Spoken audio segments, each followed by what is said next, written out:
Every night, a young man sees the same recurring dream, which does not leave his mind for a long time. This nightmare depicts a terrifying future where human civilization has fallen, and the vast expanses are overrun by countless hordes of zombies. Once majestic cities were reduced to ruins after the apocalypse, and life for all survivors became a terrible nightmare that plunged the entire world into. On the roof of a destroyed high-rise building, amidst rubble and dust, stands a young man, his hand wrapped in a powerful metal chain, preparing for a desperate battle. A virtual system screen suddenly appears in front of the young man, informing him that the main quest is to destroy all the zombies on Earth, and as a reward, he will receive the opportunity to return the world to its original state. The guy, being a hunter who lives only to destroy zombies, accepts this challenge without hesitation. He takes a device with a button to control the explosive mechanism out of his pocket, and activates it without delay. After the explosive device is activated, a powerful explosion engulfs the surrounding area, destroying everything around. Flames and shrapnel fill the sky, turning the ruins of the city into a blazing sea of fire. Despite the powerful explosion, some of the zombies near the building remained unharmed, which only strengthened the young man's resolve. He takes a decisive step forward, and without hesitation jumps from the ledge of the building straight into the thick of the zombies. Jumping down, the young man immediately enters into a fierce battle with the monsters, skillfully using his powerful metal chain to destroy his enemies. Having freed the safety belt with which he descended, the guy prepares to continue the fight, not intending to retreat even a step. Suddenly, a hellish roar is heard, and a huge number of monsters rush furiously at the young man, preparing to tear him to pieces. The main character's name is Jerem. He masterfully spins his battle chain, leaving no chance for monsters to get close to him, cutting off every attempt at attack. One of the zombies, mistakenly believing that Jerem has not noticed him, tries to sneak up from behind and attack. Jerem notices the approaching monster in time and delivers a powerful blow, knocking the monster aside and depriving it of the opportunity to cause harm.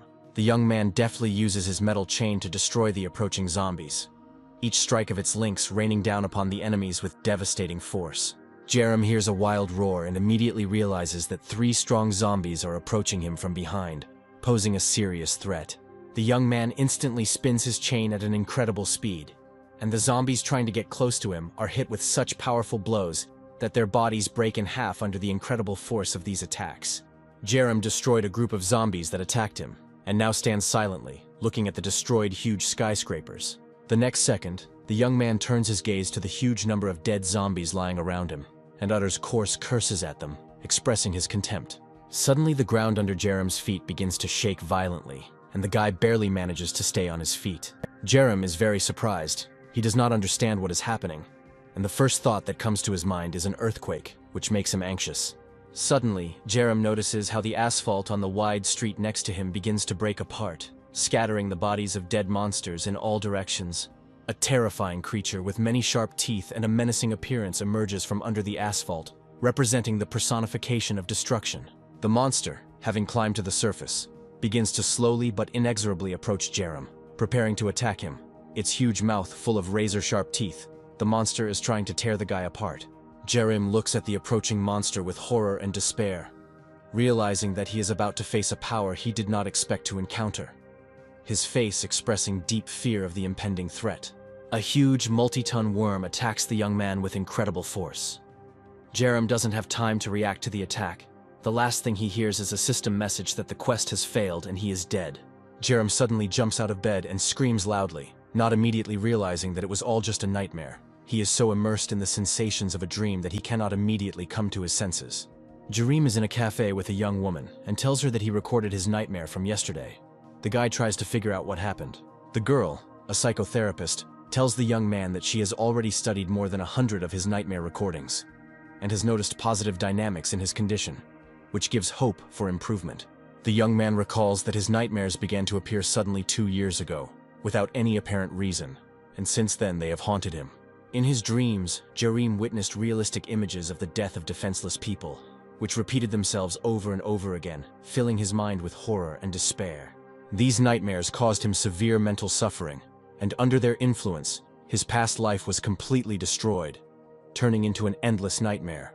The protagonist realized that he was starting to go crazy, gradually dying both physically and mentally. The boy was unable to cope with the nightmares that tormented him at night on his own, and therefore was forced to seek help from psychotherapists, hoping to find salvation from his torment. The therapist's girlfriend is named Chanae, and it was to her that the young man turned for help. Since then, Chanae has tirelessly tried to help Jerem cope with his suffering. The protagonist says that nightmares are literally driving him crazy, and his condition is getting worse every day. Chanae asks the young man what exactly his nightmares are about.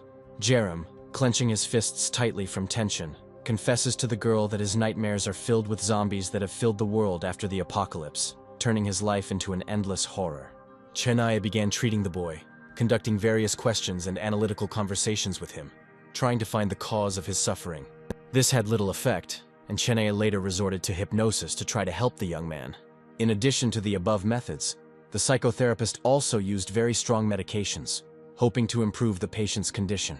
However, despite all this, the young man showed no improvement, and his nightmares did not stop, continuing to torment his mind. Over time, Chanae learned that Jerem's nightmares were always the same, which led her to wonder about the nature of these dreams. Chanae handed the protagonist a diary, and given the recurrence of his dreams, asked him to write them down in detail for further analysis. Jerem's condition was very serious and unstable. He did not believe that Chanae could help him and felt deeply disappointed. The psychotherapist tried to find out which locations the young man could not reach, and asked him to remember as many details of his nightmares as possible, and then write them down.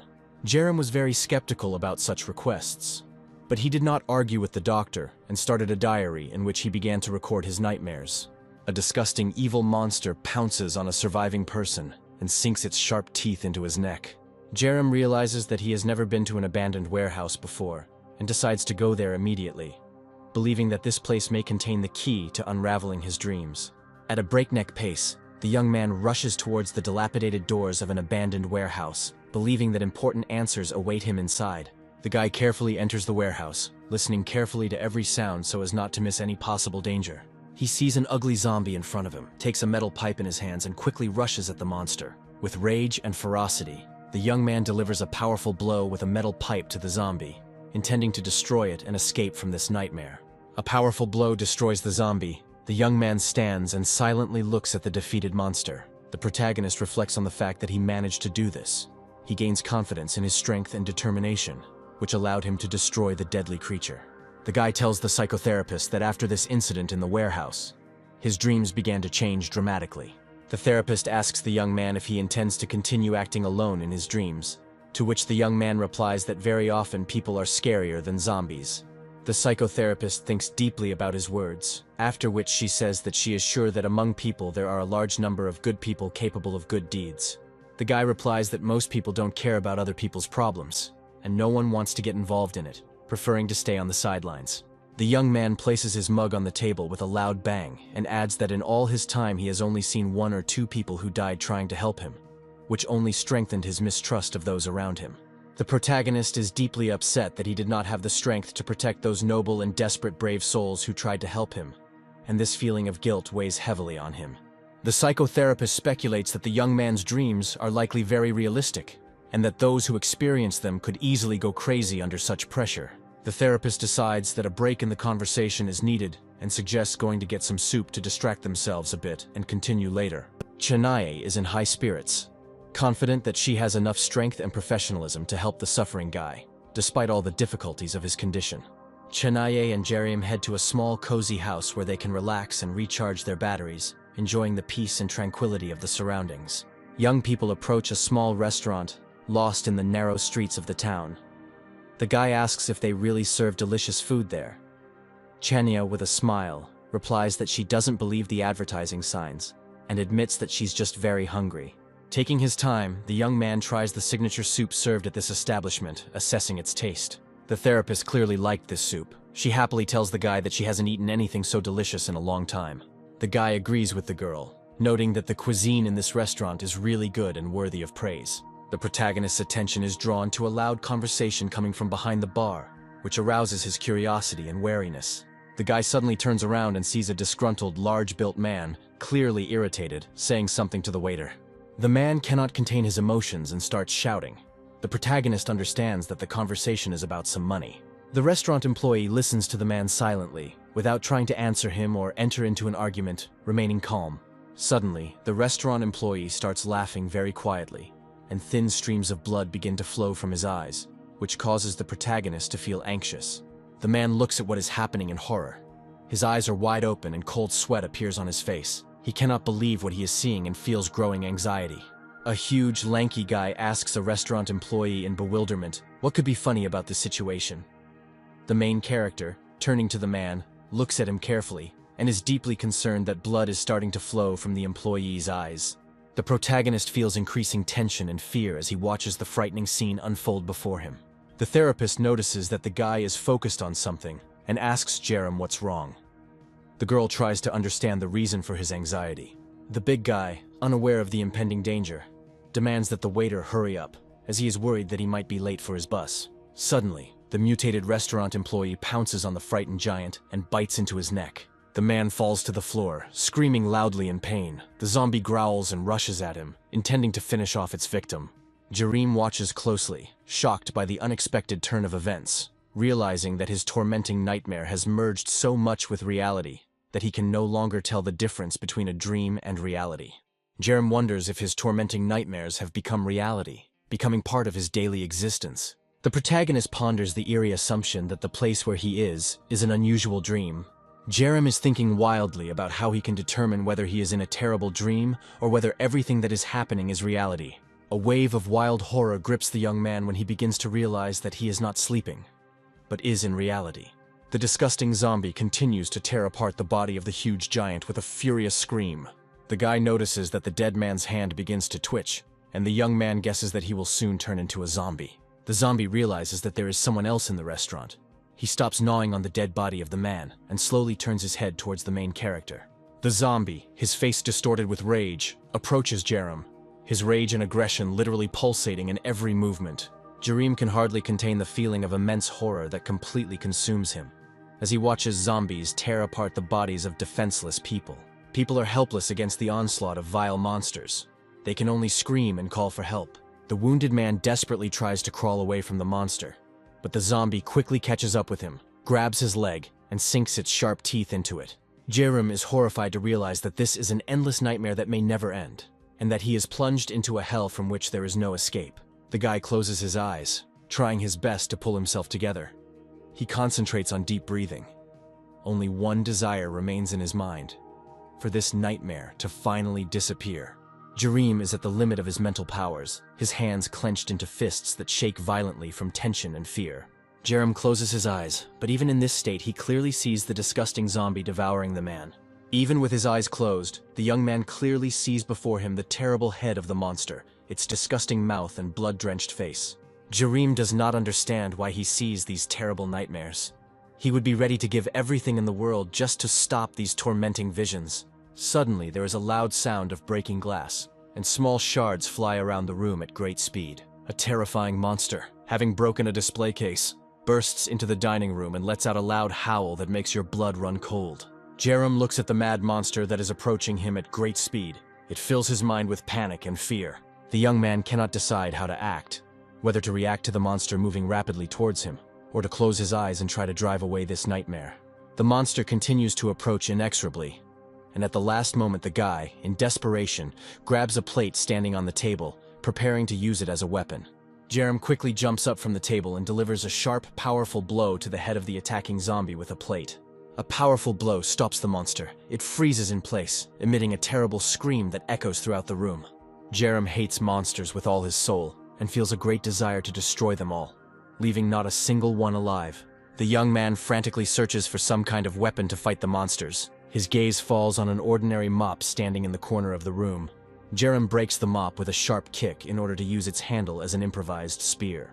Jerem looks focused and determined, his face expressing complete readiness to fight to the end. The zombie, its face distorted with rage and its mouth open, lets out a terrifying scream as it rushes forward with the intent to destroy everything in its path. Jerem watches the scene with wide eyes, his gaze full of horror and tense anticipation. He understands that the moment of the decisive battle is inevitable. The zombie approaches the young man, opens its terrible mouth, and prepares to tear the guy into small pieces. Jerem deftly dodges the huge zombie attacking him.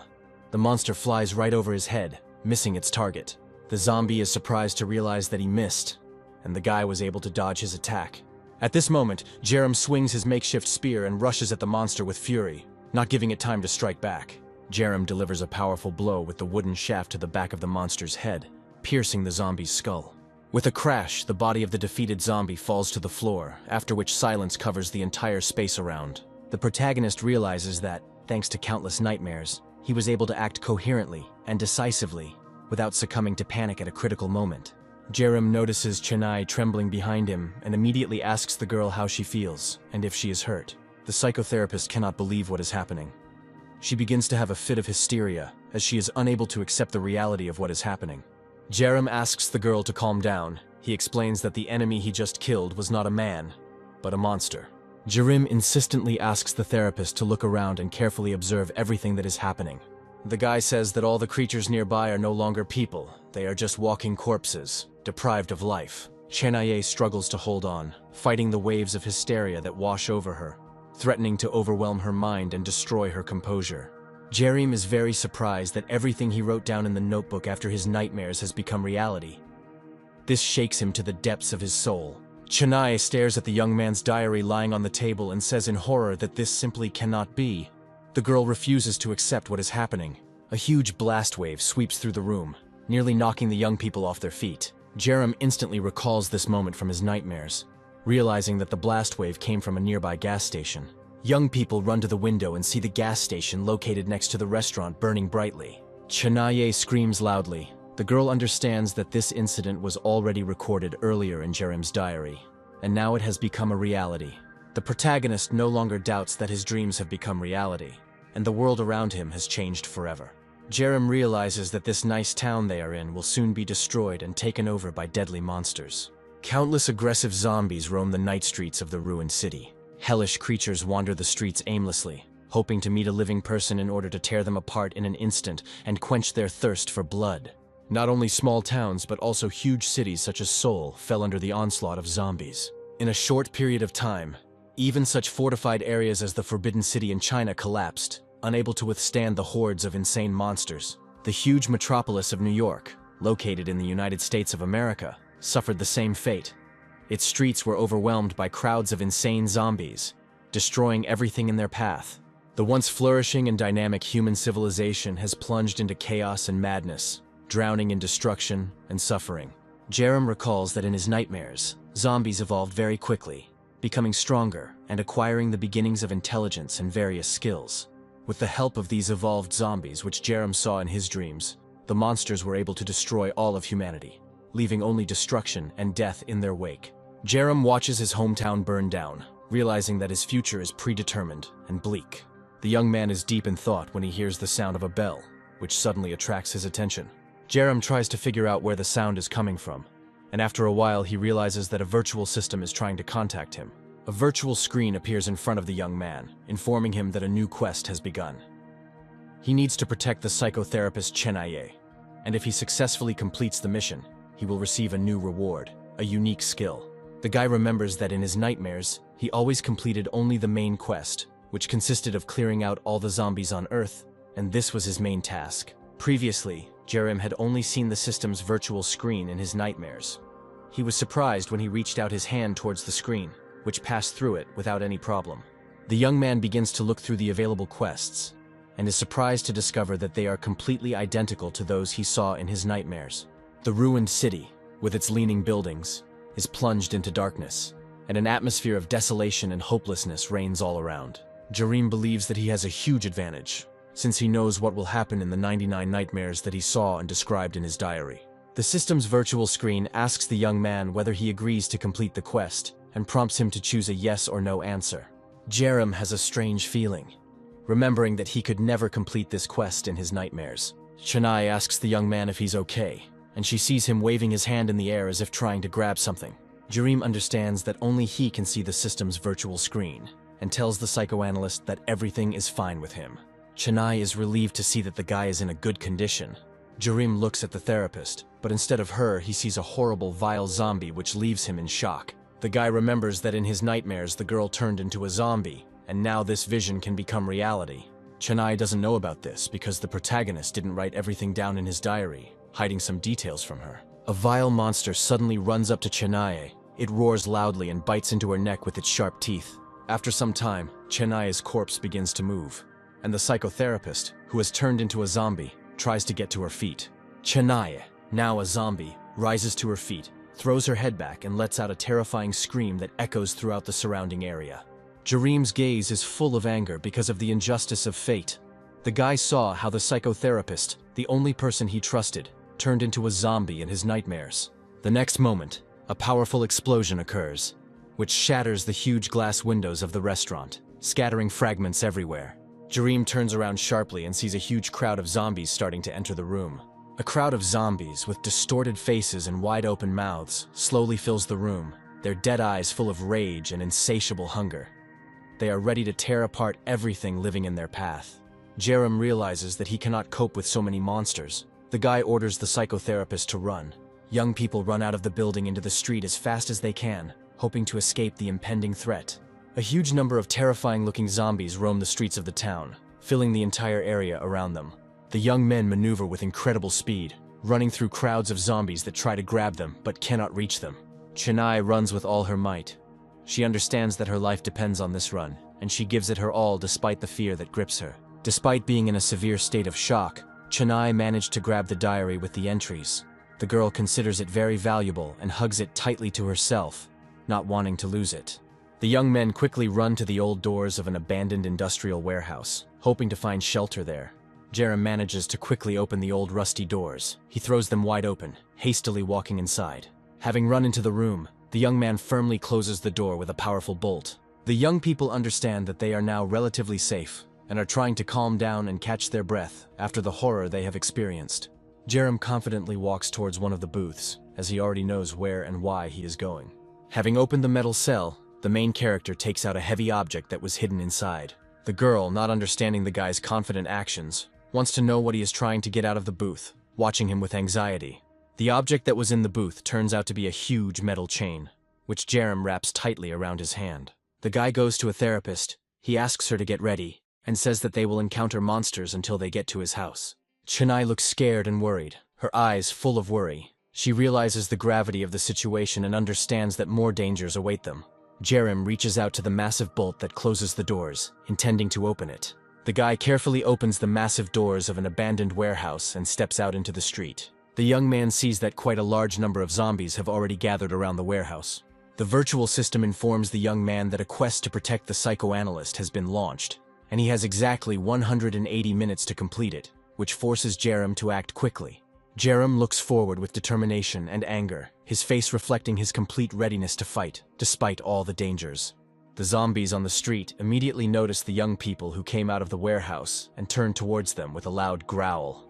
The next moment, a crowd of monsters stretches out their ugly hands forward and rushes at the guy. Jareem begins to quickly spin the metal chain with confident movements, preparing for an attack. The main character, rotating the chain, confidently walks towards the zombies, not allowing fear to take hold of him. With precise, practiced movements, Jareem delivers lightning-fast blows to the attacking monsters, crushing them one after another. Chanae stands there, amazed by the young man's skills, marveling at the precision and power with which he professionally and technically deals with his opponents. Jareem swings his chain confidently, preparing to strike again, his movements precise and practiced. He acts with composure and determination, understanding that their lives depend on his actions. Jareem swings his chain with incredible speed, creating a deadly barrier around himself that prevents zombies from getting close to him. Jareem delivers a crushing blow with the chain, which pierces the zombie's head with all its might, tearing it into pieces. The monster barely has time to realize what happened. The guy continues his furious attack, swinging the chain with such force that it knocks the zombies off their feet, his movements fast and precise. Jareem unleashes all his anger on the attacking zombies, his eyes burning with hatred caused by the injustice of fate and the fact that his nightmares have become reality. The young man unwinds the chain and prepares to repel the next attack. The boy realizes that his fear of monsters is gradually disappearing. Jareem begins to understand that his psychological stability is connected to the fact that he has already seen all of this in a dream. Huge, terrifying zombies attack the guy, but he doesn't experience the wild terror that paralyzes an ordinary person at the sight of monsters. The young man sees the monsters approaching and begins to unwind his metal chain. One after another, he delivers powerful blows with his combat weapon, slowly moving down the street. Jareem recalls how a therapist asked him during one of his sessions why he used metal chains as weapons. Then this question confused the young man. and he could not answer it. Chanaye finds the use of chains logical, as they are easier to find than other weapons, and compared to knives or spears, chains have a much greater attack range and are also much stronger. The girl watches Jerem's battle with the monsters closely, not believing that what is happening is real. It seems to her that she is in a nightmare. One of the many zombies approaches Jerem from behind. The zombie tries to stealthily attack the main character, but the guy notices the approaching monster in time. The protagonist instantly reacts to the threat. The guy turns around and quickly directs his combat chain towards the attacker. He defends himself with his chain, but the monster grabs his hands and tries to bite through the strong metal of the chain, trying to get to Jerem. Jerem realizes that he has chosen the right weapon. He is haunted by the thought that he intuitively feels every movement of the chain, as if he had been fighting with it all his life. The guy feels that the chain has become a natural extension of his hands. He uses it with incredible precision and strength. Jerem waits for the moment when the zombie firmly clings to the chain, preparing to deliver the decisive blow that will put an end to this confrontation. The next moment, he abruptly releases one side of the chain, releasing the tension, and it slices the zombie's jaws in half with tremendous force, instantly disabling the monster. Jerem feels growing anger. The guy begins to scream loudly, which helps him release the accumulated rage. In this state, he continues to deal crushing blows to the zombies, destroying them without stopping. Jerem continues to destroy the zombie attacking him, however. Another monster sneaks up on him from behind. He quickly wraps a portion of the battle chain around his arm and prepares to deliver a fatal blow to the monster. A blow of monstrous force falls upon the zombie. Chanaye watches in amazement at the young man's skill in using the weapon. Jerem pulls on a metal chain, creating tension, and then kicks it, causing the chain links to shoot into the sky at incredible speed. The chain changes its trajectory and approaches the zombie's head at great speed. With colossal force, the heavy metal chain falls on the zombie's head, dealing a crushing blow. The guy continues to skillfully spin the heavy chains around himself, destroying the attacking zombies. After Jerem deals with a group of zombies, he calms down a little, but his joy quickly disappears when he notices another crowd of monsters approaching.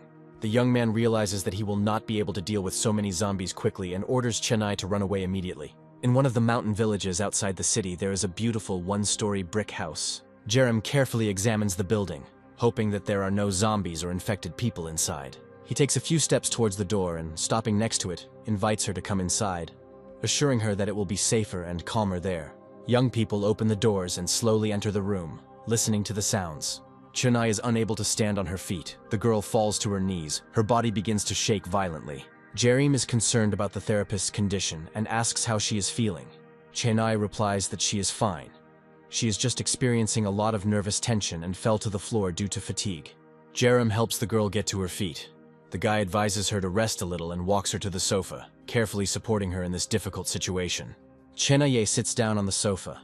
The girl is silent for a few minutes, and then admits that she still cannot believe that what is happening is real. A virtual system screen appears in front of Jerem, informing him that the quest has been completed and that he has received a new skill called transmission. Jerem asks the system about the meaning of this skill and how it can be used, but the system answers with vague wording, which makes the young man nervous. Jerem doesn't like the fact that the system doesn't tell him everything and uses ambiguous language, which only increases his anxiety. The system explains that through a skill called transfer, Jerem can gain the skills of a master or specialist who is in his debt. Jerem decides not to put off this opportunity and intends to immediately try out how this skill works. The young man becomes a little nervous and orders the system to immediately activate a skill called transmission. The guy is very worried, as he has never encountered such a skill in his worst nightmares. The moment Jerem commands the system to activate the transmission skill, a mysterious symbol begins to glow under the young people's feet. A bright red light surrounds them, creating the feeling that they are inside a magic circle. Jerem looks at the scene in amazement, his face expressing a mixture of surprise and anxiety. He did not expect that activating the transfer skill would lead to a change in reality, and it seems that he is overcome with fear of the unknown. Jerem is very surprised that the psychoanalyst has no reaction to these events. As the girl sits silently, immersed in her thoughts, Jerem watches the girl closely and concludes that Chanaye does not perceive and does not see what he can observe himself at this moment. The system congratulates the young man on receiving a new skill called soul healing, which allows him to heal someone else's soul. Jerem is happy that he has finally acquired this skill and decides to immediately test its effect in practice. Chanaye lights a cigarette, and after a few puffs, the girl tells the young man that she wants to share her thoughts with him. Chanaye says she can't understand how the monsters they met could be real zombies. She claims that everything that is happening strictly corresponds to the entries in Jerem's diary. But she still cannot come to terms with reality, and wants to think that this is just a nightmare. Jerem realizes that the therapist has suffered severe nervous stress and is in a panic, because unlike him, the girl has never encountered such monsters. The guy believes that now is the time to use his new skill, which can help calm and heal the psyche of a girl who is in a panic. The protagonist contacts the virtual system with a request to immediately activate a skill called soul healing, hoping to help the girl cope with her experiences and fears. Jerem activates the soul healing skill. A strange glow begins to appear around the young people. The girl sits immersed in her thoughts and does not react to what is happening around her, as if she does not notice the changes taking place. The young man watches Chenaye intently, who is smoking in a pensive state. The girl is immersed in her thoughts. At this moment, the system informs the guy about the completion of the activation of the soul healing. The system's virtual screen informs Jerem that the chosen person's soul has become significantly stronger and more powerful after completing the activation process. Chenaye puts out her cigarette, smiles, and tells the guy that everything is fine because they are still alive, and then asks him what he thinks about it. The girl stretches languidly and tells Jerem that she hopes the world will become a better place soon. Jerem is very surprised by how quickly the skill he used began to work. He hears the girl's voice saying that there is no need to be sad. The protagonist highly values his new skill, realizing its enormous potential for gaining and using the experience of others. Jerem recalls that his home village was home to all kinds of crafts and arts, which opened up great opportunities for him to acquire a variety of useful skills. The young man realizes that he can now easily borrow the experience of many professionals with a lifetime of experience. Jerem is overjoyed and hopes to learn the skills of all the professionals in a short period of time. Suddenly, a loud, hellish roar is heard from zombies who have surrounded a large, athletic man, and stretching out their ugly arms forward, are slowly approaching him. The zombie fighter has previously won over 15 martial arts competitions, and he has no intention of retreating, preparing to give the monsters a fitting rebuff. The man strikes with colossal force, causing the zombies to fly off at great speed, unable to withstand his power. The monsters are no match for the mighty warrior, who is rightfully considered a spiritual treasure of South Korean culture. Horrible zombies surround a man of athletic build, their distorted faces reflecting the vileness of their essence. They emit disgusting screams and wails, filling the space with frightening sounds. The man exudes incredible strength and calm, preparing for the upcoming fight. The man grins as he announces to the zombies around him that they will soon be able to fully appreciate the grace and power of Joseon martial arts. The next second, he kicks with such incredible force that the head of one of the zombies instantly turns into a bloody pancake, flying in all directions. As he unleashes powerful blows that scatter zombies like ragdolls, the man declares that his name is Pakdalbong, and that he is the true terror of Joseon. The protagonist recalls that several months ago he experienced a series of 10 nightmares that haunted him every night. The guy is in a state of extreme exhaustion and on the verge of a nervous breakdown. He desperately wonders when his torment will end. At that moment he hears someone calling his name. He turns slowly and notices the village elders calling out to him, drawing his attention to them. An elderly man, the village elder, notes that, judging by Jerem's face, he is again being troubled by nightmares involving zombies. Pagdalbong tells the elder that this young man is not tough enough, and that today's youth are not what they used to be. An elderly elder named Jongyong tells the young man that he has some red ginseng extract left, and he offers the boy to eat it, assuring him that it will immediately give him strength and energy. Jerem politely declines, explaining that red ginseng is very expensive these days, and the guy doubts that it will help him get rid of his tormenting nightmares. Pak Dalbong insistently orders the boy not to argue with his elders, but to simply take the red ginseng and eat it, adding that the young man should exercise more and take care of his health. In the backyard of the house where the young people had taken refuge, the sound of a motorcycle engine suddenly began to sound. Jerem decides to go to his home village to find the village chief, and learn from him some vital experience that can help in their current situation. Chenaye, hearing the sound of a motorcycle running, rushes to open the doors to find out what is going on, and discovers that Jerem is about to leave. She is very upset by his decision, as she believes that traveling at such a time is extremely unsafe, and asks where exactly Jerem is planning to go. Jerem calmly asks Chenaye's therapist not to worry about him, assuring the girl that he has the situation under control and everything will be fine. Chenaye remembers how skillfully Jerem dealt with the zombies that tried to attack him, but despite this, she cannot shake off the feeling of uneasiness and anxiety.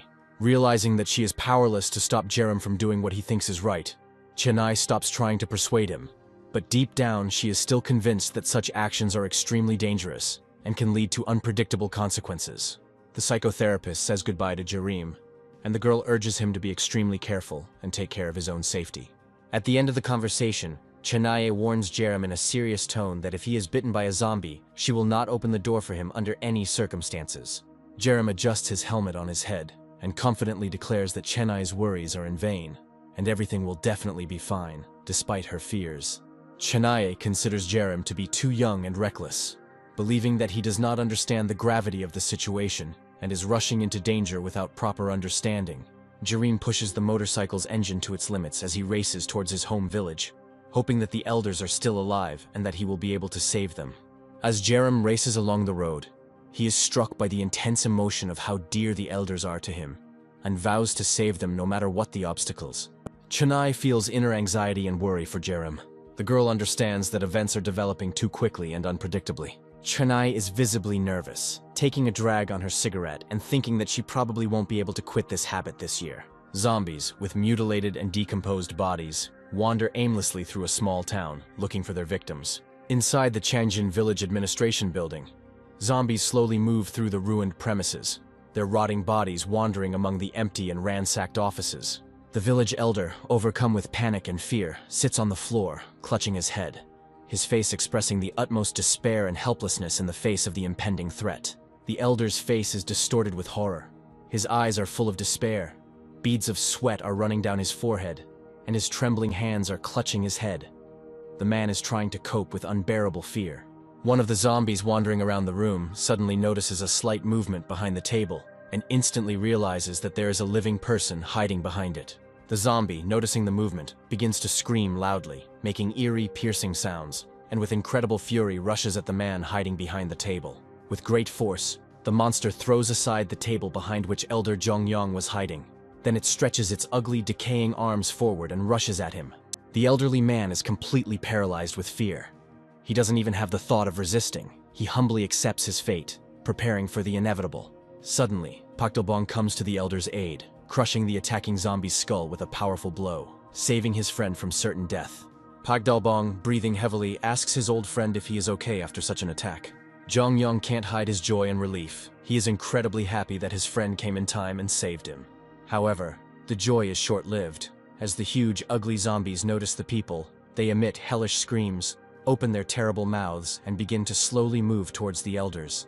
Pak Dalbong, determined to fight back, orders Jongyong with firm resolve to stay in cover and wait while he deals with the attacking monsters. At this time, a huge crowd of zombies, making loud growling sounds, rushes towards the martial arts master Pak Dalbong with wild fury. Pak Dalbong charges forward with fury, his menacing appearance indicating that he is determined to fight to the last, protecting the elder and himself from the impending threat. Meanwhile, Jareem is pushing his motorcycle's engine to its limits, trying to get to his home village as quickly as possible, where his help could prove crucial. The young man hopes that Mr. Pak Dalbong, being a martial arts master, will be able to hold out long enough to destroy a whole bunch of zombies before he arrives. However, Jareem cannot forget that in his nightmares, the village elders always died, which increases his anxiety and fear of the possible outcome. Jareem is determined to get to the village as quickly as possible. Realizing that every second counts, the guy hopes that he will make it on time. Pak Dalbong continues his fierce battle with the huge crowd of zombies, fearlessly rushing into the attack and dealing crushing blows to the monsters that try to surround him. His powerful blows literally shatter the half-rotten bodies of zombies into tiny pieces. Jongyong always knew that his friend was an outstanding martial artist, but the elder had never seen him use his skills in actual combat. The old man is amazed by Pak Dalbong's incredible skill and begins to think deep down that he should have followed in the footsteps of his younger students and learned the martial arts of the Joseon dynasty. Pak Dalbong has been blessed with unique characteristics since birth, allowing him to learn the divine demonic martial art of the Joseon era, which is inaccessible to ordinary people. Jongyong secretly envies his friend, wishing he had been born with such a strong body and the ability to reach such heights. Suddenly, Pak Dalbong hears a loud stomping sound that clearly belongs to a huge creature, and turning warily, he looks towards the doors. A huge, monstrous creature appears in front of Pak Dalbong, its body covered in terrible wounds. The monster lets out a monstrous scream that echoes throughout the room. Pak Dalbong carefully assesses his opponent, realizing that he is in for a serious fight, as the monster is enormous in size and at least 2.5 meters tall, making him especially dangerous. At this moment, a smaller zombie runs past the huge monster. Its fate is decided instantly. The huge zombie grabs its smaller brother by the head with its massive hand and begins to squeeze it with such force that the smaller zombie's skull cracks. The huge creature continues to relentlessly squeeze the skull of the small zombie, simultaneously opening its huge toothy mouth and letting out a wild roar. The next moment, the huge zombie pulls the body of the small zombie to its mouth and begins to greedily devour it. This enormous monster differs from ordinary zombies not only in its impressive height and weight, but also in the fact that it has evolved and now has a huge crystal sparkling on its forehead. Pagdalbong takes a determined run and, gathering all his strength, jumps high into the air, raising his hand to deliver a powerful blow to the zombie's head. The huge monster doesn't have time to react. The master delivers a series of quick and incredibly powerful blows aimed straight at the zombie's skull. Despite the technique used by Pagdalbong being lethal, the zombie manages to remain standing, and without losing its balance, opens its mouth wide and lets out a loud, frightening roar, demonstrating its monstrous resilience and strength.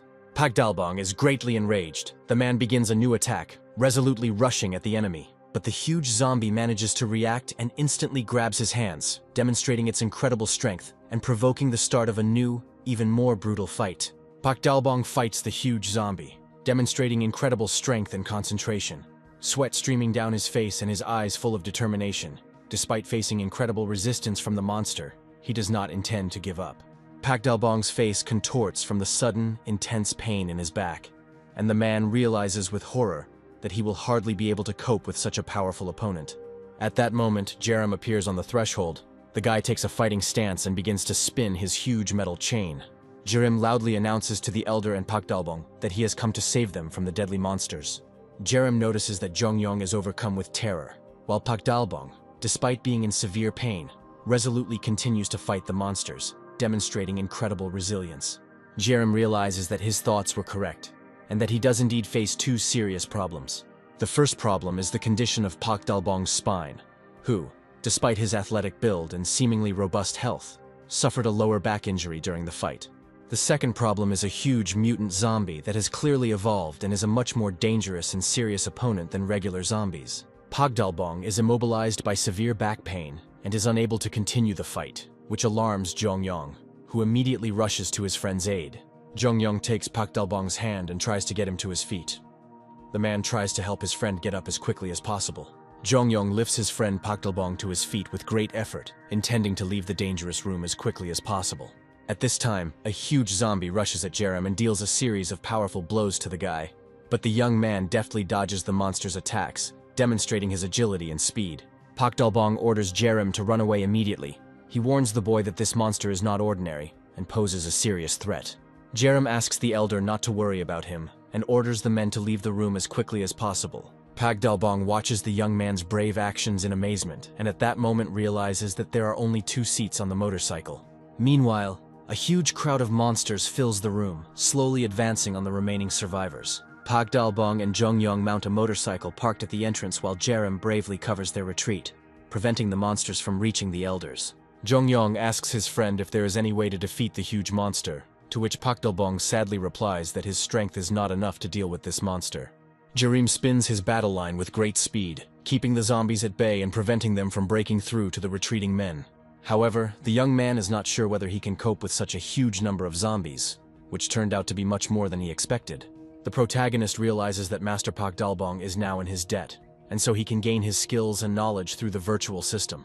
The giant mutant zombie lets out a furious roar, its decaying mouth opening wide to reveal a multitude of sharp teeth. Pagdalbong and Jongyong look at the approaching mutant zombie in horror. Realizing the seriousness of the situation, Jongyong, overcome with fear, screams loudly, clearly shocked by what is happening. A huge number of zombies surround Jerem, stretching out their bloody and ugly hands towards him. The guy decisively activates the transmission skill.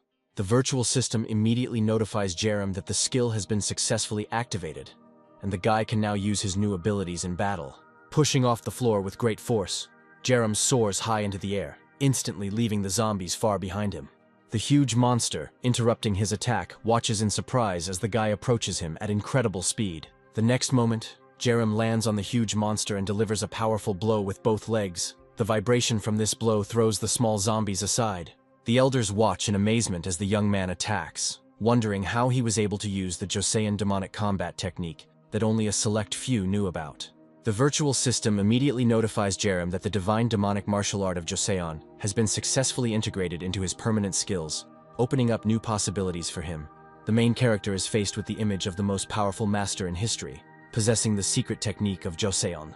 This master, known as the Divine Demon, wandered the lands of China for many years, studying martial arts and fighting with the best masters of his time. After many years of wandering, the great master finally returned to his native home, which was Joseon. Returning home, the Divine Demon absorbed the energy of Joseon and developed his martial arts to unprecedented heights, becoming an unrivaled warrior. Jerem is overjoyed that he has mastered such a powerful skill as the divine demonic martial art of Joseon. Inspired by new strength, the young man delivers a powerful blow to the huge zombie. The shockwave from the impact destroys the floor and throws smaller zombies tens of meters away. The elders watch the young man's fight with deep surprise and admiration, not believing their eyes. Pak Dalbong is genuinely amazed. The man cannot understand how Jerem was able to use a secret martial art available only to select warriors. The virtual system suddenly informs the protagonist that he has received a passive skill called Divine Heart Control. Jerem learns from the system that thanks to this skill, he is now able to sense mana, which opens up new possibilities for him in battle. The young man is very surprised by this new skill. He tries to find out from the system what it means and how it can be used effectively in combat. Suddenly, Jerem notices that his hand begins to emit a powerful stream of bright blue energy. The young man looks at his hand in surprise, which is increasingly filled with bright divine energy. Jerem notices the changes taking place in his body and is surprised to realize that his body has become much lighter and stronger. He comes to the conclusion that saving Pak Dalbong, despite the dangers, was the right choice. Approaching the surprised elders, Jerem says that he thought that they had already managed to leave and flee the dangerous place. Suddenly, a loud roar is heard. Turning around, the young man sees a huge creature crawling out into the street. The enormous creature slowly lifts its head as it crawls out into the street, its eyes gleaming malevolently as they fix their gaze on Jerem. The glowing red crystal on the creature's forehead begins to emit an even brighter light, as if about to unleash a powerful force. Jerem is amazed by the huge monster's tenacity and realizes that its power is as terrifying as in his nightmares. The young man grips his heavy battle chain tightly and begins to slowly unwind it, preparing for the next attack.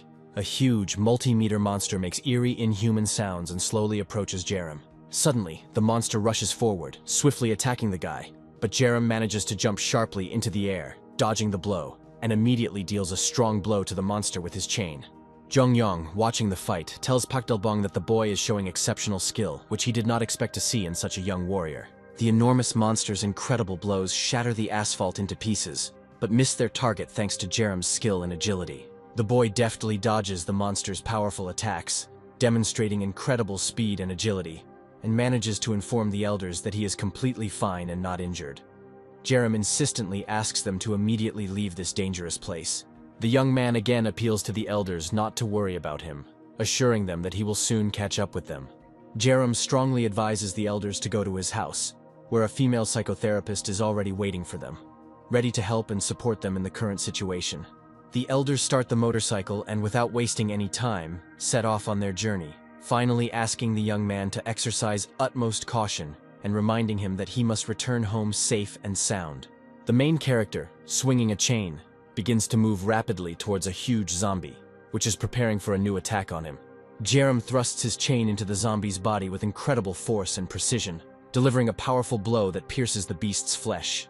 The zombie lets out a piercing, terrifying roar, its face distorted with fear and anger from the crushing blow it had received. The young man, displaying incredible agility and speed, dodges another attack from the huge mutant and delivers a powerful blow with his metal chain. The chain, changing its trajectory in flight, catches up with the huge monster, who does not have time to defend himself and receives a crushing blow right on the head.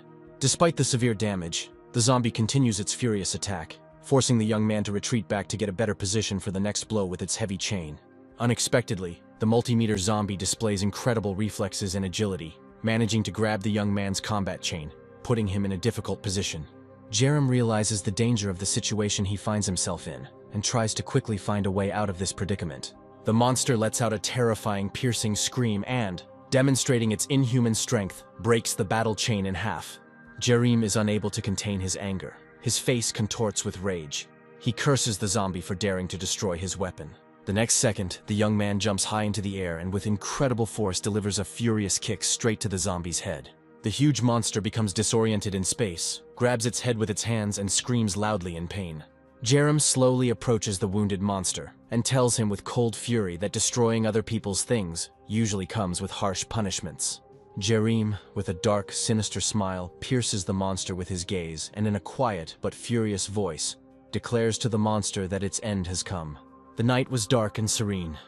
The moon shone brightly in the starry sky, illuminating everything around with its cold, silvery light. Chennai sits in complete silence, her gaze fixed on the young man's diary, deep in thought, trying to make sense of what is happening. The psychotherapist is very worried about the current situation. Her anxiety does not give her peace. The girl finds no other way to calm down than to smoke one cigarette after another. Chennai is sitting on the sofa, a burning cigarette in her hands, her face reflecting deep anxiety and fatigue that does not give her peace. Chennai is deep in thought about Jerim, remembering all the suffering the young man had gone through over the years. At this time, a motorcycle drives up to Jerim's house. The sound of its engine interrupts the girl's thoughts. Chennai hears the sound of a motorcycle engine and thinks that Jerim has returned. A joyful smile appears on Chennai's face. Her eyes fill with light. The girl hopes to see Jerim alive and well. Chennai quickly runs to the front doors and opens them with a sharp movement. But on the threshold, she sees two unfamiliar men. Chennai pauses in confusion at the threshold, seeing two strangers in front of her, her face expressing a mixture of surprise and concern. The elders say that they lived in Jerim's home village, and that the boy asked them to go to his house. Chennai tells the men that Jerim is a wonderful person, always willing to help others. A moment later, it dawns on her that the men have arrived without Jerim, and the girl worriedly asks them where the young man is. Elder Jongyung tries to collect his thoughts to explain the situation to the girl. Pagdalbong, trying to calm Chennai down, tells her that Jerim is a little late, but will definitely join them later.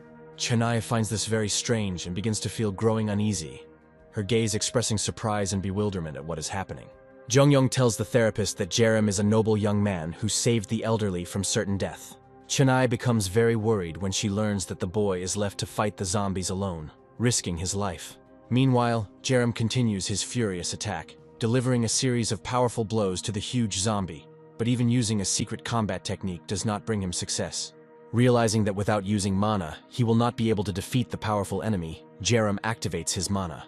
At the same moment, a bright blue energy flares up around his chain-wrapped fist. The guy strikes the monster with colossal force, the vibration from which pierces the monster right through. Jerim doesn't stop and continues his furious attack, followed by a powerful kick straight into the zombie's body. Then, quickly turning around, the guy delivers another crushing kick that throws the monster aside and knocks him to the ground. Jerim is very angry at the huge zombie for breaking his chain. But despite his anger, the guy feels a certain gratitude, since now he has the opportunity to use his mana in battle. The zombie lies on the ground in fear. He begins to crawl to the side, trying to avoid further blows. Jerim tells the monster that as a token of gratitude for learning to use mana, he will grant him a painless and easy death. The zombie is overcome with fear. It opens its mouth wide and lets out a desperate roar, feeling its inevitable death. The huge monster roars loudly, jumping into the air and raising its massive arms to deal a crushing blow to the young man. Jerim, remaining absolutely calm, stands still, waiting for the monster to approach a convenient distance to deliver the decisive blow. At this moment, the young man uses mana, concentrating a huge amount of destructive energy in his fist. Wrapped in a combat chain, the guy prepares to deliver the final crushing blow. Jerim releases all the concentrated mana energy in his fist, directing it straight at the approaching monster, creating a powerful stream of destructive force. The bright blue mana energy released by Jerim hits the monster with devastating force, piercing through it and tearing it apart.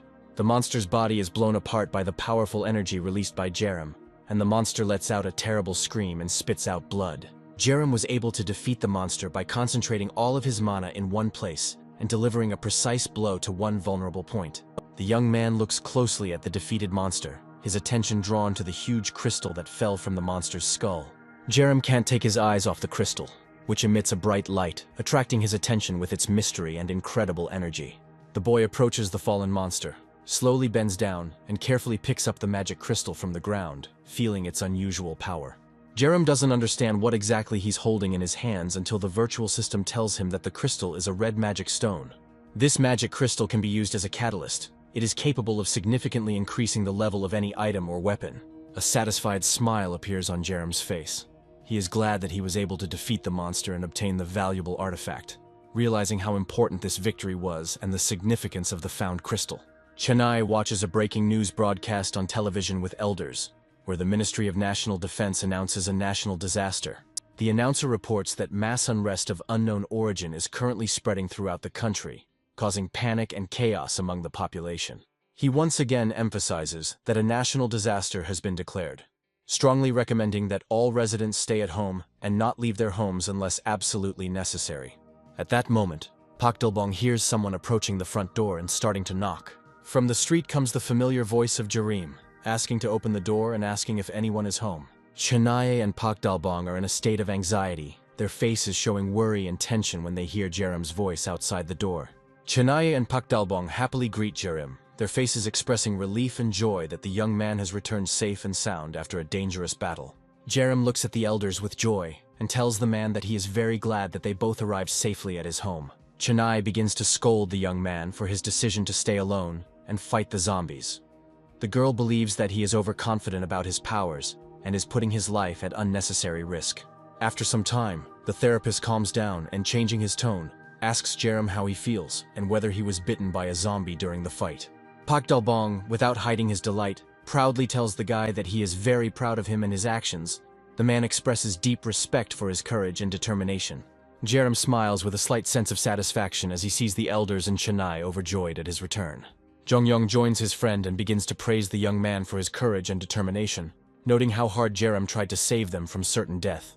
He tells Jerim that he did a great job and deserves praise for his actions. Jerim is a little embarrassed by such words, modestly answering that these were trifles that did not require special attention. At this moment, the virtual system suddenly informs the protagonist that the second elder is now in his debt, and the guy can receive his skills and abilities. The virtual system also informs Jerim that Elder Jongyong is an architect and woodworker, which could be very useful in the future. Jerim activates his transmission skill while inside a magic circle surrounded by a bright red glow, intending to gain knowledge and skills from the elder. Pak Dalbong approaches Jerim and tells him that he wants to ask him one important question. He asks the young man how he mastered the divine demonic martial art of Tosin. The man is surprised by the boy's skill, because the elder himself never taught him this. This question takes Jerim by surprise, as he really doesn't know how to answer it and feels insecure. Jerim ponders his answer for a long time and, after a long pause, says that it is just one of his skills, avoiding a more detailed explanation. It's getting dark outside, and the survivors spend the entire evening talking, discussing the horrors of the past day and sharing their thoughts. As the next morning dawns, the elders and young people come out into the courtyard of the house. Jerim is happy to tell those present that he wants to show them something new and important. Jongyong asks his friend what exactly Jerim is going to demonstrate, to which Pak Dalbong replies that the guy is going to show them some kind of incomprehensible thing called a skill. Chennai takes a drag on her cigarette, watching Jerim closely. The girl is slightly skeptical about the upcoming demonstration, not expecting to see anything impressive. Jerim, with utmost concentration, concentrates all of his mana into his hand, preparing to activate his new ability. Suddenly, some of the energy bursts out, creating a powerful energy wave that spreads out and knocks the elders off their feet. Jerim activates the acquired skill of architect and woodcrafter, which leads to an unexpected effect. The ground under Pak Dalbong's feet begins to shake. The man cannot understand what is happening. Pak Dalbong feels the ground beneath his feet suddenly begin to shake. This causes him surprise and anxiety. Soon something strange and mysterious begins to emerge from the depths of the earth. Massive wooden pillars begin to emerge from the ground. These pillars pierce the surface of the earth with incredible force, creating the impression that nature itself is coming to life and beginning to form something powerful. Following the first massive wooden pole, another one appears next to it, rushing into the sky at incredible speed. Pak Dalbong looks with surprise and admiration at the huge wooden pillars that suddenly appeared before him. The man does not hide his amazement at what he sees. More and more huge logs are being pulled out of the ground, forming a powerful and strong palisade around Jerim's house. These massive wooden structures are tightly connected to each other, creating a reliable defense. These massive structures grow more imposing with each passing moment. Jerem demonstrating to everyone present the power and effectiveness of his new skill, which is capable of turning his home into a fortress. Once the palisade of huge logs is completed, a solid wooden wall rises around Jerem's house, with a massive gate and a protective roof above it. Chanaye and Pagdalbong look on in amazement and admiration at the fortress that has suddenly appeared around them, their faces expressing a mixture of amazement and shock, as they did not expect to see such a powerful display of strength and skill from Jerem. Jungyong can't contain his curiosity, and despite his age, quickly hobbles towards the massive gates to take a closer look. He carefully touches the wood that makes up the fence and gate, and is genuinely surprised by the quality of the material. The elder tells everyone present that in his many years of working with wood, he has never encountered such a strong material that could rival steel in density. Jerem, noticing the surprise on the faces of those around him, asks what they think about what they saw. The guy explains that the skill is called tree architecture, and that he just received it from Jungyong. The elder, clearly amazed by what he saw, cannot understand how the young man was able to create such a thing, because he never taught him or told him about the intricacies of working with wood and architecture. Jerem explains to the elders that he obtained this skill through a transmission technique. The elders look at him in surprise, not understanding his words. The young man then turns to Pagdalbong and explains that he mastered the divine demonic martial art in exactly the same way. Pagdalbong, still perplexed, admits that he doesn't understand much yet, but he sincerely admires the boy's abilities. Pagdalbong recalls how in the past it took him many years of practice to master the divine demonic martial art. Over the years, Pagdalbong has had many students eager to master the secret techniques, but none of them could even pass the introductory lesson. He shares his thoughts on how this martial art is only accessible to a select few, those who are natural-born geniuses and possess unique talent. Pagdalbong almost gave up on the idea of having students and decided to give up, but suddenly his granddaughter approached him, which changed his mind. Pagdalbong recalls how his young granddaughter approached him, called him her grandfather, and asked him to teach her secret martial techniques. The little girl had a predisposition to this martial art from birth, and year after year she underwent rigorous training. Pagdalbong continues his story and reports that thanks to natural talent and rigorous training, his granddaughter became his next successor 18 years later. Pagdalbong recalls the battle Jerem waged against the monsters, the master still shocked by the overwhelming destructive power the young man used. The elder admits that neither his granddaughter nor even he himself can demonstrate such fighting power. Pagdalbong carefully examines the young man and comes to the conclusion that the guy is a rare genius who has had a huge talent for martial arts since birth. The elder believes that the only hope for saving the world lies in the innate talents of a young man who possesses extraordinary abilities that could change the fate of all humanity. The virtual system informs Jerem that his mana supply has been completely depleted due to overuse of architecture skills. The young man's body begins to tremble, his face becomes covered in cold sweat, and he feels very weak. Chenaye is completely bewildered to see the young man losing control of his body, which causes her growing anxiety. Jerem quietly tells those around him that he feels extremely unwell and that he is very dizzy, which causes everyone to become seriously concerned. Suddenly, the young man rolls his eyes, loses his balance, and falls to the ground with a loud crash, causing panic among those around him. Those around him immediately rush to the guy to help him as quickly as possible. Jerem, gathering the last remnants of his strength, desperately tries to stay conscious. The virtual system informs him that it will immediately begin a forced rest to restore his depleted mana. A moment later, the young man's consciousness is plunged into pitch darkness. He completely loses touch with reality and loses consciousness. Jerem suddenly wakes up and jumps out of bed in a panic. The guy is completely confused and cannot understand what is happening around him, which causes him great anxiety. The guy feels completely broken and exhausted. His thoughts are confused. He desperately tries to remember the events that led to his loss of consciousness, but the memories remain blurry. A virtual system screen suddenly appears in front of the young man, informing him that his mana level has been fully restored, which brings him some relief. Jerem sadly realizes that he won't always be able to use the knowledge he's gained to its full potential, as its use depends on his mana level, which worries him. The guy is immersed in dark thoughts about how if his mana runs out to 0 during a battle with zombies, he will instantly become easy prey for the monsters. His thoughts are suddenly interrupted by Chene, who enters his room with a smile on her face. The girl is sincerely glad that the guy has regained consciousness and is clearly feeling much better. The psychotherapist slowly approaches the bed on which the young man is lying, and, with concern in her voice, tells him that she was very worried about his condition. Jerem, feeling guilty, asks the girl to forgive him for yesterday's incident. The guy explains that he used his skills incorrectly, as a result of which he spent a lot of energy and lost consciousness. The girl realizes that the guy has expended enormous reserves of energy on building a defensive fortress, and she invites him to go outside to get some fresh air and recuperate. The girl tells the young man that everything is ready in the yard. This causes Jerem great surprise, since he does not understand at all what is being discussed.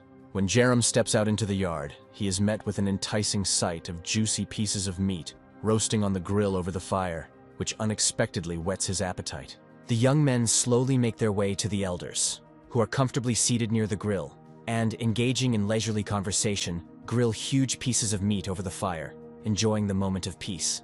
Jerem catches the eerie sounds of zombies on the other side of the fence he erected. Their desperate blows against the barrier sound threatening. The defensive fortifications erected by the main character turned out to be reliable. The zombies cannot break through. On the other side of the fence separating the camp from the outside world, one of the zombies screams in despair, its hideous, decaying face and crazed eyes expressing an insatiable hunger and rage at the fact that it cannot reach the people. A group of zombies desperately pound on the wooden barrier, trying to break in, their actions full of rage, but the powerful fortification erected by Jerem reliably protects the camp from their invasion. Hatred begins to take over Jerem's mind. The boy cannot hide how much he is irritated by the vile monsters that do not give him a moment of peace. Pagdalbong greets the young man, asking how he is feeling, and informs him that almost everything is ready for their event. Jerem answers the elder. The guy says that he already feels much better and asks what is going on. Pagdalbong happily explains that he took some pork belly out of the fridge and decided to have an outdoor barbecue to cheer everyone up and lift their spirits. Vile zombies begin to gather en masse near the gate, attracted by the loud voices of people behind the fence and the appetizing smell of fried meat. Jongyong praises Jerem for their masterful defensive structure, noting that it makes them feel safe and protected from monster attacks. The elder notes that the wood used in the fortifications is so strong that it can withstand not only the onslaught of zombies, but also remain unharmed even if hit by a car. Jongyong shares his experience, saying that in his long life he has seen many incredible cultural treasures, but he has never encountered such an impressive protective structure. Jerem sits down by the fire next to the elders, and gratefully notes that he is pleased to hear such words about his work. However, the young man cannot fully relax and get ready for the picnic, as he is constantly distracted by the eerie screams and roars of monsters coming from the other side of the fence. Jerem watches the therapist closely as she opens another can of beer, trying to remain calm in this tense situation. The girl addresses those present. She says that, despite the terrible situation they find themselves in, they need to enjoy life more and appreciate every moment. Jerem listens to the conversations of people who are carefreely enjoying a picnic and barbecue. The guy realizes how different reality is from his terrible nightmares, where infected zombies turn the world into a living hell every day. Looking at the delicious treat, the boy begins to understand that one must not lose hope and despair, because life goes on, and it is important to find reasons for joy, even in the most difficult circumstances. Watching his friends talk and the elder eat meat with gusto, Jerem realizes that it is moments like these that make him truly happy, despite all the dangers. Jerem watches the therapist closely as she, slightly drunk from drinking beer, momentarily completely forgets that beyond the walls of their home lies a world filled with terrifying and disgusting monsters. The young man reflects on how their sheltered island, surrounded by dangers, is a kind of soul-healing camp where they can find solace and peace. Time flies by during heartfelt conversations, and soon evening arrives, immersing the camp in an atmosphere of comfort and tranquility. The commander of the military unit, realizing the seriousness of the impending threat, without delay gives his soldiers the order to immediately open fire to kill. The soldiers begin firing their rifles at the huge crowd of zombies that is moving relentlessly towards them. Explosive bullets easily destroy the first rows of monsters, but they are immediately replaced by monsters located behind, and the horde does not stop its movement. The unit commander urgently reports to the camp by radio that the first line of defense will soon fall, and urgently requests that reinforcements be sent immediately to avoid disaster. The military reports that a massive horde of zombies continues to rapidly advance towards the city, numbering in the thousands, threatening the safety of all residents. Enormous, horribly disfigured zombies move forward with wild eyes, their faces distorted with hatred. The artisan's village is completely destroyed, its once bustling streets and courtyards now lifeless ruins, through which a cold wind blows alone. Leading an army of ordinary zombies, a terrifying monster with a terrifying appearance and monstrous strength leads them into battle, instilling fear and horror with its disgusting appearance. The huge mutated monster has a bright magical crystal on its forehead that emits a huge amount of energy. It's early morning, and although Jerem is already awake, he's in no hurry to get up from the couch and continues to doze, enjoying the peace. Suddenly, the virtual system informs the young man that he has completed a hidden quest to rescue 3 professionals on the first night of the disaster, which comes as a pleasant surprise to him.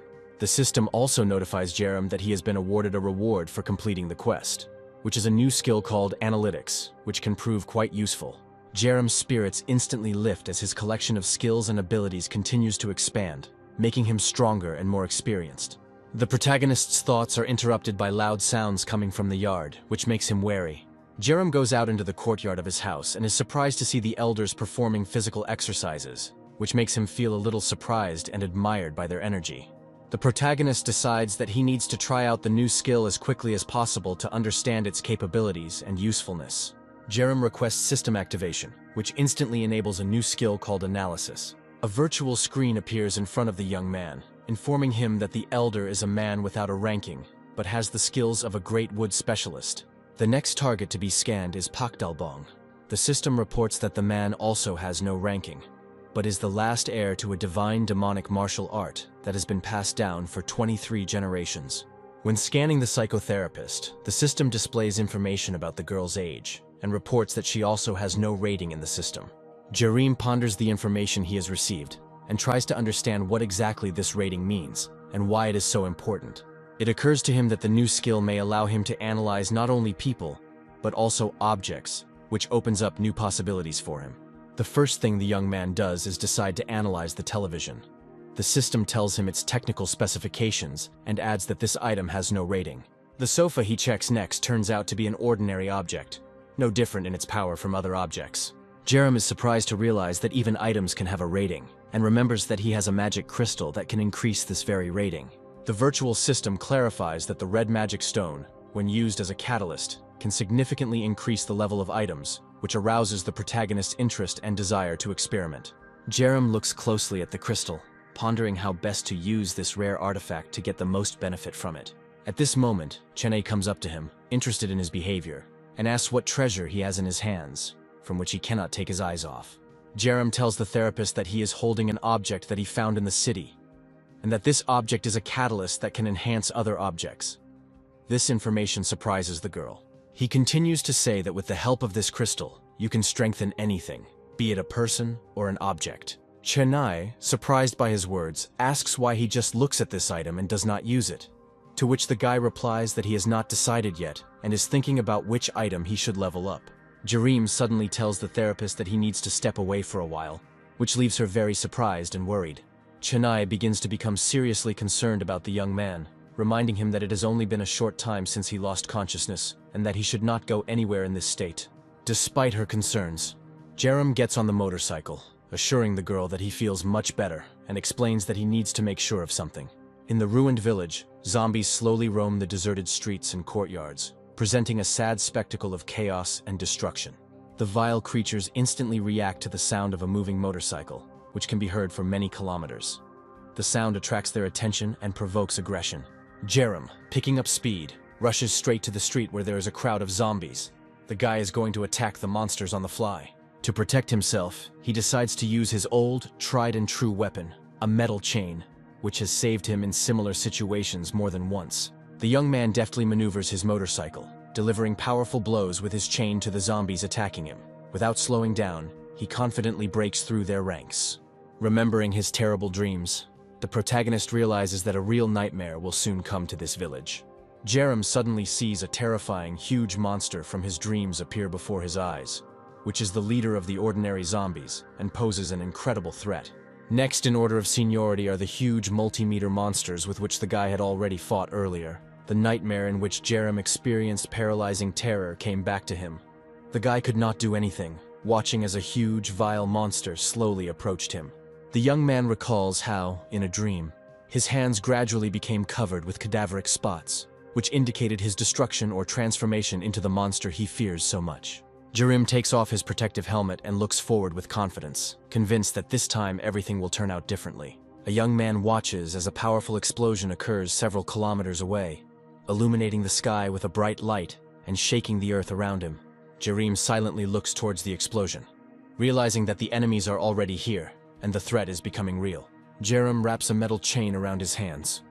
The guy believes that he should be the first to arrive at the scene. The protagonist moves through a dense forest. His path is suddenly blocked by vile zombies wandering aimlessly among the trees. Jerim understands that the upcoming battle will not be an easy walk, and he will have to give everything he has to survive and protect those dear to him. The protagonist takes up a fighting stance, preparing to repel the attack, as the vile monsters have already noticed him and are starting to move rapidly towards him. Jerim clenches his fist, wrapped in a metal chain, and resolutely rushes forward. The guy is ready to use all his strength and fury against the zombies.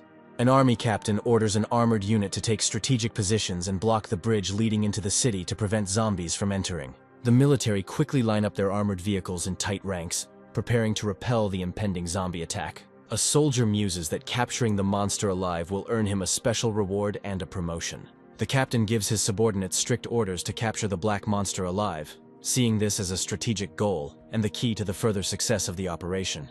The military notices a huge horde of monsters slowly moving towards their positions and immediately reports it to their commander. The captain loudly orders his subordinates to take up defensive positions and prepare to repel the attack, realizing that this battle will be decisive. The shooters, hiding behind armored vehicles, open fire on the zombies with their small arms. An avalanche of steel bullets instantly destroys the first rows of zombies, but the movement of the monsters does not stop, as their ranks are immediately filled with the monsters standing behind. The captain believes that he can hold back the advance of the horde with the help of tanks, and gives the order to use heavy weapons to destroy the zombies. Suddenly, the military notices something huge rapidly approaching them from the sky, which causes alarm among the soldiers. A moment later, a huge, ugly monster lands right on the tank, crushing it with its multi-ton body. The monster destroys an armored vehicle and emits a terrible scream, which creates a powerful sound wave that spreads in all directions and causes panic among the military. The soldiers are gripped by fear and are trying to destroy the huge monster by firing at it with small arms and machine guns. Thousands of explosive bullets hit the huge monster, but this does not cause any noticeable harm. The captain decides to use the remaining intact tanks to repel the attack and immediately orders all available weapons to be fired at the monster. The monster instantly pushes off the ground and jumps to the other side, ending up in a safe place, preventing the tanks from attacking. The huge, vile monster emits a deafening roar that spreads sound waves of monstrous power, causing panic and disorientation among the military. The next moment, the monster deals a powerful blow to the remaining armored vehicles, scattering them in different directions with incredible force. The captain gives his subordinates strict orders to hold the line, and emphasizes that they are obliged to hold the second line of defense. The huge monster continues to mercilessly destroy the military and inflicts powerful and lightning-fast blows on them. A multitude of multi-meter zombies rush to the aid of the huge monster, their ugly bodies gradually approaching the soldiers. They emit a terrible roar that intensifies the atmosphere of horror. One of the mutants, possessing a terrifying appearance, spits out a huge tongue from its mouth, which with incredible force wraps around the neck of one of the soldiers and begins to strangle him. The military realizes with horror that among the zombies there are mutated creatures with long tongues that they can throw out over a distance of tens of meters. Jerim delivers a sudden and powerful blow to the monster, tearing it apart with such force that only bloody shreds remain of the beast. Jerim listens carefully to the silence. The guy thinks that some of the monsters may be hiding in order to attack him unexpectedly later, as happened before.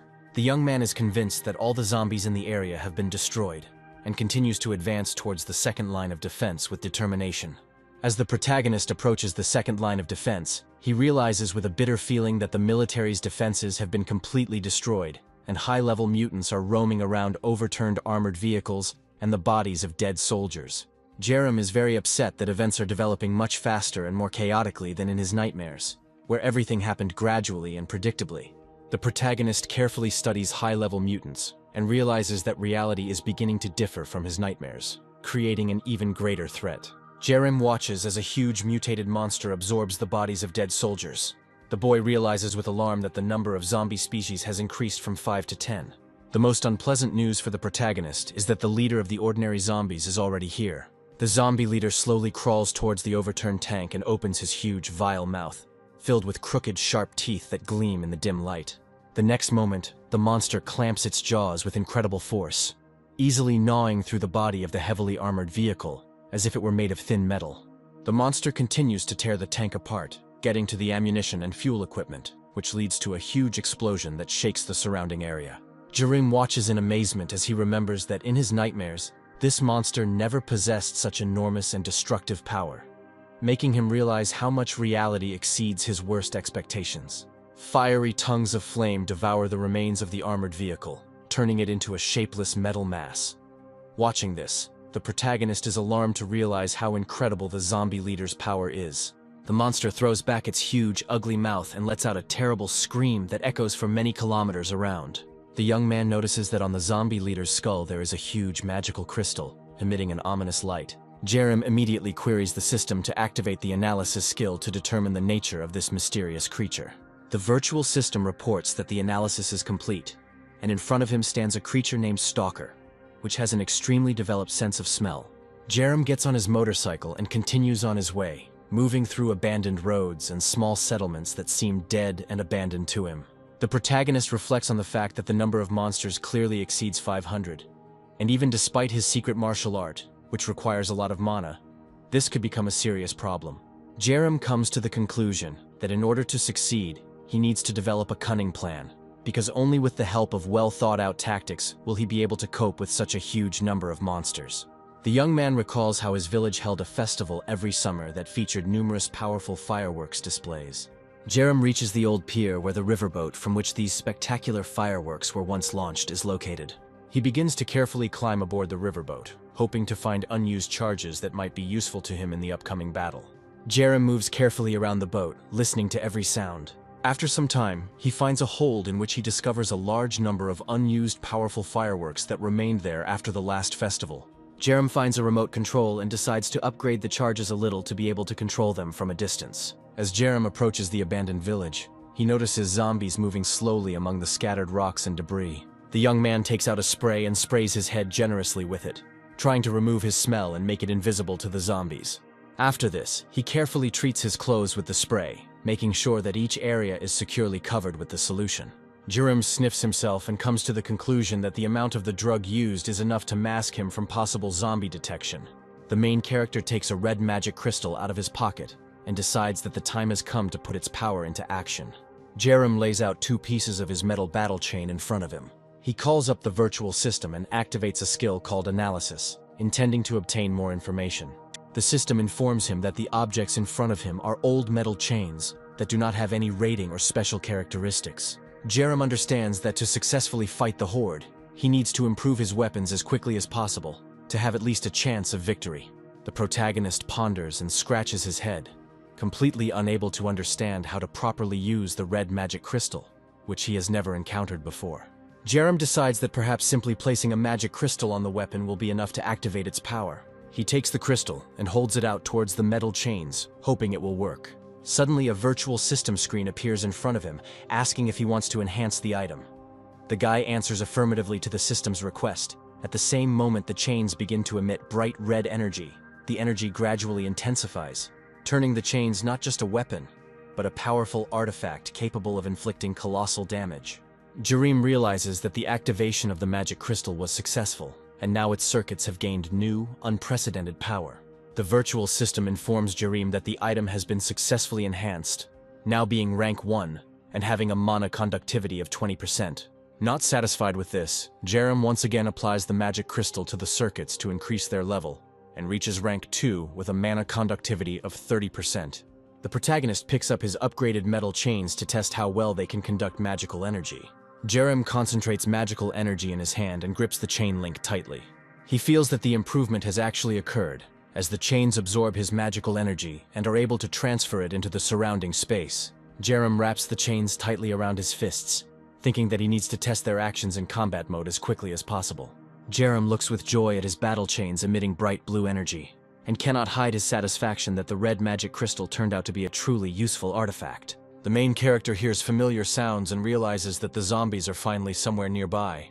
A huge mutated zombie leader approaches the flagpole on which the village banner hangs, and opening its enormous mouth, lets out a terrible, hellish roar that breaks the silence. With its massive tentacle, the mutated monster delivers a powerful blow to the flagpole, breaking it in half, and the village flag falls to the ground. The enormous monster continues to convulse violently and emits a wild roar that spreads at incredible speed for many kilometers around. He is surrounded by huge crowds of zombies, who obey his orders and walk with a slow, monotonous gait towards the destroyed village. Jerim stands on the roof of a ruined building and watches intently as a huge horde of monstrous monsters moves through the streets of the village. The young man continues to look at the monsters, who have not yet noticed his presence. Jerim waits until the huge area is filled with a large number of monsters, and then decides that the moment to begin the battle has finally arrived. The guy takes a fireworks control panel out of his pocket and points the device towards the riverboat. He presses a large button located on the remote control and sets off the fireworks charges located on the launch pad of the boat. The next moment, a remote mechanism activates the fuses, which begin to flare brightly and burn quickly, bringing the fire ever closer to the charges. An explosion of fiery fireworks lights up the sky, tearing it apart with bright flashes of light and scattering sparks in all directions. The huge mutant raises its massive head, its gaze drawn to the bright fireworks exploding in the sky. The monster's attention completely focused on the unexpected sight, causing it to be surprised. Fireworks explode in the sky in bright, blinding flashes, scattering hundreds of red sparks that illuminate everything around. This spectacle attracts the attention of not only the mutant, but also all the surrounding monsters, causing them to freeze for a moment. The huge monster, blinded by the bright light of the fireworks, throws back its head and lets out a loud roar. Jerim notices that the huge, multi-meter monster is distracted by the fireworks and decisively jumps off the roof, throwing forward his chain, sparkling with bright flashes of bright blue energy. The huge zombie notices the young man and turns towards him, but realizes that he has no time left to react to the attack. The next moment, Jerim throws a metal chain around the monster's neck and begins to tighten it with incredible force. The huge monster roars loudly in pain and rage, trying to break free from the grip. But its ugly paws cannot reach the guy and stop him. The bright blue energy of the chains tightens the monster's neck with incredible force, causing it to writhe in pain. The monster roars furiously, trying to break free, but the chain continues to tighten the monster's neck more and penetrates deep into its flesh. Jerim continues to pull his metal chain with all his might, and after a few moments, the huge monster's neck can't withstand the tension, and its head flies off at incredible speed. At this moment, two huge zombies, mutated into reptiles, notice the young man and spit in his direction with their huge tongues. At great speed, the monster's tongues, more like tentacles, approach the young man. Jerim notices the mutant attack in time and activates his skill called Tree Architecture. At that very moment, a strong, high wooden wall appears in front of him, protecting him from the impending threat. The tentacles and tongues that the mutant spat out towards the young man crashed at great speed into the wooden wall that appeared in front of them, creating a dull thud. The monsters raise their ugly faces to the sky and notice how a metal chain, glowing with bright blue energy, is approaching them at great speed. The next moment, Jerim cuts off the monsters' heads with a powerful blow, completing the attack with exceptional precision. Jerim approaches the corpses of the monsters and is delighted to notice 3 huge red magic crystals lying on the ground. The young man picks up one of the crystals from the ground and intends to use it to further enhance his weapon. The guy activates the enhancement. Suddenly, his combat circuit begins to emit a bright red light. The virtual system reports the successful enhancement of the weapon. Jerim doesn't stop there, adding another crystal to the chain to further enhance his weapon for the upcoming battle. Meanwhile, the monsters gradually circle the young man from different sides, surrounding him and preparing to attack. Bright fireworks continue to explode in the sky above the village, illuminating the battlefield. The main character, addressing the zombies, says that it's time to have some fun. Jerim spins his metal chain and says with fury that he hates monsters with all his soul and will destroy every last one of them. Jerim holds his red crystal-empowered metal chain in his hand and watches as monsters gather around him. With each rotation of the chain, the energy intensifies, creating a dangerous field around Jerim that can deal a fatal blow to anyone who gets too close. The zombie leader turns his attention to the bright fireworks, and the monster decides to find out where they are coming from. The huge monster quickly reaches the riverbank, where there is a riverboat from which fireworks are launched. With incredible speed, the monster runs up to the boat and delivers a powerful blow to the side. The boat suddenly loses stability. It lists heavily and begins to slowly turn over on its side. The monstrous creature watches intently what is happening.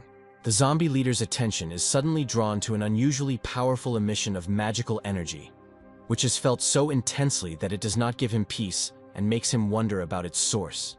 The enormous monster continues to absorb the magical radiation with its huge and ugly mouth, while emitting eerie, piercing demonic screams that tear through the silence. A moment later, the mutant suddenly pushes off the ground and soars into the air for many hundreds of meters. The multi-ton zombie leader lands in the center of the village square with a deafening roar, creating a massive shockwave. The terrifying monster watches as the young man fights an unequal battle using his enhanced combat chains. The young man sees that the huge monster has noticed him, after which the guy calls the monster a freak and declares that he has been waiting for him for a long time. Jerem, with cold determination in his eyes, tells the monster that he has come just in time, and now he will die. The huge monster reacts to Jerem's words. It opens its huge, ugly mouth and lets out a terrible cry, filled with rage and malice, which spreads throughout the area, causing the air to tremble. Jerem decides that the time has come to increase the power of his combat circuits once again. The guy takes out a magic crystal and touches his weapon with it. A bright red aura flares around the chains, the virtual system informing Jerem that his weapon has reached its boost limit. The virtual system informs the protagonist that his weapon has received a special ability called Fireworks. Jerem slams his chains together, causing a massive field of burning plasma to erupt around him. Among the thick green trees, there stands a secluded house. It looks calm and protected, as if it has not been touched by the horrors of the outside world. The light coming from the windows creates a feeling of warmth and comfort, contrasting with the chaos and destruction happening nearby. There is a man sitting on the terrace of a house holding a book in his hands and looking completely calm. The man is full of peace and harmony, despite the terrible events happening around him. The man's name is Sebastian. He is a professor of etiology who has long been studying the genetic characteristics of animals and is now retired. Sebastian reaches out to the friendly little flying squirrel sitting on his lap. Suddenly, an excited raven flies into the window of the house. Sebastian begins to talk to the bird, trying to calm it down. The huge black raven was no ordinary bird. It was the postman who brought Sebastian a note attached to its leg. Sebastian carefully reads the message, which states that the village is teeming with zombies. The sender asks the professor to be careful and hopes that they both stay alive and can meet soon. Sebastian is greatly relieved, as he understands from the note that his old friend is still alive. The professor recalls how many years ago in a village of artisans, he held a festival in defense of endangered animal species, trying to preserve them for future generations. Sebastian hopes that the community members are safe and also survived. The professor's thoughts are distracted by the powerful, bright explosions of fireworks that fill the sky and attract his attention. The professor is a little puzzled by what he saw. He thinks that zombies would hardly be able to entertain themselves with fireworks. The little flying squirrel sitting on his lap is trying to get Sebastian's attention, and clearly wants to convey some important information to him. Sebastian understands that the squirrel wants to show him something important that is behind the house, but he has no desire to go out into the hell that is happening outside his safe haven. The professor continues to gaze, fascinated by the fireworks, recalling one of the distant days when this spectacle accompanied a joyful and cheerful holiday that left behind warm memories. Sebastian has been in the forest for a long time. His attention is drawn to movement in the crown of one of the trees, where something is moving. A moment later, a small white flying squirrel jumps out of the tree and flies towards him at great speed. The flying squirrel lands on Sebastian's shoulder and is clearly trying to convey something to him with its gestures. Sebastian believes that the squirrel is indeed sharing useful information with him, and trusting its intuition, heads in the direction the rodent points, hoping to find something important or learn new information. The professor goes to the outskirts of the village and sees a terrible picture of bloodthirsty zombies attacking defenseless residents and mercilessly destroying them. The man realizes that the flying squirrel warned him of danger, and if it weren't for it, he might already be dead. Sebastian tosses the small squirrel in his hand. The man considers it a useful and kind creature that saved his life. The professor looks out the window and tells the flying squirrel that he is very grateful to her for saving him. The man believes that he needs to trust his little friend's instincts, because they can save him more than once. Jerem and the giant monster look at each other carefully, assessing their strength and preparing for a mortal fight, their gazes full of determination and fury. The guy understands that only one of them will come out of this confrontation alive. The huge monster lets out a wild roar and rushes towards the young man at great speed, intending to crush him with its mass. Jerem deftly dodges the multi-ton monster rushing towards him, and without wasting a second, delivers a series of powerful blows to its body, trying to weaken the enemy as much as possible. Jerem watches the monster's every move carefully, his gaze full of concentration. He understands that in this battle every split second matters, and any miss could cost him his life. Jerem, gathering all his strength, delivers a powerful blow, the energy illuminating everything around with bright flashes of fire. The blast wave throws the multi-ton monster back several meters. The young man continues his furious attacks. The guy pumps his battle circuits with even more mana. Jerem delivers a series of powerful blows to the monster's massive body, causing it to let out a wild cry and freeze for a moment. Jerem concentrates all his energy into the chain and deals a colossal blow to the monster's body, causing a powerful surge of energy, resulting in a huge explosion that tears part of the monster's body apart. The monster's enormous multi-ton bulk flies into the air. An energetic flame erupts inside the monster, destroying its body from the inside, and a moment later the monster falls to the ground with a crash.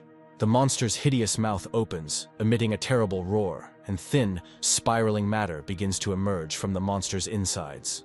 Jerem activates his analytics skill and infuses his battle circuits with magical mana.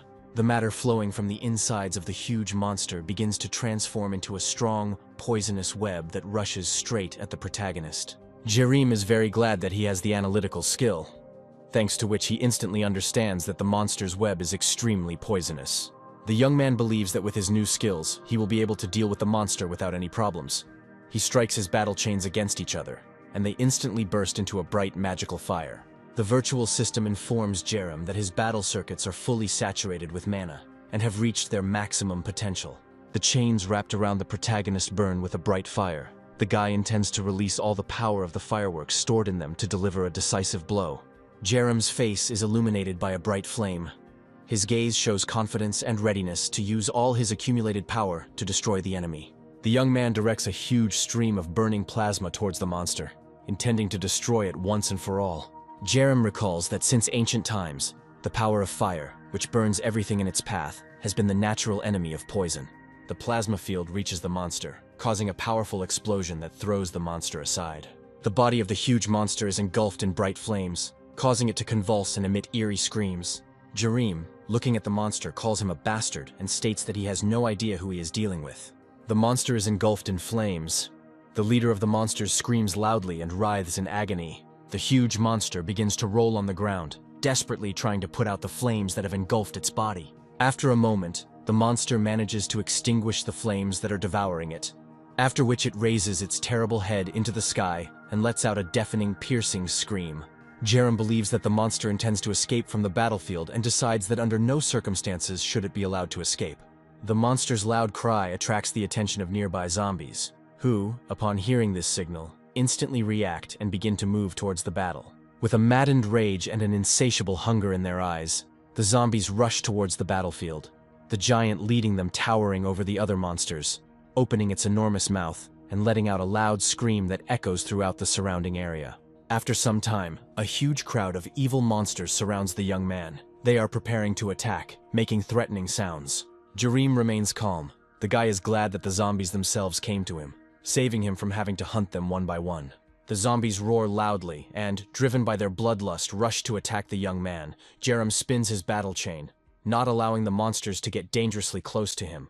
Jerem deftly repels all attacks of the monsters, delivering one after another powerful and destructive blows with his battle chain, throwing the zombies away from himself.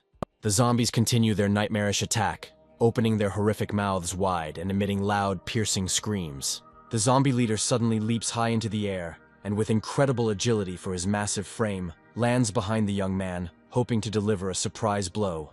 However, Jerem notices the movement of the huge monster in time, and instantly strikes it with his chain, which is filled with glowing bright red energy. A deft strike from the chain wraps around the huge monster's front legs, restricting its movements and preventing it from attacking. Jerem, using all his strength, the guy pulls on the chains, which tightly grip the front paws of the zombie leader. The main character, full of hatred for this monster, decides to destroy the huge creature at any cost. The young man pulls the chains with all his strength, and the front paws of the vile monster fly off with a crash. The huge monster falls to the ground. Jerem, without wasting a second, deals a series of powerful blows to the monster with his battle chain. The magical flame engulfs the defeated monster. It remains motionless. The young man looks around the battlefield, his gaze focused on the numerous corpses of the monsters that now lie lifeless around him. Professor Sebastian moves slowly through the deserted, ruined streets of the village, the man feeling a growing uneasiness due to the oppressive silence around him. Sebastian is very surprised. because he has been in the village for quite a long time, but still has not met a single zombie. This seems suspicious to him. Suddenly, a loud explosion is heard in the neighboring block of the village, and the man immediately pays attention to it. Sebastian thinks that something is clearly wrong, since zombies would hardly be able to organize such a powerful explosion. This makes him even more suspicious. Without wasting any time, the man immediately rushes towards the explosion, hoping to find survivors there and understand what exactly happened. A thought occurs to him that there might be soldiers in the next block fighting zombies. Sebastian quickly reaches the block where the explosion occurred, his gaze immediately falling on the huge carcass of the motionless monster lying at the end of the street. The professor looks with alarm and surprise at the huge number of dead monsters scattered across the street, and cannot understand who was able to destroy so many monsters. Sebastian notices that next to the huge destroyed monster, there is the silhouette of a young man, which adds even more mystery to what is happening. The professor slowly approaches Jerem and asks the young man who he is and whether he is a soldier. Jerem hears the voice of a man nearby and slowly turns towards him, showing his readiness for dialogue.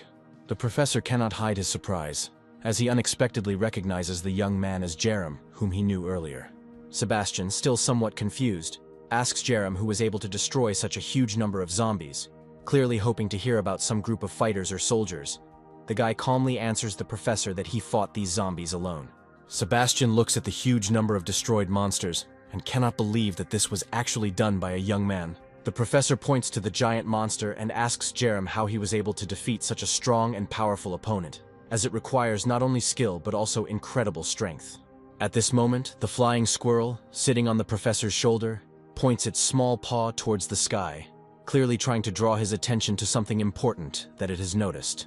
Sebastian knows that he should always listen to his little friend, who has saved his life more than once, so the man immediately begins to carefully peer into the sky, trying to understand what exactly the squirrel was trying to show him. The professor notices a strange phenomenon in the sky that fascinates him.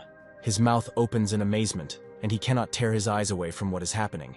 Jerem, noticing the professor's reaction, asks him what exactly he is looking at so intently. Jerem looks up at the sky and is suddenly very surprised by what he sees in front of him. The guy did not expect to encounter something so unusual and frightening. A large, glowing green meteorite is rapidly approaching the infected village from the sky at high speed, causing Jerem great concern. Jerem reacts instantly to the threat, running towards his motorcycle and ordering the professor to follow him immediately. The boy and the professor race through the streets of the village at high speed, trying to leave the danger zone as quickly as possible. Jerem orders the professor to hold on tight and pushes his motorcycle to its maximum speed.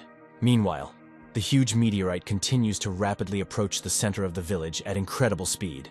Jerem is very worried about such an incident, since the guy has never seen anything like this in his nightmares. A meteorite crashes into the center of the village at tremendous speed, causing a powerful explosion and a bright light filling the streets, plunging the village into a blinding radiance.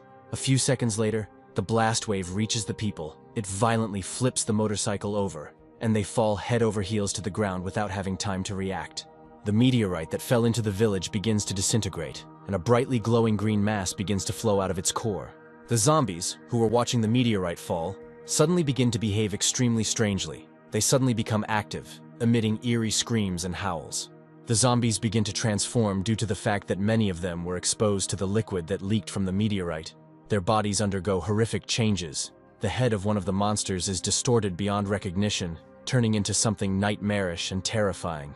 The purple mass flowing out of the meteorite begins to fill the streets of the infected village at an incredible speed, spreading like a poisonous fog. Jerem reacts instantly to the danger. He gets into a fighting stance and activates his battle chain as he sees a large group of zombies rapidly approaching them. Jerem carefully studies the ugly monsters that are approaching him and notices that these zombies are very different from those he fought earlier, because their bodies are partially covered in strange matter from the meteorite. The young man begins to swing his chain at great speed, creating a deadly barrier and preventing the zombies from getting dangerously close. Jerem, realizing the gravity of the situation, activates a skill called Analytics to better study the monsters around him.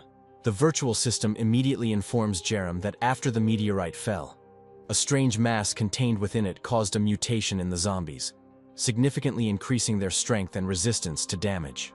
Jerem realizes that he is in for a serious fight, as in his worst nightmares he has never encountered anything like this. Jerem spins his chain at maximum speed and delivers a powerful blow to the zombie that is already almost close to him. The chain, moving at great speed, reaches the monster and upon contact with it, a bright flame bursts out, engulfing the zombie. Jerem is surprised to see that the monster's skull has been severely deformed after being hit by his upgraded battle chain, but the monster is still alive and continues its attacks. The protagonist realizes that the mutated zombies are resistant to fire and his upgraded combat chain, making them much more dangerous and challenging opponents.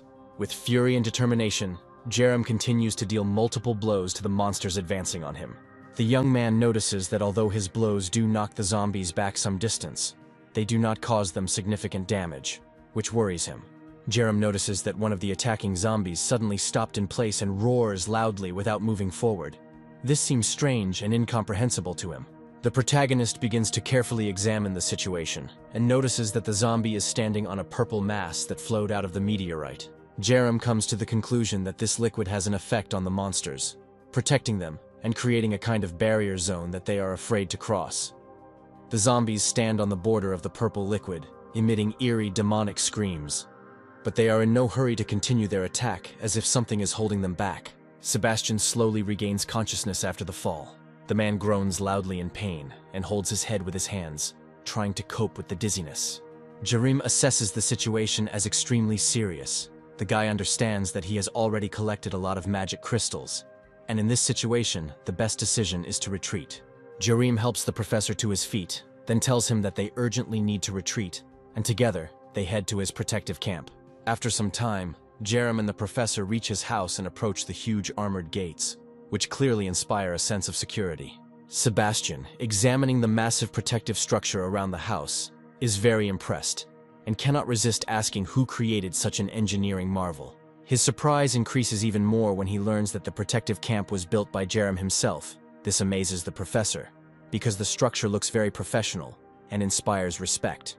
Jerem knocks on the huge gate and upon examining it, notices that the strength of the structure has been slightly reduced, but it is still strong enough to withstand a zombie attack.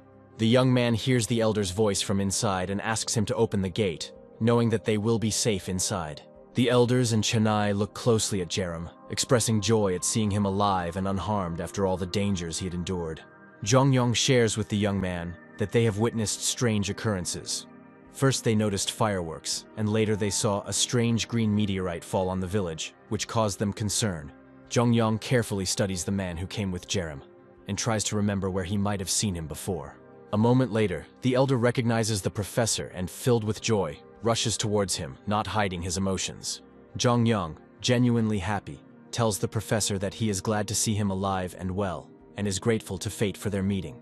Jerem asks those present to postpone greetings until later. The guy says that he has an important message that cannot be delayed. A young man tells his friends that he needs to share with them important information about a fallen green meteorite that could change their understanding of what is happening. Jerem's team gathers in one of the rooms of his house. The young man tells them in detail what he has learned. The survivors quickly realize the gravity of the situation, their faces reflecting anxiety and despair as they realize that their situation has become even more dangerous. Chenaye is particularly upset that the village, which was once a beautiful and peaceful place, has turned into a real nightmare, filled with horrors and deadly threats. Jongyong worries deeply about the surviving humans, realizing that their food supplies are rapidly running low, putting them in even greater danger. Sebastian, trying to contribute, says that he has several ideas for solving this problem, but he uses specialized and complex terms in his speech that are incomprehensible to others. This infuriates Pak Dalbong, who, unable to bear it any longer, demands that the professor stop using complex and incomprehensible words and speak in simple and accessible language so that everyone can understand his thoughts. Sebastian, confused, wants to rectify the situation and asks those present if they remember that he has a flock of black crows living in his house, hinting at the possibility of using these birds in their current circumstances. Pak Dalbong answers affirmatively, reminding him that he will never forget these smart and resourceful birds, who have already proven themselves useful on more than one occasion. Sebastian suggests using his ravens for reconnaissance and food delivery to the survivors, but notes a problem. The birds remained in his house, which may now be surrounded by zombies. Jerem thinks this is a good idea, since with the help of the ravens it will be possible to quickly rescue the remaining survivors in the village, delivering the necessary food to them. Jongyong rightly points out that no one present can fly, and the professor's house is most likely already surrounded by zombies, which complicates the task. Jerem, despite the difficulties, believes that it is necessary to try to break through the zombies to the professor's house, although he understands how dangerous it will be. He remembers how resilient the past zombies were and decides that he will need to find a workaround to increase his chances of success. Thinking back on his resources, Jareem realizes that after the last weapon enhancement, he has 4 magical red crystals left. The protagonist decides to use the remaining magic crystals to awaken hidden abilities in the people around him, which can significantly increase their chances of survival. Jareem suddenly stands up and, with determination in his voice, announces to those present that he will need the help of each of them for the upcoming mission. He takes his friends out into the courtyard and hands them each one of the magical red crystals, hoping that they will be able to activate their abilities. Sebastian watches in amazement as a virtual system screen suddenly appears in front of him. The professor, not hiding his amazement, asks those around him if anyone else can see this screen. Chennai tells the professor that she too sees the virtual screens of the system, and that exactly the same one appeared in front of her. Jerem tells his friends that with the help of the stones he gave them, they can awaken hidden abilities within themselves and begin to use special skills and abilities. Sebastian, interested and impressed by the offer, replies that it sounds very tempting and that he would be happy to try using this magic crystal to see its capabilities in action. Jerem is pleased with his friend's answers and emphasizes that they need to start using the crystals as soon as possible to gain the necessary power. Those around them, continuing to hold the magic stones in their hands, begin to feel how changes are gradually taking place around them and within themselves. The magical stones emit a bright energy, and soon a huge red aura surrounds each of them, signaling the beginning of the awakening process and the activation of new abilities. A bright red aura envelops those present, enhancing their strength and activating new abilities. Energy begins to concentrate around each of them, and magical crystals flare up, initiating the transformation process. Elder Pak Dalbong's innate abilities of the divine demonic martial art of Joseon are activated. He feels how streams of powerful energy begin to circulate freely throughout his body, giving him incredible strength. Pak Dalbong tells those around him that he is overflowing with power, and now no enemy can stand in his way, which gives him an incredible sense of confidence. The man raises his hands to the sky and lets out a loud battle cry, expressing all the power he now feels. He cannot hide his joy and delight, openly declaring that he is incredibly happy that such enormous power and energy has finally awakened within him. However, suddenly, an old ailment in the elder's spine flares up, causing him intense pain that momentarily overshadows his joy and makes him realize that his new power may have consequences. Pak Dalbong grabs his back and begins to loudly groan from the pain that suddenly pierced him, causing concern among those around him. Jerem, noticing this, immediately asks the elder if he is all right, expressing his concern for the man's condition. Pak Dalbong is greatly disappointed, as the red magic crystal that awakened incredible power in him was unable to solve his long-standing spinal problem, leaving him with the same pain. At this time, Jerem carefully watches the second elder, who is intently manipulating a small object that emits a bright blue glow. The boy notices that the elder, having activated his architecture skill, materialized a detailed model of an ancient fortress, which demonstrates his new abilities and opens up new opportunities for them to strengthen their defense. The elder, shrouded in a bright blue glow, appears completely focused and peaceful, completely immersed in his new abilities. Jerem watches as the elder is completely immersed in the process of modeling various designs. The man does not pay attention to those around him. His new skill has completely captivated him. Jerem looks at Chennai with caution. He is worried that the girl remains outwardly very calm and does not say anything about her changes. This seems strange to him. Chennai, breaking away from her deep thoughts, turns to Jerem and asks if he called her. The girl happily reports that her skill has been activated, and now she can thoroughly see other people's emotions and control them. Chennai activates her skill and carefully scans Pak Dalbong, instantly understanding his emotional state. She then turns her gaze to Jerem and, scanning him, is surprised to find that his happiness level has dropped, which makes her wonder about his inner state and how to help him. Therapist Chennai turns to Jerem and says that he might be a little surprised now, then extends her hand towards him. Her hand flares with bright blue energy, the system activating her innate ability called soul healing. The girl carefully touches the young man's face with her hand, and the entire space around them is instantly filled with bright blue mana energy, which pulsates in time with their emotions. As a result of Chennai's manipulation, Jerem's happiness level rises by 2 units, and his slight embarrassment instantly disappears, restoring his calm. The girl cannot contain her joy, seeing that her actions have produced immediate results, and that her ability can really be useful. At this moment, Jerem receives a notification from the virtual system. The guy learns that his friend's skills have no rank, and they are all innate. Sebastian tells those around him that he has come up with a brilliant idea that can help them get to his house, despite the presence of dangerous monsters. The professor excitedly tells them that he has found a solution and knows how they can overcome the threat on their way. Seeing the surprised faces of his friends, Sebastian silently raises his hand to the sky, as if pointing to the source of his inspiration. The professor explains that if they cannot move safely on the ground because of the monsters, then they will have to move through the air. The young people, although surprised, listen attentively to Sebastian. They do not interrupt him, and give him the opportunity to fully express his thoughts. The sun rises to its zenith, illuminating the protective shelter with its hot rays. Zhongyong touches the walls of the fortification, channeling a massive amount of his mana into them to strengthen their defense. A bright blue aura flares around the elder, instantly spreading to the walls of the defensive camp, strengthening them and giving them additional power. The man points his hands towards the roof, on which numerous plant sprouts suddenly begin to appear. In a moment, part of the roof of the protective wall is covered with trees and bushes, which quickly grow and strengthen it. Jerem, completely defying the laws of physics, stands on a vertical defensive wall and prepares to repel an attack, focusing his attention on the upcoming fight. Opposite the young man stands Pak Dalbong, who asks him to get ready and warns that he will attack now. Jerem realizes that in this position it is very difficult for him to use his legs, and in order to stay in this position he has to use a huge amount of mana, which requires a lot of effort from him.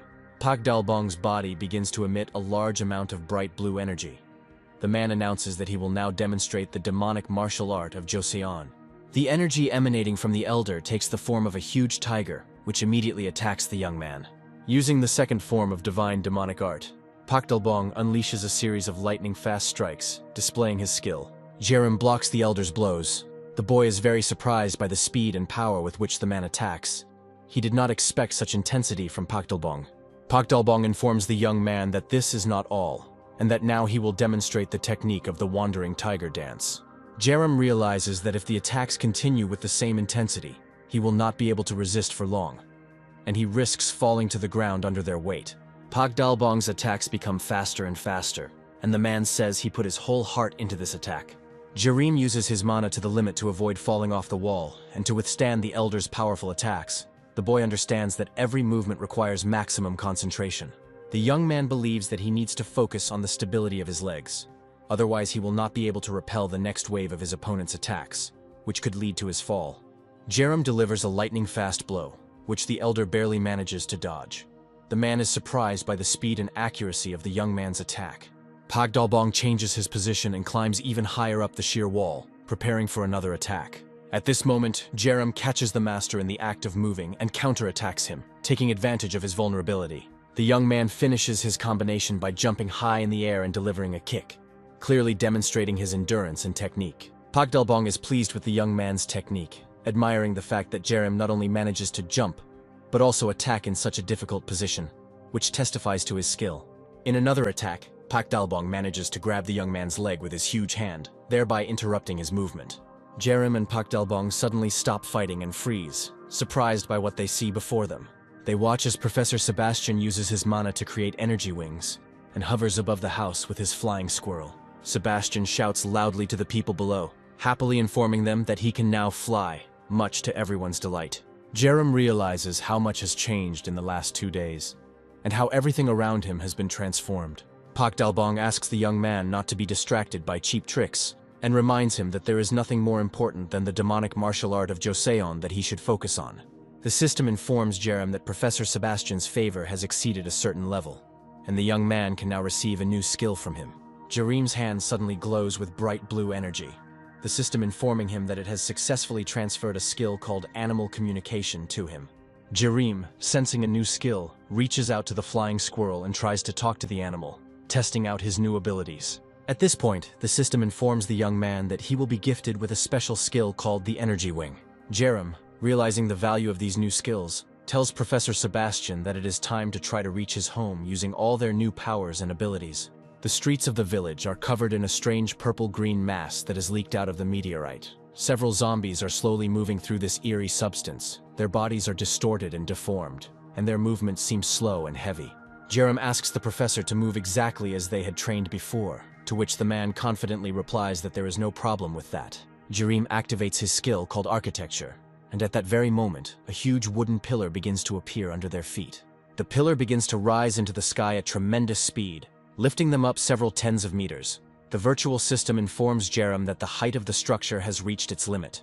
Jerem and the professor stand on top of a huge wooden pole and carefully examine the surrounding area, assessing the situation. Sebastian clearly sees his cozy house on the outskirts of the village and tells the young man about it, pointing to it.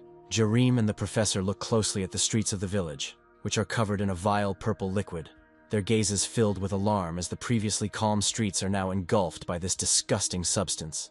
The professor and the protagonist activate their special abilities and decisively jump down from the huge wooden pole. At the same moment, Sebastian's mana transforms into strong energy wings, allowing him to glide through the air. Jerem also gains energy wings thanks to his special skill, and he flies into the territory of the infected village. From a bird's eye view, Jerem carefully examines the village and notices that some objects and rooms have not yet been captured by the purple goo, which seems strange to him. Sebastian is very scared and surprised. He notices something strange below the village and immediately reports it to the young man, his voice trembling with excitement.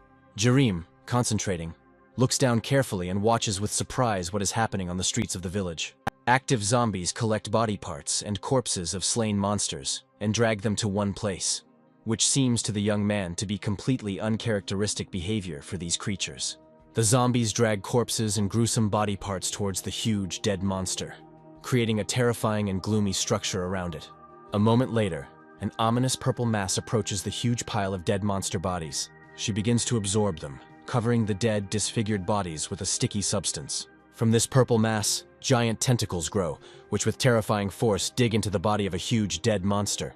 Jerem watches the scene with confusion, not understanding what exactly is happening below. Thick tentacles of purple mass wrap around the body of the dead monster and begin to move it, lifting it off the ground. After some time, the purple mass completely envelops the entire body of the huge dead monster and puts it on its feet. The monster, with a bunch of tentacles instead of a head, comes to life and lets out a terrible roar. Jerem believes that serious problems lie ahead, as he had difficulty dealing even with ordinary zombies, and now high-level mutants are starting to appear, which makes the task much more difficult. The protagonist recalls the Stalker-class monster he recently destroyed, and worries that if the purple goo revives him, this opponent will become extremely dangerous. Sebastian and Jerem fly up to the professor's house and land on his open veranda. The professor, full of joy, approaches his flock of black crows, and without hiding his delight, tells the birds that he is incredibly happy to see them again. Professor Sebastian watches with joy his black crows, who, upon hearing his voice, begin to caw in response, as if greeting him. These intelligent birds closely follow the man. They are ready to carry out any task that he sets before them. The crows surround the professor and land on his shoulders, at which point the man activates his mana. A moment later, Sebastian develops huge, powerful black wings behind his back, giving him an imposing and impressive appearance. Jerem watches what is happening with great surprise and asks the professor what is happening. Sebastian smiles a joyful smile and tells the young man that he has gained new strength. Sebastian soars through the sky with huge black wings behind his back, his face glowing with joy and confidence, and his flying squirrel sits on his shoulder, while loyal crows circle around him, accompanying the professor in his flight. Jerem leaps into the air with force, activating his energy wings, and joins the professor and his flock of crows. Together, they begin moving towards their refuge. Ugly monsters roaming the streets of a ruined village notice people flying in the sky. The zombies, realizing that they cannot reach them, let out cries of helplessness and anger, their rage only intensifying from this helplessness. The purple sticky goo covering the bodies of some zombies suddenly activates and begins to move, as if reacting to their emotions. After some time, this mass transforms into dense threads that shoot into the air at great speed, trying to grab flying people. Sebastian notices that the mass spilling out into the streets of the village begins to fire at them, and immediately informs Jerem about it. Jerem and the professor quickly maneuver to avoid the blows of the strong tentacles of the purple mass that are constantly trying to grab them. Jerem realizes the mortal danger, because if the attack continues, the tentacles can knock them down, and they will both fall down. Jerem quickly attacks the purple tentacles that are trying to grab him and Sebastian, his blows powerful and precise, each one accompanied by a flash of energy. Sebastian is soaring through the sky, surrounded by his faithful crows, but suddenly loses his balance, which is worrying, as any mistake in such a situation could lead to serious consequences, especially considering that deadly zombies are waiting for them below.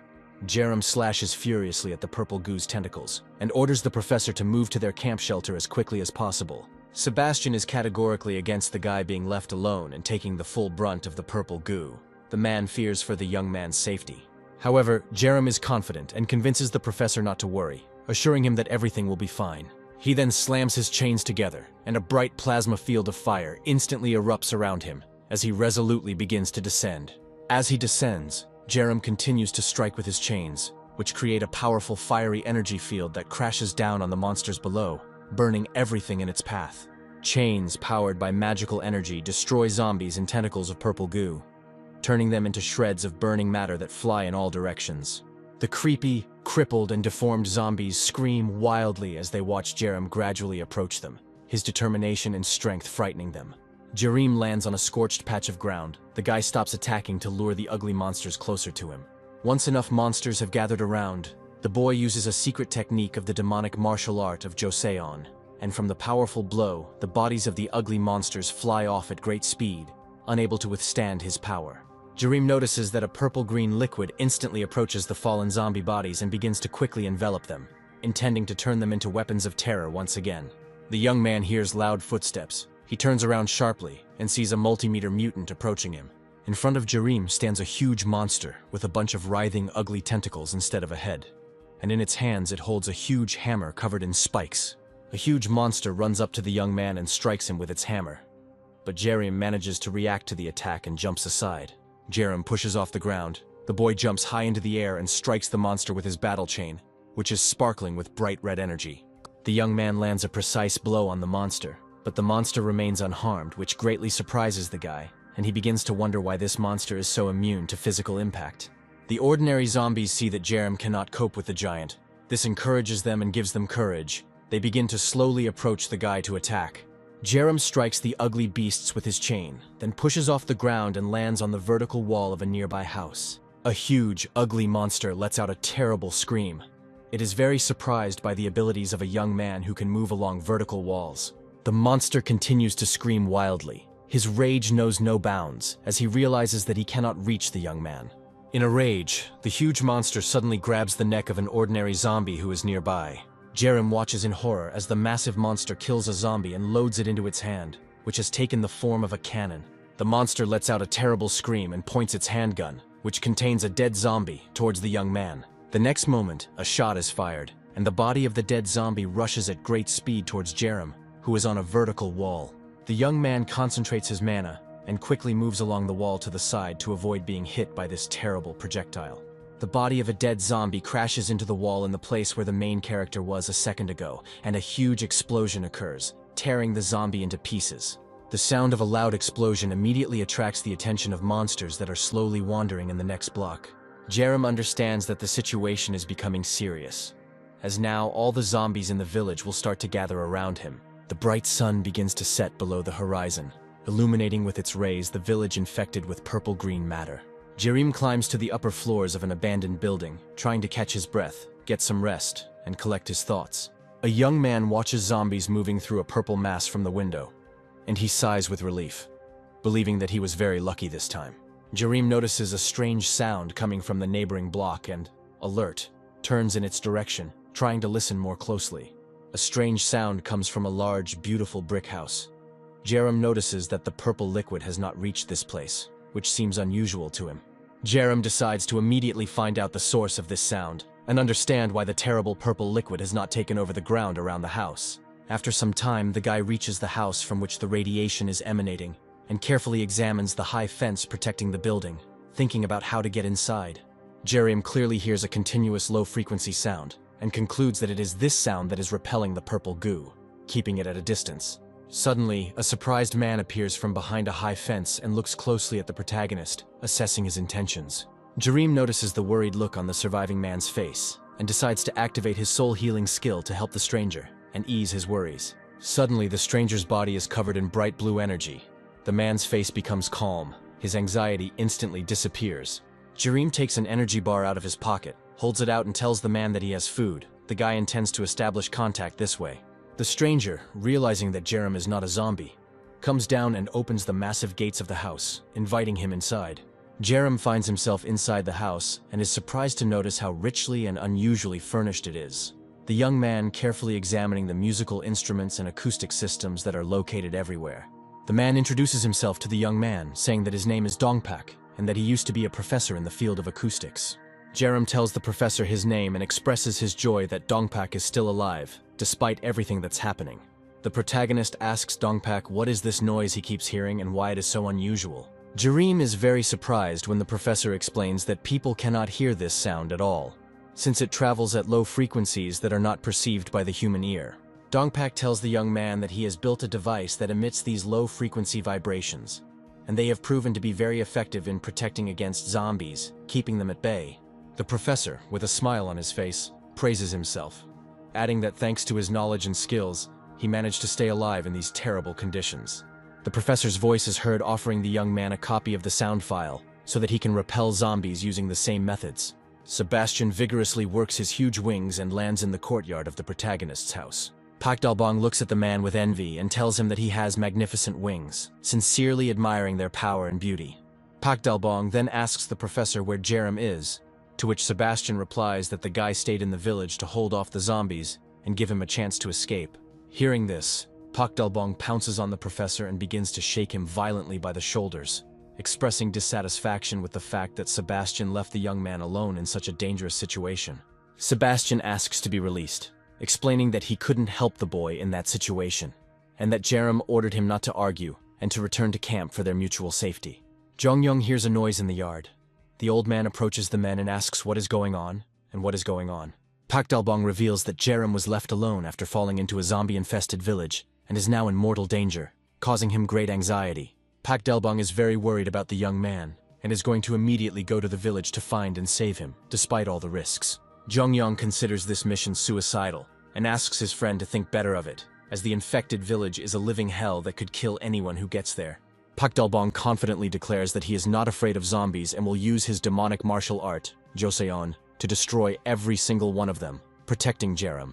Chennai asks the man to be realistic about his strength, warning that he might be able to handle 1 or 2 zombies. But if there are more, he will have no chance against the vile monsters. Jongyung agrees with the girl. He says that Pak Dalbong's chances are really slim, especially considering his back problems, which could become a serious obstacle in the fight. Pak Dalbong, unable to contain his irritation, asks those present if they have any plan to help Jerem. Jongyung assures that Jerem is a smart and trained young man, and it won't be easy for the monsters to deal with him. The elder asks Pak Dalbong to calm down and not to act rashly in a fit of emotion, as this could only complicate the situation. Chennai fully agrees with the elder, emphasizing that at such times, everyone needs to remain calm and act sensibly. Sebastian reminds them that they now have a flock of crows that can be used for various tasks, including scouting and foraging. The survivors decide that they need to focus on defending the camp for now, and use the flock of crows to accomplish this task. Chennai adds that to carry out their plans, they need an experienced and strong fighter who can support them in case of an attack. Sebastian admits that he doesn't know anyone who could help them scout the surrounding area. Pak Dalbong confidently states that he has an experienced and reliable person in his granddaughter. He is convinced that his granddaughter definitely survived, and perhaps by this time has already awakened, having become even stronger. The man says that his granddaughter is a martial arts master, who can be relied upon in any situation. Chenaye agrees with him and asks how she can be found. The girl wants to get help from such an important ally as soon as possible. Pak Dalbong explains that his granddaughter is most likely in a Joseon school of demonic martial arts, at a dojo in a nearby village. Sebastian, hearing this, realizes that he knows Pak Dalbong's granddaughter, and enthusiastically says that he used to watch TV shows from this martial arts school very often, admiring her skills. In a nearby village located in the high mountains, there is a dojo where Pak Dalbong's granddaughter, known for her outstanding fighting skills and abilities, lives and trains. Pak Dalbong's granddaughter stands before a row of students lined up in 2 lines, standing out from the crowd with her confident posture and radiant aura that conveys her authority and leadership. A secluded place surrounded by dense forests serves as her refuge, where she hones her skills and prepares to face any threats that may arise in this dangerous world. Sebastian makes a special loud cry to call the leader of the crows to him. The leader of the crows instantly reacts to the professor's signal and flies up to him. Sebastian shows the crow a phone with a photo of Pak Dalbong's granddaughter on it and orders the bird to find the girl immediately. Sebastian orders the other birds to join the leader of the flock and asks them to be very careful and take care of themselves. A flock of crows, having accepted Sebastian's order, soar into the sky and spreading their black wings, confidently head towards the sun, quickly disappearing on the horizon. A flock of crows flies through the sky, carrying in their claws a secret message and food that needs to be delivered to the right place. A flock of huge crows gracefully flies over the infected village, not in any danger as zombies almost never react to animals. Dongpak notices a flock of these huge birds approaching his house. Jerem informs him that the crows will now bring them supplies. Jerem believes that the huge black crows arrive just in time to support them in their time of need. Dongpak is impressed by the smart bird's actions and expresses admiration, telling the young man that he really has a great team that knows how to act in critical situations. The professor, impressed by Jerem's organization, admits that his shelter inspires confidence, and he is ready to rely on the young man in his future actions. Dongpak, a little hesitantly, asks Jerem if he can accept him into his team, adding that he is a good specialist and is confident that he can be useful in their common struggle for survival. Jerem is not against the man joining the team.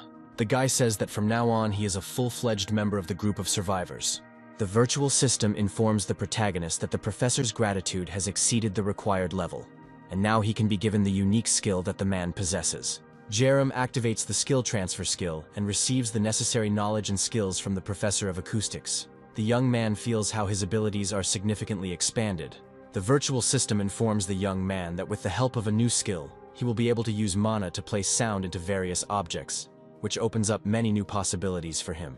Jerem decides to immediately use the acquired sonic skill and improve his combat metal chains to make them even more deadly in battle against monsters. The young man concentrates his mana and begins to pump the metal chains using the sonic skill, filling them with new, previously inaccessible potential.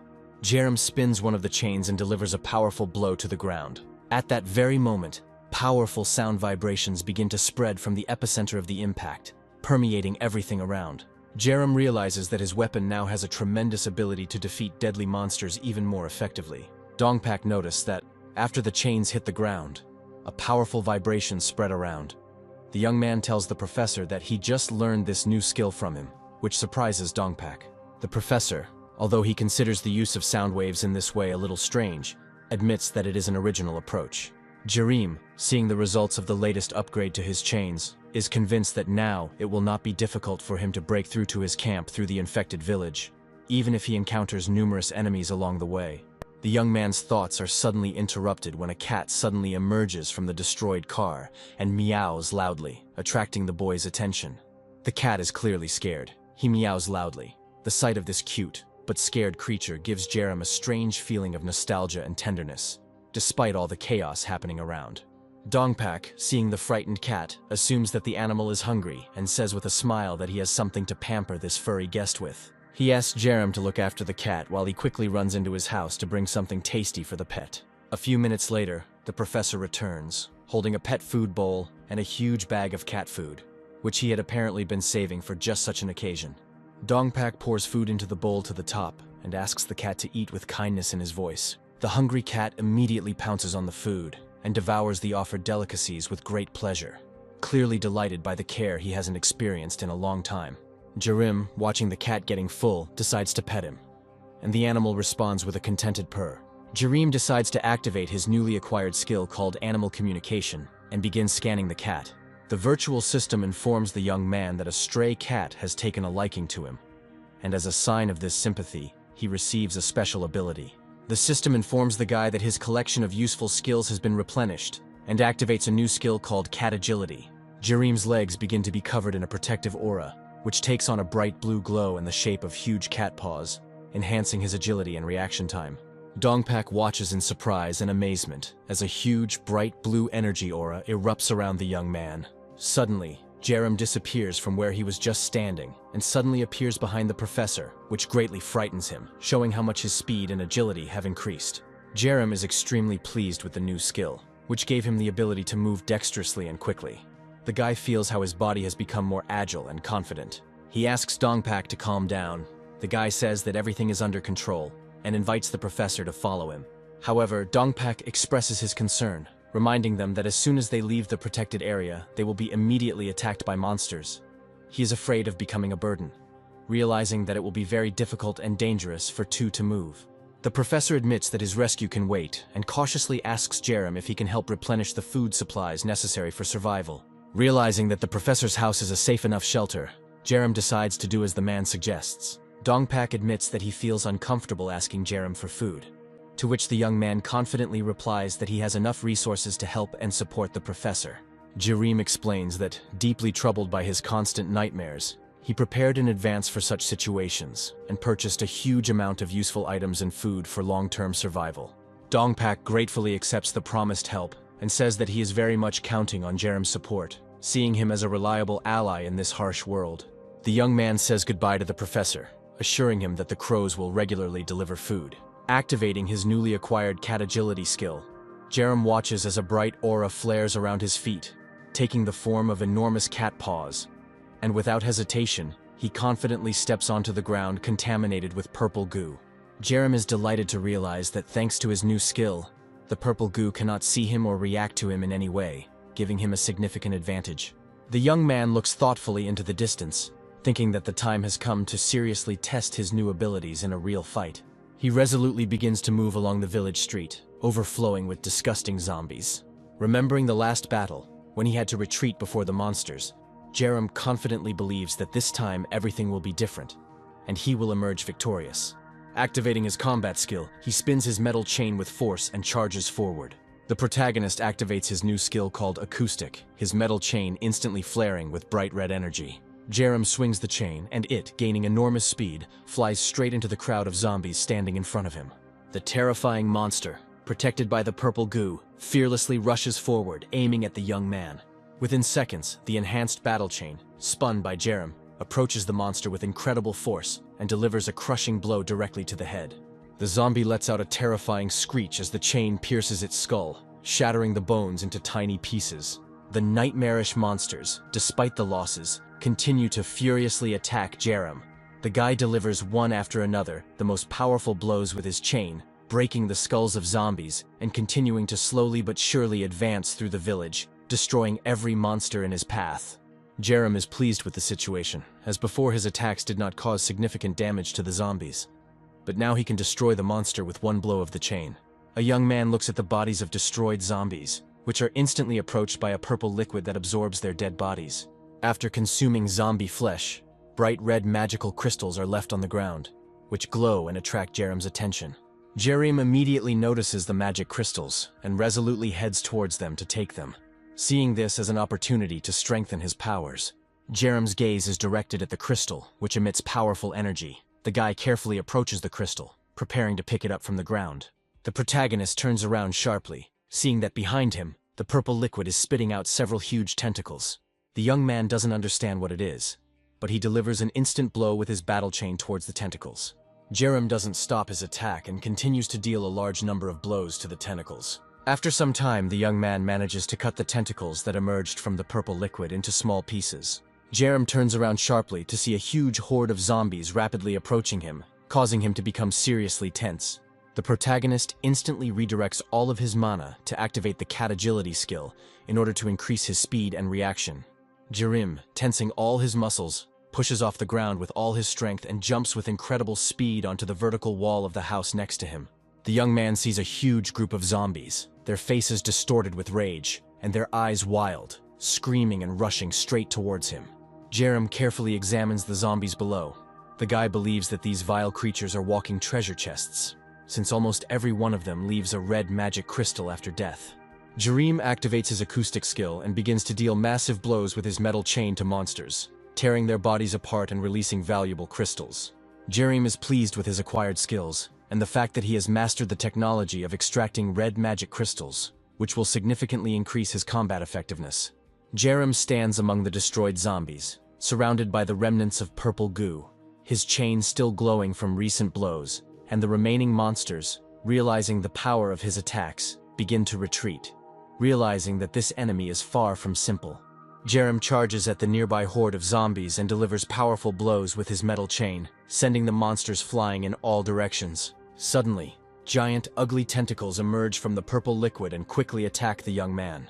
Jerem reacts instantly, and with one powerful blow of his chain, he cuts the tentacle in half, after which he carefully looks around the battlefield, and notices with surprise that after the purple liquid absorbed the corpses of the monsters, many bright red magical crystals remained in their place. The young man is shocked by the number of magic crystals.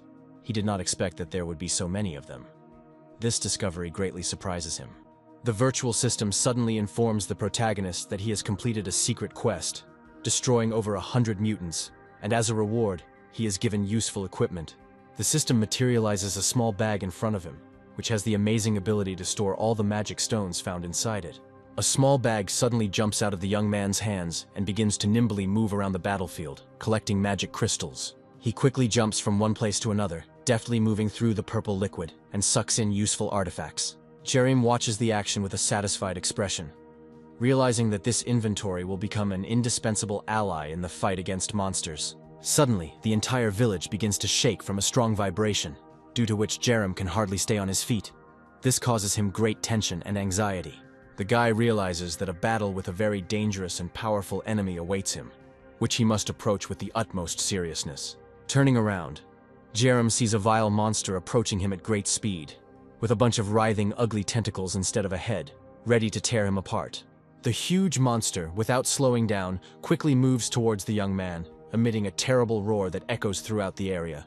Jerem understands that before the decisive battle he needs to strengthen his skills as much as possible. He extends his hand, calling forth a bag of magic crystals.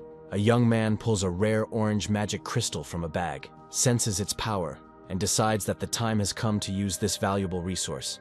The virtual system reports that this stone possesses incredible power and can significantly enhance the fiery power of its chains.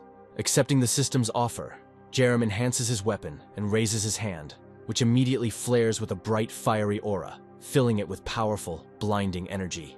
The metal chains, having gained increased power, begin to glow with a bluish flame. The system informs that a new skill called Blue Flame Dragon has now appeared in his arsenal. The huge, ugly monster continues to approach Jerem without stopping, aiming its hand, which has turned into a huge cannon, at him. There is a loud explosion, and the monster fires the zombie's corpse from its hand cannon, sending it flying at high speed straight towards Jerem. The young man raises his metal chain to strike, and a bright blue aura instantly flares around it, taking the shape of a dragon. Jerem delivers a powerful blow, directing his chain straight towards the massive monster, aiming to break through its defense and stop its rapid advance.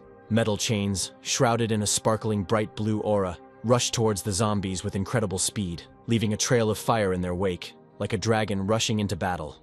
A powerful chain, surrounded by a bright blue aura in the shape of a dragon, slams into the massive monster with tremendous force, tearing through its defenses and leaving behind a destructive wave of energy that sweeps away everything in its path. The vile monster, realizing the inevitability of the approaching blow, desperately tries to fire another shot. It quickly loads the body of a recently killed zombie into the cannon on its hand. A huge, brightly shining energy field, taking the form of a dragon, is inexorably approaching the monster. Its power is so great that the air around the monster vibrates, causing it to shake from the powerful radiation.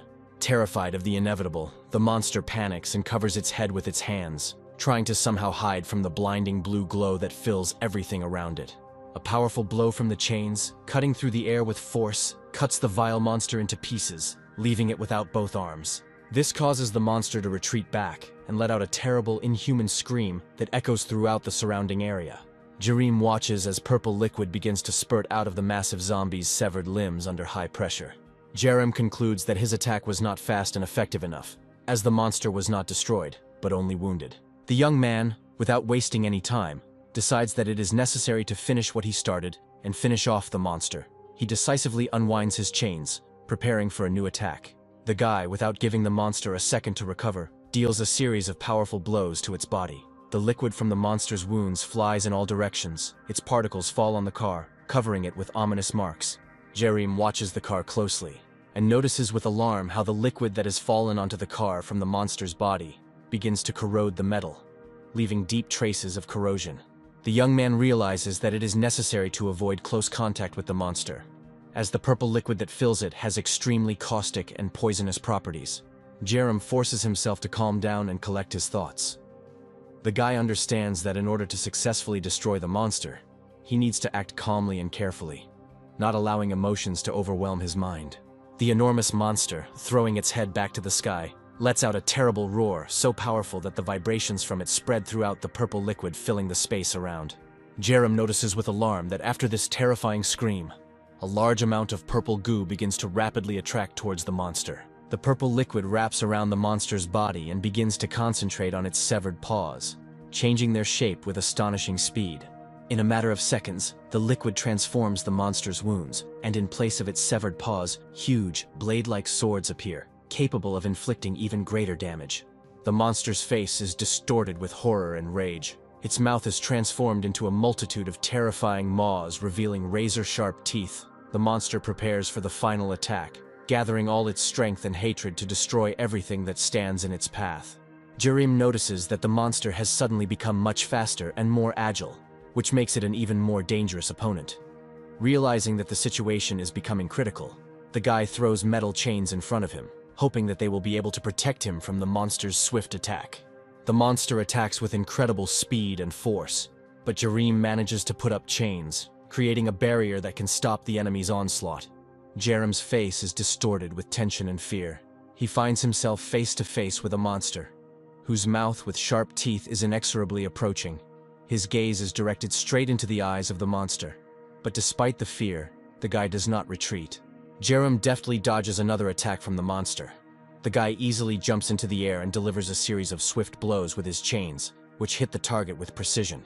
Leaping over the monster and appearing behind its back, he spins his battle chain at great speed, preparing to deliver a crushing blow that could prove decisive in this battle.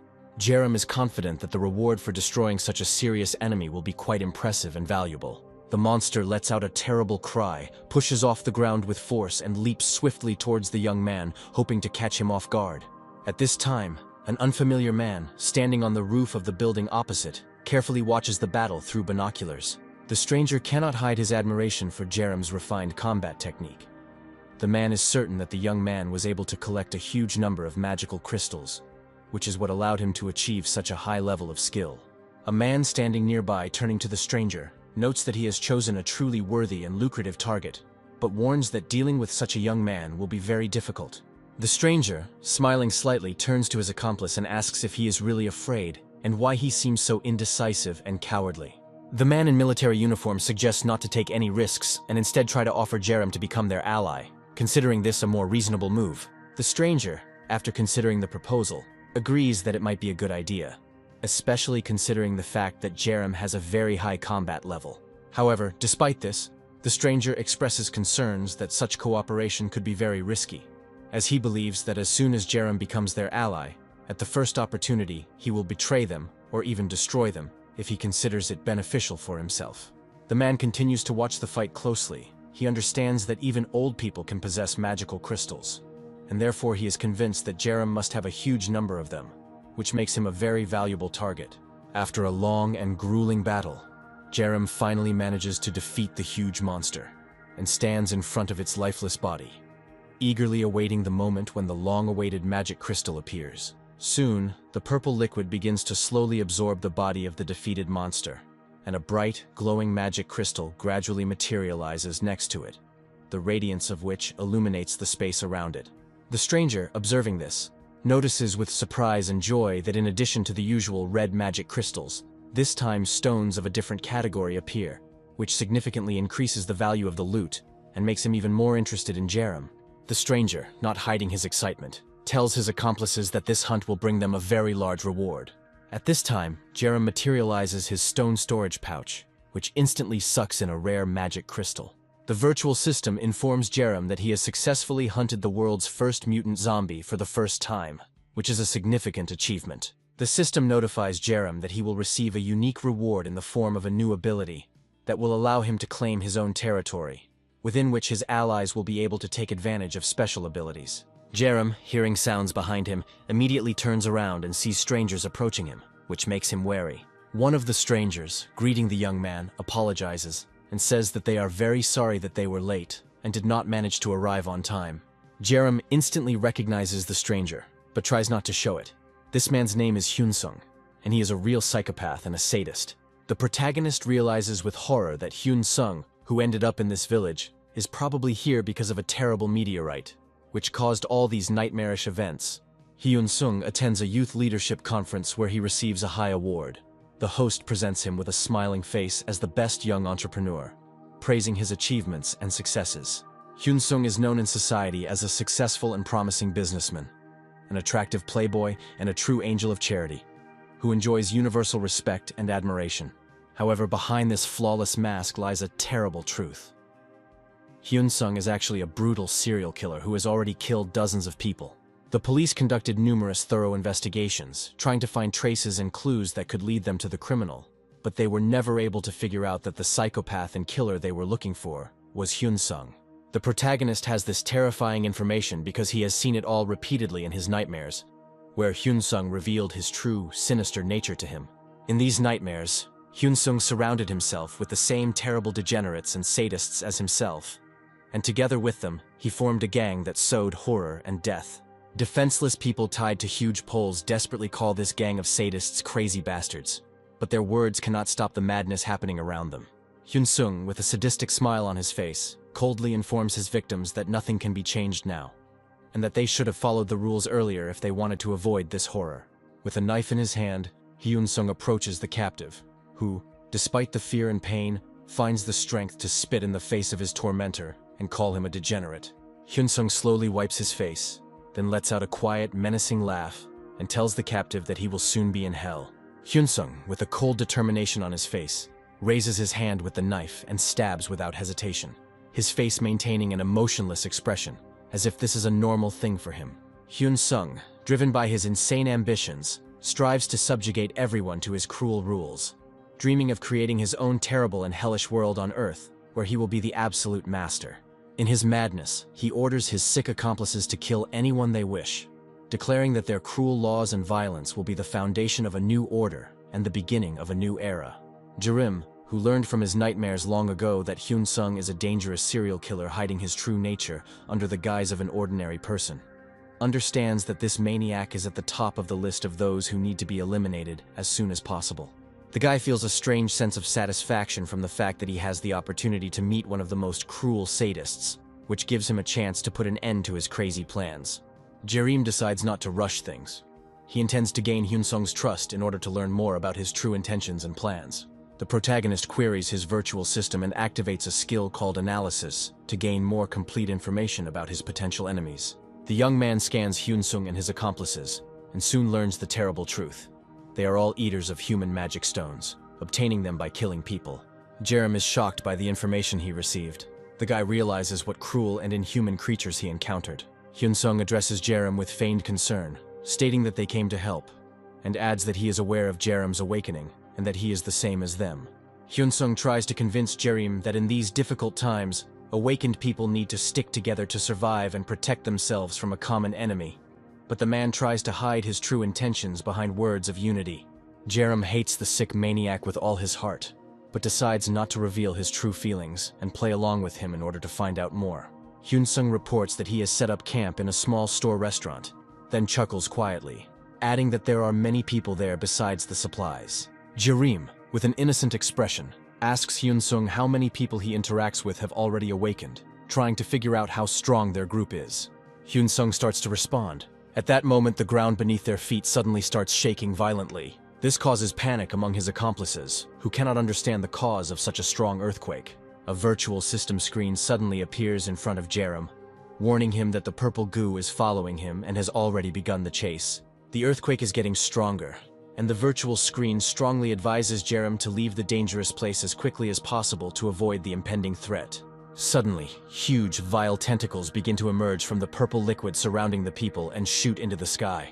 At the same time, a huge crowd of zombies appears from the neighboring blocks and immediately heads towards the people. One of Hyun-sung's accomplices screams loudly, swings his spear, and sends a curse towards the zombies. The second accomplice, overcome with fear, begs his leader to immediately leave this dangerous place, seeing that the situation is getting out of control.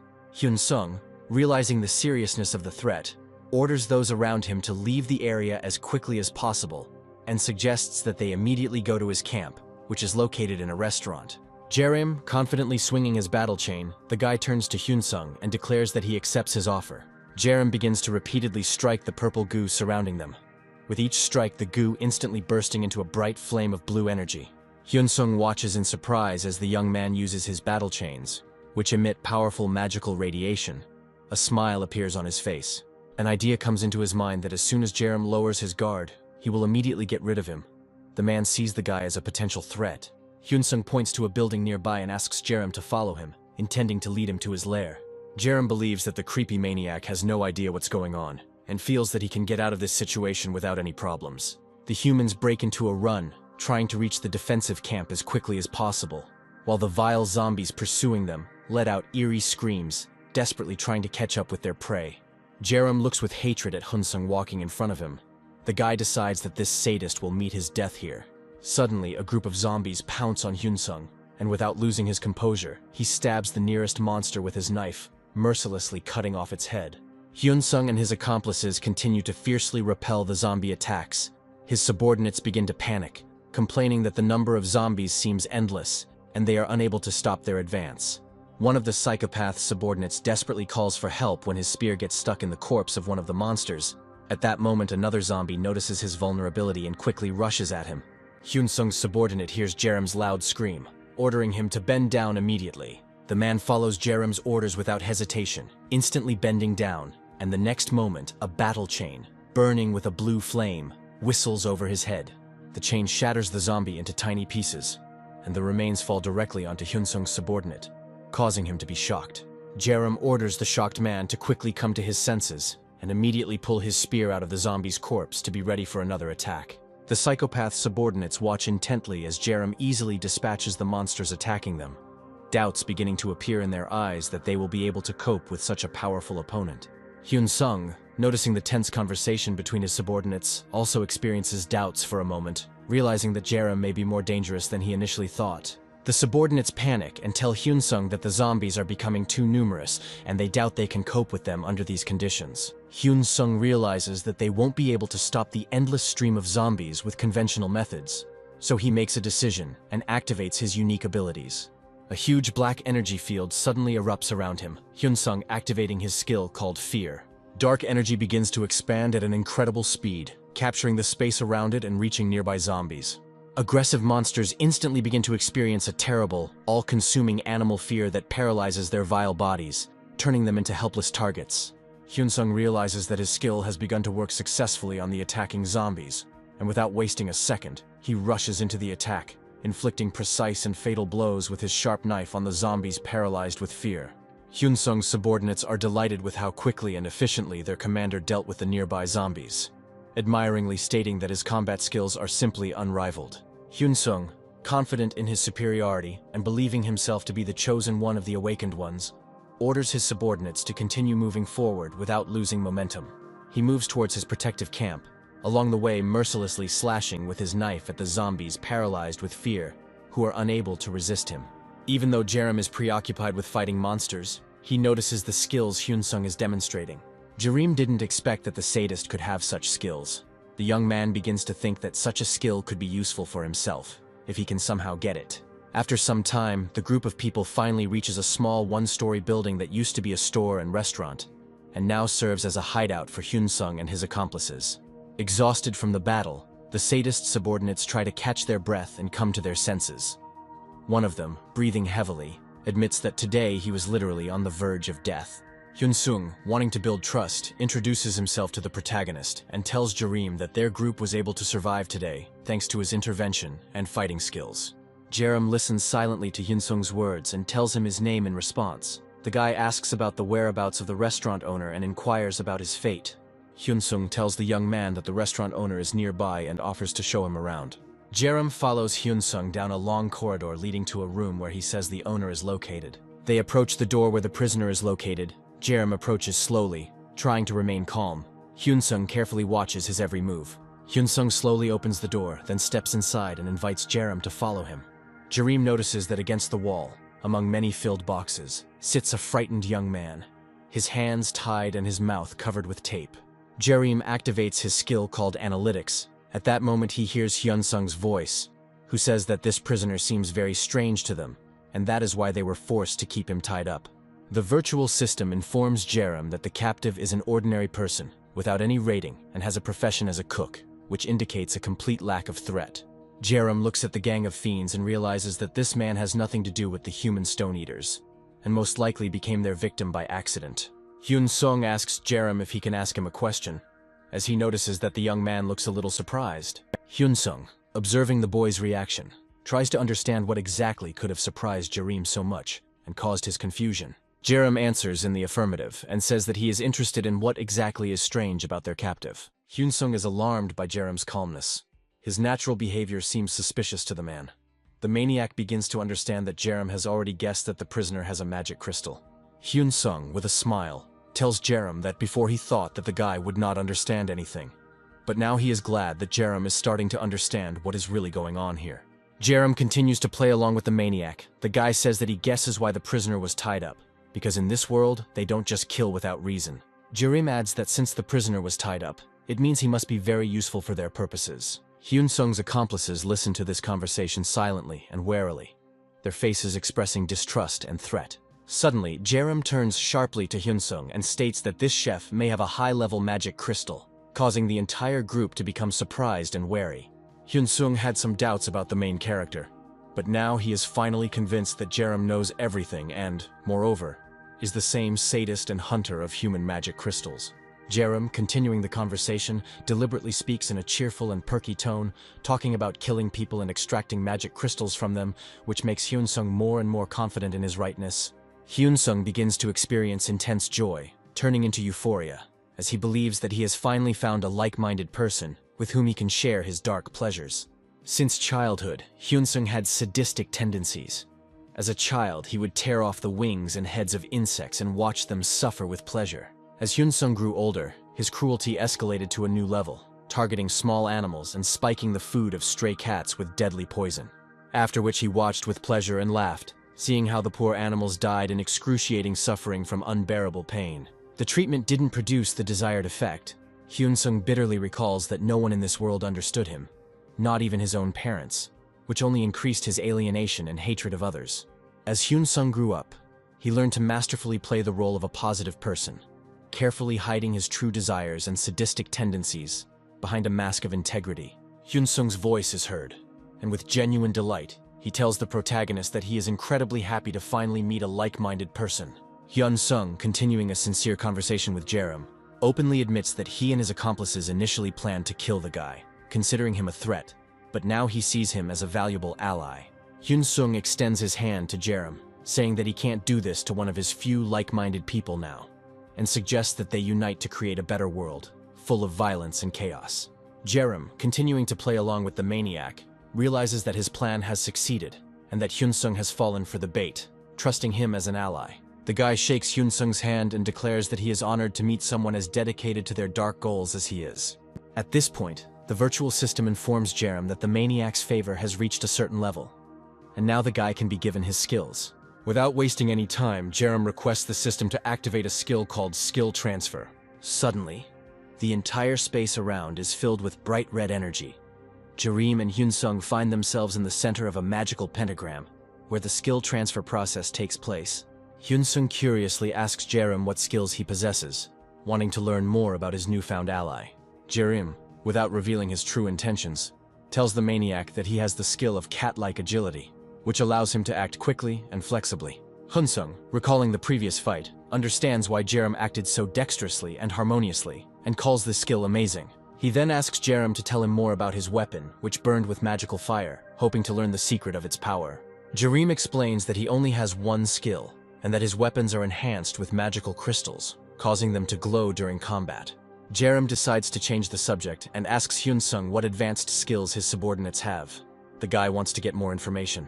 In response, Hyun Sung reports that his subordinates have no skills, which makes Jerem suspicious.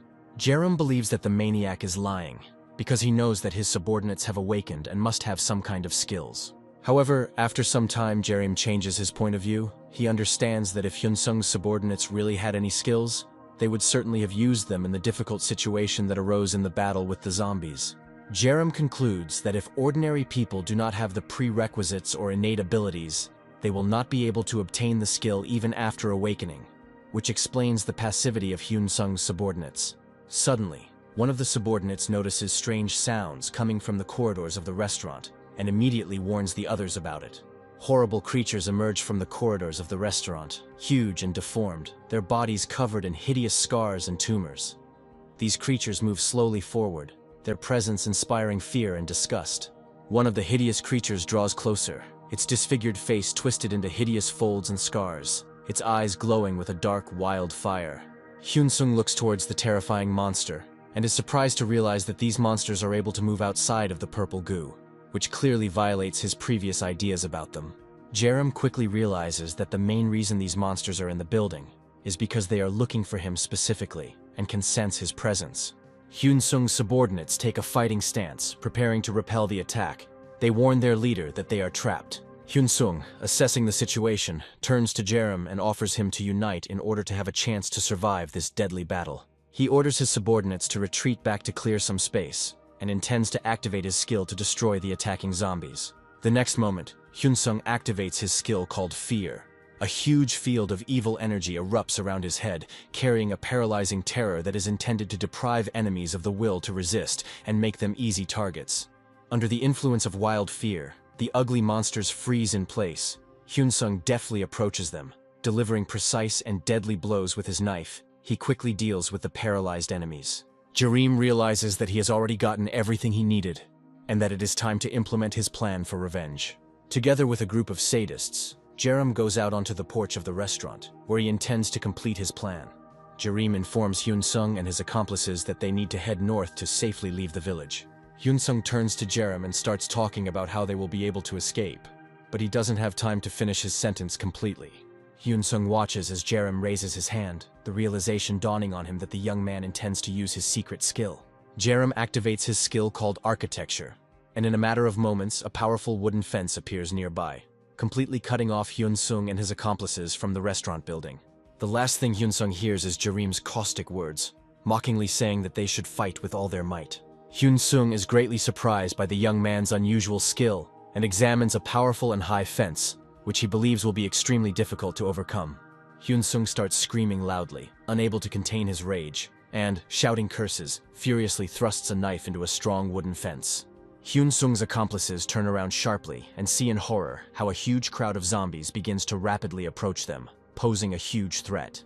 One of the accomplices panics and asks Hyun-sung what they should do now. He says that the number of zombies is too great, and they will not be able to cope with such a horde. The second accomplice, trembling with fear, begs Hyun-sung to think of something to save them. Hyun-sung wastes no time in rushing into the attack, getting within a comfortable distance of one of the huge zombies and delivering a sharp blow with his knife, which instantly cuts off the monster's head. Hyun-sung looks at his accomplices and thinks that these people are useless, but they can stall for time and give him an opportunity to escape. The accomplices are surrounded by a huge crowd of zombies and tentacles. They look at Hyun-sung with hatred, realizing that he abandoned them. Hyun-sung tells his accomplices that he has no pity for the useless creatures, and continues on his way, ignoring them. Huge, vile tentacles wrap around the accomplices' necks and begin to strangle them instantly. Hyun-sung watches as the zombies begin to devour his accomplices. He chuckles quietly and says that worthless people are of no use. Hyun-sung fearlessly rushes towards the huge tentacles that appear in his path. He curses the monster and stabs it with a knife. At that very moment, a large group of zombies appears from behind the tentacle and rapidly approaches Hyun-sung. The psychopath experiences intense fear, realizing that he cannot cope with so many zombies, and begins to think that he could die here and now. In desperation, Hyun-sung gathers all his mana and activates a skill called Fear, throwing out a large amount of dark energy towards the monsters. Hyun-sung then charges into the crowd of zombies, delivering furious and sharp blows to the monsters. The forces turn out to be unequal, and after some time the zombie manages to grab Hyun-sung. The man screams in despair and declares that he will not die until he takes revenge on Jerem. The tentacles tightly squeeze the psychopath's hands, depriving him of the opportunity to escape.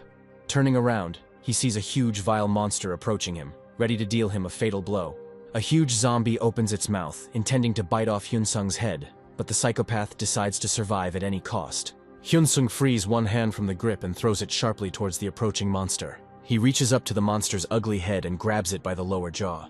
With a sharp movement, Hyun-sung squeezes the jaw of the ugly zombie and tears off a piece of decomposed flesh. Hyun-sung is determined to survive at any cost, even if it means turning into a monster. And with these dark thoughts, he begins to devour the flesh of zombies. Jerem stands at the security fence and hears that on the other side all sounds suddenly disappear. and an ominous silence falls. He comes to the conclusion that the structure he has erected is strong enough to buy him some time for further action. The young man immediately goes to the room where the prisoner is, with the intention of freeing the cook. Jerem cuts the ropes that bound the prisoner and removes the gag from his mouth. He extends his hand to the young man and tries to talk to him, but the guy is in a state of severe shock and does not react to what is happening. Suddenly, the captive cook comes to his senses. He lets out a loud scream and, with an expression of horror on his face, jumps back, experiencing panic fear. Jerem understands that the guy needs help as quickly as possible. The young man activates his skill called soul healing.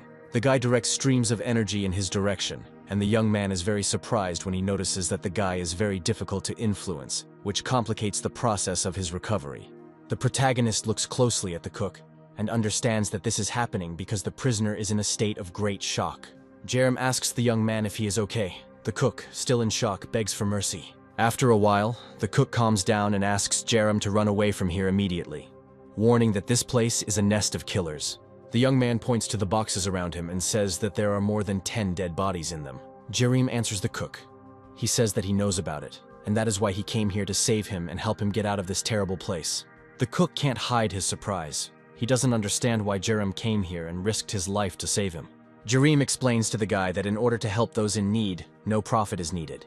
Jerem then hands the young man a red magic crystal, assuring him that this item will help him escape from this terrible place. The cook looks closely at the magic crystal. His mind is taken over by fear. He begins to think that Jerem could be the same killer as the people who held him captive.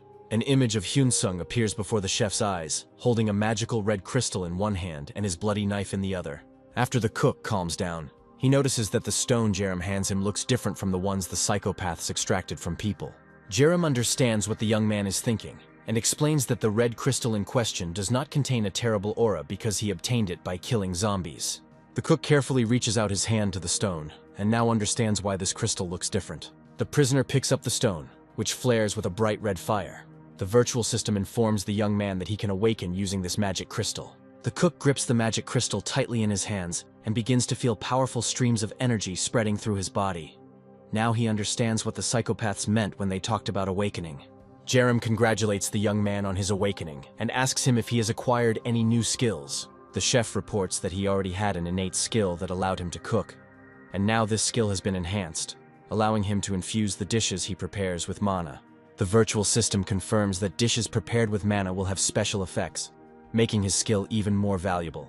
Jerem recalls the psychopath's subordinates and realizes that he has received further confirmation that after awakening, a person receives skills and abilities only if he initially had a predisposition for them. Jerem finds this information useful because he now has a more comprehensive knowledge of how to use and transfer skills, which can help him in the future. After congratulating the young man on his awakening, Jerem asks the former captive his name, wanting to learn more about his new ally. The cook tells the protagonist that his name is Song Hammon and that before the attack by the gang of psychopaths, he worked as a cook in this restaurant. Jerem assures Song Amin that he will help him escape from the trap and asks him to prepare something to strengthen himself and restore his strength. Song Amin replies that he will immediately organize something and runs to the kitchen. Jerem tosses the bag of magic crystals in his hand. The boy understands that with his current level of skills, it will be difficult for him to protect Song Amin from possible threats. The protagonist reflects on which skills he needs to improve first to increase his chances of success. In addition, Jerem began to notice that as the number of skills increased, his mana level was gradually decreasing, which was starting to worry him. Jerem is considering how to increase his mana while still expanding his skill pool to maintain his combat effectiveness. The protagonist comes to the conclusion that a special orange crystal, which he received after defeating a powerful mutant, can help him with this. Jerem decides to activate a skill called Transmission and squeezes an orange magic crystal in his hands. At the same moment, a bright flash of energy occurs, illuminating the entire room with powerful streams of light. The virtual system informs Jerem that a skill called Transmission has been successfully enhanced, allowing him to use multiple skills without losing much mana. Jerem, with a confident smile on his face, clenches his fist, feeling the power that now flows through his body. He feels that his decision to use the orange crystal was the right one. The next skill that the main character improves is a skill called Analysis. Now Jerem can predict the movements of his opponent, which significantly increases his combat abilities. Jerem's hand begins to emit bright blue energy, and he feels unusual changes occurring in his body. At this moment, Song Haman appears at the door, the cook holding a huge plate of food in his hands, which radiates a lot of energy. In front of Jerem, on the plate, lies an exquisite dish that radiates bright light and is filled with powerful energy. This dish, prepared by Song Haman, is clearly different from ordinary food. Bright flashes of energy constantly appear on the plate with food, attracting Jerem's attention, and the chef's voice is heard, confidently telling him that he should like the dish. Jerem starts eating the treat and is immediately immersed in its rich, intense flavor, which is so strong that he can't stop eating it. Jerem feels significant changes occurring in his body. The virtual system informs him that in the near future, all the parameters of his skills will be increased by 20%, and this effect will last for at least 6 hours. Jerem can't stop himself and continues to greedily devour the offered treat, realizing how beneficial it is for him. The guy finishes his meal and throws his empty cup on the table. He says with satisfaction that he has never tasted anything tastier in his life. Jerem tells the cook that his skill has proven extremely useful, and that he is feeling much better now, so they can leave right now.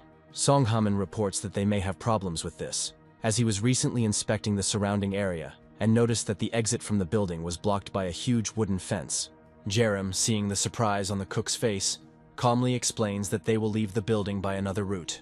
Activating his combat metal chains, Jerem delivers a powerful blow to the concrete floor of the building.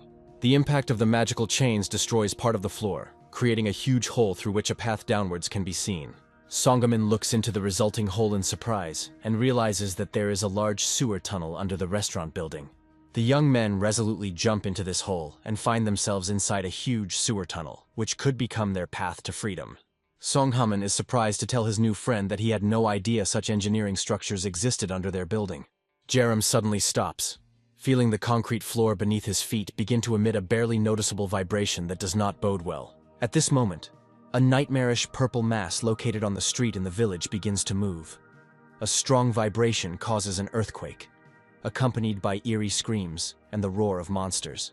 The tunnel the young people are in begins to shake violently, and they struggle to stay on their feet. The concrete wall of the sewer tunnel begins to crack, and a moment later, a powerful explosion occurs, sending pieces of the concrete wall flying in all directions.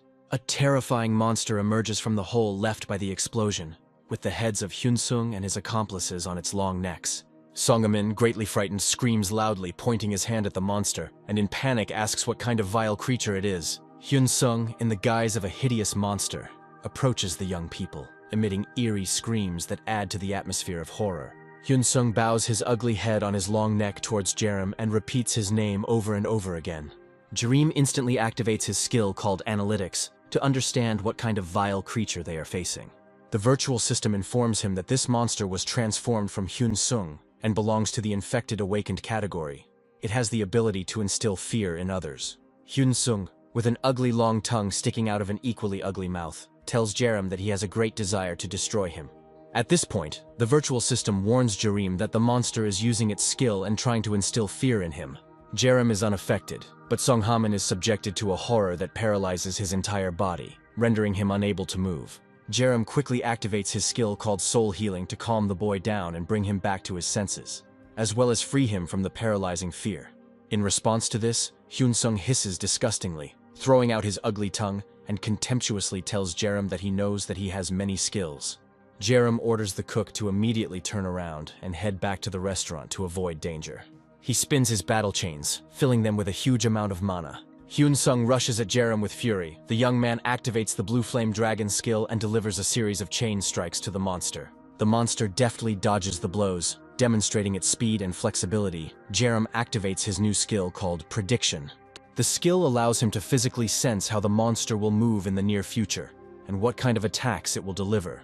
Jerem looks confidently at Hyunsung and tells the monster that he is in for a very unpleasant surprise. Jerem uses a skill called Prediction, which allows him to anticipate all the monster's movements, and delivers a series of powerful strikes with his battle chain. The monster lets out a terrible roar and jumps back. Jerem notices that his attacks hit their target and partially destroyed the monster's body. The three-headed monster retreats to a safe distance and lets out a terrible howl, reflecting its rage and pain. One of the monster's heads says that Jerem is moving too fast and they cannot predict his actions. The second head agrees and adds that in addition to speed, the guy has incredible strength, and they have practically no chance of winning. The third head, which belongs to Hyunsung, speaks with contempt towards his former accomplices. calling them worthless freaks who are incapable of anything. Hyunsung licks his vile mouth with a long, horrible tongue. He informs that they will not rush and will kill Jerem slowly, enjoying every second of his suffering. The virtual system informs Jerem that the monster is using its fear installation skill at 70%, making the situation even more dangerous. Jerem decides to find out what the monster is up to and switches to the prediction skill. At that very moment, he learns that the monster intends to jump behind him and deliver a fatal blow from behind. At that moment, the three-headed monster suddenly pushes off the ground and makes a jump, hoping to catch Jerem off guard. However, Jerem, anticipating his actions, turns around sharply and strikes with a battle chain, which greatly surprises the monster. A massive energy wave erupts from the battle chain and strikes the monster, illuminating the surrounding area with flashes of bright blue energy. The monster feels the dragon's magical fire begin to consume its body from the inside. It lets out a terrible roar, experiencing unbearable pain, and understands that its plan has failed. The monster continues to retreat and jumps far to the side, trying to protect itself from Jerem's next attacks. The three-headed monster begins to sense something is wrong. It is unable to understand how the young man so easily predicted its intentions. The two ugly heads of the accomplices turn to Hyunsung, saying that their opponent is too strong and that they have no chance of winning. They suggest running away while they still have the chance. Hyunsung, overcome with rage, lets out a wild roar full of malice and calls his former accomplices useless trash. Clenching his paws, which took the form of long, sharp swords, Hyunsung brings them to the necks of his accomplices. He scornfully says that they are vile creatures who have no right to life, and delivers a sharp blow, cutting off two heads that previously belonged to his accomplices. Two heads of a vile monster, which previously belonged to the psychopath's accomplices, fly off at great speed, scattering throughout the tunnel. Jerem watches this terrifying sight in amazement, feeling the dark energy emanating from the monster thicken in the air. The terrifying monster, left with only Hyunsung's head, opens its vile mouth full of crooked teeth and lets out a wild scream that makes the blood run cold. Jerem sees how the monster's body instantly begins to be enveloped in purple liquid. The guy understands that the monster is about to transform. A moment later, a completely different creature appears in front of the young man, his body now filled with powerful elastic muscles, and he has only one head left, with a huge eye that sparkles with malice.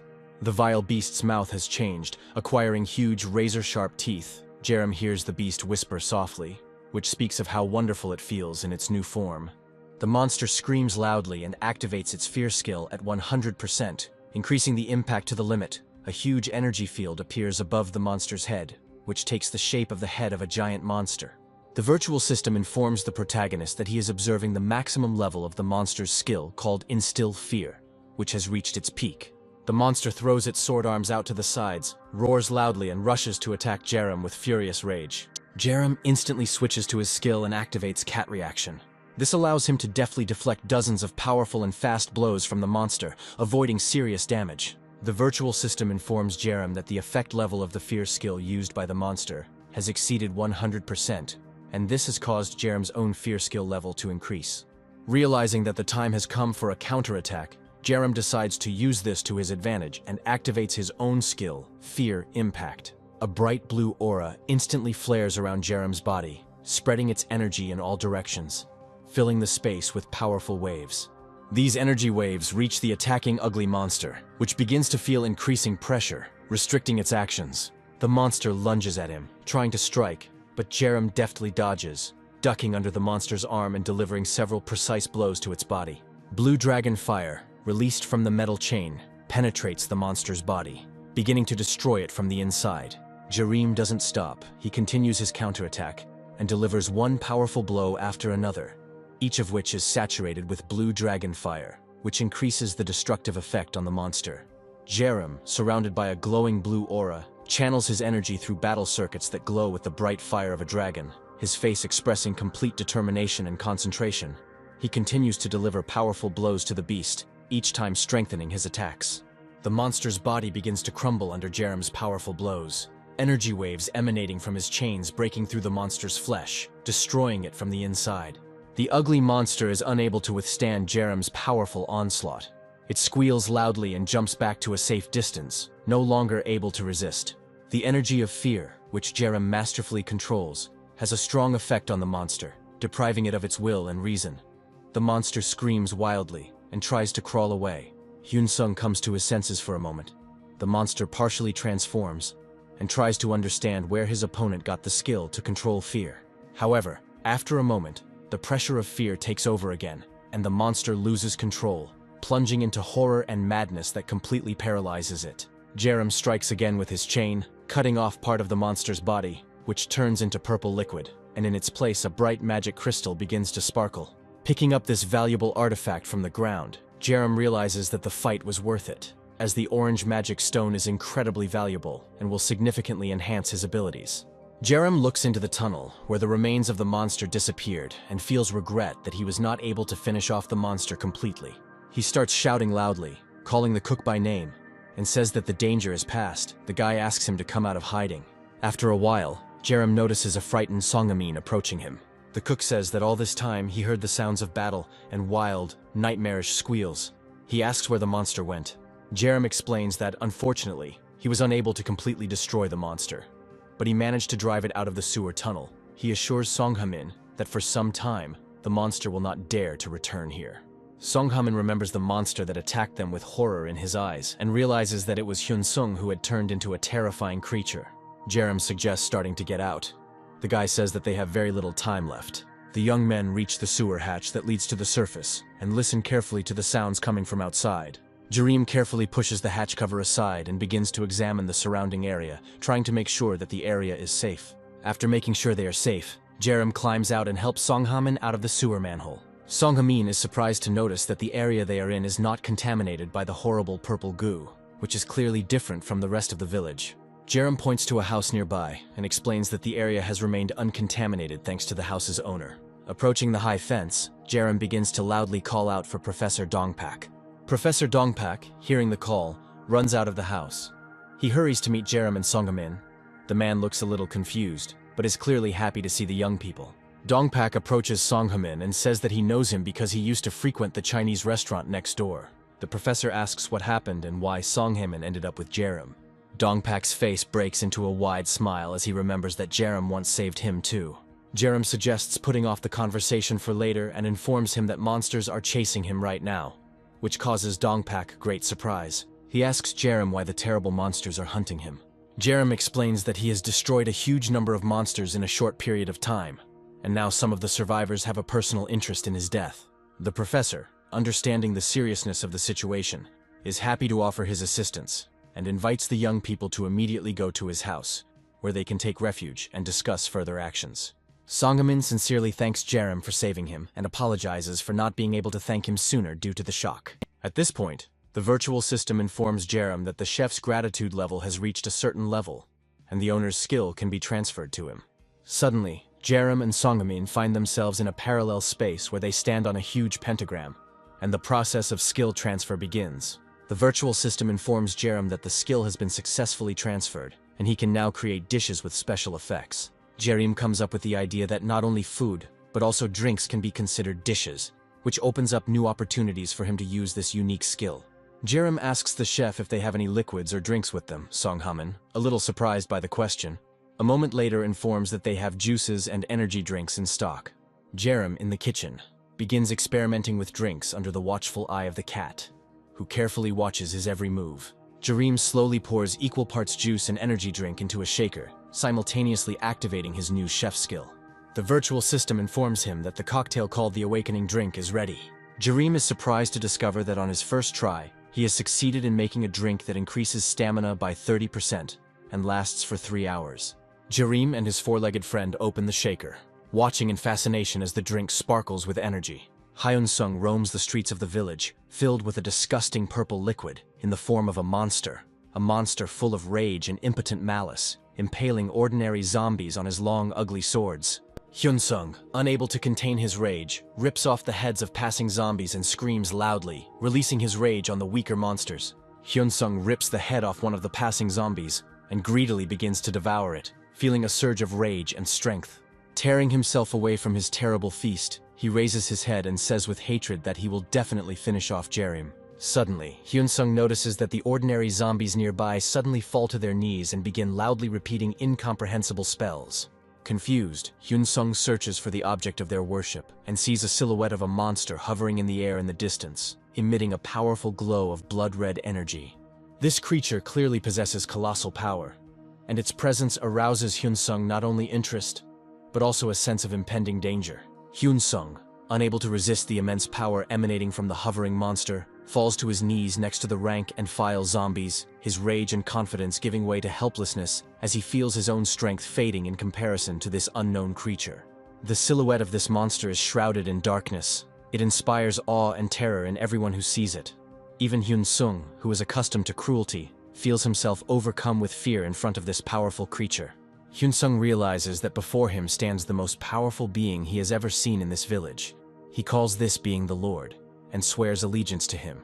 The powerful creature extends powerful tentacles from its back and strikes the purple liquid with incredible force. Enormous tentacles pierce the purple liquid, plunging into it with such force that they create massive waves that spread out in all directions. As a result of this contact, a huge, toothy, vile creature instantly appears from the liquid, tearing the air with a wild roar. Hyun-sung experiences wild joy, seeing the embodiment of power before him, and again calls him Lord, promising to dedicate his life to him. A huge demonic creature falls with a crash onto the purple liquid, splashing it in all directions. In this mass of monstrous flesh, a huge eye suddenly opens, emitting a terrible demonic energy. A huge biomass with a huge eye stares at the monster in front of it and calls it its master, acknowledging its supreme strength and power. A demonic-looking girl standing nearby listens as the biomass calls her the 24th master of the Joseon divine demonic arts. From a very young age, Pakiso could not remain indifferent to the unfair and cruel treatment of others. She always felt an inner urge to protect the weak and restore justice. A girl watches as a fat boy takes a book from a classmate. He doesn't give it back and teases the girl. Pakiso was only 5 years old when she first started standing up for the weak and getting into fights with bullies who were much stronger than her. But that didn't stop her. Pak Dalbong immediately sensed that inside his granddaughter, despite her young and tiny body, there was the iron spirit of a true warrior, ready to fight for justice. Master Pak Dalbong began intensively training Pakiso from a very young age, striving for the girl to achieve perfection in martial arts and become an invincible warrior. Her classmates, observing her physical and spiritual growth, admired her perseverance and strength. They were happy for her and tried to be there for her, feeling her inner strength and confidence. Pakiso very quickly improved not only her fighting skills, but also her psychological ones. By the time she was 6 years old, she was already able to bring peace to people's relationships without violence. In one of his meditations, Pak Dalbong curiously asked his granddaughter what she would do when she could master great power. Pakiso replied to her grandfather that her main goal was to protect everyone so that everyone could be happy in the world. As Pakiso grew older, she gained experience and eventually developed her own beliefs and principles. At the age of 17, Pakiso achieved the level of martial artist and was sent to a dojo, where she was warmly received by the monks living there.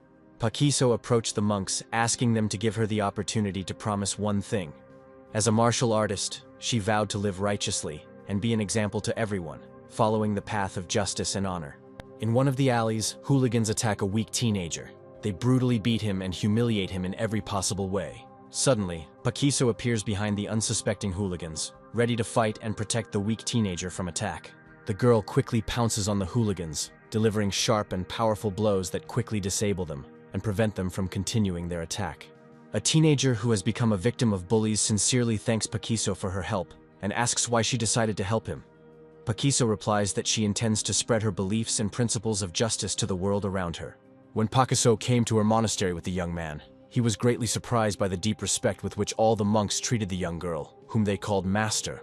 The monks, showing interest, ask Pakiso who the young man is, whom she brought to the monastery. Pakiso tells the monks that from that day on, the young man will live in the monastery and becomes their younger brother, thus officially accepting him into their community. A young man named Tane began training diligently from the first day of his stay at the monastery. His natural ability to learn allowed him to very quickly comprehend the secrets of martial arts, which impressed even the most experienced monks. A year later, Tane and Pakiso were strolling through the narrow streets of a nearby town, enjoying the peaceful atmosphere. Tane notices that in one of the alleys, the hooligans who had previously bullied him have found a new victim, without having drawn any conclusions from the past. Tane approaches the hooligans. He is very annoyed that people continue to do their mischief. Tane quickly deals with the hooligans. The girl who was their victim thanks the young man for his help. She is surprised by his courage and strength. At that moment, Pakiso saw for the first time how the man she had once saved began to help other people. and this sight deeply inspired her and strengthened her desire to bring goodness to the world. Over time, more and more people began to join the Girl Master, inspired by her example and convictions, which only strengthened her determination and faith in her principles. It was a wonderful time for Paquiso, living in a world where most people were happy and smiled back at her, feeling her kindness and strength. However, one day a catastrophe occurred, and the entire surrounding world turned into a living hell, full of horror and suffering. Paquiso asks the martial monks if they remember why they spent all these long years studying martial arts and what they were preparing for. The girl reminds them that hard and dangerous times have come, and now their time has come to prove in practice what they have been training for so long.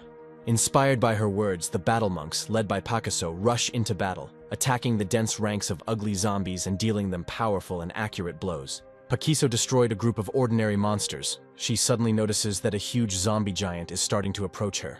The huge monster opens its hideous, toothy mouth, letting out a deafening roar, and rushes to attack the girl with the clear intention of destroying her. Paquiso looks closely at the approaching monster. She is very tense and understands that her strength is running out, and a powerful and extremely strong opponent is approaching her, which will not be easy to deal with. Paquiso grits her teeth, realizing the danger that is approaching her and feeling that she does not have enough strength to cope with such a huge monster. The huge monster lets out a wild screech and deals a powerful blow to the girl, trying to crush her with one movement. At that moment, Tenay runs up to her and, without thinking, covers her with his body. The girl watches in horror as Tenay takes the fatal blow, sacrificing himself to save Paquiso, realizing that her friend has been seriously injured. Paquiso looks at Tanay in despair, realizing that he has taken the fatal blow meant for her. Paquiso, overcome with rage and pain, screams loudly. She realizes that she has lost a loved one because of a terrible monster. Paquiso, in a rage, rushes at the huge monster and deals it a series of powerful kicks. The girl runs up to Tenay, who is lying on the ground, and anxiously asks the young man why he did this. Tenay, fatally struck and coughing up blood, tells the girl that she taught him to use martial arts to save others. The guy tells the girl that he is incredibly happy and does not regret anything because he was able to show in practice that he can truly protect other people. Tenay thanks the girl and tells her that he always remembered the day she saved him. He asks Paquiso to be careful and take care of herself. That day, Paquiso realized that the monks were not just a fighting organization, but a large family whose members protected each other despite the threat of death. The monks are very upset. They watch the girl who is trying unsuccessfully to resuscitate the young man. At the Joseon Martial Arts Monastery, intensive training continues, with senior students passing on their skills to younger students. In addition to protecting against zombies, the monks are actively involved in charity work, showing concern for people and regularly distributing food to those in need to support them during difficult times. Paquiso knows that they have already saved the lives of many people, but the girl does not intend to stop there and decides to continue helping people, seeing this as the meaning of her life. Paquiso is experiencing great mental pain, as she lost many of her monk friends during the epidemic. She stands in front of a huge number of fresh graves and, addressing the dead monks, sadly says that she hopes that they have gone to a better world, where they will find peace and tranquility. Paquiso silently looks at the sky, feeling a deep sense of duty and responsibility. The girl believes that it is her duty to destroy all the monsters and bring the world back from the chaos and horror it currently finds itself in. Paquiso notices a strange phenomenon in the sky. Low clouds reflect a dark green light emanating from an unknown radiation. This causes her anxiety and wariness. A moment later, Paquiso realizes that the strange radiation is coming from a mysterious object that is quickly moving towards them. The monks and Paquiso look up in alarm and surprise, their faces illuminated by the dark green light reflecting from the strange phenomenon in the sky. All of them clearly worried and amazed by what is happening. One of the monks realizes that a huge green meteorite is heading straight for their master. He screams loudly in panic and warns the others about the impending danger. The man rushes to Paquiso, trying to save her at any cost. The monks immediately surround Paquiso, determined to protect their master with their bodies, ready to sacrifice themselves to protect her from the huge meteorite falling on them. When the meteorite reaches the ground, there is a blinding flash of light, followed by a powerful explosion that illuminates everything around with a bright glow. Paquiso regains consciousness, realizing he is under rubble, and despite pain and disorientation, begins to climb out of the rubble. Paquiso is horrified to realize that her comrades were exposed to the purple liquid that leaked from the meteorite, a strange substance that turned out to be deadly, causing terrible deformities and excruciating suffering among the monks. One of the monks, under the influence of the purple liquid, begins to very quickly transform into a terrible monster. In his torment, he manages to tell Pakiso that he is losing control of his body and mind, and in despair, he asks the girl to run away immediately, realizing that he will soon become a threat to everyone around him. The girl watches in horror as her monk friends, under the influence of the purple liquid, begin to transform into hellish monsters, each moment of their transformation accompanied by unbearable screams and terrifying changes. The monks surrounding Pakiso quickly turn into a purple liquid, which begins to spread around at an alarming speed, and it quickly pounces on the girl with the clear intention of consuming her. Pakiso screams loudly as the purple liquid begins to consume her body. It envelops her head and face, causing unbearable pain. The girl tries to resist, but the substance quickly spreads, consuming her. The liquid penetrates her body deeper and deeper with each passing moment, turning her into something terrible and uncontrollable. The girl tries to resist, but her strength gradually leaves her. Pakiso is completely transformed into a monster, her body undergoing horrific changes, turning into something monstrous and terrifying. Pakiso's face is completely disfigured by the purple liquid. She no longer looks human, her consciousness is clouded, and her body is completely subjugated by the dark force. Pakiso feels herself gradually losing control of her mind, her consciousness beginning to be consumed by only one thought, an insatiable thirst to mercilessly kill and destroy everything around her. She sinks deeper and deeper into this state until she finally loses control of her mind, turning into a bloodthirsty monster, driven only by the instincts of destruction and hatred. Pakiso has completely transformed into a monstrous creature, towering over the ground with long, ugly legs growing from her back, and an ominous dark aura emanating from her body. The Pakiso lets out a terrifying cry, pushes off the ground and flies high into the sky, attracting the attention of a passing raven. The monster girl moves at great speed towards the village, the air wave from her flight knocking the bird off course. A huge eye on the body of an ugly monster calls Pakiso its queen and asks her to swallow them all so that she can become perfect. A huge, ugly tentacle grows out of Pakiso's back and begins to move towards the giant eye. Pakiso, now the queen of monsters, accepts the purple goo's offer and begins absorbing dark energy at an incredible rate. Jerem stands in front of a huge crowd of ugly zombies and notices that there have been strong changes in their behavior. The young man is very surprised that the zombies suddenly lost interest in him and stopped their attacks. He watches as, moments later, the zombies begin to melt, spreading out and turning into puddles of purple goo. Jerem watches closely as a huge horde of zombies turns into purple goo. The guy doesn't understand what's happening. The virtual system informs the protagonist that an urgent quest has been activated. He needs to stop the transformation of the Queen of Monsters. Jerem watches as Sebastian approaches him on his huge black wings. The professor shouts loudly and tells the young man that they are in big trouble. Sebastian tells the boy that Pak Dalbong's granddaughter has turned into one of the ugly monsters. The young man asks the professor if Pak Dalbong knows about this. Sebastian replies that he sent his raven with the news, and the elder should already be aware of it. Suddenly, Pak Dalbong appears on the street, rushing at great speed towards the young man and the professor, filled with anxiety and fear. Pak Dalbong, unable to contain his emotions, the man screams loudly and with despair in his voice, asks the professor where his granddaughter is. Sebastian, with visible excitement, informs the elder that his granddaughter Pakiso is in the very center of a vile purple sludge that has swallowed up a significant part of the village. Hearing this, Pak Dalbong instantly turns around and without wasting a second, starts running as fast as he can towards the center of the village.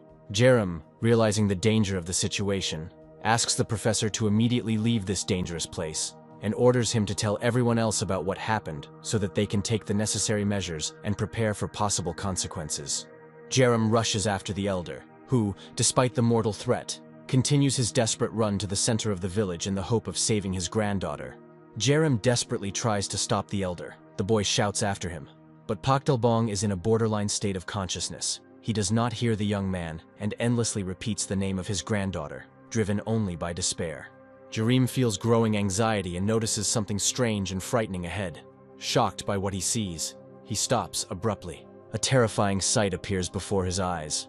A huge mass of purple goo rises into the sky, taking the form of a ball from which numerous tentacles emerge. And in the center of this sinister organism, the head of Pakiso is visible, consumed by a monstrous transformation. Jerem activates a skill called Analytics, and the virtual system immediately informs him that this organism is fed by a huge number of tentacles.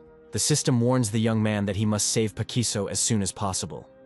because once this monstrous organism fully matures, returning it to human form will become impossible. Jerem watches intently as a massive number of vile tentacles writhe through the air, sucking energy and matter from the purple goo. The boy tells the elder that in order to save Pakiso, they need to cut off those nasty tentacles feeding the monster as quickly as possible. Jerem activates his battle chain, which instantly bursts into a bright blue flame and wastes no time in charging forward. He leaps high into the air and unleashes a series of powerful strikes with his chain at the tentacles that power the massive beast, hoping to cause significant damage to the monster. However, the blows are not effective enough. The virtual system informs the guy that the cocoon is only 1% damaged, which causes him even more concern. The monster makes eerie sounds and continues to absorb the purple liquid through its tentacles, growing stronger with each passing minute. Pakdalbong assumes a fighting stance and begins to infuse his body with mana, causing a bright energy field to flare up around him, indicating his accumulated power. The elder informs Jerem that he must watch his attack carefully, as he can only use this ability once. Pakdalbong suddenly pushes off the ground. The elder leaps high into the air and moves swiftly towards the huge monster, demonstrating incredible speed and determination. He decides to use the internal strike technique, knowing that the monster's outer shell is incredibly durable and impervious to conventional attacks. Jerem activates the analysis skill to thoroughly study a powerful enemy and understand their weaknesses. Pakdalbong approaches the monster at great speed, raising his massive fist to deliver a secret strike that will destroy the enemy from within.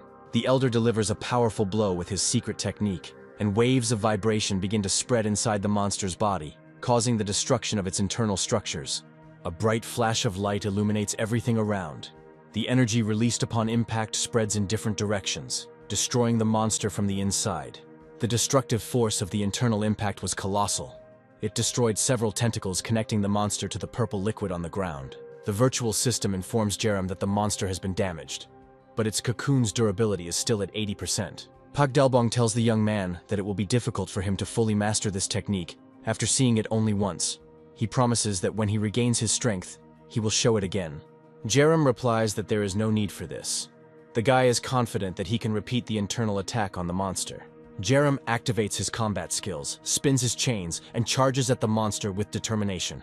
Using a skill called acoustics, he amplifies his combat circuits, causing them to instantly burst into a bright red flame. Jerem quickly approaches the monster and strikes it from the inside, causing a powerful destructive vibration to spread throughout the monster's body. This results in a series of destructive explosions that destroy some of the tentacles connecting the monster to the purple goo. The virtual system informs Jerem that the blows have had a significant effect, and the monster's cocoon's durability has been reduced to 50%, significantly weakening it. The system also warns the young man that he has little time left, and that he must completely stop feeding on the monster as quickly as possible in order to stop it completely. Pakdalbong is very surprised by Jerem's skills. He thinks it is almost impossible to perform an inside kick after seeing it only once. Jerem focuses his energy and strengthens his battle chains with mana, preparing for another attack. With incredible speed, he rushes forward, delivering a series of powerful blows to the monster's tentacles, which cannot withstand such force and explode, flying in different directions.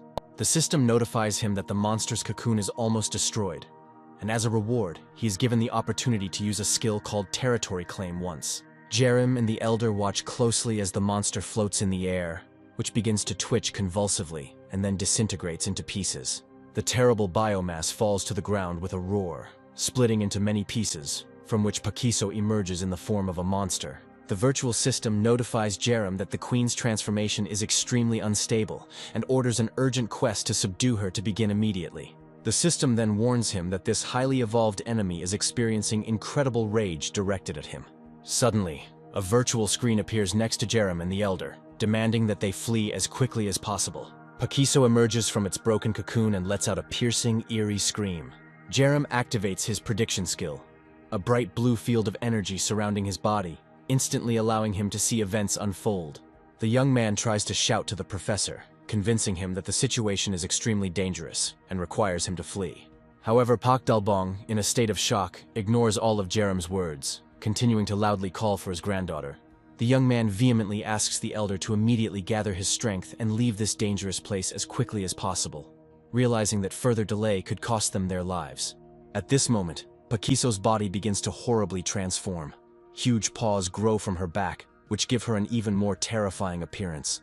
She soars into the air, emitting powerful dark energy. Pakiso's eyes flash with a bright demonic fire, and she lets out a terrible screech, the vibrations from which fly off at great speed. Jerim activates his prediction skill, allowing him to physically see in what directions and at what speed the monster will strike with its ugly paws. The monster begins to strike repeatedly, hoping to catch the young man off guard, but Jerim is ready to withstand the attack thanks to his abilities. He deftly uses his battle chain, delivering a series of powerful blows to the terrifying claws approaching him, not giving the monster a chance to successfully attack. Pakiso, in her monster form, continues to attack furiously. Jerim barely dodges her deadly blows, realizing that the situation is becoming more and more critical. Realizing that conventional methods are not working, Jerim decides to activate the fear-inducing skill, hoping to break the monster's will. However, the virtual system warns that the enemy's rank is too high and the effect will be 0. The guy decides to use 2 skills at once and simultaneously activates acoustics and the blue flame of the dragon. Causing his combat circuits to flare with a bright blue flame, he unleashes a series of powerful, devastating blows on the monster, intending to break its resistance. Pakiso jumps to the side, avoiding the blows, and suddenly freezes in place, ceasing all movement. Jerim, without missing a beat, instantly approaches the monster and delivers a powerful blow to its body. Jerim is confused. He doesn't understand what kind of madness is happening, because the monster didn't react in any way to his powerful blow. The young man realizes with horror that his attack did no harm, and the monster did not even try to defend itself. The next moment, Pakiso strikes the young man, causing a huge burst of energy that pushes him back with force, sending him flying a great distance. Jerim flies sideways at great speed until he hits the wall of a nearby building. The young man collides violently with the wall, which cracks from the force of the impact, indicating the incredible strength of the opponent. At this time, Pakiso, in the form of a monster, roars loudly and begins to slowly approach Jerim, intending to strike again. Jerim is terrified, realizing that he is facing an opponent whose strength exceeds all his expectations, and now his life is in danger. Jerim activates his architecture skill, causing a massive wooden pillar to emerge from the ground in front of him, rapidly rising into the sky, creating a temporary barrier. The guy gathers all his strength, gets to his feet, and starts running, hoping that the protective barrier will be able to hold back the terrible monster for at least a moment. Hearing a deafening crack, Jerim looks back and sees the monster destroy the wooden barrier with one powerful blow. His friends watch in horror as the monster nearly catches up with the young man, slashing with its paws, barely missing him. Jerim's friends watch in horror as the young man desperately tries to escape from the huge monster that relentlessly strikes with its powerful paws, their faces expressing a mixture of fear and helplessness, as they are unable to do anything to help the young man. Jerim struggles to escape despite the monster's attacks. The boy feels fear and adrenaline taking over his mind. Jerim makes a last-ditch effort to reach the protective energy dome created by a skill called Territory Claim, knowing it is his only chance of survival. The young man pushes off from the ground and, jumping inside the protective dome, lands hard on the ground. The system informs Jerim that fighters must be selected to strengthen the protective barrier, adding that the fewer people supporting the barrier, the stronger its effect will be. Jerim doesn't want Pak Dalbong to fight his granddaughter, so he tells the system that he will be the only fighter maintaining the protective barrier. Jerim, surrounded by the bright blue glow of his aura, stands inside a protective energy dome. The boy prepares for the upcoming battle. Pak Dalbong watches in amazement at the incredible energy potential emanating from Jerim, who single-handedly maintains a massive protective dome protecting their home. The young man's body glows with a bright blue aura, and he resolutely asks his friends to move to a safe distance to avoid danger. The protagonist's friends are wary of his intention to fight Pakiso alone. The Queen of Monsters furiously attacks the energy dome protecting the camp, delivering powerful blows with her paws. Pakiso lets out a terrifying scream, her rage reflected in every attack, and soon she manages to partially break through the energy fibers of the protective dome. The protective energy dome, unable to withstand the furious onslaught of the Queen of Monsters, cracks and shatters into small pieces. Jerim wastes no time in extending his hand towards his opponent, his palm flaring up into a bright blue flame as he confidently declares that this time things will be different. The protagonist, using his architecture skill, materializes a giant wooden leg in space, which rapidly falls from the sky directly onto the Queen of Monsters.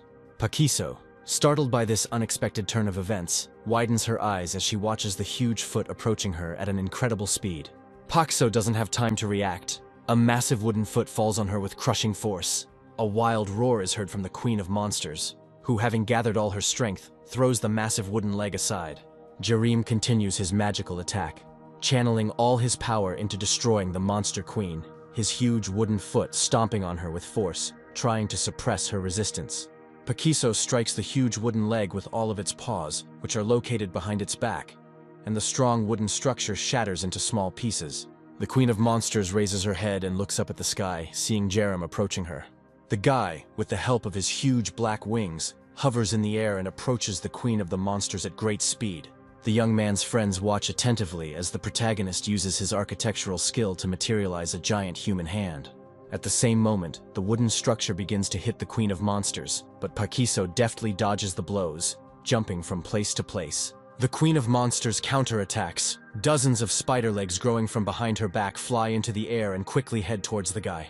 Jerem fights off the paws rushing towards him, continuing to approach the Queen of Monsters at great speed. After filling his battle chain with mana, the boy sees it instantly flare with a bright blue glow. For the next strike, Jerem uses the divine demonic martial art of Joseon, concentrating all his power into the chain. The guy delivers a series of powerful blows to the Queen of Monsters' paws, causing powerful energy explosions that illuminate the entire space around with bright flashes of energy. At the same moment, huge wooden snakes suddenly jump out from underground and quickly attack the Queen of Monsters, increasing the pressure on her and making her defense more difficult. Paquiso is greatly surprised by the young man's combined attack and struggles to fend off its onslaught, feeling the pressure build up. Using his cat agility skill, Jerem gets behind the monster queen and raises his hand to strike, planning to deliver the finishing blow to the monster. Jerem intends to hit the monster queen with colossal force to win the fight and end the battle. A huge explosion occurs, the light from which illuminates the entire surrounding space, and a powerful shockwave throws the monster tens of meters to the side. The energy of the explosion gradually dissipates. The young man resolutely heads towards the thicket of bushes into which the Queen of the Monsters flew off. Jerem hopes that his complex technique worked and he was able to defeat the monster. But anxiety does not leave him. The Queen of Monsters lies motionless on the ground, the demonic core located in her chest still emitting evil, hellish energy. Jerem activates a skill called Analytics to locate the monster and learn about its damage. The virtual system informs the young man that the body of the monster queen contains an evil core, which is only 20% damaged, and that the queen will only be pacified after its complete destruction. The prediction technique Jerem activated earlier tells him that the Queen of Monsters is preparing to attack and will soon begin delivering numerous kicks. A few seconds later, the system's prediction becomes reality. Paquiso jumps out of the bushes and delivers a series of powerful kicks to the young man. Jerem uses his skill wisely, knowing in advance about the Queen of Monsters' fatal blows, each of which is capable of destroying him, and therefore tries to avoid dangerous attacks. The protagonist finds it increasingly difficult to fend off the Monster Queen's attacks, as he notices that despite the lengthy battle, her attacks are becoming even faster and more powerful. Paquiso jumps high into the air and begins to use a demonic Joseon martial art against Jerem. The entire space around the Queen of Monsters is shrouded in a dense field of heavy, evil energy, which makes her even more dangerous and unpredictable. Paquiso's eyes burn with rage and hatred. Her mind is completely consumed by one thought: to kill and destroy everything around her. Jerem, continuing to use his fighting skills, uses architecture to materialize strong wooden roots that catch the monster queen by the leg and restrict her movements. Jerem yanks the wooden roots sharply, and the monster queen falls to the ground with a crash. The virtual system informs the guy that the core's strength has dropped to 70%, which strongly motivates him to take further action. Jerem raises his hand to strike and rushes into a furious attack, intending to finally suppress the enemy. He deals a crushing blow, but the Queen of the Monsters manages to jump to the side, leaving a huge crater in the place where she was, left by his attack. Jerem can't believe that the Queen of Monsters moves at such incredible speed. She was just standing in front of him, and in the blink of an eye she moved behind him. Jerem activates a skill called Prediction, and learns that the Queen of Monsters will try to deal him a fatal blow with her hand in a second. Paquiso throws his disgusting paw forward, but the boy manages to dodge the fatal blow, as he was prepared for it thanks to the prediction. The Queen of Monsters doesn't stop and continues to attack Jerem furiously, delivering a series of quick and sharp blows that forcefully throw him tens of meters away. Jerem realizes that he is facing an extremely serious opponent who will not be easy to defeat. At this moment, the opponents simultaneously strike each other with gigantic force. Both of them are unable to parry them and miss the powerful attacks. A huge explosion is heard, and a powerful energy wave throws the opponents in different directions for tens of meters. The opponents quickly jump to their feet, regroup, and instantly launch a new attack on each other, not giving a second to rest. The entire space of the defensive camp shakes violently from the powerful vibrations emanating from the fighting fighters, each of their attacks causing tremors in the ground. Chennai is very worried and, watching what is happening with anxiety, asks the elder if he is sure that everything will end well. Pak Dalbong, realizing the gravity of the situation, believes that he cannot allow this to continue.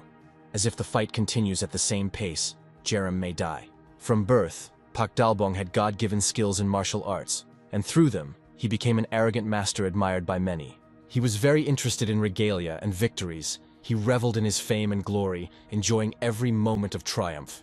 Pak Dalbong was obsessed with martial arts, reaching incredible heights in them. He considered himself the best master and despised other people, demonstrating a selfish disregard for others. Pak Dalbong was a strict father who could not forgive his son for his mediocre performance in martial arts, considering him a disgrace to the family. He often humiliated and insulted him, demanding ever greater achievements, which led to a tense relationship between them. Unable to bear the constant pressure and ridicule from his father any longer, Pak Dalbong's son decided to leave his home, which caused the old man to feel even more resentment and hatred towards him. Considering his son a failure, Pak Dalbong became enraged, unable to forgive him for this act. One sunny summer day, two strangers appeared on the threshold of his house. Strange men approach Pak Dalbong and tell him that they have extremely unpleasant news about his son. On this day, Pak Dalbong learns terrible news that leaves an indelible mark on his entire life and changes his perception of the world. Pak Dalbong's son and his wife were involved in a terrible car accident in which they both died tragically, which was a terrible blow to him. In this terrible disaster, only the little daughter of Pak Dalbong's son remains alive. Pak Dalbong is having a very hard time dealing with the death of his son. He understands that the little girl has no one else but him. This thought causes him deep sadness and a feeling of enormous responsibility. Pakiso cries loudly while looking at a photo of her parents and calls Pak Dalbong her grandfather, her voice full of despair and pain. The girl is unable to contain her hysteria and, bursting into tears, runs to Pak Dalbong, hoping that he will be able to console her and support her in this difficult moment. Pak Dalbong, seeing the state of his granddaughter, decides to take her to his home to raise her himself, as he does not want to send the child to an orphanage, realizing that the girl needs care and a family. Pak Dalbong, slightly nervous, carefully feeds Pakiso, trying to show concern. The girl looks at her grandfather in surprise, gratitude in her eyes for his efforts. Pak Dalbong, despite his awkwardness, carefully washes Pakiso's head, trying not to cause her discomfort. The girl smiles and plays with him, showing that she trusts her grandfather despite his rough appearance. Pak Dalbong asks his granddaughter what she plans to do with great power once she achieves it. Pakiso tells the elder that her wish is to protect everyone and make sure everyone can be happy. Pak Dalbong smiles broadly, genuinely pleased with his granddaughter's response and her kind heart. And he is proud that Pakiso strives to use power not for destruction, but for protection. At that moment, Pak Dalbong realized that he had something stronger than the demonic martial arts he had studied his entire life. Despite the lack of care in her life, Pakiso grew up kinder and wiser than many. And for Pak Dalbong, she became the most precious and irreplaceable treasure in this world. Jongyong tries to call out to Pak Dalbong, but he doesn't hear him. He keeps repeating his granddaughter's name, completely focused on saving her. Pak Dalbong makes a firm decision to save his granddaughter no matter what, and asks those around him to tell her that he loves her very much if he does not survive the upcoming battle. Pak Dalbong activates his energy. His muscular back tense and energy bolts flare around him, ready to be released. Pak Dalbong is willing to sacrifice his life to free his granddaughter from the slavery of the demonic core that holds her captive. The elder pushes off the ground with incredible force and leaps high into the air, leaving behind a bright trail of energy. Pakiso, completely consumed by the dark energy of the demonic core, looks at her grandfather with rage, her eyes glowing with malice. She no longer looks like the kind girl she used to be. Pak Dalbong understands that in order to save his granddaughter, he may have to sacrifice his life, and he firmly decides to do so, realizing the importance of his choice. Meanwhile, Jerem continues to struggle to fend off the Monster Queen's numerous attacks, and with each passing minute, it becomes increasingly difficult for him to contain her furious attacks. Pakiso delivers a powerful kick to the young man. Jerem realizes that the Queen of Monsters technique is beyond his imagination, and requires his utmost concentration and strength. Pakiso, with fury in her eyes, clenches her fist, preparing to deliver another crushing blow, her gaze filled with cold malice, and the powers she uses become increasingly destructive. Jerem looks ahead tensely. He realizes the seriousness of the situation. His face expresses excitement. The guy understands that the Queen of Monsters is becoming stronger, and her attacks are becoming more and more difficult to repel. At this moment, Pak Delbong quickly approaches the Queen of Monsters from above, preparing to deliver a crushing kick to her. Pakiso instantly notices the elder's approach and takes a defensive stance, preparing to repel the attack. However, the Queen of the Monsters does not have time to get out of the line of attack, and the elder deals her a powerful kick. Pakiso feels a strong sense of anger, realizing that the demonic core has been severely damaged. The elder's blow is so powerful that it throws the Queen of Monsters back several tens of meters. Jerem watches in amazement as Pak Delbong activates an incredible power, his body completely enveloped in a powerful blue energy. The elder's gaze focused, his silhouette becoming almost unrecognizable. Pak Delbong, completely consumed by his incredible energy, his body sparks with powerful discharges. The blue energy around him explodes with such force that it seems the earth itself trembles under this onslaught. The virtual system informs Jerem that he has witnessed the master's perfect technique and that he can now advance to the second level of the divine demonic martial art. Pak Delbong shouts loudly, declaring that his technique represents the true pinnacle of Joseon martial art perfection. The elder's bright blue flame-glowing energy spirals and reaches the monster queen's hand at incredible speed. Pakiso looks at his hand with hatred and disgust, around which the bright blue energy of the elder is burning. The Queen of Monsters slams her foot into the ground, throwing off the last of Pak Delbong's energy, and slowly approaches him. The elder watches her every step and understands that the monster has adopted his granddaughter's courage and fearlessness, making her even more dangerous. Pak Delbong takes a fighting stance with his hand extended forward, mentally preparing himself for the fact that this fight may be his last, but he is determined to fight to the end. Pak Delbong, charged with powerful energy, rushes forward rapidly, leaving behind traces of a bright blue aura. He intends to use all his strength and skill to finish this fight and save his granddaughter. Pakiso attempts to land a powerful blow on Pak Delbong, her clawed hand moving towards him. But the elder deftly dodges at the last moment, his speed and reflexes helping him avoid the fatal blow. Pakiso takes a crushing blow from the elder, which is followed by a powerful burst of magical energy that throws her aside. Pak Delbong laughs loudly as he asks the monster queen how she likes the Joseon technique. The blow was so powerful that Pakiso continues to fly through the air, screaming loudly in rage. Hatred takes hold of her even more. With one hand she clutches her chest, where the demonic core is located, and with the other she accumulates bright red evil energy for a counterattack. The bright red energy transforms into massive spider legs that aim for the elder's back, preparing to strike. Pak Delbong dodges the attack and tells the monster that he does not have the fortitude to win this fight. The elder concentrates energy into his fist, pushing off the ground with force and flying into the air, moving towards the Queen of the Monsters. Pak Delbong performs a somersault in the air and delivers a vicious blow to the monster. Pakiso is thrown aside, a flash of energy emitting a bright light that the Queen of Monsters tries to shield herself from. Pakiso generates a protective circular sphere around itself, which the elder immediately begins to deal multiple blows to. Pakiso realizes that her protective sphere will not withstand the colossal onslaught of the elder's energy, and begins to panic, realizing that the elder's powers exceed her capabilities. Pak Delbong, without slowing down, loudly screams, pronouncing the name of his granddaughter, and continues to strike with all his might at the crumbling protective sphere. The energy from his furious attacks envelops the sphere, and with each new blow, his voice can be heard asking how Pakiso could forget who she truly is. The Queen of Monsters, unable to resist such powerful attacks, watches as her protective sphere gradually disintegrates into small pieces. In a desperate attempt to counterattack, Pakiso shoots out monstrous tentacles from its hand, aiming them at the elder with incredible speed. Pak Delbong looks with fury at the approaching tentacles, which are heading straight towards him at great speed, surrounded by a fiery aura.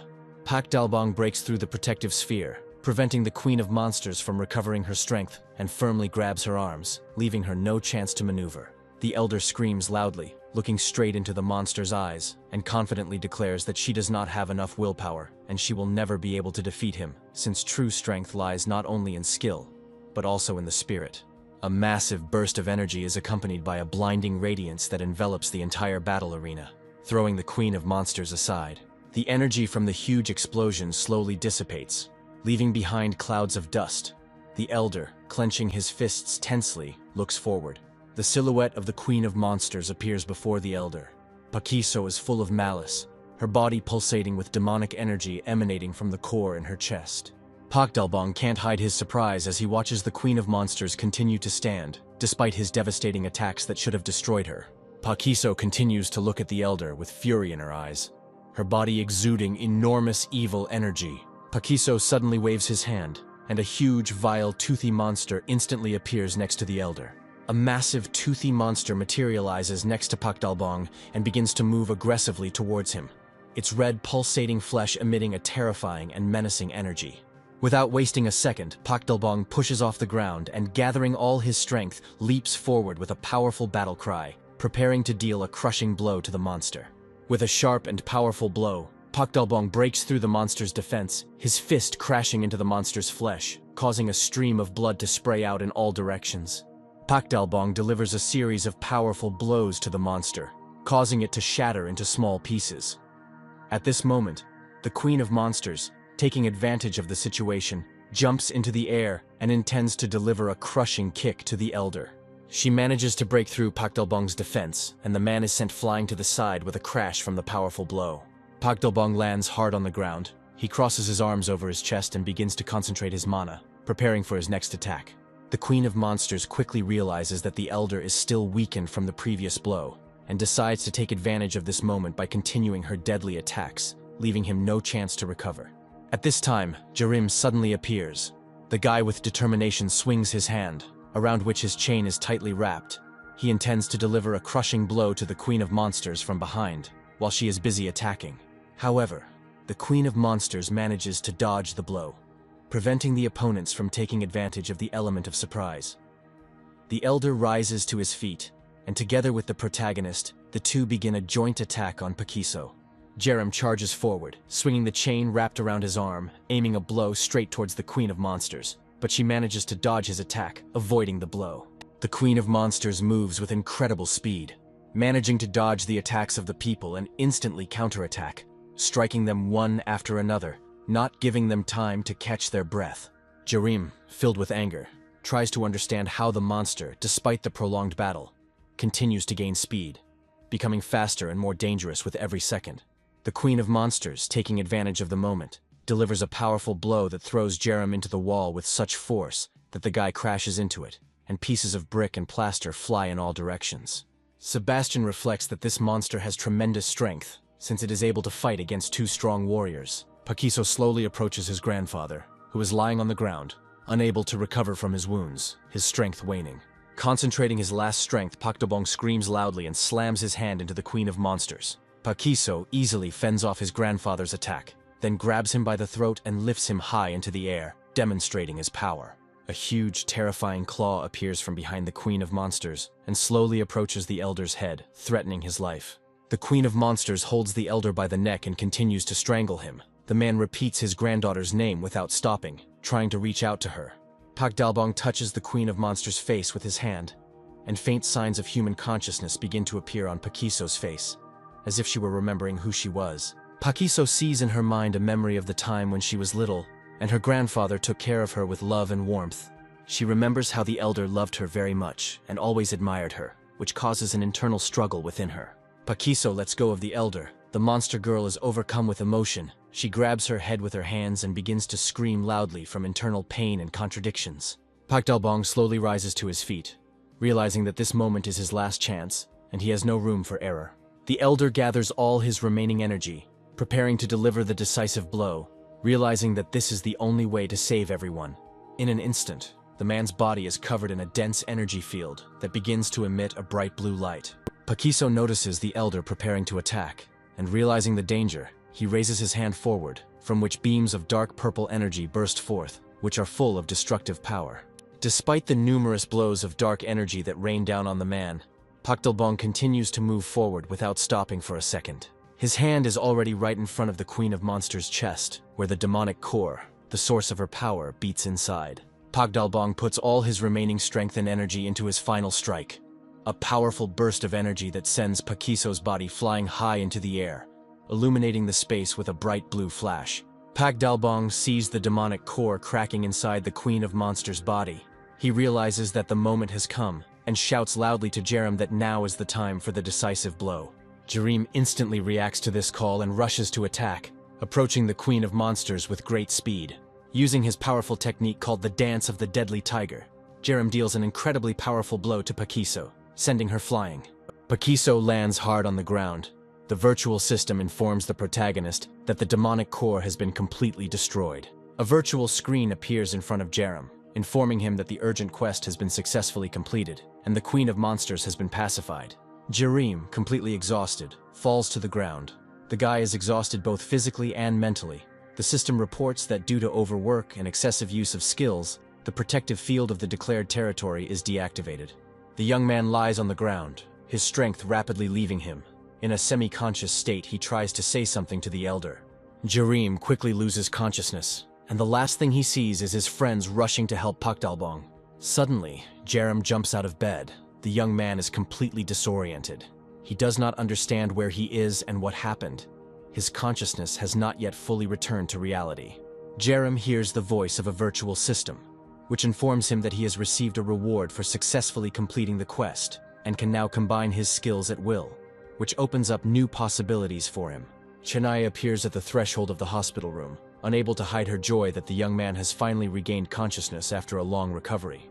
Jerem looks around warily, realizing that he is in an unfamiliar place, and anxiously asks the psychoanalyst where he is now. Chennai calmly reports that he is in the newly built ward of Hospital Number 2, where he was treated after the fight. Jerem, still not understanding what the girl is talking about, gets out of bed and goes to the window to pull back the curtain and see what is outside the room. Jerem looks out the window intently, unable to hide his surprise at the completely different picture opening up before him. The last thing he remembered was a ruined village, overrun by purple goo, but now all traces of it had disappeared and the streets looked tidy and repaired.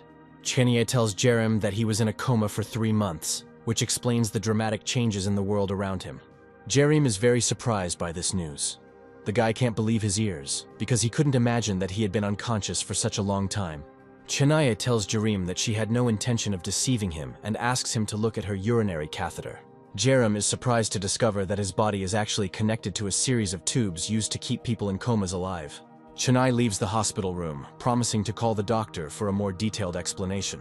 Jerem silently looks out the window, still not believing that he spent so much time in a coma. The guy is trying to comprehend what happened. Soon, a doctor appears at the threshold of the hospital room, smiling and greeting Jerem in a friendly manner, addressing him as a leader.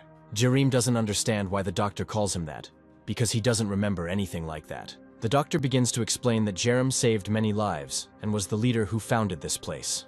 The doctor continues his story, explaining that Jerem was seriously injured while saving the village and was in a coma for a long time after that. The doctor then extends his hand to Jerem, who immediately notices that the man has mana, which surprises him. The doctor, noticing Jerem's reaction, reassures him, telling him that the village is now home to many people who have awakened their powers with the help of magic stones, and this has already become a fairly common phenomenon. The man adds that experimental methods were used to treat Jerem, and thanks to mana-based healing, he will soon make a full recovery. Jerem watches as the glowing energy spreads throughout his body and sincerely thanks the doctor for helping him heal. However, the man asks not to thank him.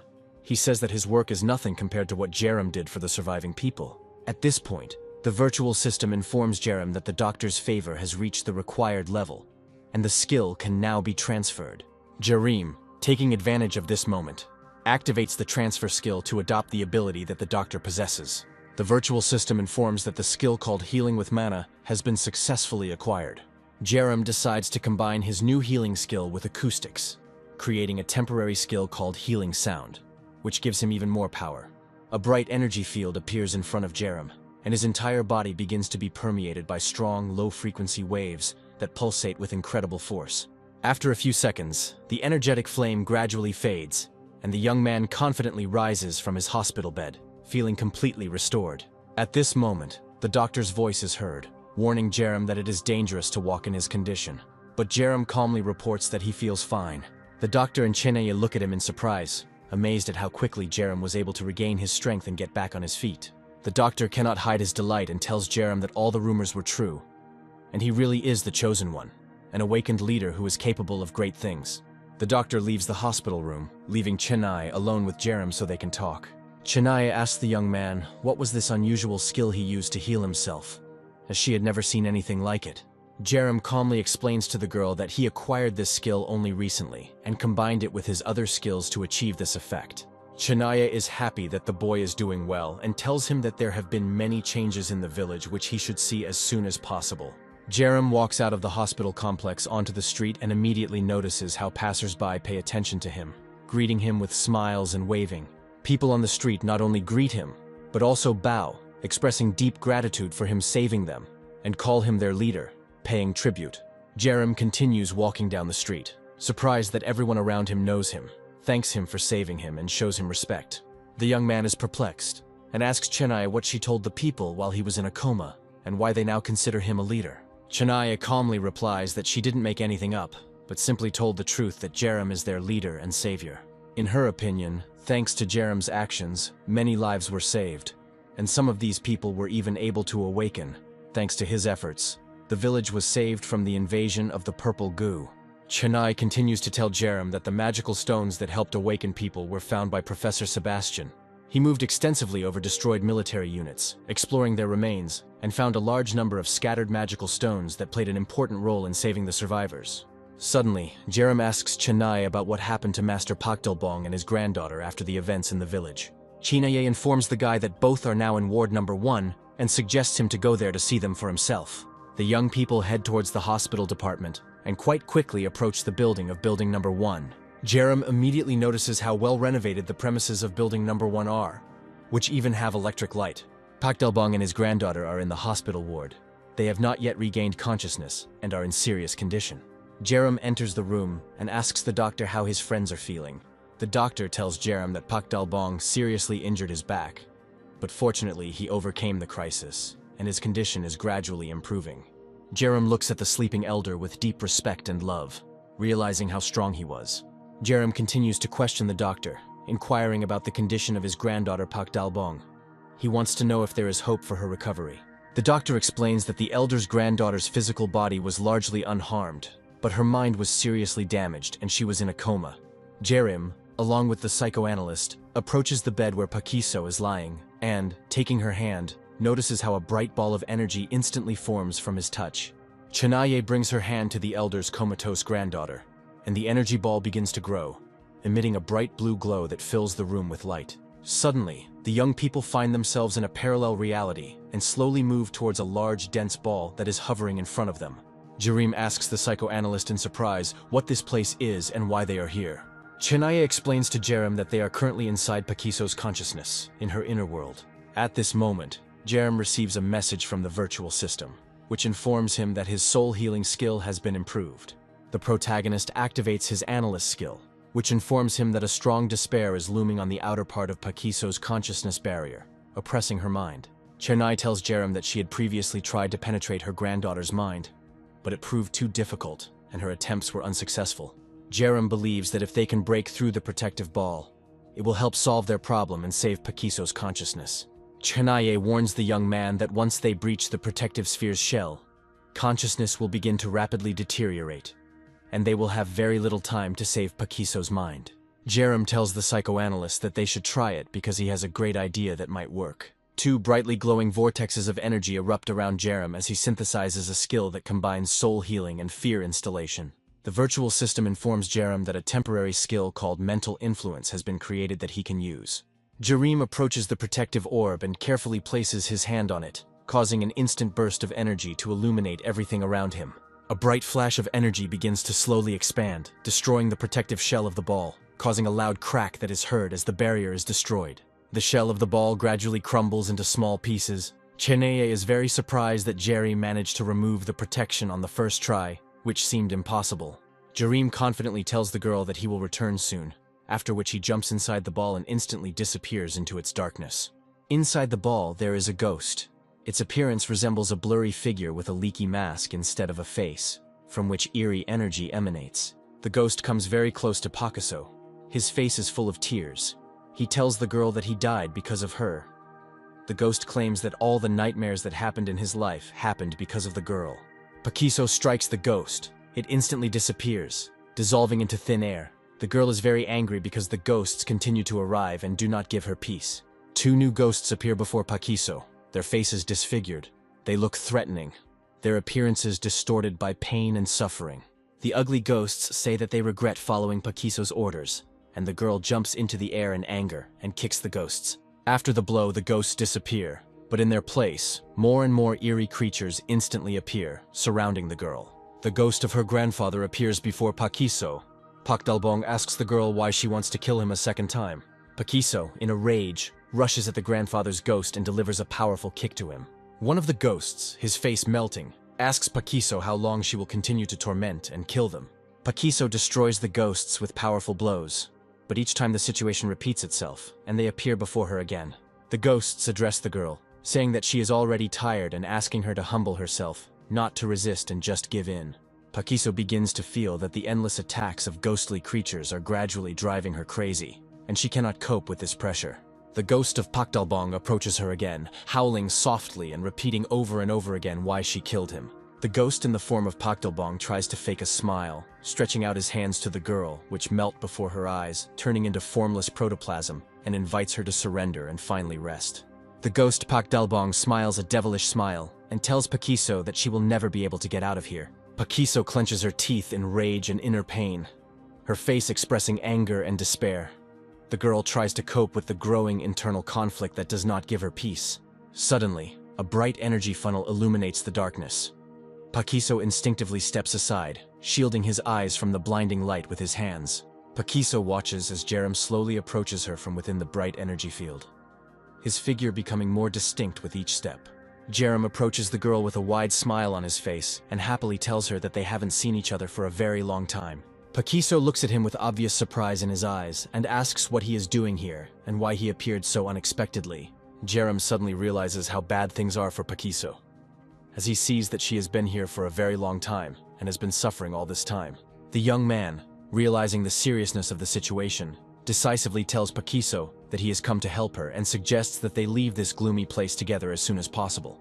The young people are immediately surrounded by a huge crowd of ghosts, who ask where they intend to go and warn them that they will never be able to escape from this place.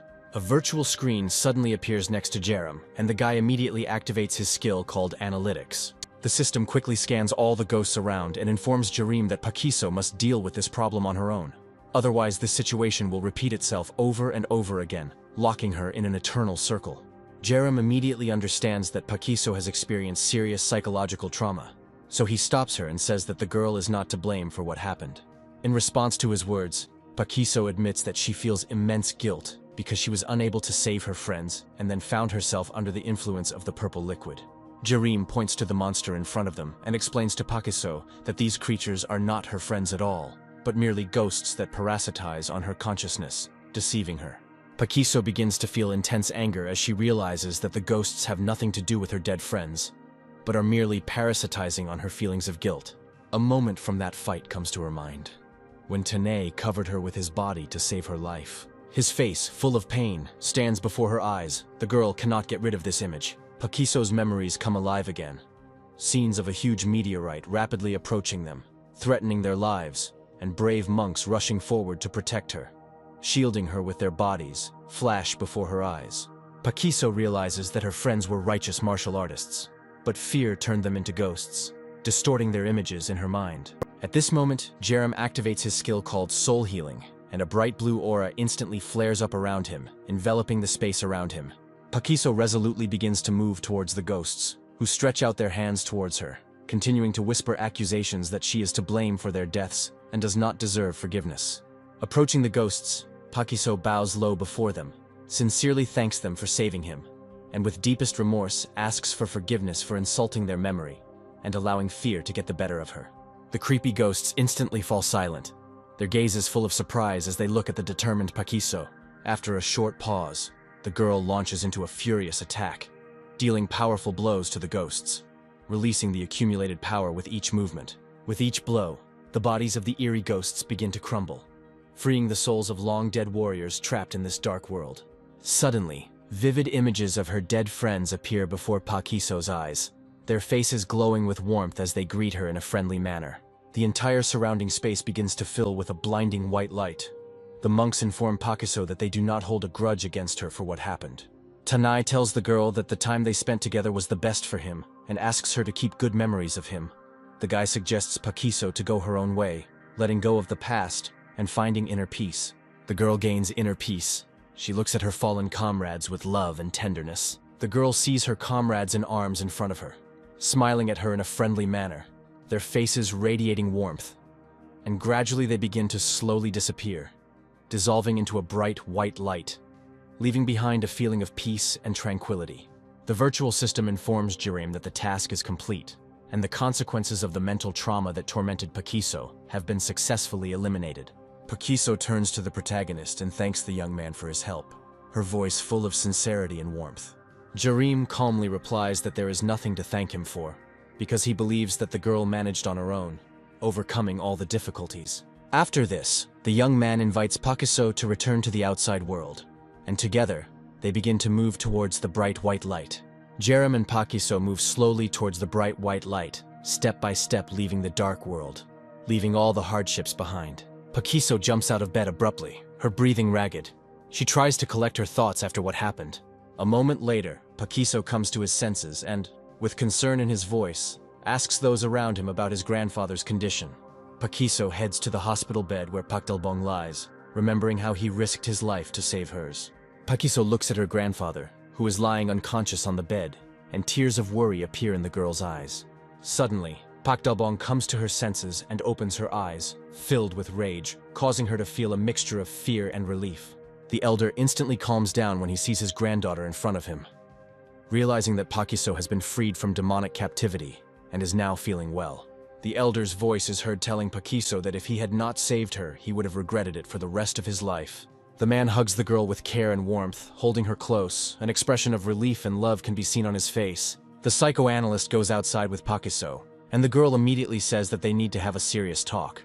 Chennai tells her that she needs to reveal important information about Jerem, after which she hands over to the girl the boy's diary in which he wrote down his nightmares.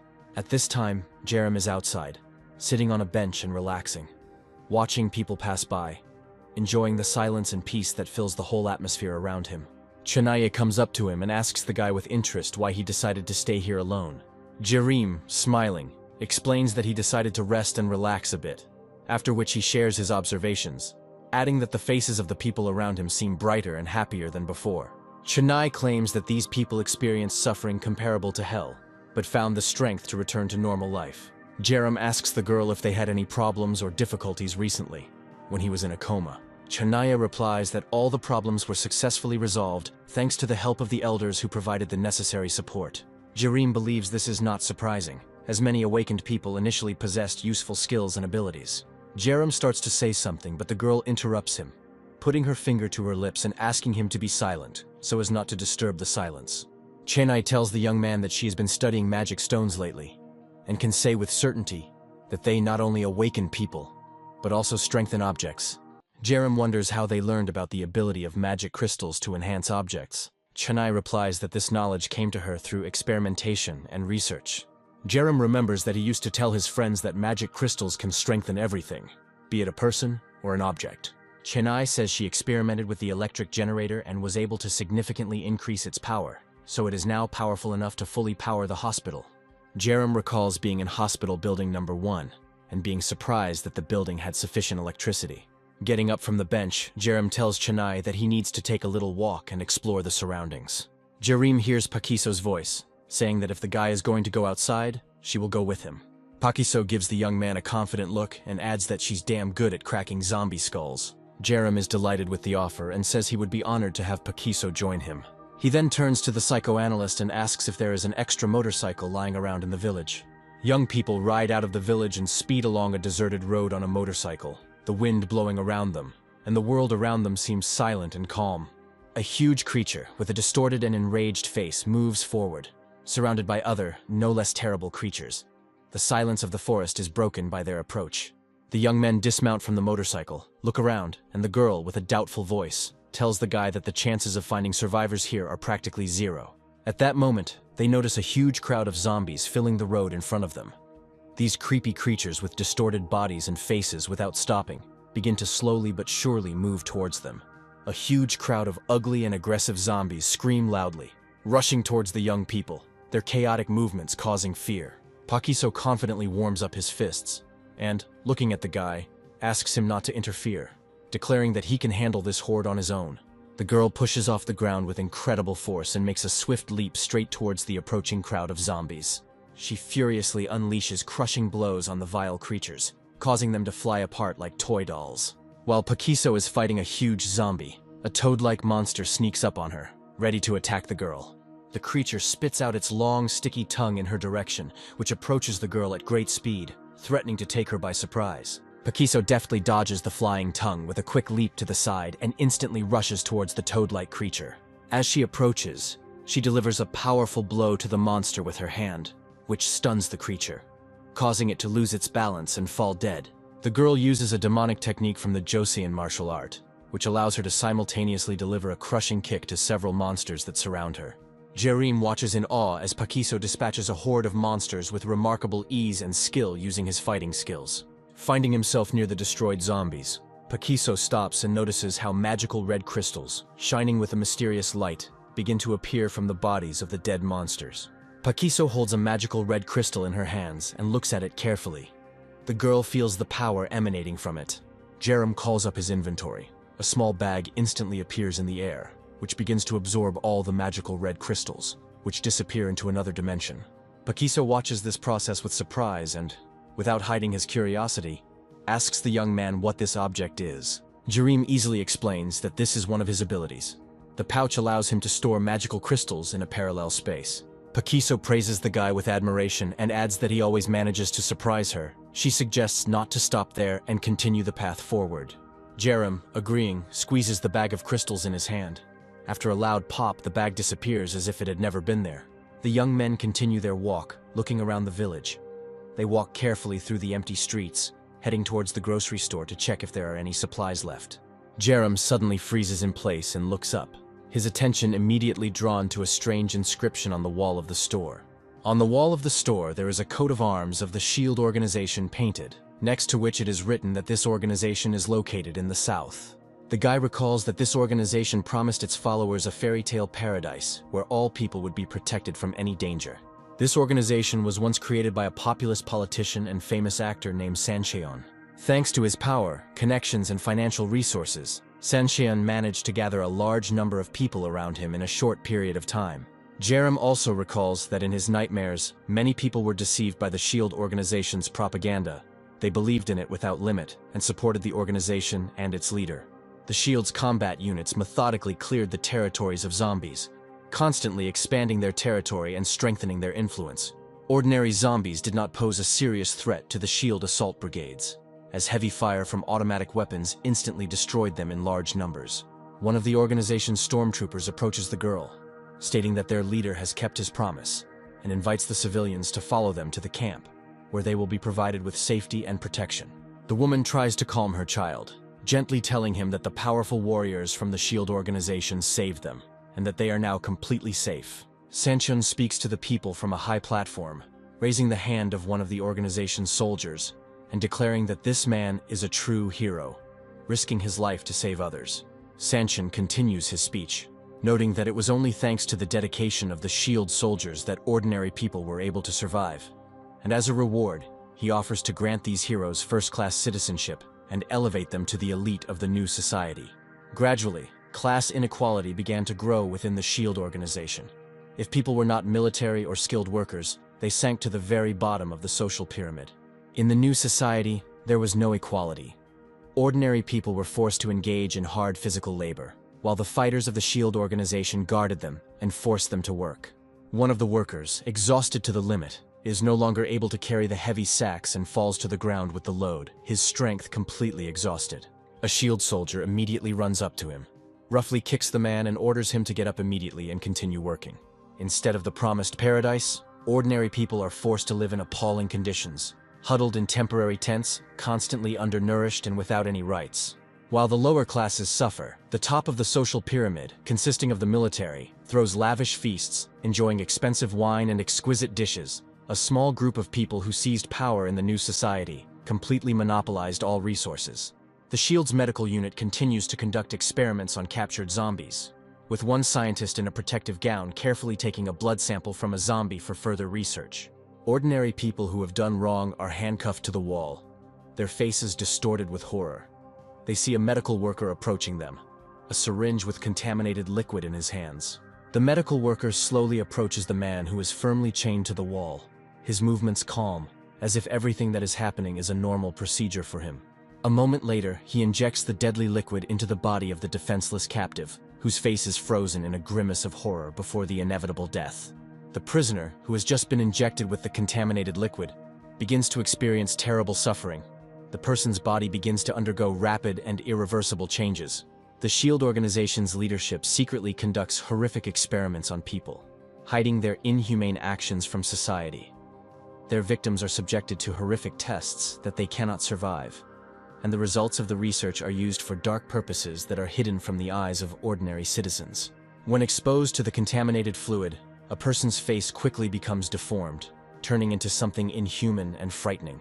Their skin cracks and distorts, their eyes roll back in their head, and inarticulate sounds escape from their mouth. The SHIELD organization's main camp is surrounded by a high fence, and despite promises this place is far from paradise, it is a trap from which no one can escape once they get there. Jerem, determined, tells Pakiso that the time has come to deal with the powerful criminal organization. Pakiso warns him, reminding him that this organization is incredibly powerful and dangerous, and he should proceed with caution.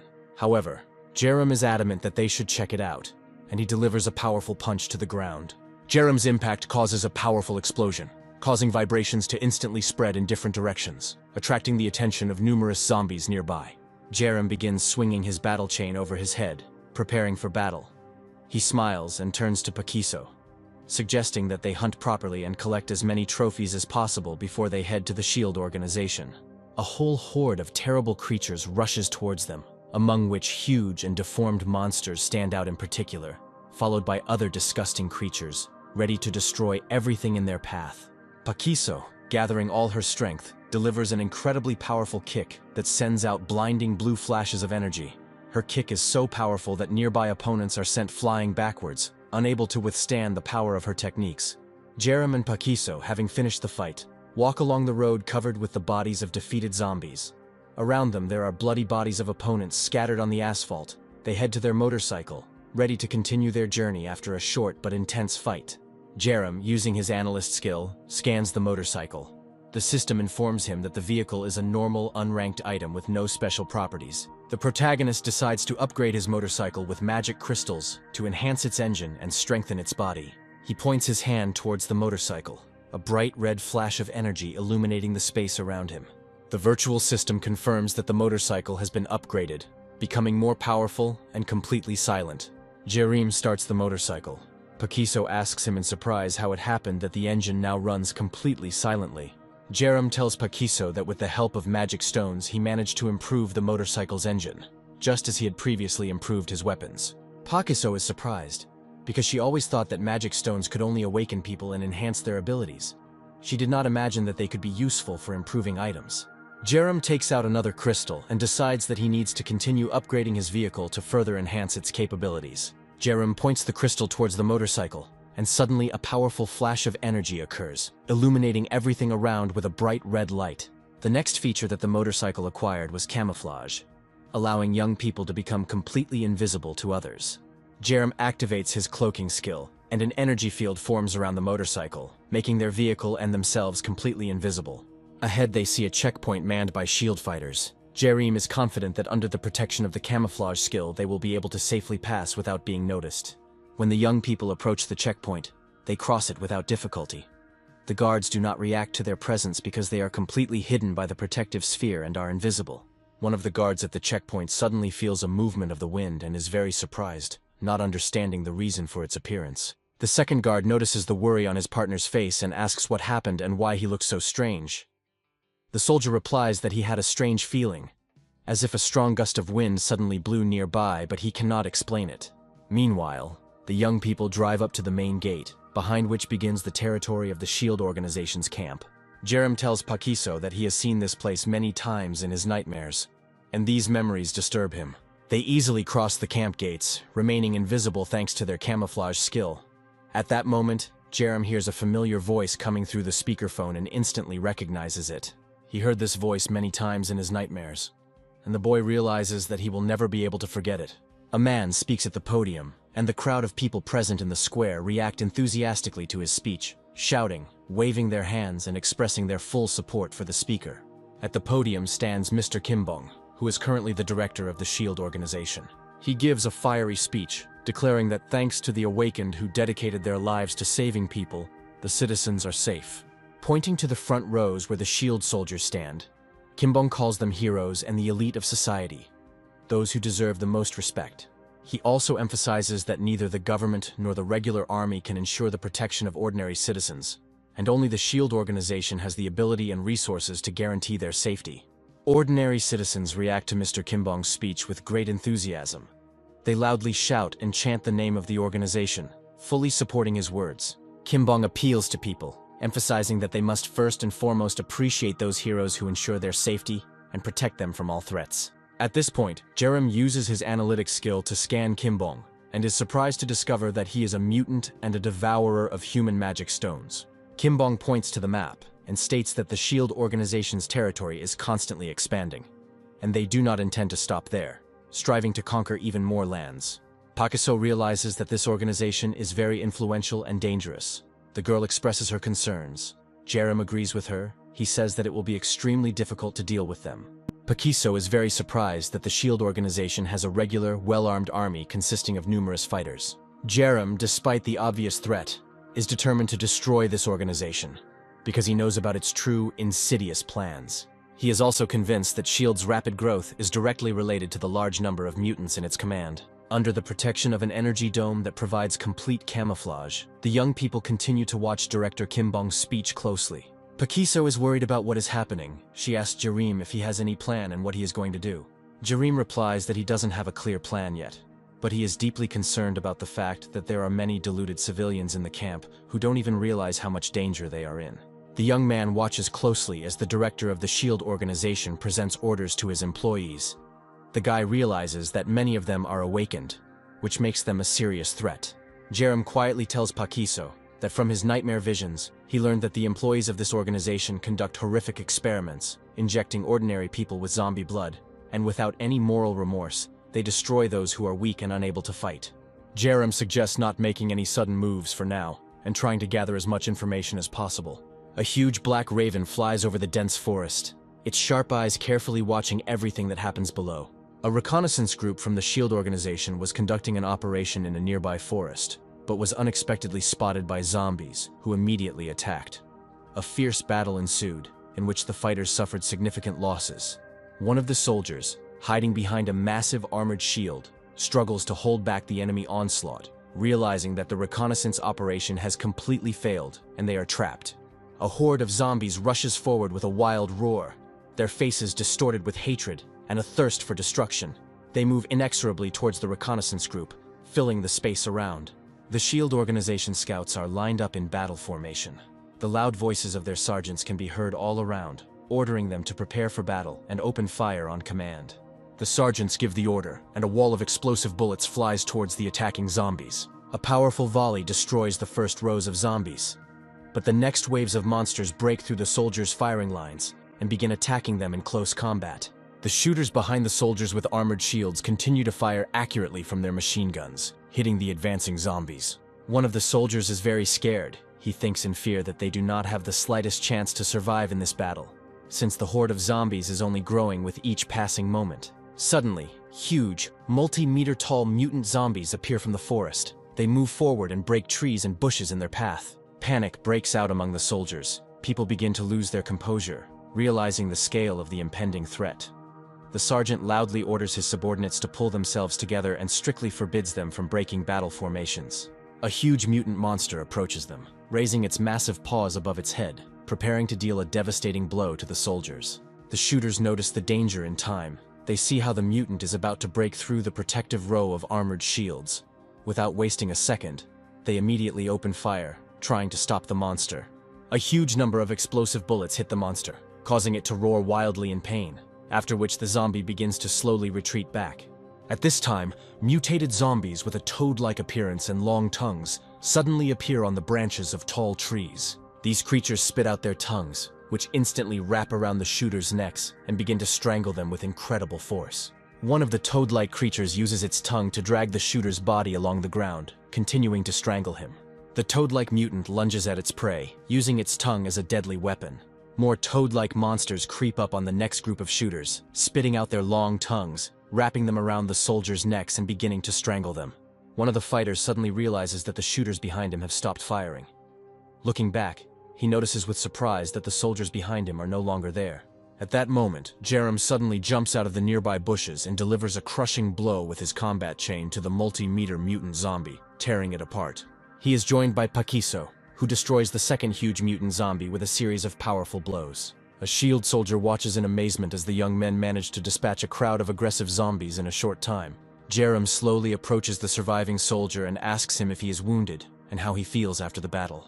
The soldier, greatly frightened by the recent events, cannot come to his senses and, stammering, asks the young people who they are. Jerem calmly informs him that they saw a message on the wall in a neighboring village and immediately came to the SHIELD organization's territory. Kimbong, in his office, is intently studying a report on a failed intelligence operation. He calls the person responsible for this operation, and the intelligence officer immediately appears in his office. Kimbong, dissatisfied with the results, tells the officer that he carefully studied all the reports and is outraged by how many casualties there were among the fighters during the last mission. The intelligence officer tries to justify himself.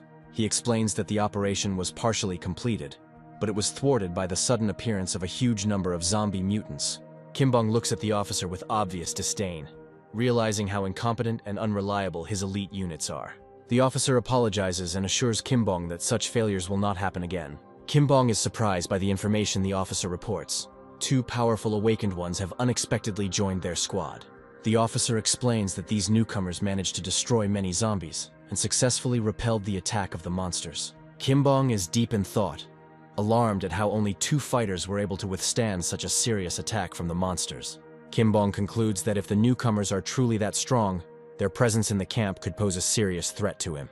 He puts on his jacket and tells the officer that he intends to speak with the newcomers personally, then asks where they are now. The young men sit on a large sofa in Kimbong's office, looking around the spacious room with caution. The director of the SHIELD organization introduces himself to them and congratulates them on joining the organization, after which he introduces them to two heavily built men, informing them that they are the commanders of the Avengers division. Jerem activates his analyst skill. The virtual system informs him that the Avengers unit commanders are also mutants and eaters of human magic stones, just like Kimbong himself. The young people tell the director their names. Jerem hopes that he can win his trust in order to realize his secret plans. Kimbong says he has a strong feeling that he has seen them somewhere before. He soon remembers Chene, who confirms his guess, and tells him that she was a master in the Joseon School of Divine Demonic Martial Arts. Kimbong feigns surprise, stating that he is very happy to see such an outstanding person in the ranks of their organization. The director, leaning forward with interest, asks the girl why she says she was a master at the monastery. Pakiso tells Kimbong that after the zombie attack, she lost all her comrades and was forced to leave the monastery. Kimbong settles comfortably into a huge chair and asks the young people what inspired them to join his organization. Jerem and Pakiso respond that they no longer want to lose loved ones and intend to protect those they hold dear. Jerem, trying to gain trust, adds that they have witnessed how effectively the SHIELD organization protects ordinary citizens. Kimbong agrees, emphasizing that the organization truly does everything it can to save people, and their actions are always confirmed by the results. Jerem continues his pretense, claiming that this is the reason they decided to join the organization. Kimbong, narrowing his eyes, asks if they are interested in the power and strength that the upper echelons of the SHIELD organization's social hierarchy possess. Kimbong, with a sly smile, invites the young people to prove their strength and join the Avengers squads. He adds that if they show their best side, they can get into a camp called Paradise, which is a dream come true. Jerem calmly replies that they are not interested in this, since their main goal is to protect ordinary people. Kimbong nods, indicating that he understands their position, and states that he intends to assign them to the 3rd Avengers Squad. Jerem politely but firmly objects, stating that he has seen the work of the reconnaissance team and has the impression that clumsy and incompetent comrades will only hinder him. The Avengers Squad leaders behind Kimbong are deeply upset by Jerem's words and consider him too arrogant, which causes them to become indignant. Pakiso calmly informs Kimbong that he and Jerem work well together and can complete missions on their own, without the need for a team.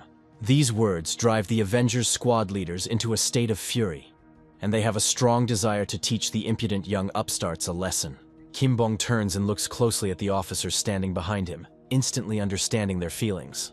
The commanders, noticing his gaze, quickly calm down, realizing that immediate punishment awaits them for their arbitrary actions, and decide not to openly express their dissatisfaction. Kim Bong, after some thought, agrees to Pakiso's proposal and promises to organize a separate squad for them so that they can carry out missions together. The young people thank the director of the SHIELD organization for his understanding and say that they were glad to meet him. However, the young men's words offended the Avengers Squad's commanders, who admit that the newcomers may be well trained, but their brazen response is irritating. Kim Bong orders his commanders to calm down, adding with a smile that aren't they attracted to wild animals that need to be tamed, alluding to the young men and their impudent behavior. He intends to test whether young people are truly sincere with him and what skills they actually have. After the conversation, Pakiso asks Jerim in surprise why he turned down the opportunity to infiltrate a camp called Paradise, not understanding his motivation. Jerim informs Pakiso that everything is going according to plan, and that he will soon win the director's trust with his actions. He adds that they need to warm up well and prepare for a difficult task, as Kim Bong will probably want to test their abilities soon. Jerim hears the sound of approaching footsteps and tells the girl that his suspicions are coming true, and the test is already approaching. The Avengers Squad commanders are heading towards them, along with their numerous subordinates. One of the commanders, with a cold smile, reminds them that they stated that 2 people were enough for a detachment, and that they could handle it themselves. Now he demands that they prove it in practice. Pakiso, seeing the aggressively minded men, calmly informs them that there was a small mistake, and they misunderstood her words. This reaction delights the Avengers commanders and their subordinates, who believe that the young people are about to start apologizing and groveling before them. Pakiso again calmly tells the soldiers that they have misunderstood everything, and adds that her strength alone will be enough to deal with them. Hearing this, the Avengers commanders are furious. They did not expect such insolence from the girl. The soldiers begin shouting loudly, showering the young people with insults and threatening to tear them to pieces. Pakiso, losing her patience, declares that she has had enough of talking and demands that the soldiers attack her immediately. The Avengers' subordinates scream in rage and launch a furious attack on Pakiso. Using the Yoseon martial art, Pakiso begins to deliver swift and sharp blows to the soldiers attacking her. She moves deftly with incredible speed between the enraged men, striking them with precise blows. The Joseon energy strike technique completely neutralizes aggressive soldiers, removing them from the fight. Pakiso's next strike is aimed at a group of Avengers subordinates, causing a bright energy flash that scatters the soldiers in different directions. The soldiers watching this are filled with wild rage as they see how the girl easily deals with their comrades. Pakiso charges at a nearby group of soldiers, dealing them multiple blows with his powerful energy technique. The Avengers Squad's commanders watch the battle closely and acknowledge that Pakiso is well-trained and possesses outstanding combat skills. Pakiso continues his furious attacks and lands a powerful blow on one of the nearby fighters. The blow is so colossal in force that it throws the soldier high into the air. Within minutes, a huge number of aggressive soldiers lay defeated at her feet. Pakiso looks at the SHIELD members with disdain and asks them if they even intend to fight her. The girl turns towards the commanders, points at Jerim and says that this guy is much stronger than her. A cold sweat breaks out in the SHIELD soldier. He understands that if the guy is stronger than the girl, then he is clearly a monster. One of the soldiers lying on the ground wheezes loudly and spits out his knocked-out teeth. He incoherently tries to say that he will destroy the girl. Pakiso approaches the Avengers commanders and calls them cowards for sending only their subordinates into battle, while they themselves remained on the sidelines. One of the Avengers commanders turns to his partner and says that he is higher in rank, so he will have to fight the girl. The Avengers commander assumes a fighting stance, crossing his arms over his chest, a bright energy flame flaring in his palms. Pakiso looks at the officer with admiration, admitting that his skill exceeds her initial expectations. She gets into a fighting stance, preparing to repel the attack, a bright blue energy field flaring around her fists. Suddenly, a loud male cry is heard from the roof of a neighboring building, demanding that the fight be stopped immediately. The young people look up and see an irritated Kim Bong director standing on the roof. He pushes himself off the roof with force, jumps high into the air and heads towards the young people. Kim Bong lands next to his Avengers unit commanders, the officer experiencing great fear, realizing that the director is clearly irritated and displeased. Kim Bong quickly walks up to one of the Avengers officers and delivers a powerful slap to his face. The director of the SHIELD organization angrily yells at his officers, informing them that such behavior is unacceptable despite their high ranks. The SHIELD officers are clearly frightened. They lower their eyes and begin to bow to Kimbong, agreeing with him and accepting his orders without question. Kimbong orders the Avengers unit commanders to immediately take their men and leave. The officers immediately carry out the order. They pick up their beaten subordinates from the ground and leave the square. Kimbong turns to the young men and begins to apologize to them, expressing regret for what happened, and adding that he cannot believe that his officers could behave in such a way. Jerem asks the director not to apologize, noting that the offenders already got what they deserved, since Pakiso beat them up soundly. Jerem then asks Kimbong to forgive them for their misbehavior and for instigating the fight. Although Kimbong continues to claim that his employees are to blame for everything, he appreciates Jerem's reaction and apology. The director apologizes to the young people once again, after which he turns around and leaves, leaving them alone. Jerem tells Pakiso that the SHIELD director is a hypocritical and shameless man who cleverly pretended and even apologized several times for what happened, although he himself organized this fight with the help of his officers. Kimbong is visibly nervous, once again convinced that the masters of the demonic martial art of Joseon are incredibly powerful warriors. However, he soon calms down. An evil smile appears on his face. He reflects on the fact that such strong young people can be useful to him in the future, and are good trophies. Pakiso practices his moves, deftly performing a powerful training kata. She has a large number of people around her who train under her guidance and carefully imitate her every move, striving to achieve the same level of skill. Pakiso informs the tired newbies that training is over for the day, which brings them obvious relief and joy as they were already at the limit of their strength. The students' faces fill with contented smiles as they realize it's finally time to have breakfast and get some rest. A huge cauldron is boiling a large amount of rice charged with mana energy, and bright energy discharges constantly flare up around the cauldron. This dish is not just ordinary army fried rice. It has the effect of increasing stamina by 50% for 2 hours. Satisfied civilians line up in a long line, waiting for their portion of tasty and healthy food.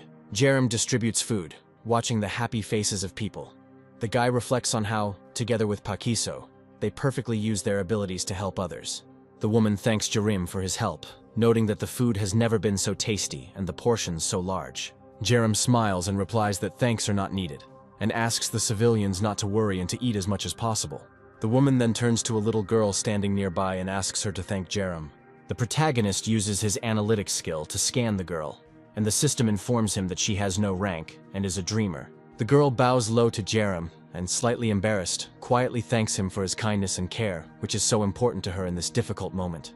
At this point, the virtual system informs the young man that the girl's favor has reached the required level, and now her unique skill can be transferred to him. Jerem is overjoyed at his success and instantly activates a skill called Transfer. At the same moment, he and the girl find themselves in a parallel space, filled with red, energetic light, where everything around is saturated with power. They stand in the center of a huge pentagram, through which the skill is transferred. Powerful energy circulates around them. The virtual system informs Jerem that the transfer was successful, and he now possesses a unique skill called Magical Girl, which allows him to use mana to turn his dreams into reality. Kimbong carefully studies the analytical data collected at the SHIELD organization's camp over the past week. He is surprised to learn that the young people have managed to completely win the hearts of the local residents in a short period of time. The Avengers unit commanders conclude that the young people's success is due to the fact that they used up all available food supplies and distributed them to those in need. However, Kimbong does not believe that simply distributing food could have led to such a result. He is convinced that the young people used some secret techniques or cunning tricks to achieve such popularity among the people. The director learns from his officers that, in addition to distributing food, the young people also taught civilian martial arts. Kimbong concludes that Jerem and Pakiso imagined themselves to be great missionaries, believing that their actions were aimed at strengthening their influence. The Avengers officers support his opinion, believing that the young people are clearly plotting something and acting according to some hidden plan.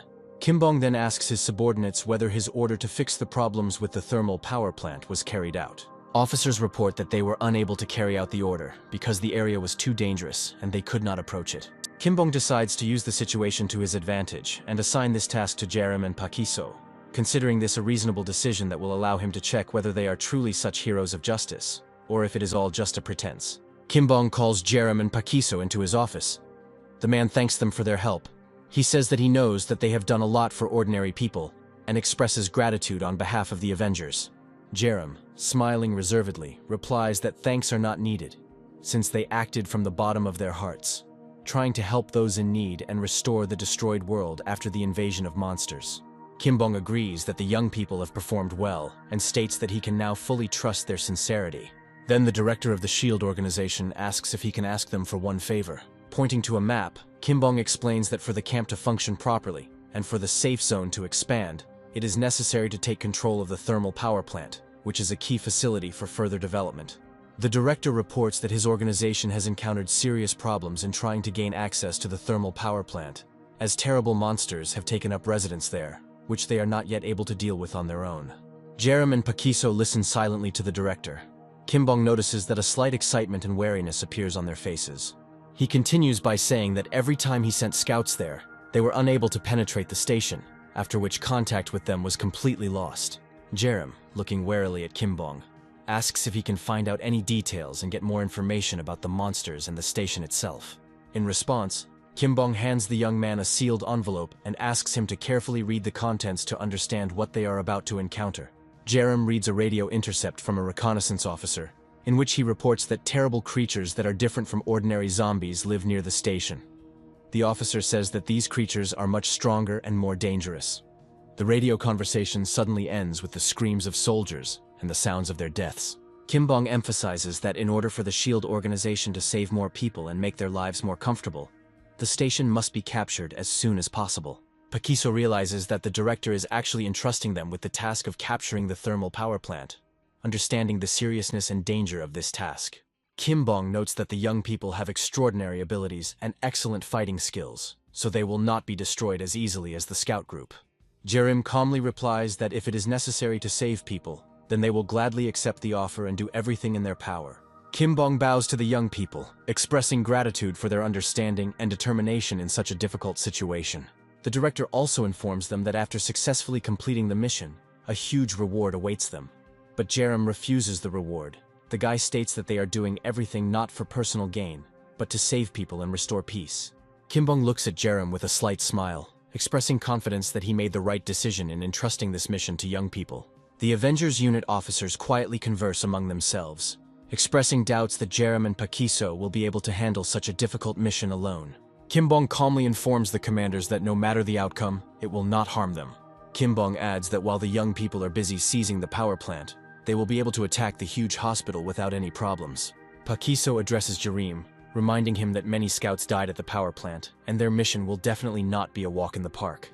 Jerem agrees with the girl, noting that such places are usually guarded by the strongest zombies, and this makes their task even more dangerous. Pakiso suggests heading to the power plant immediately, assuring them that they will have a lot of fun while carrying out this dangerous mission. Jerem walks confidently towards his motorcycle, his steps firm and determined. Young people mount a motorcycle and set off on a dangerous mission, heading towards a thermal power plant. After some time, they arrive at the place and carefully enter its territory. The silence that reigns around makes them very uneasy. Jerem and Pakiso approach the power plant, their gaze focused on the massive structures. Everything around them seems to be immersed in silence and oblivion. But the young people realize that behind this calm, there may be great danger.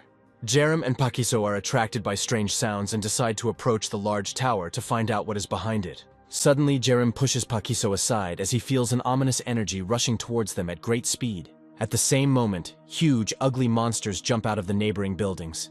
These creatures have no eyes at all, and their mouths are filled with crooked, sharp teeth. Jerem instantly realizes that they are facing evolved zombies. The guy takes out a combat chain from his bag and begins to swing it above his head. The bodies of the deformed mutants are covered in bright flashes of electrical energy. They emit eerie screams, continuing to surround Jerem and Pakiso. Jerem immediately realizes that these mutated zombies have the ability to manipulate electricity, turning it into a weapon against their opponents. He strikes the nearest mutant, but the attack misses, causing a massive electrical field to erupt in front of him, sending his battle chain flying backwards with force. A powerful electrical discharge quickly runs along the metal chain and instantly reaches Jerem himself, threatening his life. Jerem receives a powerful electric shock. His body is instantly pierced by intense pain, causing him to loudly shout curses at the ghouls. The zombies continue to shoot powerful electric shocks. Jerem is subjected to painful electric shocks again and again.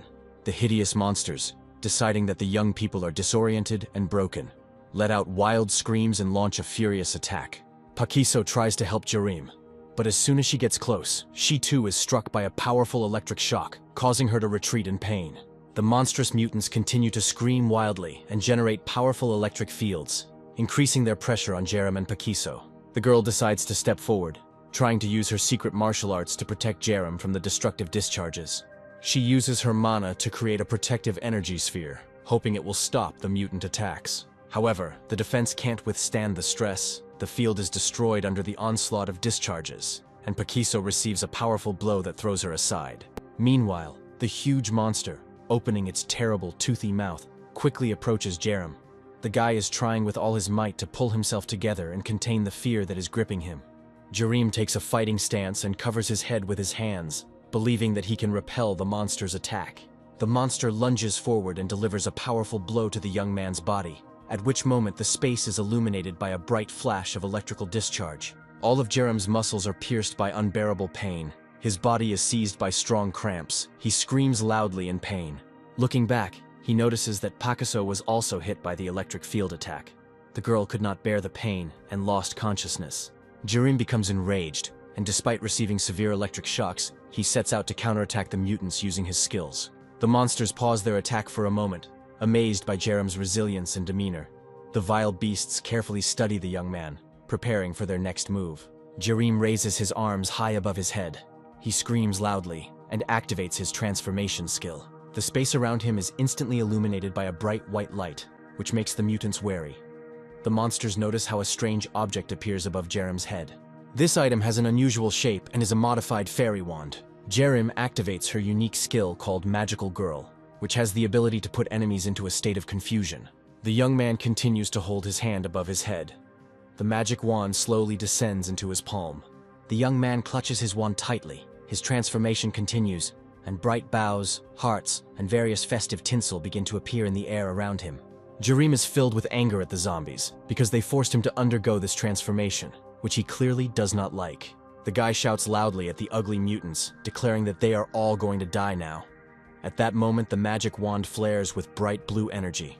Holding a magic wand in his hands, Jerem concentrates on understanding how his new artifact works. He raises the wand high above his head and makes a wish aimed at gaining immunity to electricity. The virtual system immediately reports that the skill called electricity resistance has been successfully activated, at which point small stars begin to sparkle around Jerem. The guy confidently heads towards the monsters standing nearby and makes his next wish, to smash the zombies' heads. The young man quickly runs up to the nearest monster and strikes it hard on the head with his magic wand, causing the monster to fly off to the side. Chennai, still lying on the ground, slowly raises her head and hears the noise of fighting around her. But due to disorientation, she cannot understand what is happening. Meanwhile, the magic activated by Jerem continues to work. He rushes at the next group of monsters, striking them with his magic wand, deftly maneuvering and dodging attacks. The protagonist methodically destroys the creepy, ugly monsters. Although the wand in his hands appears small and fragile, it turns out to be a formidable weapon, allowing him to deliver powerful blows that send monsters flying tens of meters away. One of the monsters tries to stop Jerem by creating a powerful electric field around itself, which flashes with a bright yellow light. Jerem instantly rushes towards the monster, calmly passing through the electric field, which has no effect on him. The terrifying monster, realizing that his electric weapon is useless against the guy, screams loudly in fear. Jerem quickly reaches the terrifying monster and strikes it on the head with all his might with his magic wand, stunning the monster. Using his new skills, Jerem easily takes out 3 dangerous opponents in a short amount of time, demonstrating his new strength and combat prowess. Pakiso comes to, still reeling from the intense electric shock, and staggers towards Jerem, asking him what just happened. Jerem calmly tells the girl that he used his new skills to defeat his enemies. Pakiso looks at him with confusion, not understanding what exactly Jerem is talking about and what skills he used. Jerem shows her his unusual magic wand, and explains that all awakened ones have the ability to transform. Pakiso, looking at the strange weapon, says that it looks quite unusual, and asks Jerem if she can also transform at will. Jerem explains to Pakiso that in order to activate the transformation, she needs to exactly mimic his actions. The guy asks her to stand in the same fighting stance that he used before his transformation, and to strictly repeat all his movements. Pakiso finds this instruction strange, and a look of confusion and incomprehension appears on her face, but she decides that it is nothing to be ashamed of if it leads to the strengthening of her fighting skills. The girl stands in an unusual position, raises her arms high above herself and begins to make strange sounds. After a moment, Paquiso falls silent and listens carefully to her feelings, looking around. But she notices with surprise that nothing unusual has happened. Paquiso continues to raise his legs and arms to the sky, repeating all of Jerem's movements in hopes of inducing a transformation. After some time, Jerem, carefully watching her persistent attempts, cannot restrain himself and begins to laugh loudly. Paquiso is overcome with great anger and angrily says that she did exactly as he said. But the transformation did not work, even though she is awakened. Jerem, unable to hold back her laughter, explains that what she saw earlier was just one of his skills, and that he was only joking, with no intention of seriously teaching her. Paquiso begins to experience intense anger. Her face changes, expressing growing rage. Dark energy flows begin to accumulate around the girl, strengthening her fighting aura. Jerem waves his magic wand, focusing on his wish. The guy wants Paquiso to become immune to electricity. At the same moment, a bright red aura flares around the girl, and the virtual system reports that the skill called electricity resistance has been successfully activated. Paquiso reacts instantly. She hits Jerem hard on the forehead, causing a huge bump to appear on his head. The girl furiously demands that the guy forget everything that just happened and promise to never joke with her like that again. In response, Jerem activates a spiritual healing skill to calm Paquiso. Bright flashes of energy begin to slowly approach her. Immersed in a dense field of vibrant blue energy, Paquiso feels her soul instantly filled with deep peace and inner harmony. At this time, Jerem materializes a bag for storing artifacts and takes out 2 plastic bottles with a mysterious drink that looks completely ordinary. Offering one of the bottles to the girl, he, in a serious tone, emphasizes that this time the drink is not just a joke, but a real magical substance that really has an effect. Paquiso, without thinking, takes a few sips of the offered drink and immediately plunges into a state of delight, not believing her feelings from the incredible taste, which seems fantastic. The virtual system notifies her that her endurance and concentration have increased by 50%.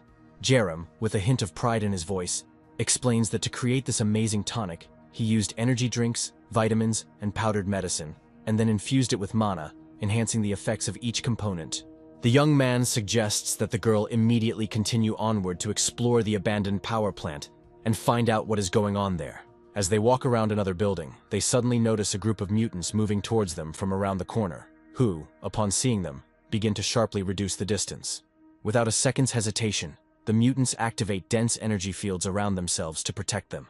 And then, gathering their strength, they rush into the attack, ready to engage in a fierce battle with the young people. The mutants, surrounded by flashes of bright yellow energy, rush towards the young people with frantic speed, their movements seeming distorted by the force emanating from the energy fields. Paquiso uses her electricity resistance skill with amazing dexterity, allowing her to block the attacks of the mutants who shower her with powerful discharges. Gathering all her strength, the girl delivers a crushing blow with her hand to one of the monsters, which cannot withstand the powerful attack. The second monster standing nearby retreats in confusion, realizing that its electric discharges have no effect on the girl. Taking advantage of the moment, Paquiso suddenly rushes forward, delivering a lightning-fast series of kicks that completely disables the enemy. In her thoughts, she returns to the recent past, realizing that back then they were completely helpless against the attacks of monsters. But now everything has changed. Her gaze falls on the young man, and in that moment she realizes that Jerem has enormous potential that she may have underestimated all this time. Paquiso approaches Jerem and asks if he can use his wand to create something else that can help them in this situation. Jerem admits with an uncertain smile that he hasn't mastered this artifact well yet, but he knows one thing for sure. He can only use it once during each transformation. Meanwhile, one of the mutants, hiding on a nearby roof, closely watches the young people's conversation, remaining unnoticed. Jerem suddenly feels danger approaching. His body tenses and he turns sharply, looking up. On a nearby pipeline, he sees a vile mutant who, despite his evil nature, is in no hurry to attack, but studies them carefully, as if waiting for the right moment. The mutated zombie instantly realizes that it has been spotted and, without the slightest hesitation, disappears into the pipeline network. Paquiso calmly tells Jerem that zombies are developing extremely quickly and are becoming smarter and more dangerous each time. The girl begins to suspect that powerful mutants, much more dangerous than those they just fought, live on the territory of the thermal power plant. Jerem, looking closely at the dead zombie, agrees with her, noting that although their enemies are strong, it is still extremely strange that none of the scouts were able to survive. He emphasizes that the thermal power plant is a key infrastructure facility, and therefore something much more powerful is likely to reside in this area.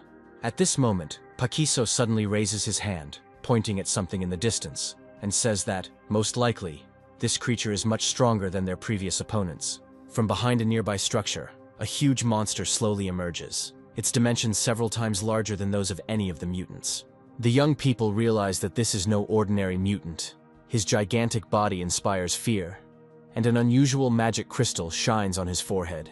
Jerem pulls out a battle chain from his magic pouch, realizing that the upcoming battle with the powerful monster will be incredibly difficult and will require all his strength and skill. At this moment, the vile creature opens its terrible mouth wide and emits a terrifying roar. The sound waves begin to take on material form right in the air. After a few moments, the sound waves transform into a dense electric field, which rushes at great speed towards the young people. Jerem, without hesitation, throws his hand forward and activates his skill called Architecture to stop the monster's attack and save their lives. A giant wooden statue of an evil deity instantly emerges from the ground, behind which the young people manage to take cover. At that very moment, a powerful electric field crashes into the wooden structure, causing an explosion of enormous force. But the protective statue holds the impact, saving them from death. Jerem starts laughing at Paquiso's strange appearance, but doesn't notice that his own hair is sticking out in all directions, standing on end due to the electric shock. Even though Paquiso has the ability to resist electricity, the force of the impact still makes itself felt. Her body begins to shake violently, and her hair, like Jerem's, stands on end. Enraged by what happened, she screams a furious curse at the monster that peeks out from behind the building after its attack. The giant creature opens its ugly mouth full of sharp teeth again, letting out a deafening scream, and instantly rushes at the young people with frantic speed. The monster appears next to them and, gathering all its strength, delivers a powerful blow with both hands, trying to crush them. However, despite the speed of the attack, the young people manage to jump to the side in time, feeling the ground shake under their feet from the zombie's monstrous blow.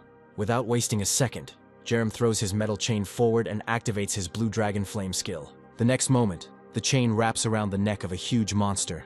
Jerem, straining all his strength, begins to pull it, trying to strangle his powerful opponent.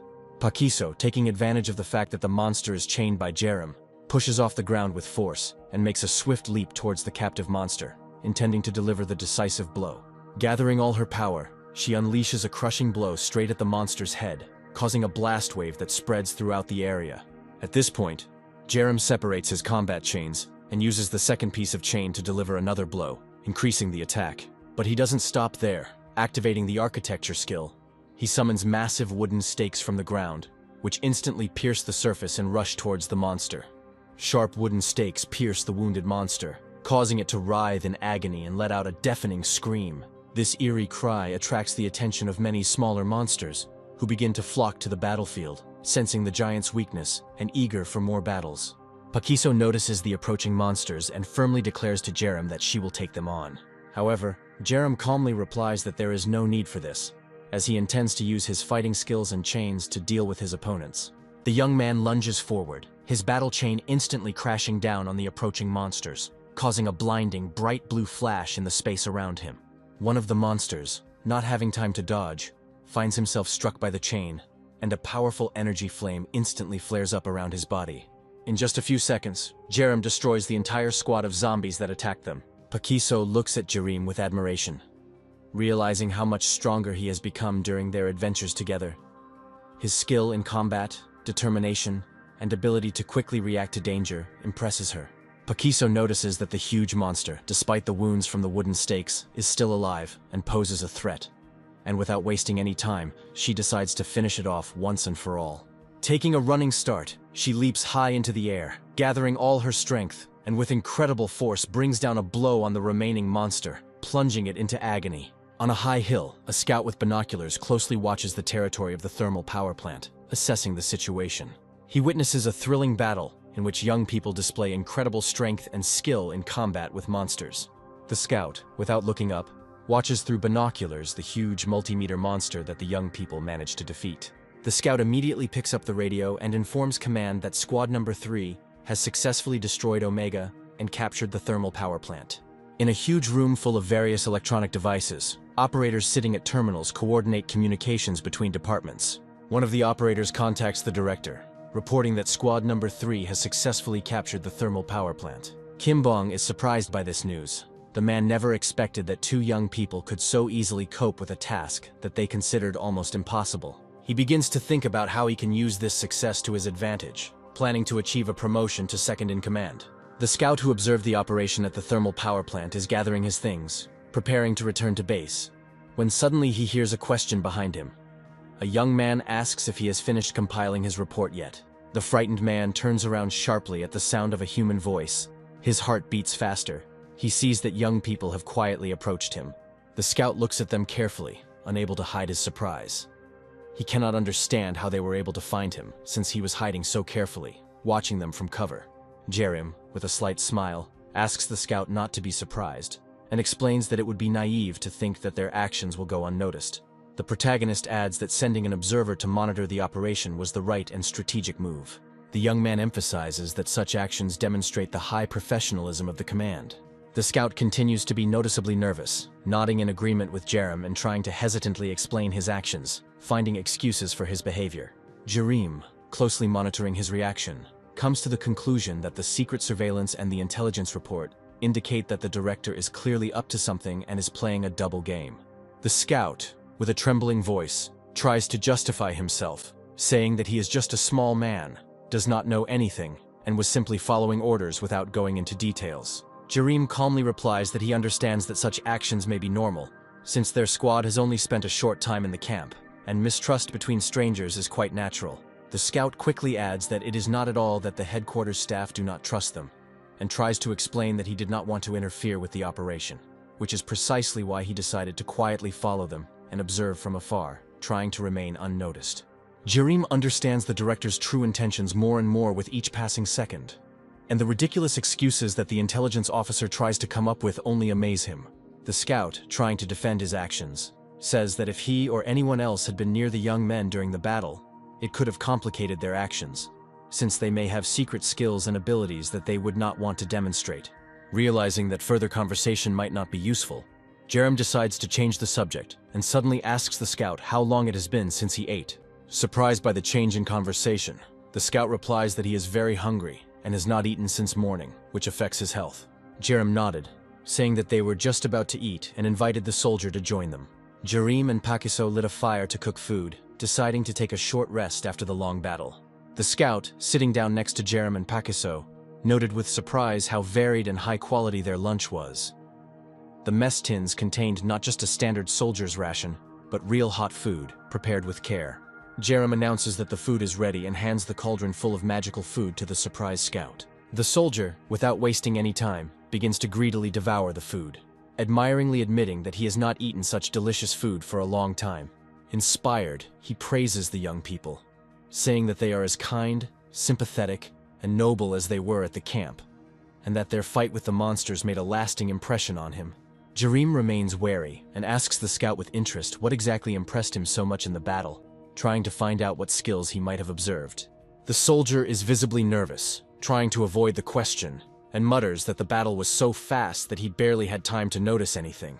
Jerem hopes that the scout arrived after the main battle and did not have time to see the use of his secret skills in combat. The scout, smiling sheepishly, tells the young men that the only thing he is sure of is that they are both amazing people. The young people continue to sit by the fire, leisurely enjoying delicious food and engaging in pleasant conversations on abstract topics.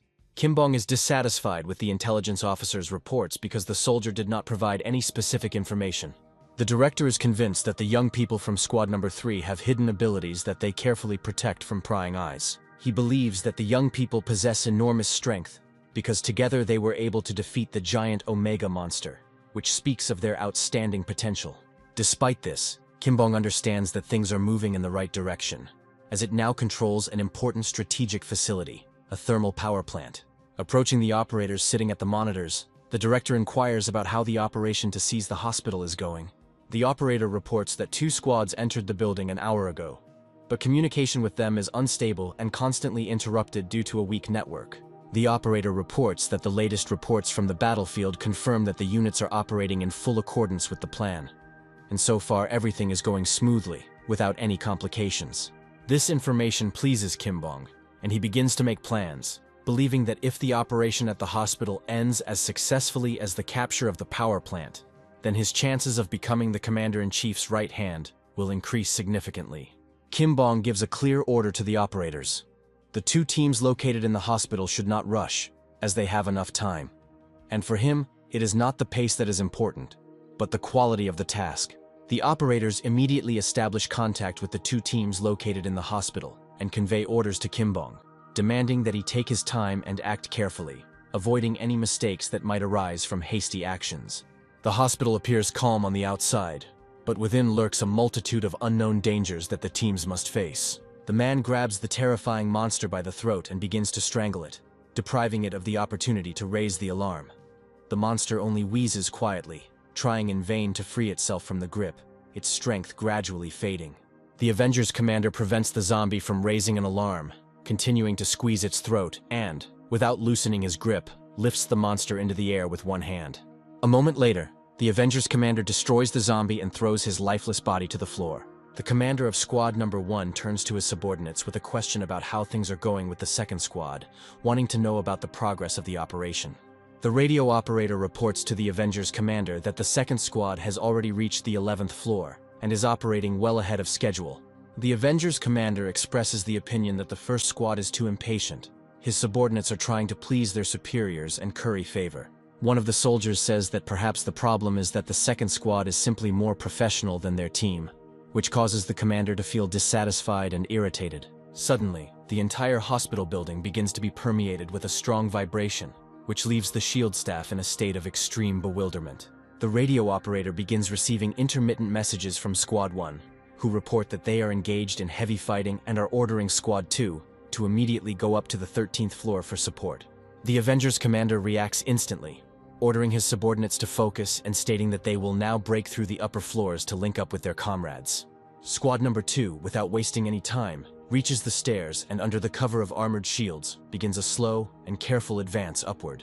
Suddenly, on one of the floors, a vile monster jumps out in front of them, rushing towards them with outstretched ugly arms and a deafening scream. The Avengers squad leader immediately reacts to the threat and delivers a powerful blow to the monster with incredible speed, knocking him off his feet. The rank-and-file soldiers watch in amazement and admiration as their commander easily dispatches the dangerous monster, demonstrating his skill. The officer, without wasting any time, goes up to the door of the 13th floor and listens carefully to the sounds coming from behind it. He addresses his subordinates, warning them that they do not know what awaits them behind the door, and orders everyone to be on full alert. The soldiers understand the seriousness of the situation and wait attentively for the commander's order, each of them realizing that something they have not yet encountered may await them behind the door.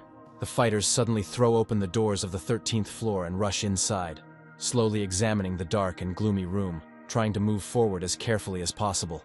Suddenly their attention is drawn to a loud human voice desperately calling for help. The soldiers in the front rows report to the commander that they see nothing, but the voice continues to sound, persistently pleading for salvation. The officer is overcome with rage. He realizes that this voice belongs to the commander of Detachment Number 1. The situation becomes unbearably tense for him. The Avengers commander resolutely pushes his fighters aside and runs in the direction of the voice, not caring about his own safety. The officer carefully approaches the open doors, beyond which lies impenetrable darkness. From the depths of the darkness, the desperate voice of his colleague continues to be heard, the commander of Detachment Number 1 begging for help. The soldiers gradually enter the hall, their footsteps echoing in the silence, and beyond the many rows of empty chairs they see a man on the stage, sitting on the floor and begging for help. Squad Number 2 carefully approaches the man sitting on the floor. The commander asks him what happened and why he is calling for help. The commander of Detachment Number 1, continuing to sit on the floor without stopping, repeats the same word: help, help. The soldiers point their flashlights at the man asking for help, and to their horror, they discover that in front of them is not a man, but a monster. The monster that was once the commander of Squad Number 1 opens its terrible mouth and says in a quiet, cold voice, how good it is that they came.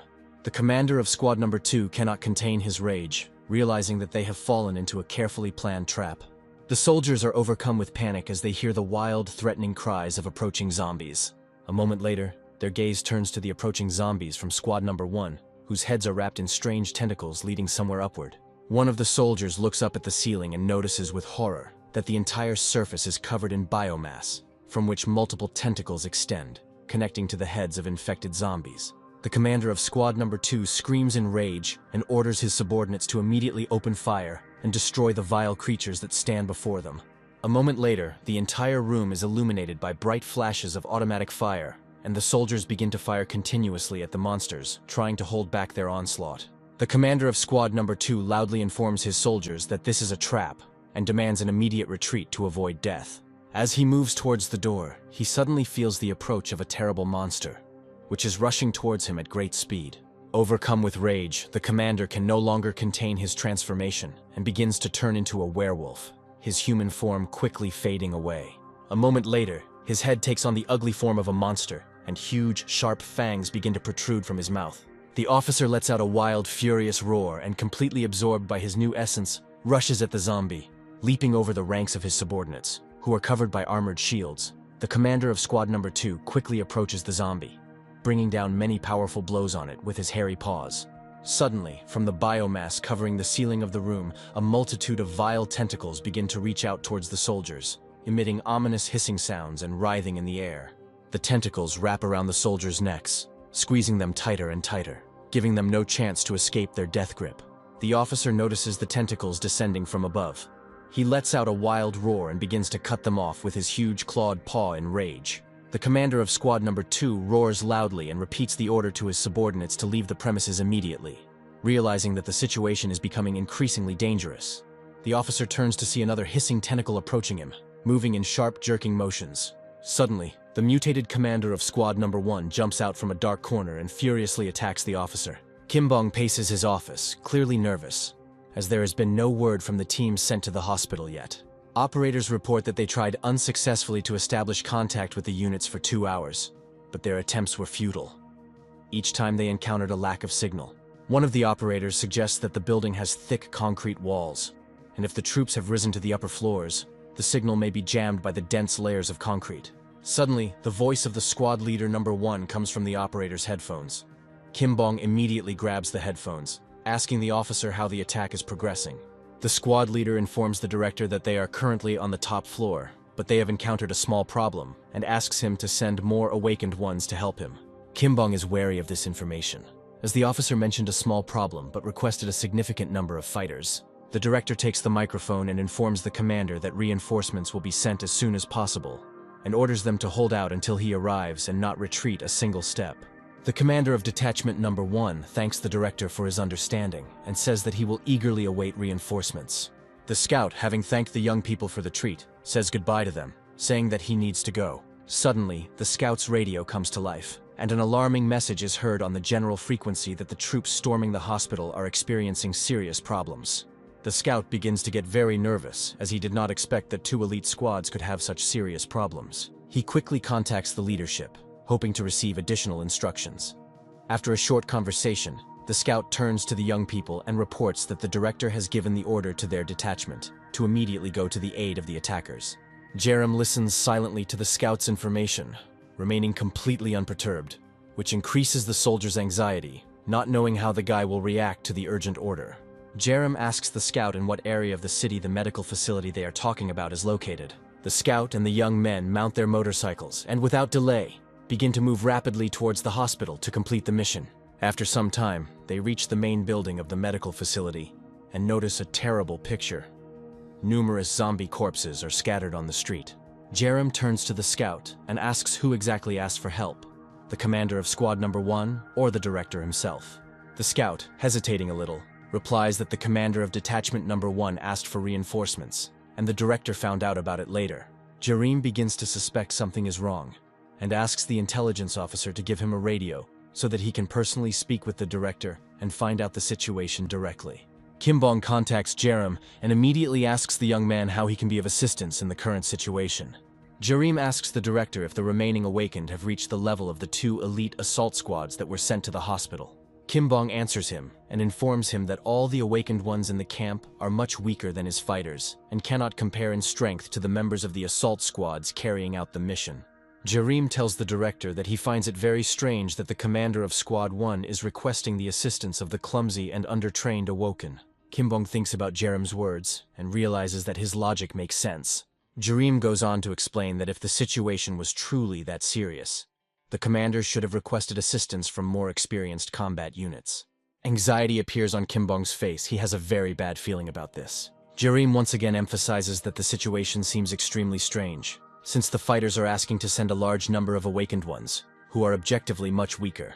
Kimbong begins to realize that he needs to carefully weigh his decision before giving the final order. Jareem tells the director that he can only think of the worst-case scenario, where their opponents have already prepared a trap for the awakened. Kimbong, despite the logic in Jareem's words, refuses to believe that his carefully planned operation, which seems so successful, could get out of control.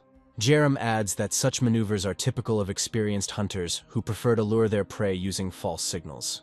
Kimbong understands that the guy is thinking logically and justifying his suspicions, but he finds it difficult to come to terms with the idea that his two elite squads could be defeated. Jareem concludes that his people are most likely already dead, and the request for help was a ploy to lure the awoken into a carefully prepared trap. Kimbong can't believe that the monster is able to imitate a human so skillfully, because he just recently spoke with the commander of the #1 squad. Jerem replies that the world is huge, and given the many varieties of zombies, it is not surprising that new, unpredictable creatures would appear. Kimbong, still hesitant, asks the operators if the commander of squad #1 is currently in touch. Jareem asks the director not to send reinforcements. The guy says that they will go upstairs themselves and sort out the situation and find out what is really going on. Kimbong agrees to Jareem's proposal, realizing that he needs to prepare for the worst-case scenario.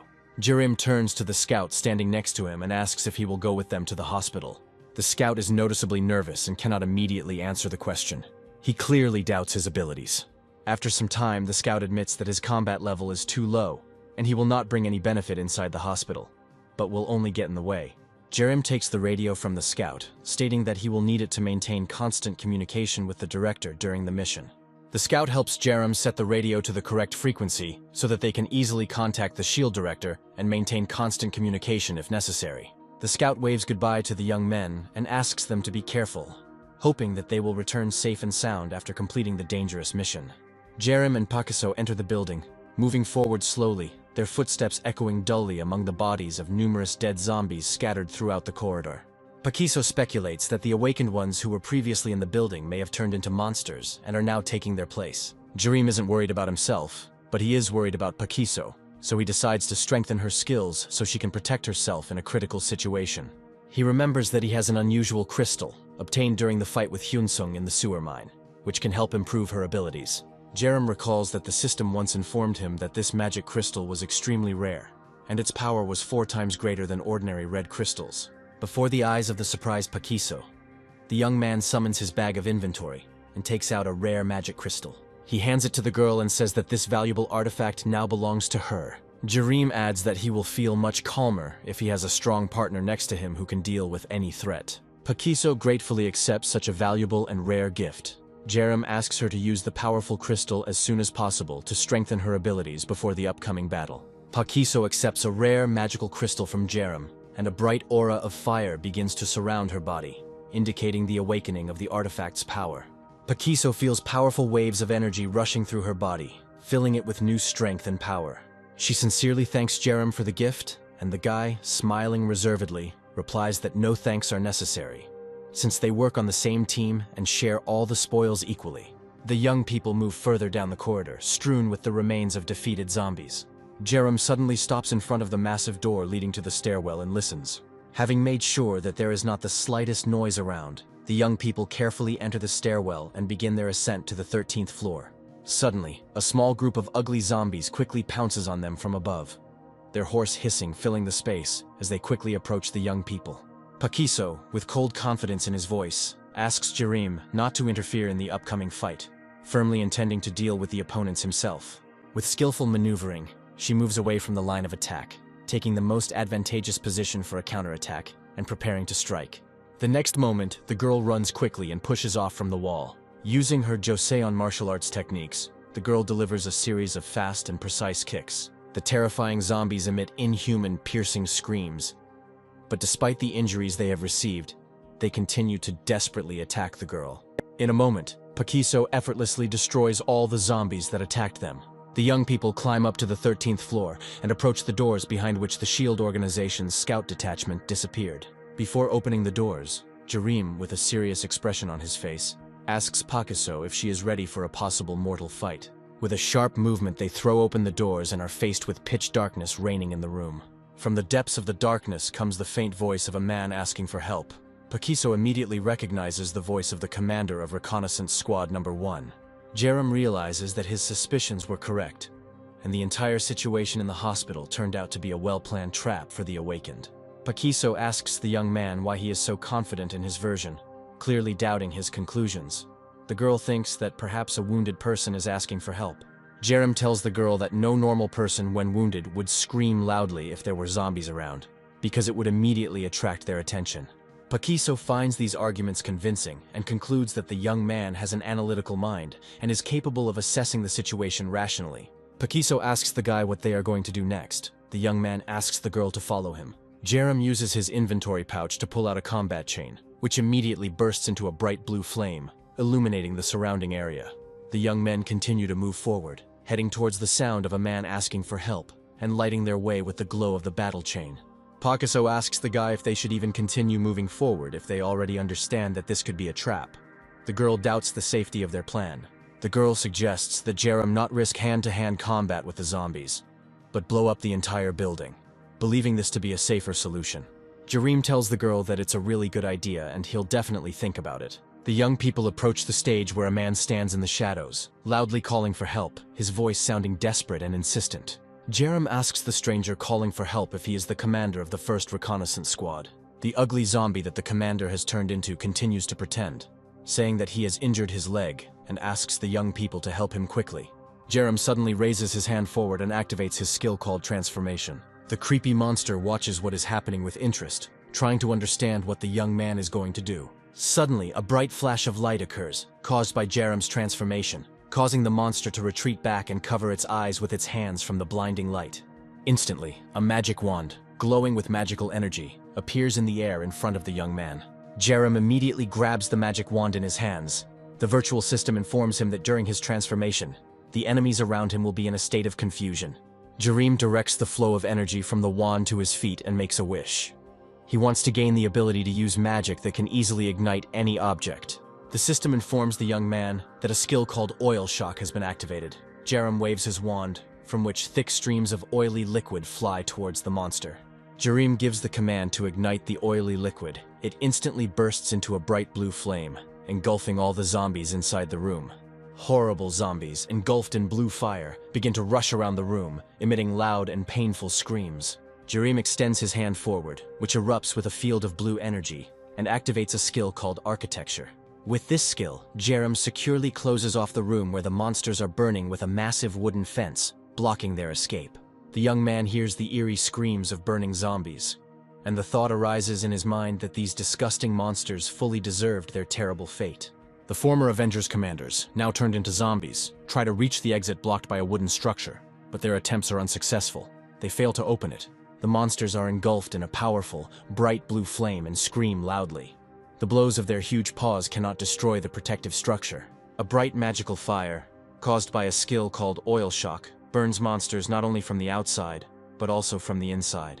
The vile monsters raise their ugly mouths upward and emit piercing screams, full of powerlessness and rage. Young people stand on the other side of the wooden structure. They hear loud blows on the fence and wild screams of monsters. Jareem turns to the girl and asks if she is ready for the next steps, to which Pakiso answers in the affirmative. Using the combined soul healing and fear skills, the system creates a temporary skill called Mental Assistance, which instantly causes an explosion that shatters the wooden protective structure into tiny pieces. The hideous monsters, their bodies further disfigured by the magical fire, instantly rush towards the open doors. Jareem thrusts his hand forward, intending to use his skills, and the area around him lights up with a bright white light. This powerful energetic light has a strong effect on the monsters. They begin to convulse, emitting wild screams. Taking advantage of the moment when the monsters are disoriented and confused, Pakiso rushes to attack. The girl runs up to the nearest monster and raises her hand for a crushing blow. She brings down her fist, charged with magical energy, straight onto the monster's head. Following her, Jareem enters the battle. He separates his battle chains and fearlessly rushes towards the enemies. Running up to one of the monsters, the young man pushes off the ground, jumps high, and raises his battle chains to strike. With great force, Jerem brings down the metal chains on the ugly monster, dealing a devastating blow. A powerful flash of blue light suddenly illuminates everything around, tearing the air apart with streams of pure energy. Two hideous monsters, once the Avengers' commanders, lie motionless at the entrance to the 13th floor. A wild screech is heard from inside the room, and suddenly the bodies of the defeated monsters begin to be pulled in by the tentacles attached to their heads. Pakiso decides not to give the monsters a chance to escape. She instantly rushes forward and raises her hand for the finishing blow. With one sharp and powerful blow, Pakiso severs the tentacles that connected the monsters to the mother's body. At the same moment, the zombies lose contact with the mother being and plunge into a state of unconsciousness. Jerem is amazed at how quickly he and the girl dealt with such dangerous mutants. Pakiso looks closely at the young man. The girl is surprised by his many unusual and powerful abilities. Jerem understands the girl's look and says with a slight grin that this victory was only possible thanks to his unique skills. Pakiso, looking at the 13th floor engulfed in bright blue magical fire, asks how they can put out the flames. The guy calmly replies that the building is made of concrete, so the fire will not spread too much and will go out on its own after a while. The young men wait patiently for the fire to die out completely, then slowly walk inside, seeing that the 13th floor room has burned to the ground. Pakiso covers his nose with his hand, trying to protect himself from the terrible smell, and comes to the conclusion that in this hellish fire, it is unlikely that anyone could have survived. After some time, the young people notice a bright glow coming from the darkness, and realize that they are looking at a rare magic crystal. Pakiso picks it up from the ground and comes to the conclusion that this stone belonged to the main mother body that controlled the ordinary zombies. Jerem agrees with her, confirming that the crystal did indeed belong to the mother being, but he is surprised by its weakness, noting that its strength is comparable only to that of a common mutated zombie. Pakiso expresses concern, believing that they may face serious problems in the future as such mutated monsters appear more and more often. Jerem puts the magic crystal in his inventory pouch and warns Pakiso that they will have to be even more careful in the future, as monsters will be able to not only imitate a person's voice, but also copy their appearance. He invites the girl to leave the room. The guy says that their mission is complete and all the zombies are destroyed. Young men carry the corpses of slain zombies, who were once Avengers commanders, on their backs, and a special forces vehicle from the SHIELD organization is already waiting for them on the street. Kim Bong stands in complete silence in front of the bodies of the two dead Avengers commanders, which are carefully wrapped in white sheets. The director is shocked by the fact that such an insidious monster with the ability to control people's minds was hiding in the hospital. He still cannot believe what happened. Kim Bong thanks the young men for successfully completing the mission, noting that if it weren't for them, the reconnaissance squad would have been roaming the area as monsters for a long time. Kim Bong reports that he needs to notify his superiors about this incident as soon as possible. The director asks Jerem to wait while he contacts management to discuss next steps and receive instructions. Pakiso tells the young man that she feels like the director's attitude towards them has changed after this assignment. Jerem doesn't find this surprising, as the director lost all of his best and most elite fighters in one day. Pakiso reflects on the fact that the director is now desperately looking for a way out of the situation. The girl believes that they will be his solution.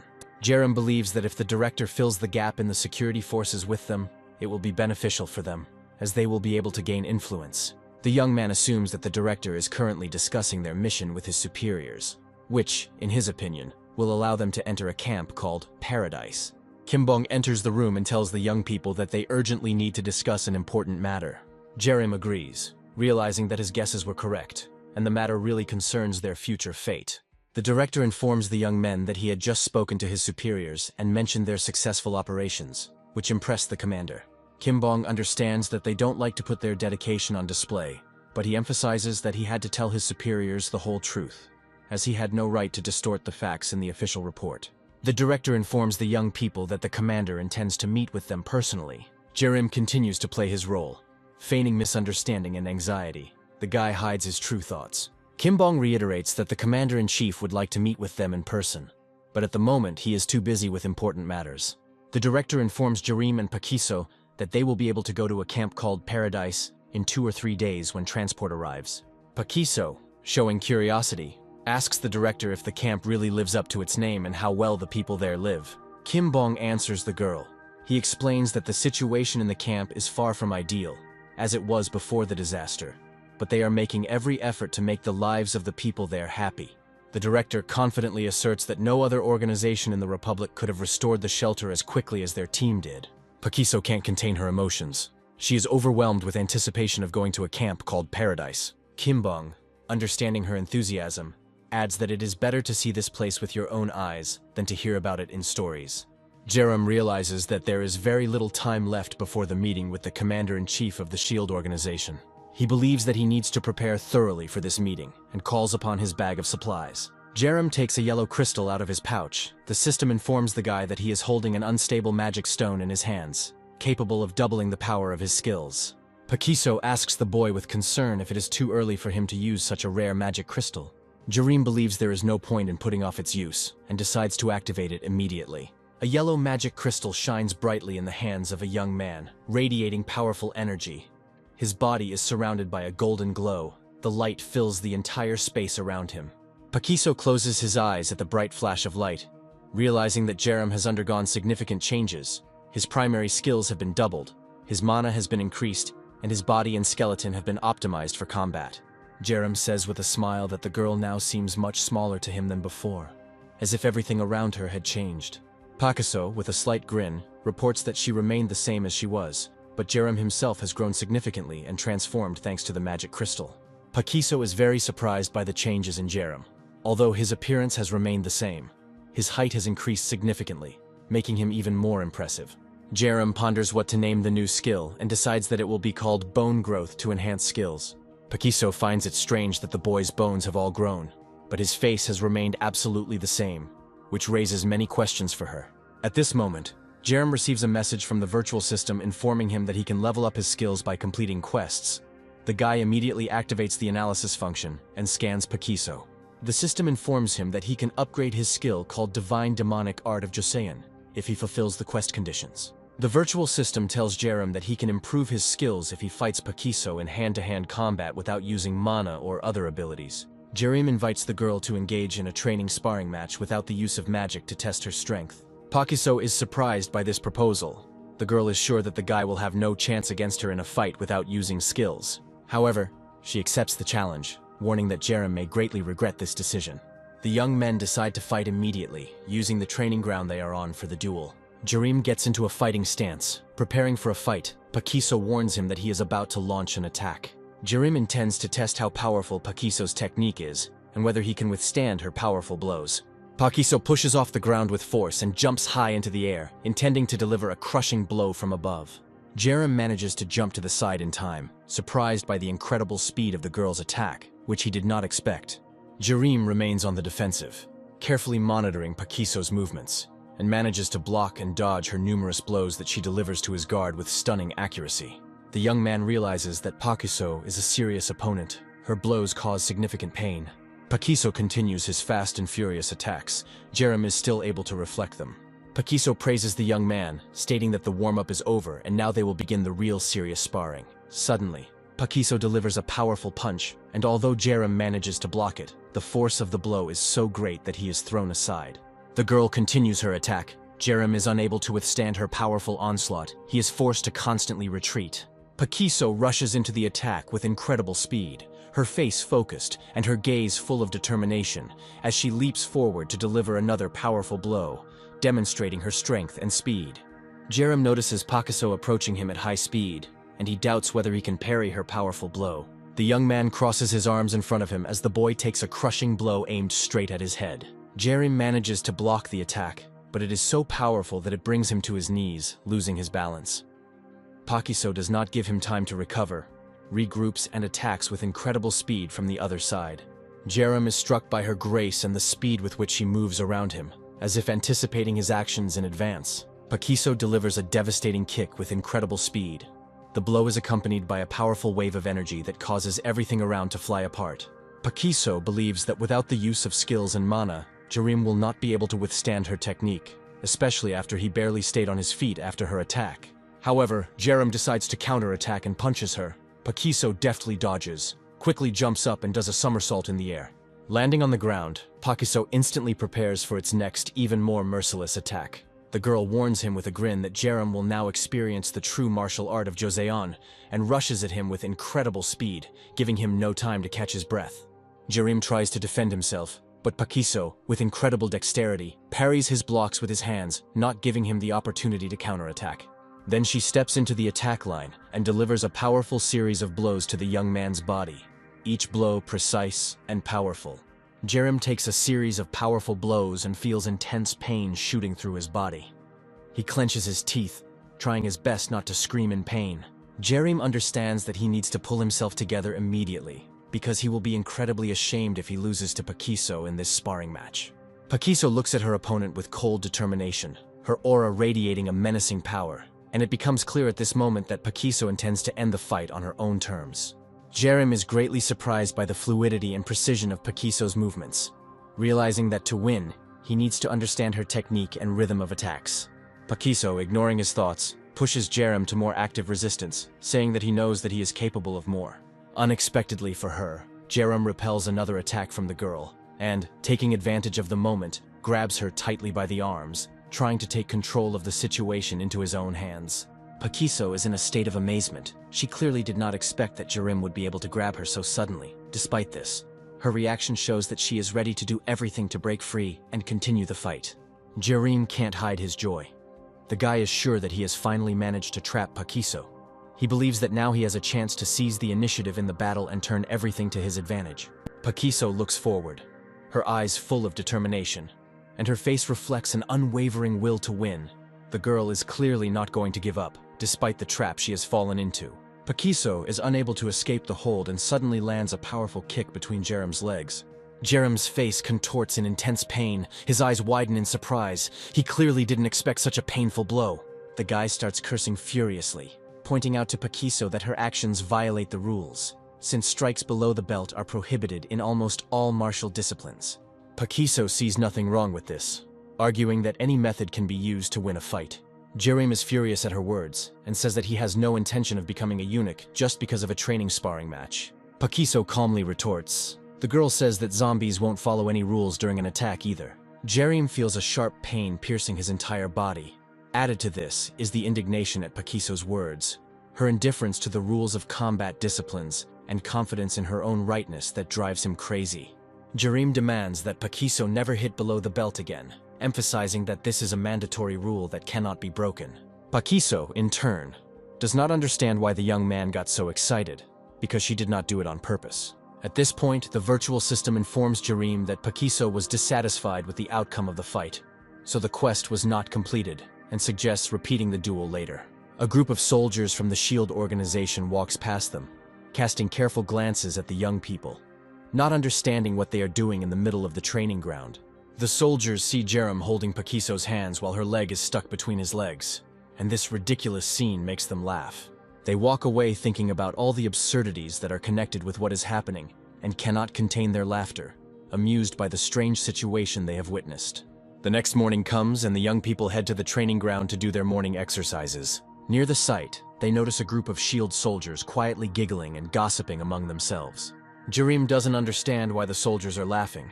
The guy looks at them and decides to use his skills to enhance his hearing. Instantly picking up on the conversations, the boy hears the soldiers discussing how the young people allegedly hugged and wrestled strangely, adding false rumors to what they saw the day before. The young man quickly realizes that Pakiso has heard the soldiers whispering and sees her turn sharply and run towards them. Running up to the surprised soldiers, Pakiso, clearly nervous, tells the men that they have got it all wrong. She demands an immediate apology, emphasizing that they did nothing shameful. The soldiers, a little embarrassed, apologize, bowing low and admitting that they had spoken nonsense. Pakiso explains that it was just a misunderstanding. They had a duel, and she found herself in a difficult tactical position. She then approaches Jerem and asks him if he is bothered by what the soldiers say about them. Pakiso informs the young man that she has stopped the rumors, and that in the future, they need to be more careful to avoid similar situations. Jerem believes that the girl's reaction was wrong.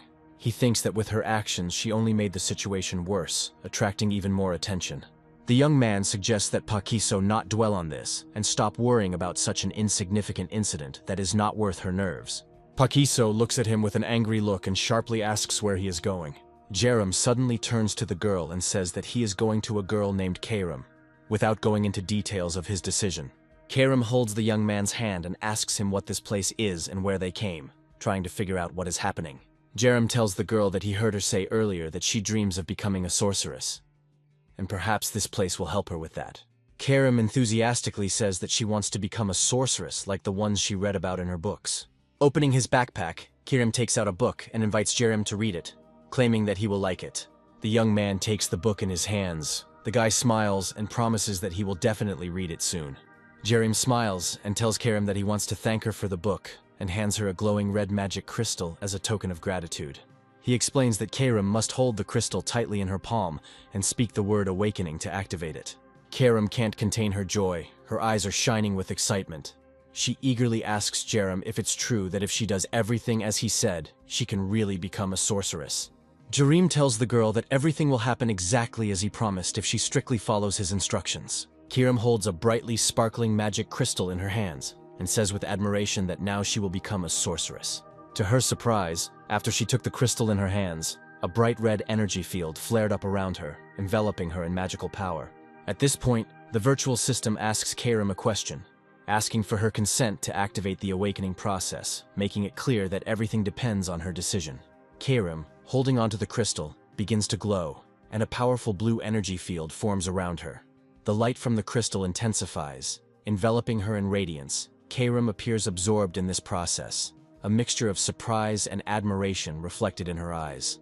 A bright blue aura flares around Karim, and the girl admits with surprise that she feels very strange. Jerem reassures her that everything is fine and asks if she wants to try magic.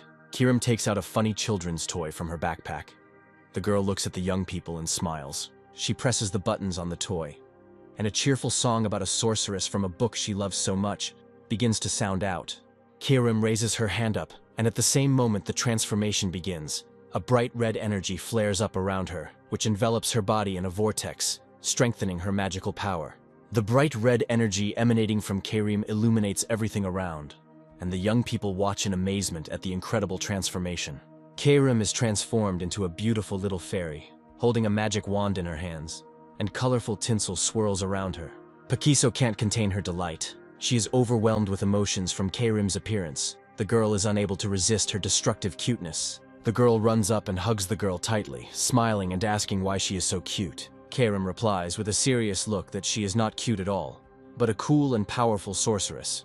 Pakiso hugs the girl tightly, agreeing with her words, and adds with a smile that she is really a cool cutie. Jerem asks Karim if she understands how to use her new abilities, and asks if she is ready to show off her skills. Karim confidently replies that he understands, and is going to demonstrate his new skills. She pushes off the ground and slowly rises into the air, smiling as she tells the young men that she can now do this. Karim then enlarges his wand to the size of a broom and rushes across the sky at great speed, leaving a bright pink trail of energy behind him. After a short flight, she lands and cheerfully walks towards the young people, humming a funny children's song, as if nothing unusual had happened. Jerem is a little puzzled by Karim's new skills and wonders how these abilities can help in the fight against bloodthirsty monsters. The virtual system reports that Karim's understanding level has reached 35%. Pakiso curiously asks the girl if she can demonstrate any more of her skills. Karim nods affirmatively, then flies into the air and points his wand at the young men, causing a dense energy field to suddenly appear around them. A moment later, the dense energy balls containing the young people begin to slowly rise into the air. Karim happily announces that she is happy and that they can now fly together. The girl adds that she can cast 4 more spells. Jerem is quite surprised by her answer, because even though he himself has many useful skills, the number of Karim's abilities really amazes him. The noise made by the young people attracts the attention of a huge zombie, who peers out with interest from behind a nearby tree. The monster emerges from behind the tree, opening its terrible mouth, and lets out a wild, piercing scream, from which vibrations spread in all directions. The ground underfoot begins to tremble from the force of the monster's scream. The young people watch as a huge, roaring monster approaches them at great speed. Jerem assumes that the huge monster noticed Karim flying in the sky, and this caught its attention. Karim confidently raises her magic wand forward, preparing to attack, and says that she will now show the power of a true sorceress. The girl asks Argolite to extend his hand to her and directs a bright beam of pink energy emanating from her magic wand into the ground. After Karim directs a bright pink beam at the ground, everything around him begins to shake. The ground breaks apart, lifting huge chunks of rock into the air. Jerem watches in amazement as a strange creature begins to form from the massive amount of rock mass. This giant creature, made of rocks and earth, takes on a humanoid appearance and moves towards the aggressive zombie. The multi-meter zombie looks at the approaching enemy in bewilderment, then opens its terrible mouth and lets out a terrible howl. A moment later, the zombie rushes to attack the creature created from rock mass. Golem stops the attack of an aggressive zombie with a powerful and crushing blow from his right hand, causing the enemy to instantly lose balance. The huge monster flies to the side. It is not going to give up and crosses its massive arms, intending to deliver another blow to the golem. The golem assumes a fighting stance and blocks a powerful blow that an aggressive zombie tries to inflict on it. After parrying the attack, Golem swings with all his might and delivers a crushing blow straight to the monster's head, causing it to stagger. Jerem asks Kerem in surprise if the golem is the result of her magic, as he did not expect such a creature to appear. Kerem explains that Golem is not a result of her magic at all, but rather a friend of hers who is always nearby, ready to help at any moment.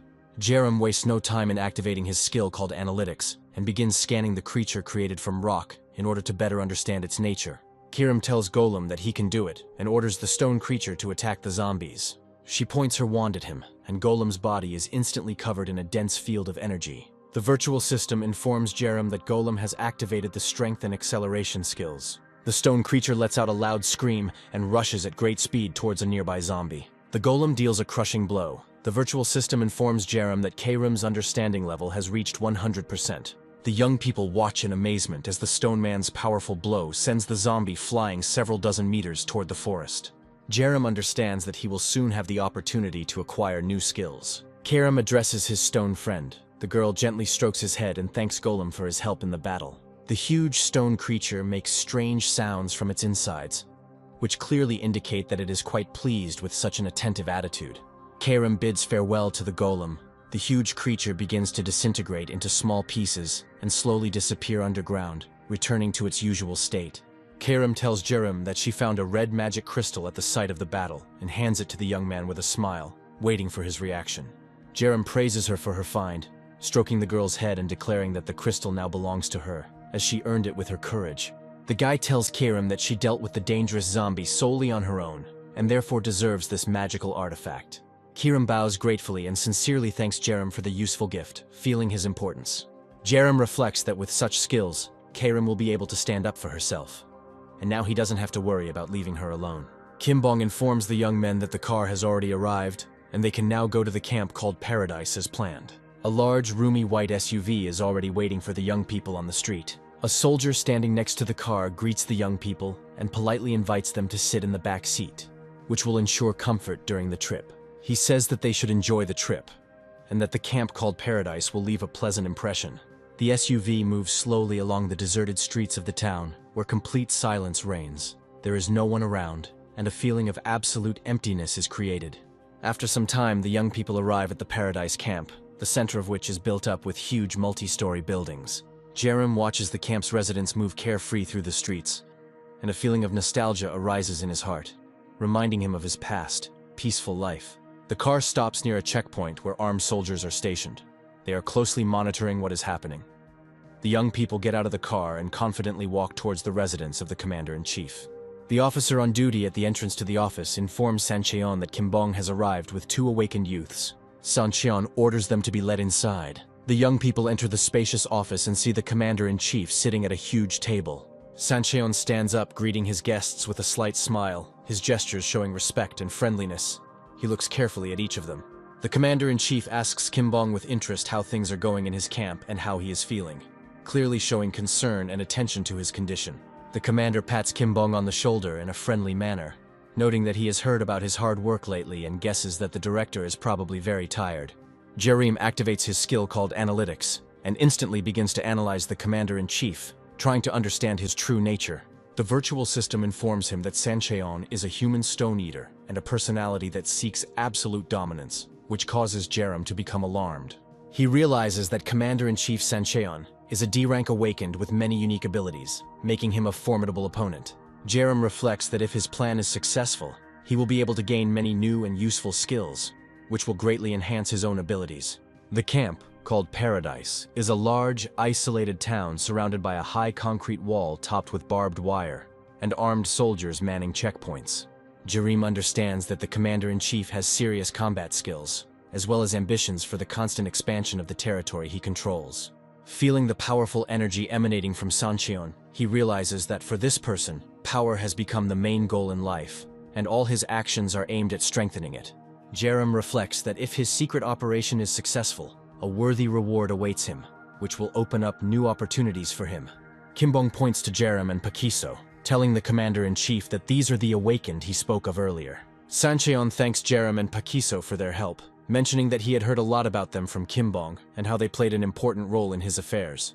Jerem modestly replies to the commander-in-chief that they only did what was their duty, without attaching much importance to their success. Sancheon notes that they are indeed as humble as the director said they were, and invites them to follow him to further discuss plans and tasks. Despite the young people being given a good reception, Jerem and Pakiso remain tense, wary that there might be more behind the outward politeness, and they prepare for any turn of events. There's a truck parked outside, and under the supervision of the military, civilians are hurriedly loading large boxes, trying to follow instructions. One of the soldiers loudly curses at the loaders, demanding that they be more careful and make sure not to damage the important cargo. Suddenly the loaders stop working. Their gazes are directed in one direction. A mixture of surprise and wild horror appears on their faces. In the distance, they notice a huge, terrifying snake slowly approaching them, its gaze directed straight at them. The soldier, noticing that the loaders had stopped, turns to them and, perplexed, asks what had frightened them so much and why they had stopped working. Suddenly, the huge snake makes a sharp lunge and falls on the soldier with terrifying force, flattening his body into a pancake, leaving only a trail of blood behind. In a rage, the snake begins to chaotically wave its powerful tail, throwing aside parked cars and people who do not have time to take cover from its attack. One of the soldiers is seriously wounded and is trying to reach the radio to report the attack of a huge mutant monster. At this moment, the snake notices him and begins to rapidly approach, leaving him no chance of escape. The next moment, the mutant snake releases tentacles with incredible speed, which instantly reach the soldier, absorbing his head. The monster, using a tentacle attached to the soldier's head, lifts him into the air. The soldier, with an empty look, slowly raises his hand, and in a voice not his own, says that the survivors' camp is in the indicated direction. Having received the necessary information, the huge snake throws his body aside with monstrous force, like an unnecessary doll. The monster raises its head to the sky, opens its terrible mouth, and emits a terrible, piercing screech. At that very moment, other ugly monster snakes began to join the huge snake, emitting terrible, unnatural screams. These sounds instantly attract the attention of ordinary zombies, who begin to gather around, creating an increasingly terrifying crowd around the giant creatures. Sancheon thanks Jerem for keeping him company, and says with a smile that he had a lot of fun talking with the young people. Jerem replies that he is also glad to meet new people and have a pleasant conversation, expressing mutual respect. Sancheon invites Jerem to visit their camp again when he has free time, emphasizing that he will be glad to see him again. Kimbong finds the commander-in-chief's behavior strange, as Sancheon is usually not inclined to get close to other people. The director is very surprised that Jerem was able to gain the trust of such an influential person so quickly, which seems extremely unusual to him. Kimbong hadn't seen the commander listen to another person's opinion with such genuine interest in a long time. Moreover, the director cannot remember the last time Sancheon was in such a good mood and laughed so loudly and sincerely. Kimbong concludes that the relationship between Jerem and Sancheon may become even closer in the near future, and Jerem may end up in the commander's circle of confidants. Sancheon asks Kimbong to take good care of the young people who made a good impression on him, and adds that the director can always contact him if any need arises. Kimbong bows low before the commander-in-chief, assuring him that he understands everything and promises to do everything possible to support the young people. The commander-in-chief gets into the car slowly starts moving. Jerem looks long and thoughtfully after the black car, as if trying to comprehend everything that happened during their meeting. Jerem congratulates Kimbong on his promotion and jokingly asks how he should be addressed now that he has changed. Kimbong smiles and suggests that Jerem drop all formalities and simply call him Mr. Director, emphasizing that this is more than enough. Kimbong points to a soldier standing nearby with a box in his hands and tells Jerem that the commander-in-chief has prepared a valuable gift for him. Jerem looks closely at the box, which begins to emit a bright, energetic glow, which immediately arouses his interest. When he opens it, he sees a huge number of red magical crystals sparkling inside. Jerem tells the director that it is an incredibly useful gift. He assures him that he will take good care of it, understanding the importance and value of the magic crystals received. In his mind, the boy is already making a plan, realizing that the first step towards getting closer to the director and commander-in-chief has been taken, and in the future this could bring him even more valuable skills. His thoughts are interrupted by a frightened soldier who runs up to Kimbong and informs him that there is an emergency, which suddenly changes the atmosphere. The man asks the soldier what's wrong, and he, out of breath, tries to catch his breath and speaks incoherently. Having calmed down a bit, the soldier finally reports that a huge wave of zombies is approaching the suburban settlement. This message greatly worries Kimbong, as intelligence did not indicate the presence of a large number of zombies near the agglomeration. The soldier continues and says that the suburban settlements are being attacked not by simple zombies, but by unknown creatures, which was confirmed by the advanced detachment. Jerem, listening attentively to the military man, understands that this attack is aimed at the camp where they live. The guy realizes that Kareem's life is in great danger. This forces him to act without delay, because every second can be decisive in saving her life. He turns to Kimbong with a request to borrow the fastest motorcycle so that he can urgently go to the aid of the attacked camp. Kimbong immediately gives the order to give the motorcycle to the young men, while he gathers a support squad to later move to help the camp. In the suburban camp, the soldiers are on high alert, lined up in orderly rows in front of defensive structures.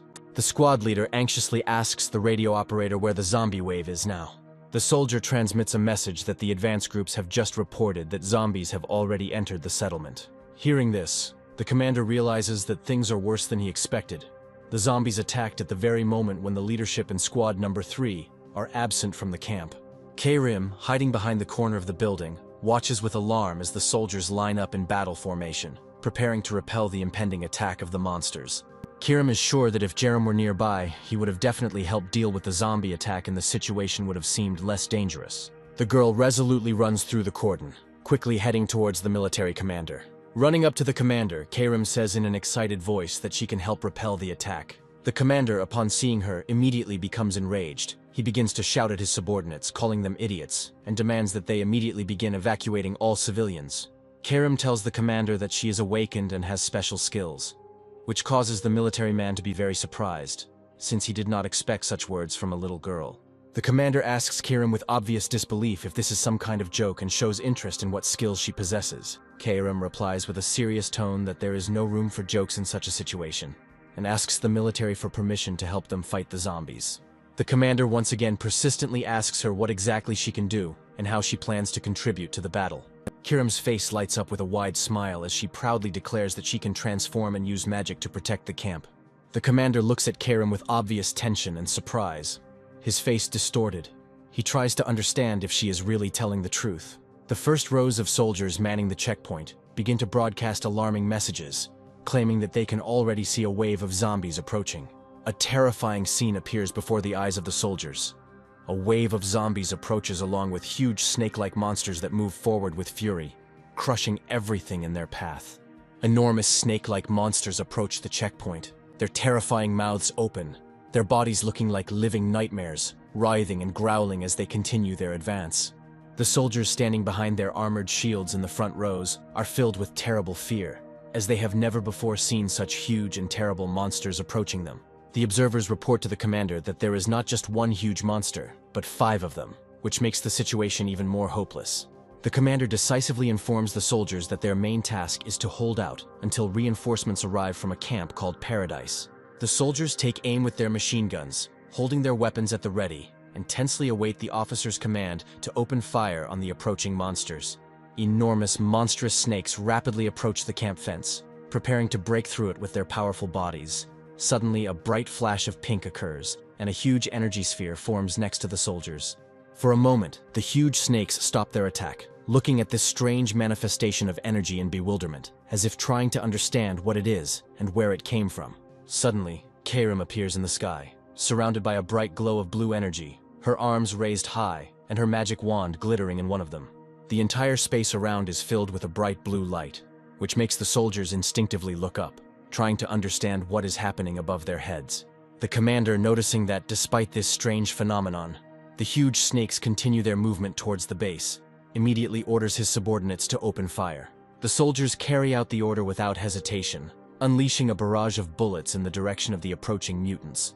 A huge avalanche of bullets covers the snake-like monsters, The monsters, opening their monstrous mouths, scream loudly, feeling irritation from the powerful fire. The soldiers realize with horror that the bullets they fired did little to damage the huge snakes, which continue their advance, practically oblivious to obstacles. The snakes begin to beat their powerful bodies against the fence protecting the camp, and soon make a huge hole in it. However, before they can go any further, a dense energy field flies towards them. A powerful explosion occurs. The bodies of the monstrous monsters instantly burst into a bright energy flame, causing them to writhe in pain. The commander, seeing this, orders his soldiers not to lose hope and announces that the awakened one has come to their aid. The soldiers look in bewilderment at Keirim, who is floating in the air in the form of a magical fairy. They cannot believe that it was she who came to their aid. Meanwhile, the huge snakes let out a deafening roar and quickly rush towards the destroyed part of the wall, ready to break into the camp. Panic grips the soldiers. They begin to inform the commander that the monsters are already too close. The officer demands that his men overcome their fear and continue to hold the defense at any cost. The commander firmly reminds his subordinates that if they do not stop the monsters, everyone in the camp will die. At this time, Keirim, realizing the seriousness of the situation, points his magic wand towards the ground and calls his friend Golem, asking him to help in the fight. Instantly, the ground beneath their feet begins to crack, and from its depths, a huge stone creature slowly rises, ready to join the battle. The soldiers can't hide their surprise as they watch a huge stone creature, Golem, slowly emerge from the ground next to them. Keirim, noticing the frightened faces of the soldiers, confidently tells them that they will succeed, and together they will be able to hold back the vile monsters. The Golem steps forward, covering the soldiers who line up behind him in tight ranks, ready for the next volley. Keirim activates his skills called Stone Skin, Strength, Acceleration, and Barrier. Instantly, an energy protective field covers not only the Golem, but all the soldiers. The commander cannot hide his amazement, because he never expected that this little girl possessed such powerful magic and could create such a strong defense.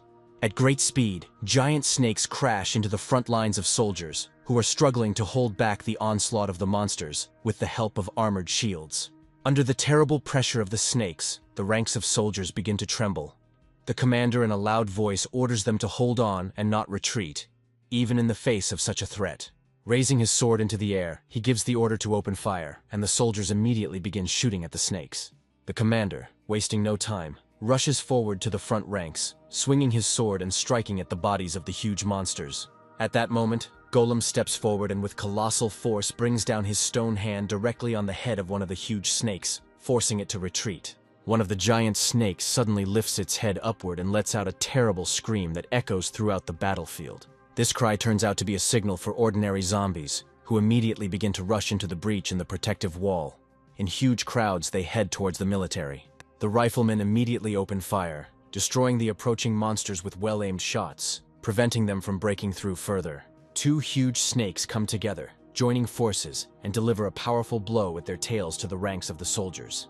Golem, trying to block the attack, stands in their way, but the force of the blow is so great that not only he, but also many soldiers are sent flying to the sides under its force. The huge snakes continue to strike powerful blows with their tails, trying to break through the defense. Golem, despite the power of the attacks, steadfastly puts up blocks, covering people to protect them from crushing blows. The squad leader becomes increasingly concerned, noticing that the monsters are becoming stronger and more aggressive with each attack. The snakes, opening their terrible mouths, emit a wild screech that knocks many defenders off their feet. Keirim realizes with horror that she is almost completely out of mana and can no longer use her magic. At this moment, one of the huge snakes notices the girl, opens its terrible mouth and rushes at her with wild speed. Keirim looks in horror at the approaching huge snake, her face distorted with tension and fear. She tries to find a way out of the situation, but understands that there is almost no time left. Keirim slowly opens her eyes and two familiar silhouettes appear in front of her. She is surprised to realize that it is Jerem and Pakiso, who managed to save her from certain death. Pakiso tries to calm the girl down. She is very worried about Keirim's appearance. She understands that she has greatly overdone it with magic. Jerem gently strokes Keirim's head and asks with concern if she is injured. In response, the girl, unable to hold back her tears, rushes to him, admitting that she was incredibly scared.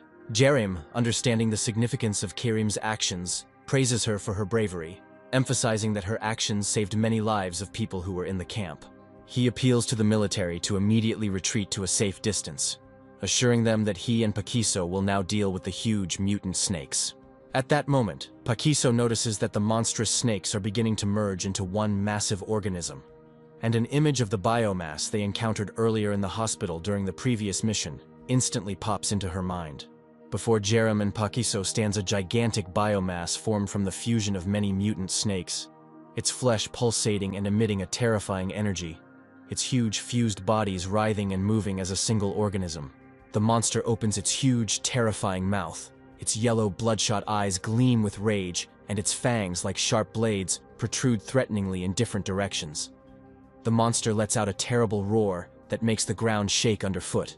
Paquiso is sure that this huge monster has come to avenge its fellow, who was destroyed in the hospital, and now its goal is to destroy the camp.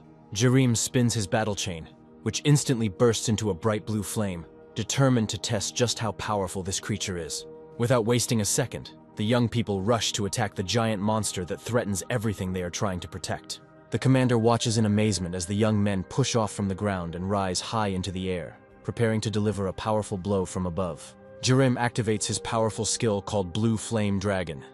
His chains immediately ignite with a bright blue flame, forming the silhouette of a huge dragon around him. The fire dragon, composed of pure energy, roars and rushes towards the monster, ready to unleash its full might upon it. Paquiso quickly approaches the monster, preparing to deliver his crushing blow. After performing a complex somersault in the air, she activates her secret Joseon martial art to make the strike as powerful and precise as possible. Her body is perfectly aligned at just the right angles, ready to unleash all her power on the monster. At the same time, Jerem wraps his flaming chain around the monster's huge body and begins to squeeze it, trying to strangle the creature. Paquiso approaches the creature's vile head and delivers a crushing blow with incredible force, causing a powerful explosion and release of energy, shaking everything around. The commander, standing nearby, watches in amazement as the explosion from Paquiso's impact and the energy release illuminate the area with a bright blue light. The young men land on the ground, regroup, and prepare to continue their deadly attack on the massive monster. The huge snake slowly raises its head, its yellow eyes flashing with rage, and it lets out a loud, threatening roar, preparing for another attack. The enormous monster opens its terrifying mouth, its sharp fangs flashing, ready to tear apart everything in its path, and its blood-red eyes blaze with unbearable rage. Paquiso tries to defuse the terrible situation, and with a slight grin, he notes that the monster is probably a little offended by them. Without giving the monstrous snake time to recover, the young men simultaneously push off the ground and rush into a new attack with lightning speed. Kerem watches the fight with interest, amazed at the outstanding fighting skills of his friends. Jerem deftly dodges the snake's furious blows, trying to get as close as possible to throw his battle chain at it. During this time, Paquiso distracts the monster by continuously kicking it, weakening it, and keeping its attention.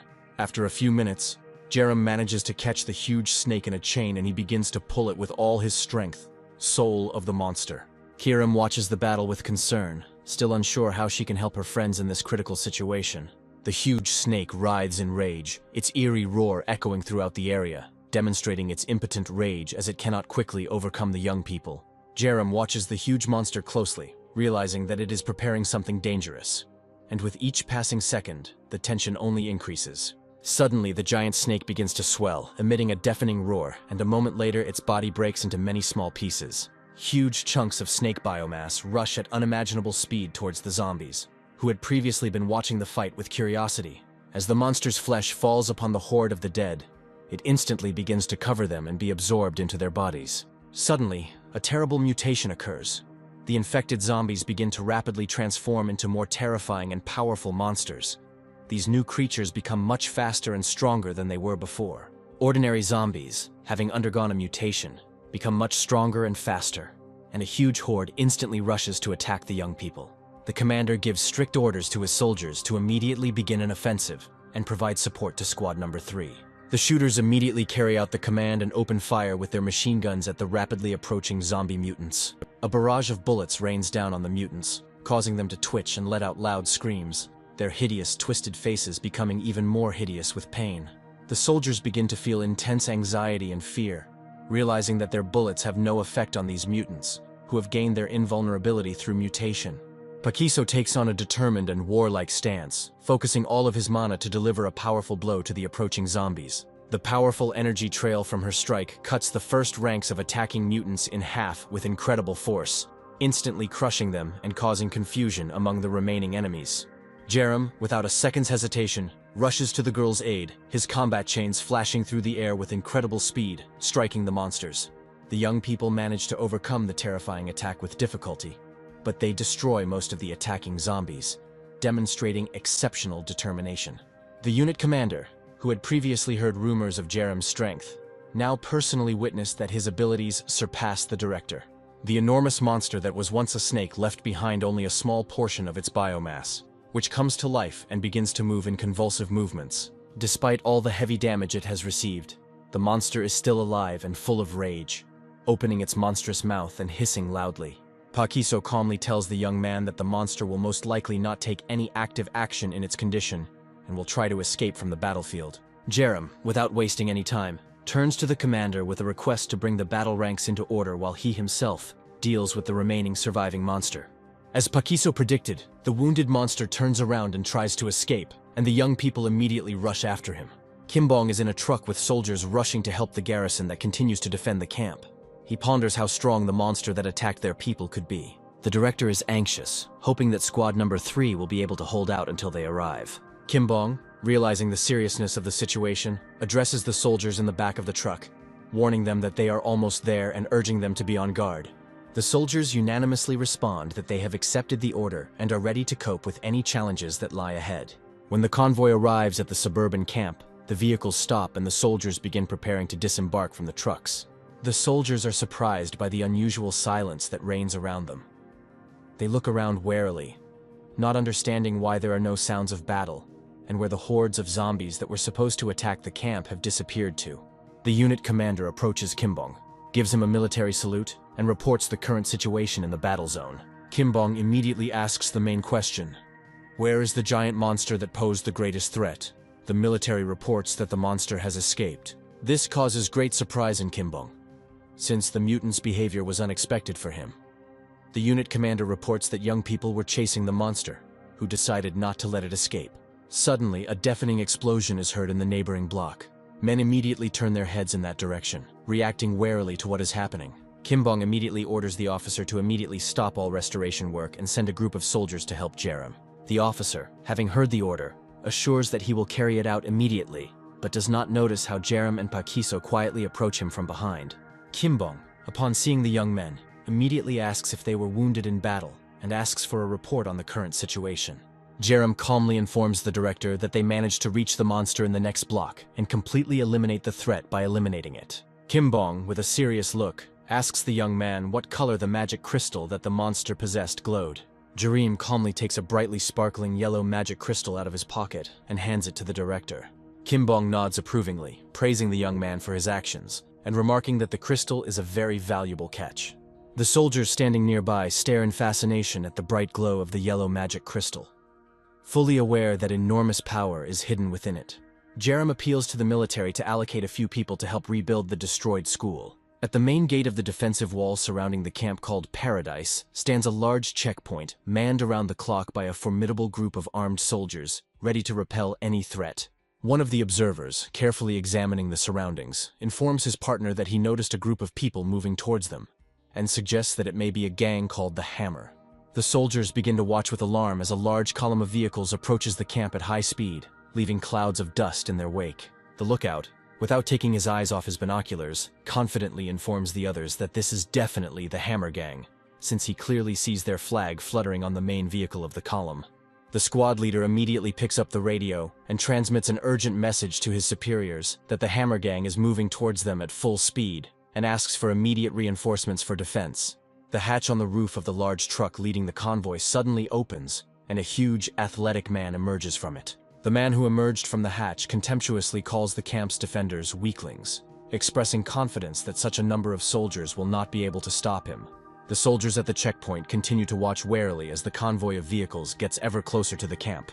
The leader of the Hammer Gang, turning to his accomplices, loudly declares that the time has come to avenge their fallen brothers. He gives the order to step on the gas, and the column, with roaring engines, rushes at full speed towards the main entrance of the camp. The soldiers at the checkpoint wait for the right moment, let the bandits get as close as possible, and open fire in unison with their machine guns, trying to prevent the enemy from breaking through. The gang leader begins to concentrate his mana, and a bright blue aura instantly flares up around his body, illuminating everything around him with a mystical light.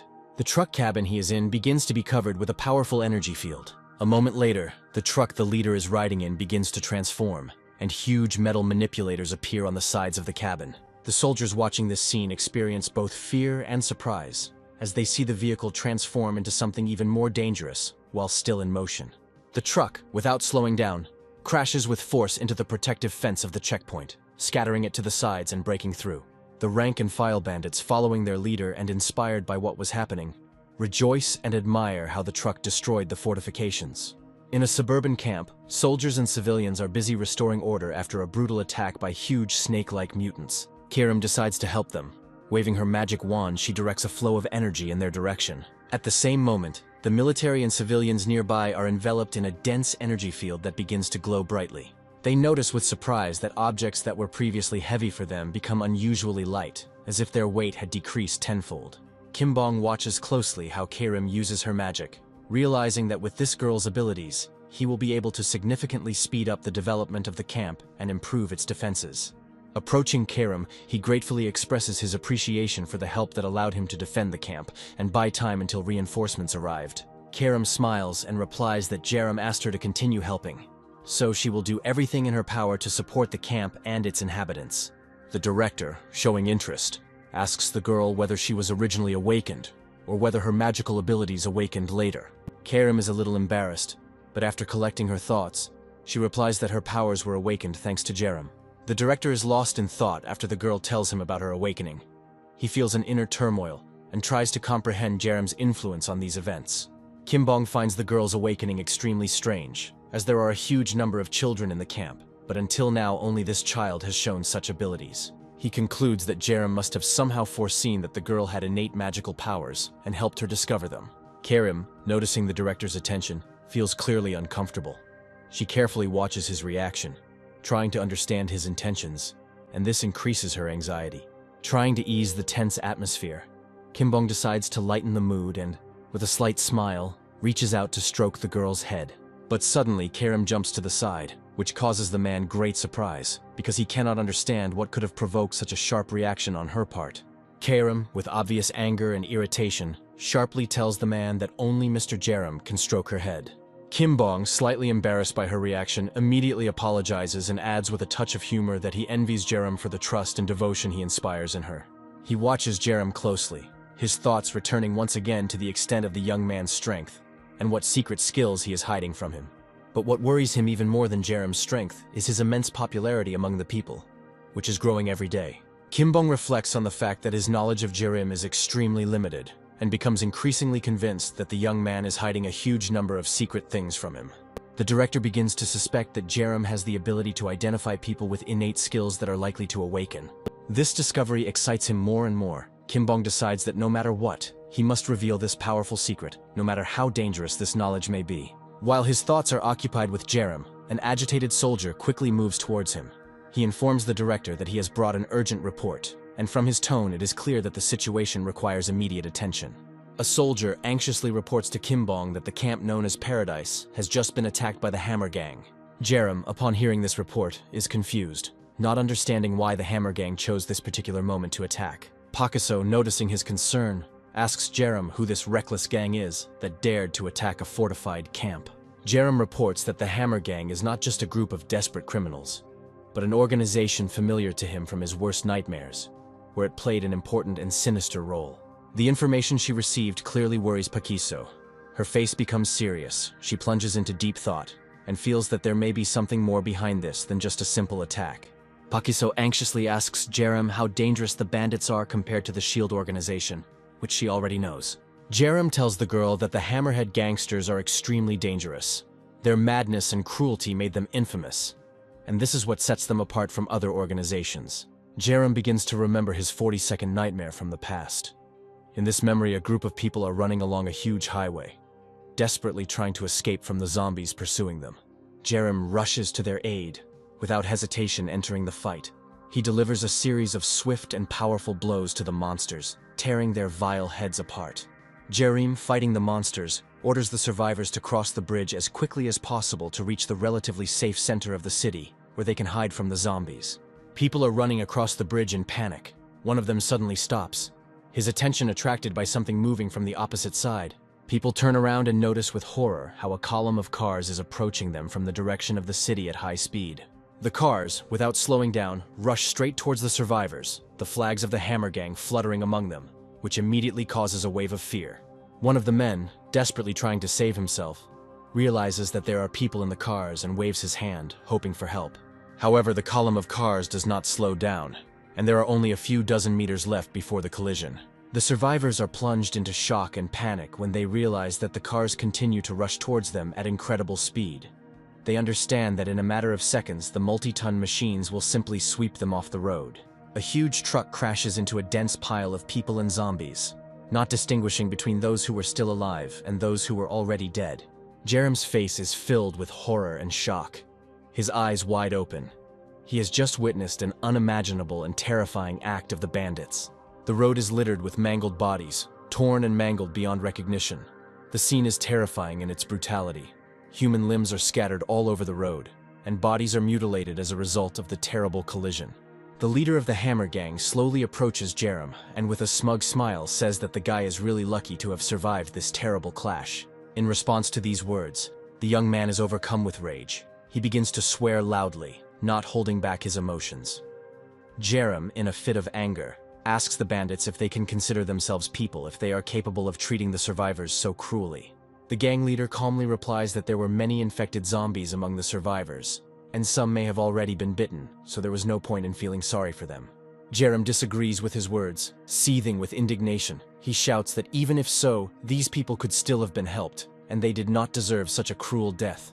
The bandit asks Jerim with a cold grin if he would be willing to take responsibility if his people were put in mortal danger because of his actions. The man steps forward, getting very close to Jerim, and with a threatening voice states that the boy could not have helped in this situation in any way, and then orders him to shut up immediately. The protagonist turns to Pakiso and says that the name of the bandit leader is Kwaktupal.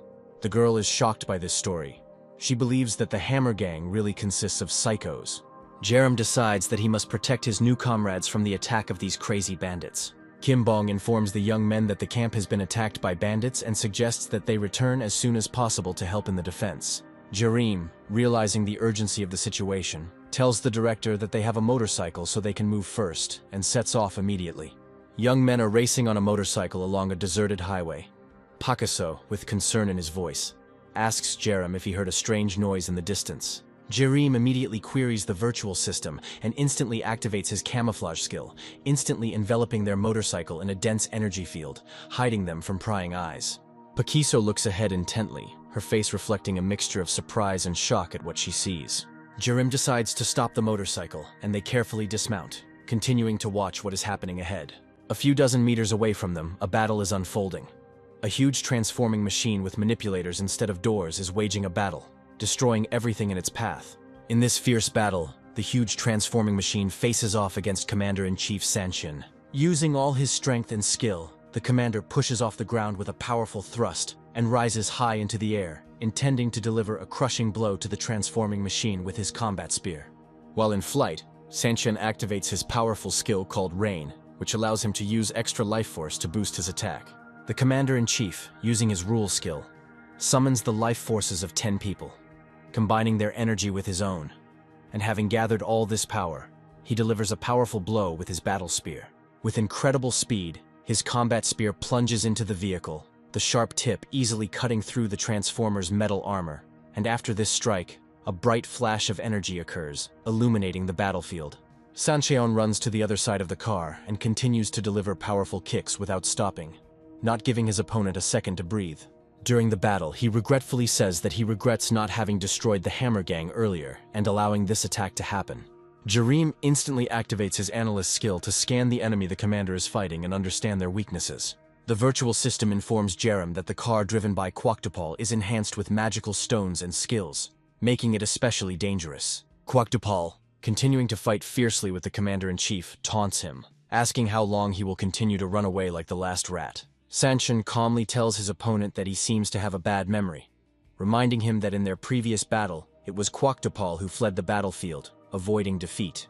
The commander-in-chief's words infuriate Kwokdupal, who reacts nervously to this mockery and, shouting, demands that Sancheon immediately stop talking to him in such a tone.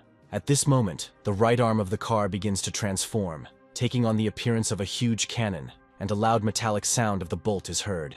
As Kwokdupal prepares to fire a powerful shot straight at the commander-in-chief, the transforming machine readies its cannon to fire, and the next moment, it releases a charged projectile with a powerful roar, sending it hurtling towards its target with devastating force. The commander-in-chief manages to react to the powerful blast from the transformer, deflecting the blow with the help of his abilities, his gaze, full of fury and determination, showing that he is ready to fight to the last. Sancheon uses a powerful movement of his hand to create an energy barrier around himself, effectively deflecting enemy shots, his face remaining focused, expressing determination and immense strength. Sancheon activates his powerful skill called Control, summoning the life forces of 30 people to strengthen his attack. Kwokdupal, realizing the impending danger, furiously shouts to his enemy that this time he will not escape alive, and continues to fire continuously from his gun, hoping to suppress the power of the commander-in-chief. The transforming machine continues to fire its massive weapon non-stop, releasing streams of fiery energy. Sancheon struggles to deflect the fire blasts that the Hammerhead gang leader fires relentlessly, realizing that he needs more vitality to continue the fight. At this moment, the combat metal chain deals a crushing blow to the weapon mounted on the transforming vehicle. A powerful explosion is heard, and the weapon flies off the body of the car, shattering into pieces. A wave of destructive energy rushes through Kwokdupal's body, and he realizes with horror that his new opponent is significantly stronger than the commander-in-chief he fought earlier. Young people stand up to defend the commander-in-chief, and, running up to him with anxiety, ask if he is wounded and how he feels. Sancheon calmly says that he is fine, but asks the young people to help him eliminate the leader of the bandits. The transforming car in which Kwokdupal is located sparks with energy discharges, while the bandit himself, from inside the cabin, sends curses at his opponents. Soon Kwokdupal and his rank-and-file gang members are overpowered, sitting on the ground, tightly bound with strong ropes. The commander-in-chief, cold and emotionless, looks down at the gang leader, who is now neutralized and stripped of his power. Sancheon expresses his gratitude to the young people for their timely assistance, emphasizing that their intervention prevented major casualties and helped successfully eliminate the gang. At this time, the virtual system informs Jerem that the commander-in-chief's favor has reached the required level, and now the unique skill can be transferred to him. The boy feels satisfied, realizing that he will soon receive a new powerful skill called Rule. The next second, Jerem and Sancheon are transported to a parallel space filled with bright red energy. They stand on a huge pentagram, where the process of skill transfer begins. Jerem suddenly feels his body filled with new strength. The virtual system informs him that he has received a new skill called Rule. Sancheon, sensing the sudden change in Jerem's energy balance, looks at him suspiciously and asks what is happening to him. Jerem calmly replies that his appearance and changes are only due to the fact that he got a little overexcited during the battle and was tired. The commander-in-chief, along with a group of soldiers, watches over the captured gang members, who are now tied up and sitting on the ground. Among them is Kwokdupal, whose gaze is full of hatred and anger. Sancheon offers the leader and rank-and-file members of the Hammer Gang a chance to save their lives by joining the SHIELD organization. However, Kwokdupal rejects this offer and contemptuously states that he will never become part of their organization and would prefer death to betraying his beliefs. This causes Sancheon to become enraged, and he decides not only to destroy Kwokdupal as a symbol of the gang, but also to completely eradicate the entire Hammer movement. The rank-and-file members of the gang, observing the conversation and feeling threatened, become frightened and anxiously await their leader's decision, realizing that their fate may depend on his words. Jerem, trying to understand the deeper roots of the conflict between the SHIELD and the Hammer, approaches Sancheon with a question about the nature of the feud between the two groups. Sancheon tells Jerem that in the recent past, the SHIELD organization invaded the Hammer Gang's territory, resulting in numerous casualties on both sides, and a deadly feud has ensued. The commander is certain that the bandits have doomed themselves to destruction, because they had a chance to cooperate with the SHIELD, stay alive, and become part of a powerful system, but they refused. Jerem, observing Sancheon's reaction, comes to the conclusion that the commander's behavior is motivated not only by strategic interests, but also by personal scores to settle with the leader of the Hammer Gang. Jerem appeals to Sancheon to show mercy to the rank-and-file members of the gang, believing that not all of them deserve the death penalty. The commander-in-chief replies that they all participated in committing terrible crimes and must be severely punished. Sancheon believes that the bandits have chosen this path themselves, and he is determined to destroy them as soon as possible, leaving no chance for redemption. Jerem points out that many of the gang members have useful skills, and eliminating them would be an irrational move. After some consideration, the commander agrees with the young man's opinion, but he admits that he does not know how to convince the bandits to change their views and attract them to the shield's side. Sancheon is confident that the members of the Hammer Gang are stubborn people with whom it is impossible to come to any agreement, and the only correct solution is to destroy them. Jerem is determined not to allow the gang to be destroyed, as he realizes that its members could prove very useful to the organization. The young man approaches the commander with a request to give him a few days to resolve the situation. Jerem is convinced that he can negotiate with the gang leader and convince him to join the SHIELD organization. Sancheon looks at Jerem in surprise, finding it impossible to convince Kwakdapal in such a short time. However, Jerem is confident in his abilities and firmly states that he will be able to complete the task. Sancheon, although having great doubts about the young man's proposal, after some thought agrees and gives him time to negotiate. He admits that he has high hopes for Jerem and admires his enthusiasm and perseverance. After this, Sancheon orders his soldiers to send the prisoners to a prison camp. Soldiers lead bound prisoners to a prison camp. The bandits follow obediently, realizing that their fate now depends on decisions that will be made in the near future. The young people are in a huge wasteland not far from the camp. Pakiso turns to Jerem in surprise and asks what they are doing here. Jerem calmly explains to the girl that he intends to try out the new skill he just acquired. These words cause Pakiso even more surprise. She begins to wonder when exactly he received this skill and what its power is.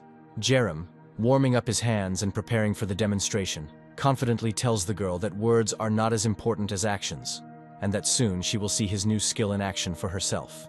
Jerem activates his new skill.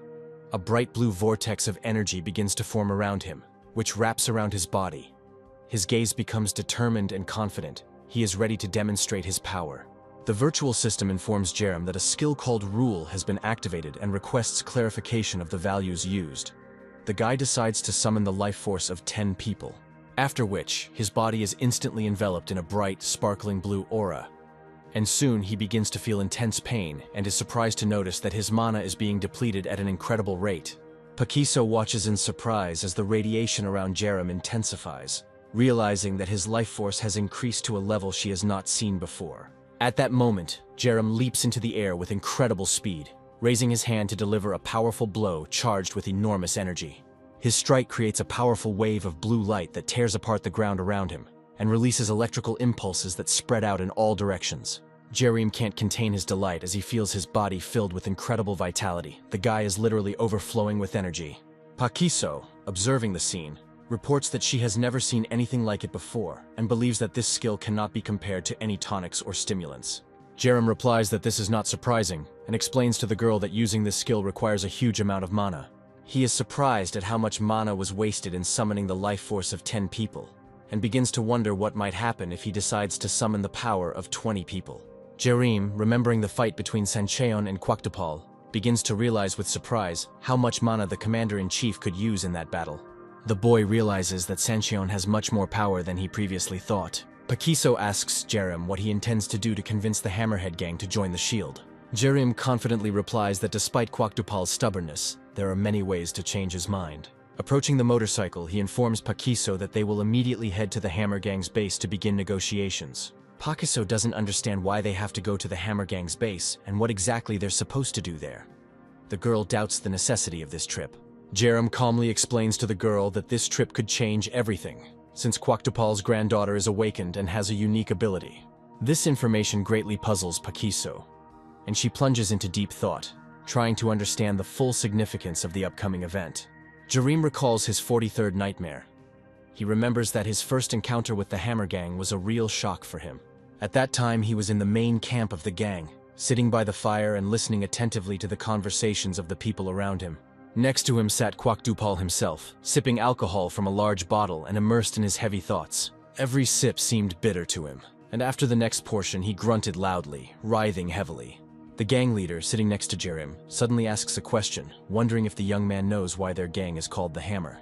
Jerem takes on a distant look and says indifferently that he is not at all interested in why the gang has such a name and that it does not matter to him.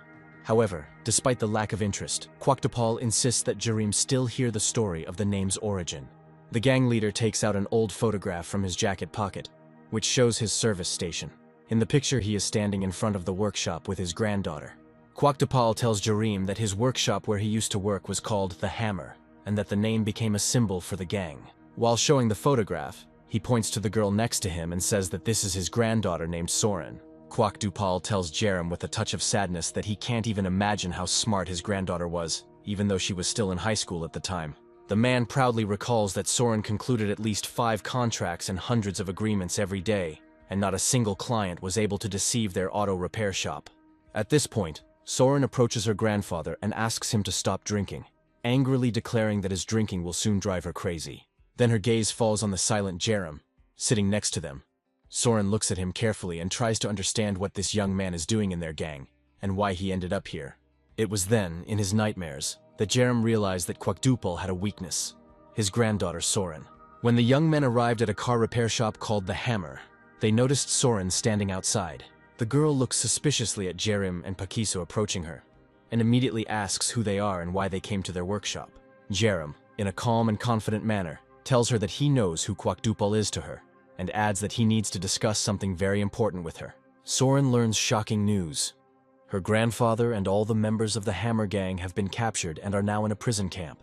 Jerem also informs her that all members of the gang have been given the death sentence, and to prevent this, they need her help. Soren begins to suspect that the young men have come to take her hostage, but decides to listen to Jerem.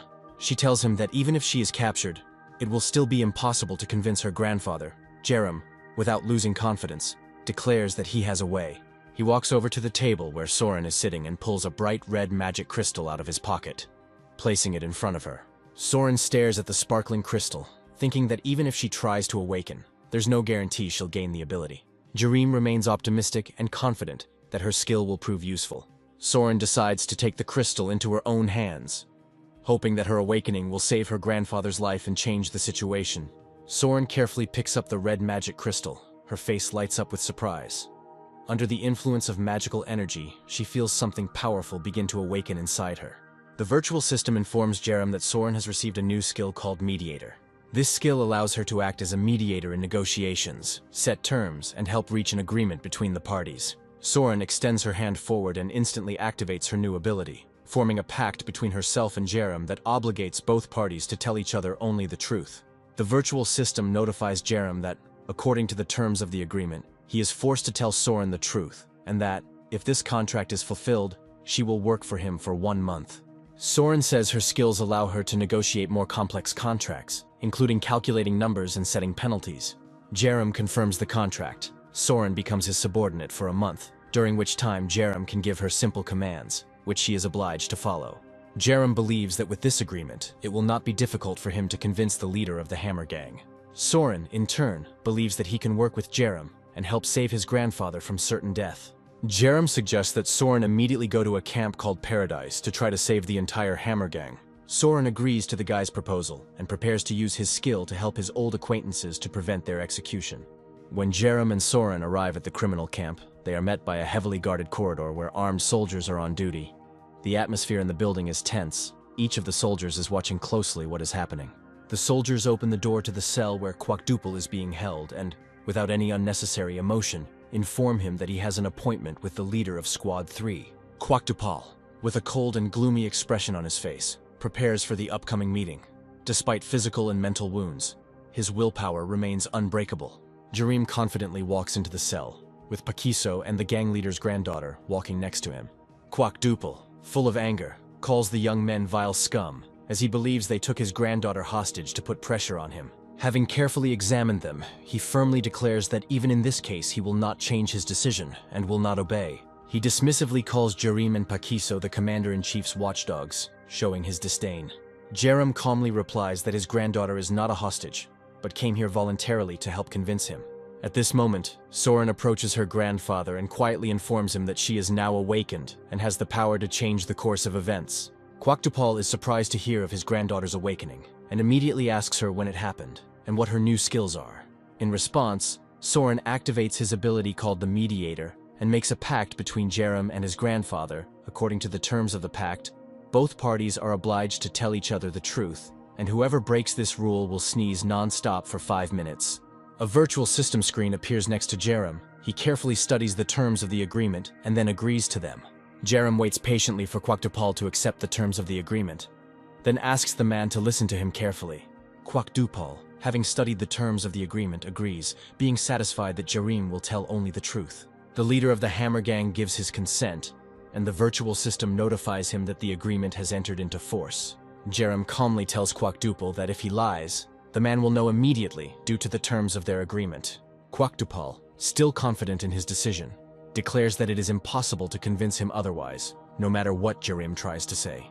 At this point, Jerem leans closer to the man and quietly states that his true desire is to destroy the SHIELD organization. This unexpected information immediately shocks Quackdupal, who asks the young man again with disbelief, not believing his ears. Soren watches the conversation between Jerem and her grandfather with surprise and alarm, her face reflecting the shock of what she heard. She clearly did not expect such revelations from Jerem. Jerem calmly explains to the gang leader that they have common goals and that it would be wiser to join forces to achieve these goals. Even though Jerem is telling the truth and is not overcome by incessant sneezing, Quackdupal still has doubts and believes that the young man is just joking or trying to deceive him. Soren intervenes in the conversation, reminding his grandfather that if Jerem were lying, it would be immediately obvious. Quackdupal, still doubtful, asks why Jerem is doing all this. He considers the guy a first-class awakened from the SHIELD. Jerem replies that it doesn't matter. All that matters is that he is telling the truth and that his words are sincere. Quackdupal looks tense and depressed. Despite all his words and stubbornness, the situation he finds himself in makes him think. Quackdupal looks closely at Jerem, and after a short pause with obvious suspicion, asks what the young man wants in return. Jerem directly replies that his goal is to drive the commander-in-chief into a corner and then destroy him.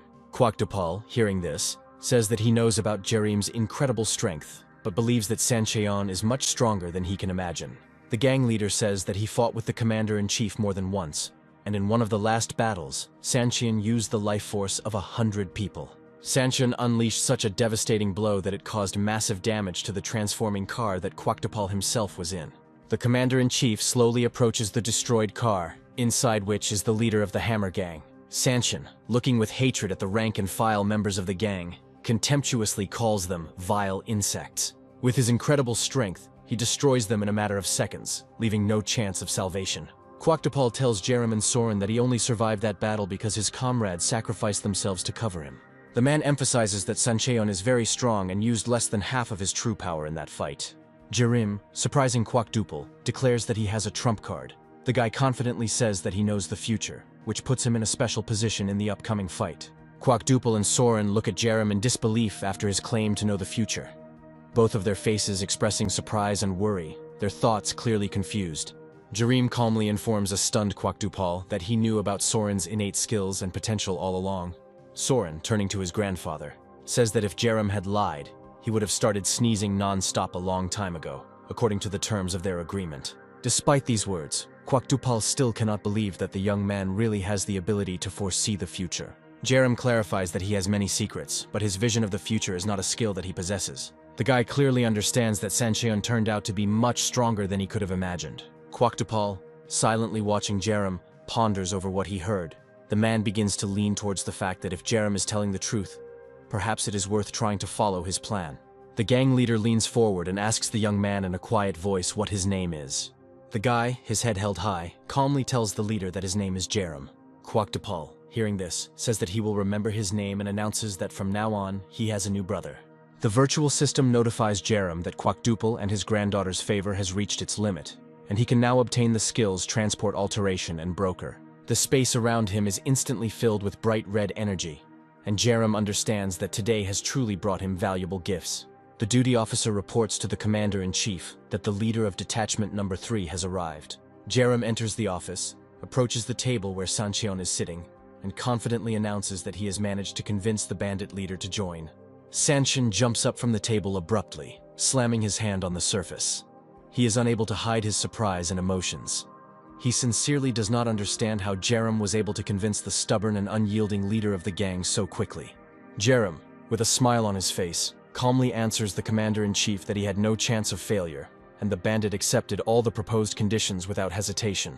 Sancheon, with a tense expression on his face, does not hide his surprise and indignation at Jerem's words.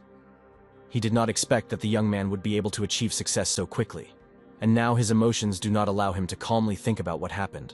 Sancheon studies Jerem closely, realizing that the young man is not only incredibly strong, but also extremely useful to his organization.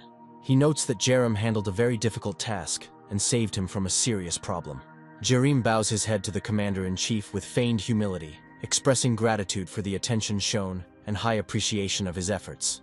Sancheon gestures to a nearby sofa and invites Jerem to sit down. He informs him that he has an important conversation that requires the young man's attention. The commander-in-chief, thinking out loud, wonders why Jerem constantly tries to save others, even if it threatens his own life. Jerem calmly replies that his actions are based on his moral convictions, and that the people he saves subsequently help him solve problems that arise. Sancheon, wanting to understand the depth of his convictions, asks what he would do if he had to sacrifice one person to save 10. Jerem realizes that this is not just an abstract question, but a kind of test conceived by the commander-in-chief. With a slight smile on his face, he confidently states that he would not hesitate to sacrifice one person to save more lives. Sancheon, hearing Jerem's answer, suddenly cries out, clearly surprised by the young man's decision. His emotions break out, and he cannot hold back his loud laughter. Sancheon, with cold confidence, asks Jerem if he has ever heard of the difficulties professional actors face. The commander-in-chief continues to claim that such actors often suffer from several mental disorders at the same time. He then tells the surprised young man that he himself has similar problems. The commander-in-chief states that Jerem also cannot be normal, since he gave such a direct and sharp answer to his question. Jerem, continuing to play his role, calmly replies that in order to save many people, sometimes you have to become a villain, and he is ready to take this step. Sancheon continues his monologue with a bright emotional outburst, his voice growing louder. He is clearly pleased with the young man's answer. Sancheon tells the young man that in 3 days he will have to go with him to a certain place. This causes tension in the young man, but the guy decides not to ask unnecessary questions. Jerem, feeling some trepidation about the upcoming mission, approaches the commander-in-chief with a request to allow him to take Pakiso with him. The young man, without taking his gaze off the commander-in-chief, says with firm confidence that he completely trusts Pakiso and is confident in her abilities and loyalty. Sancheon, after listening to the young man's request, agrees, adding that the girl is truly trustworthy. Jerem and Pakiso spend most of their time training, and the young men often spar to improve their fighting skills. The virtual system suddenly notifies Jerem that Pakiso is completely satisfied with the sparring, 100%, and he has completed the quest to win her heart. As a reward for this achievement, Jerem gains a new level of Joseon Divine Demonic Art, enhancing his abilities. Suddenly, a military messenger approaches them and informs them that the commander-in-chief is looking for them for an important conversation. The young people stand in front of each other, lost in their thoughts, the tension visible on their faces. They clearly realize that serious trials await them ahead. Sancheon meets the young people at the entrance to his residence and immediately informs them that it is time to hit the road. He gives the order to take their seats in the car. The car containing the young people slowly drives out of the camp.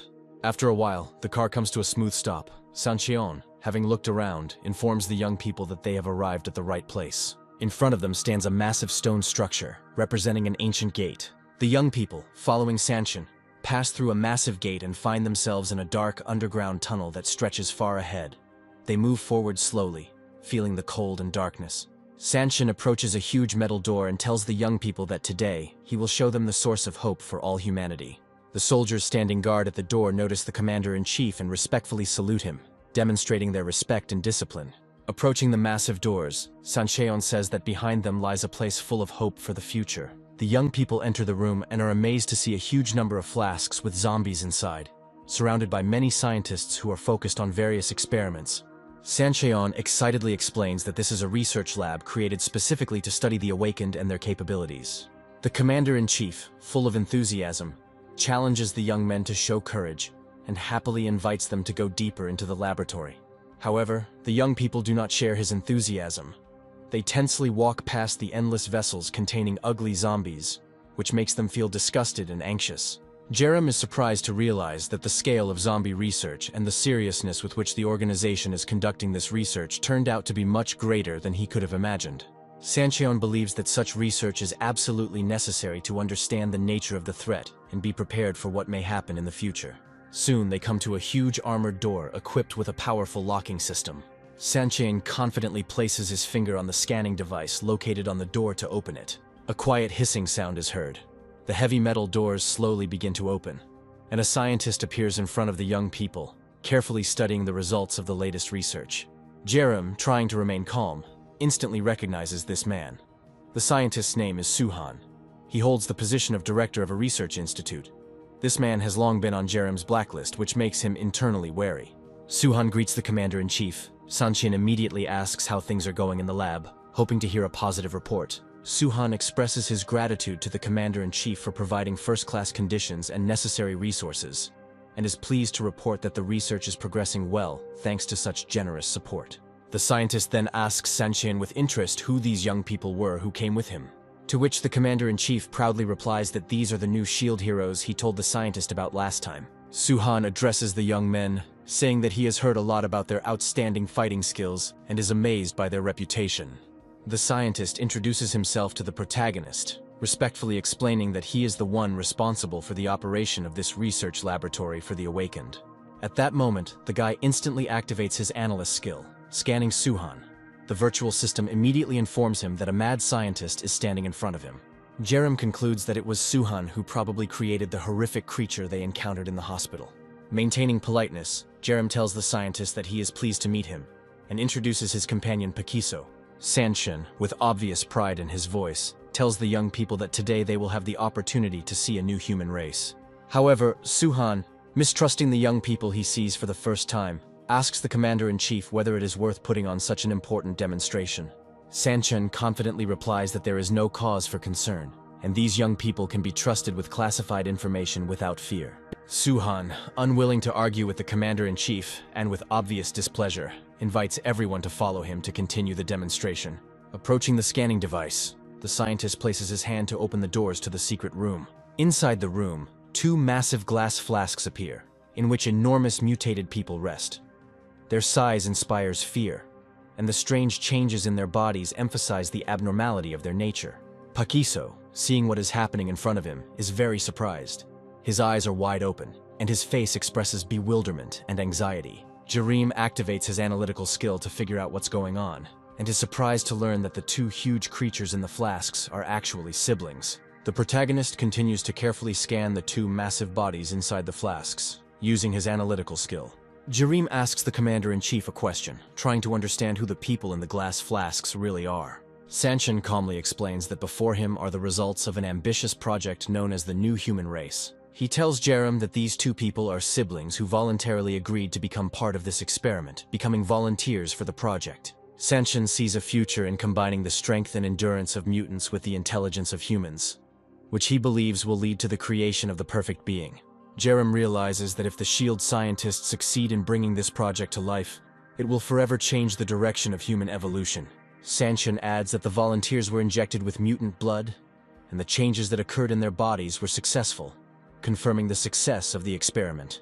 The commander, filled with pride, declares to all present that they have witnessed the birth of a new human race. He clearly feels satisfaction from the work done.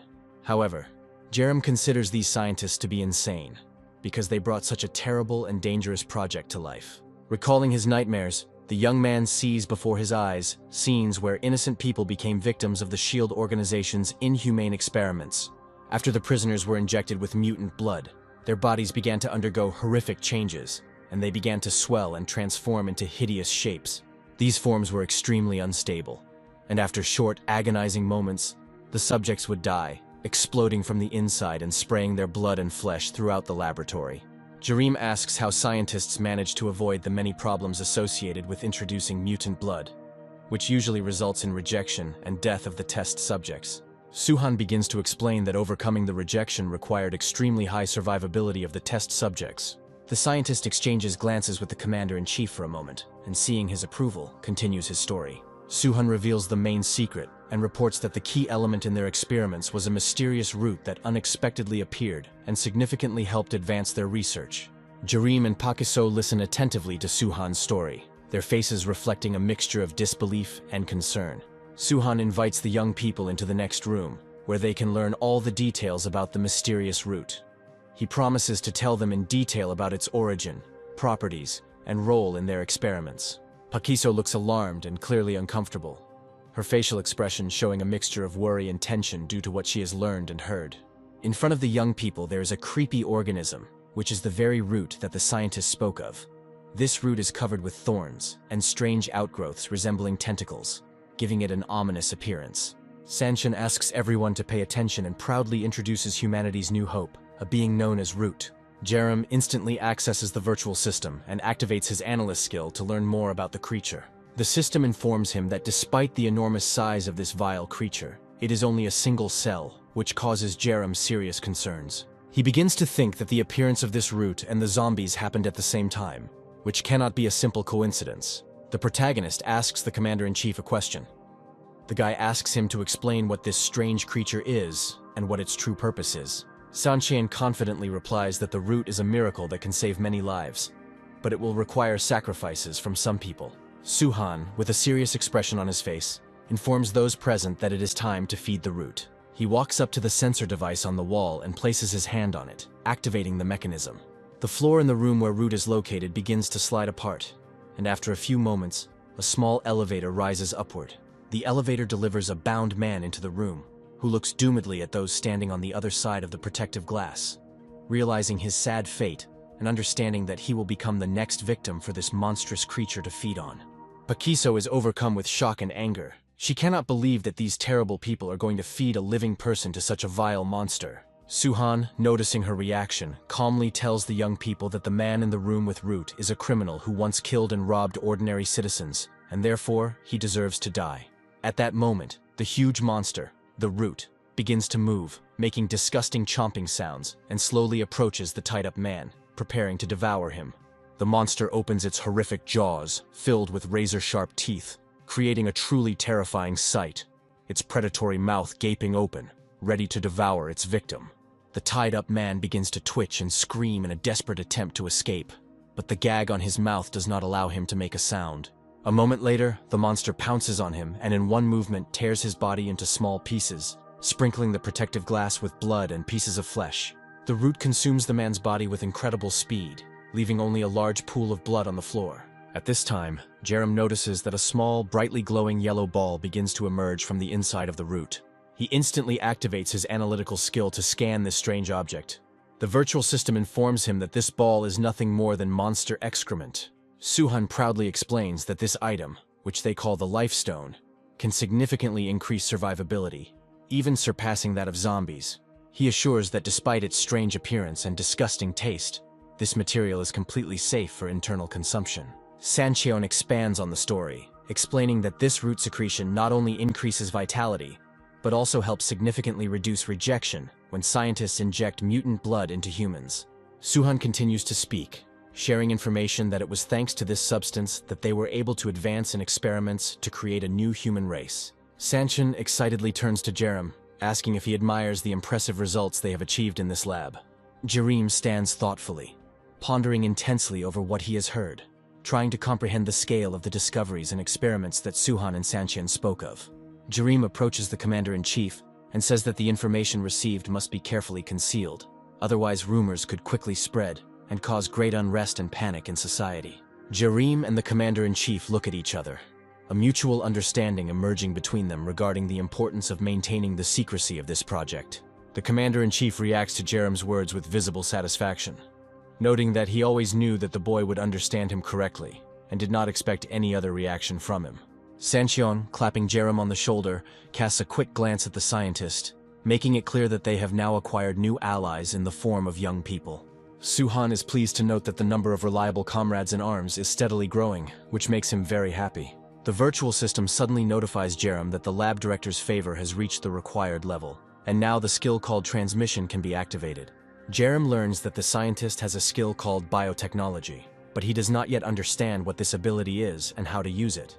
Jerem and Suhan find themselves in a parallel space, standing on a huge pentagram where the process of transferring skills takes place.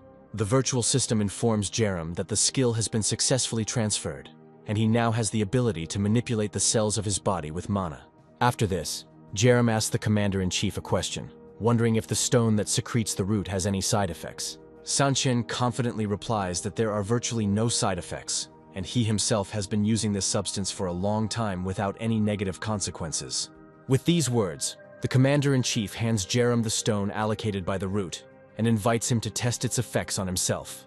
Jerem carefully examines the substance obtained from the root. He is immersed in his thoughts, and hears the voice of the commander-in-chief, who confidently declares that, despite the ease of production, this substance is exceptionally effective. The young man begins to realize that Sancheon is becoming stronger every day thanks to the use of these substances, and comes to the conclusion that he must be dealt with as soon as possible before his power becomes an insurmountable threat. Pakiso stands behind Jerem. The guy begins to give her secret signs, making it clear that he will soon need her support. At this time, Sanchen proudly announces that he is going to demonstrate to the young people the power of the new human race. Suddenly, a slight hissing sound is heard. The lids of the sealed glass capsules containing the monsters are opening, and inert gas begins to rapidly escape from them. When the gas dissipates, two huge creatures with muscular bodies covered in red skin emerge from the capsules. These creatures are the result of the experiments that Sancheon spoke of, and their power makes Jerem and Pakiso worried, because they can become a serious threat. Sanchen stands proudly before the two massive creatures, his face expressing absolute confidence that these creatures are the future of humanity, and their strength is incomparable to that of ordinary people. Sancheon addresses the mutants and praises them for their excellent work, noting that significant progress has been made in the research program. Jerem, realizing that the moment to attack is perfect, decides to act. He slowly sneaks up behind Sancheon, taking out his combat metal chain. At this moment, the young man activates almost all of his skills simultaneously, surrounding himself with a dense field of energy. The commander-in-chief begins to notice strange movements and a bright glow of energy behind him, and slowly turns around in surprise. Sanchen sees Jerem's fist, wrapped in glowing chains, heading straight for his head. He doesn't have time to fight off the sudden attack and receives a powerful blow to the head, which causes a stunning effect. Jerem's blow is so powerful that Sancheon's head flies off, spraying blood across the walls and floor, and his body falls lifelessly to the floor. After Sancheon's fall, two mutants begin to move, making ominous sounds as if they realize they have lost their leader. The twin mutants, despite their imposing appearance, remain calm and look puzzled, not knowing how to react to the current situation. The mutants look with cold blood at the fallen body of the commander-in-chief who lies before them. Suhan's face shows obvious surprise and fear. Beads of sweat are rolling down his forehead. His eyes are wide with shock. He is clearly shaken by what happened, and is unable to believe what just happened. Jerem stands before the lifeless body of the commander-in-chief, his metal chain, glowing with a bright blue energy, still encircling his arm, continuing to gather power. Suhan, being nearby, notices at the last moment how an unclear object is approaching him at great speed, but he has no time to react. Pakiso, using all his speed and power, delivers a powerful blow to the scientist's head. Without wasting a second, she turns around and continues her attack, delivering a series of quick and precise blows to the lab director. Soon, the virtual system notifies Jerem that the laboratory director is dead, and that biotechnological skills have been obtained from him, which are now available to the young man. Jerem activates a fusion skill, combining his soul healing and fear skills into one powerful temporary skill. The mutant brothers are overcome with fear, paralyzed and unable to act, while Pakiso silently sneaks up behind them and grabs both of them by the heads. Using her fighting technique, she performs a deadly move, instantly breaking the necks of both mutants. The girl believes that their enemies got what they deserved and expresses her outrage at how they tortured defenseless people and fed them to monsters. Jerem praises Pakiso for her skill in combat and asks if she had time to record the conversations. The girl shows him her phone and assures him that all conversations about criminal experiments were recorded by her. Jerem asks Pakiso to take pictures of the mutant twins' bodies to use as evidence in the future. Jerem, looking at the decapitated body of the commander-in-chief, suggests that Pakiso not waste time and immediately deal with the creature called Root. The young people begin to move slowly towards the doors of the room where this monster is kept. However, they suddenly notice a strange movement behind them and stop in confusion, as they are amazed to see the body of the decapitated Sancheon begin to move. The headless body slowly rises from the floor and stands on its feet, leaving Jerem and Pakiso in a state of intense shock and bewilderment. Sancheon's headless body rises to its full height, and suddenly strange tentacles begin to grow from its neck. Replacing its head, they writhe, enveloping its upper body, and create an ominous picture.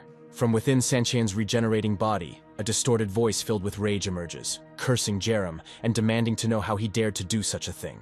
Jerem watches the monster that was once the commander-in-chief closely and realizes that the upcoming battle will be much more difficult than he expected. During the regeneration process, Sancheon's head takes on a hideous, deformed appearance, and he threateningly demands that Jerem explain why he decided to attack.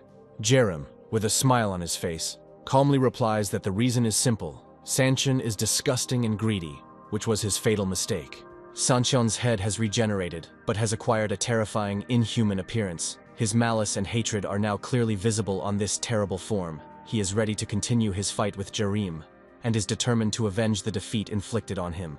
Jerem, unwinding his battle chain, prepares to repel the attack. The boy ponders how many yellow magic crystals the commander-in-chief could have absorbed to gain such power. He believes that in this fight he will have a chance to see how powerful Sancheon really is. At this point, the commander-in-chief angrily warns Jerem that he will regret his actions, and calls upon the life force of 100 people to strengthen his power. A massive surge of energy fills the space as Sancheon summons the power of 100 men. Jerem instantly activates his skill called Prediction to carefully scan the enemy's movements. The young man immediately understands that Sancheon intends to hold a secret reception. The next moment, the commander-in-chief launches his hidden strike. But thanks to Jerem's prediction, he easily dodges and retreats to a safe distance. However, he is overcome with anxiety, because he felt the strength of 10 men in his hands, and now he has to fight an opponent who is 10 times stronger. The protagonist decides to act preemptively and, approaching closer, delivers a powerful blow with his combat chain directly to Sancheon's head. Sancheon's head is seriously damaged, and the monster falls to the ground, spewing blood. At that moment, Pakiso approaches him with lightning speed and begins to deliver a series of powerful blows, trying to finish off the commander-in-chief. Pakiso continues to attack Sancheon furiously, delivering powerful blows and shouting curses. The girl wishes for his immediate death. However, to their surprise, the monster still remains alive despite numerous attacks. Sancheon steps aside, slowly recovering, and begins to prepare for a counterattack. Pakiso does not let up her momentum, rushing forward with fury. Using her secret Joshin martial art, she quickly and relentlessly attacks, aiming to finally break Sancheon. Jerem works in tandem with her. While Pakiso distracts the monster with quick strikes, Jerem deftly delivers his precise blows with a metal battle chain, directing it to the enemy's most vulnerable spots. Jerem slashes out with his battle chain, which is cloaked in a brilliantly glowing blue energy. The chain flying at incredible speed, tearing through the air and heading towards its target with devastating force. Jerem can't contain his irritation and anger as attacks of immense power that would have destroyed even the most powerful evolved monster are unable to break Sancheon. With each passing moment, his body becomes more and more disgusting and horrific, undergoing horrific changes. Sancheon, completely transformed into a monster, contemptuously informs the young people that he possesses not one, not two, and not even 3 unique skills. Suddenly he threatens Jerem, saying that he will kill him in the most painful and torturous way. With a blood-curdling scream, Sancheon uses his powers to summon the spiritual power of 200 people, making him an even more powerful and terrifying opponent. A colossal amount of life force flows into the monster's body, pumping it with incredible power. Sancheon throws back its head and lets out a loud, terrifying scream that echoes throughout the room. Pakiso, trying to react, sees only a blurry silhouette. The commander-in-chief is moving at such a speed that the girl cannot catch his movements.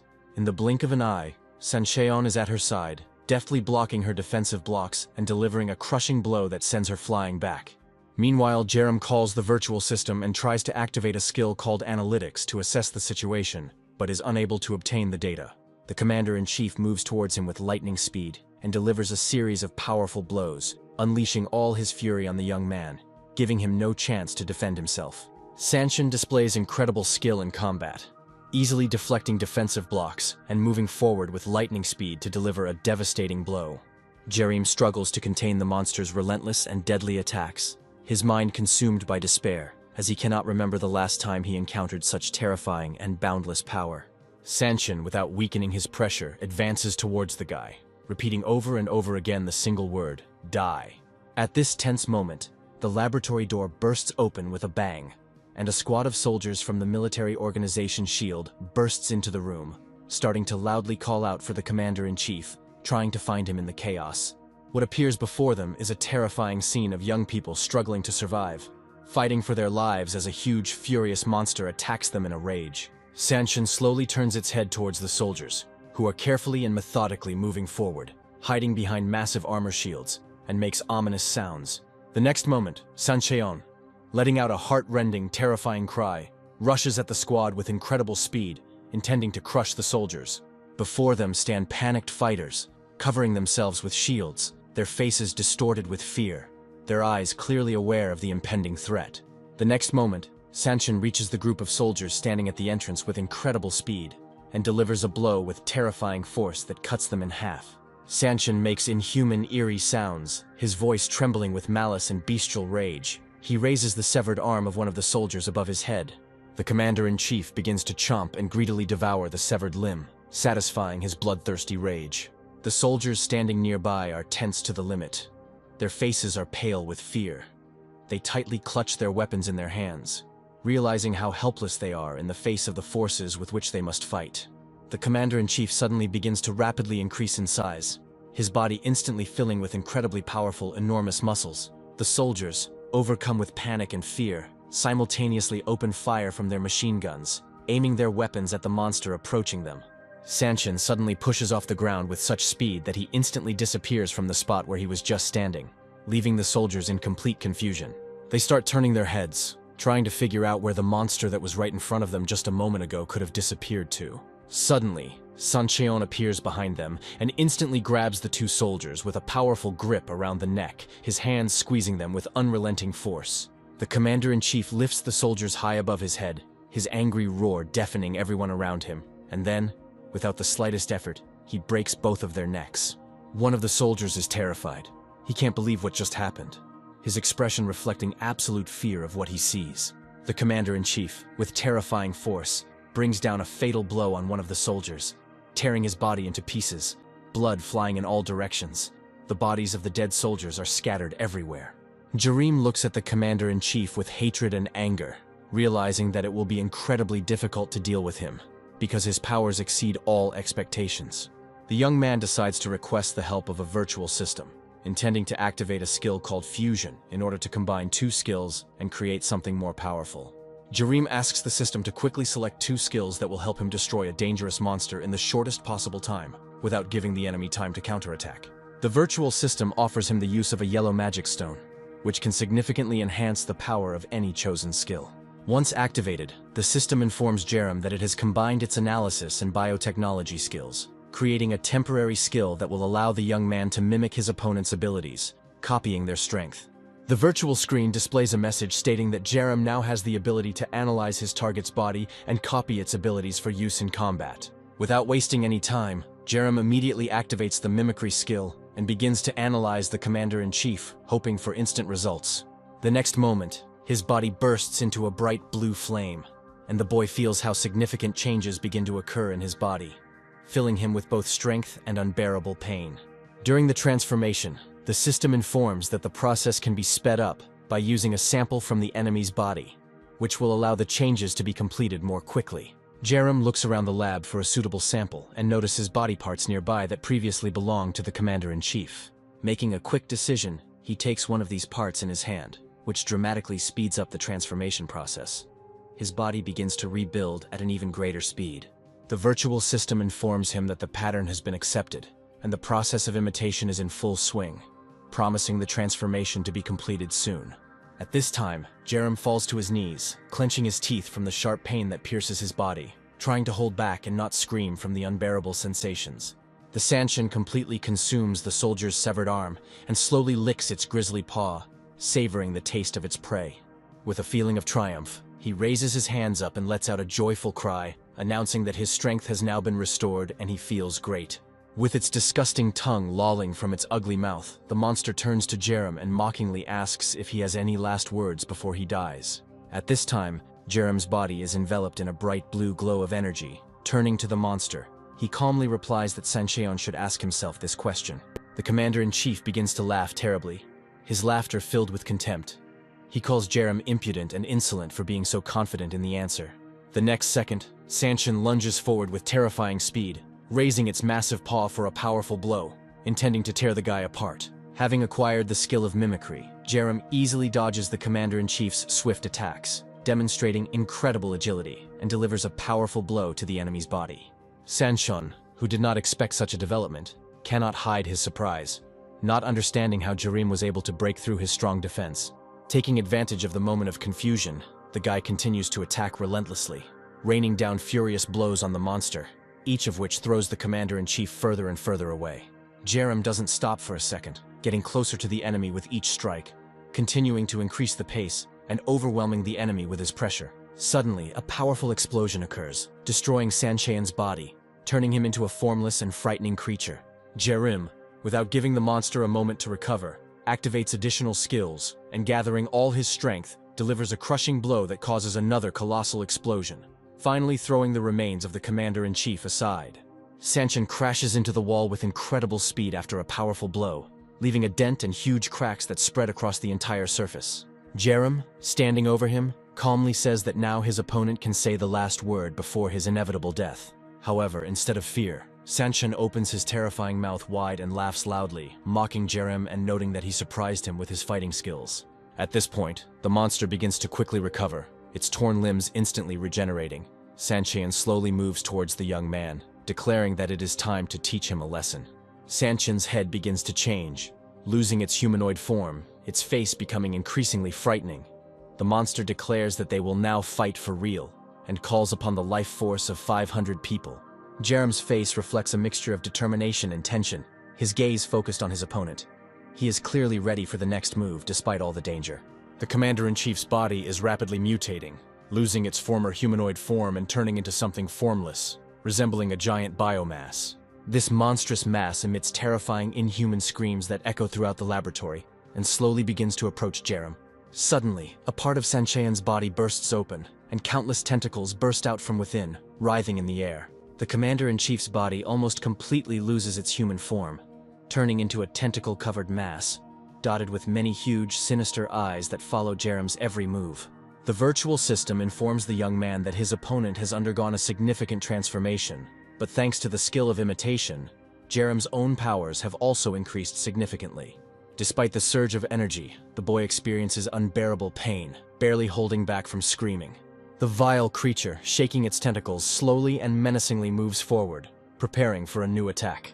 The monster throws its head back, making a strange sound that is a terrible mixture of a scream and laughter, after which it declares that Jerem is about to encounter true power. Without wasting any time, the Commander-in-Chief suddenly rushes to attack the young man with terrifying speed. However, Jerem manages to react, meeting the monster with a counterattack, hoping to stop its onslaught. However, the monster quickly moves out of the attack zone, instantly jumps behind Jerem, and raises its huge mutated paws above his head, preparing to deliver a crushing blow. The guy doesn't have time to react in time, and receives a blow of monstrous force that knocks him off balance. Coughing up blood, Jerem falls to the floor, losing control of the situation. The monster, taking advantage of his weakened state, continues its attack, relentlessly delivering powerful blows with both its paws and writhing tentacles, finishing off the young man in its rage. A monster made half of writhing tentacles and biomass stands over Jerem's body, sprawled on the floor. Jerem lies on the floor, his face distorted with pain. He is clearly struggling with unbearable pain, but is not yet ready to give up, despite the gravity of the situation. Sancheon, transformed into a terrifying monster, raises its huge fist to attack. Its eyes full of madness, and its body covered in tentacles moves at incredible speed. The girl, with an expression of anxiety and determination on her face, screams loudly, her eyes full of excitement and fear for what is happening. Sancheon, with its huge mutated arms covered in muscles and tentacles, grabs Jerem by the throat and begins to mercilessly strangle him. Raising the boy high in front of him, the Commander-in-Chief coldly says that Jerem must prepare for his death, which will be painful and slow. The monster opens its disgusting mouth, emitting an ominous hiss that fills the entire space around. Sancheon savors the moment, intending to kill Jerem with maximum brutality and prolonging his agony. However, at this critical moment, Pakiso silently approaches the monster from behind, preparing to deliver a powerful kick to save the young man from certain death. Using her signature move, which she has honed over many decades, Pakiso throws the monster back several meters with incredible force. Sancheon, stunned by the unexpected attack, slowly turns around, his huge eye piercing the girl with obvious surprise and rage, He clearly did not expect such a powerful attack, especially from a girl. Without wasting a second, Pakiso takes a fighting stance, her eyes full of determination. She loudly declares to the commander-in-chief that he will now experience the power of the secret martial art of Joseon firsthand. Seized by the monstrous tentacles, Jerem struggles, his face contorted in pain and despair.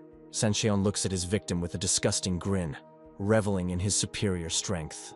The monster easily tosses Jerem aside like a useless toy, deciding to deal with him later, its main target now becoming Pakiso. Pakiso's face expresses tension and determination. She understands that the monster is now focused specifically on her, but the girl is ready to meet the enemy and continue the fight, despite all the danger. With incredible agility, Pakiso leaps into the air and flies over the monster, managing to reach Jerem before he finally collapses to the floor. She catches him softly and places him gently on the ground, her voice full of concern as she asks how he is feeling. Jerem looks at her with a worried look. He admits that the monster standing in front of them has tremendous power, and he is not sure that they have a chance to win this battle. Pakiso firmly tells Jerem not to give up, her voice full of determination. She tells him that she will now enter the fight to buy him some time. Getting into a fighting stance, the girl asks him to come up with a plan while she holds off the monster. Studying the beast closely, Pakiso realizes the vast difference in their strength and speed, making the confrontation incredibly dangerous. She activates her mana, and a blinding energy sphere instantly flares up around her, emitting powerful, brightly glowing energy. The monster, covered in a multitude of eyes and writhing tentacles, is surrounded by a sinister energy that shimmers around it. Its body pulsates with power, and its eyes glow with an eerie light, radiating cold fury. The monster moves with incredible speed, tentacles writhing around its body, giving it an even more terrifying appearance.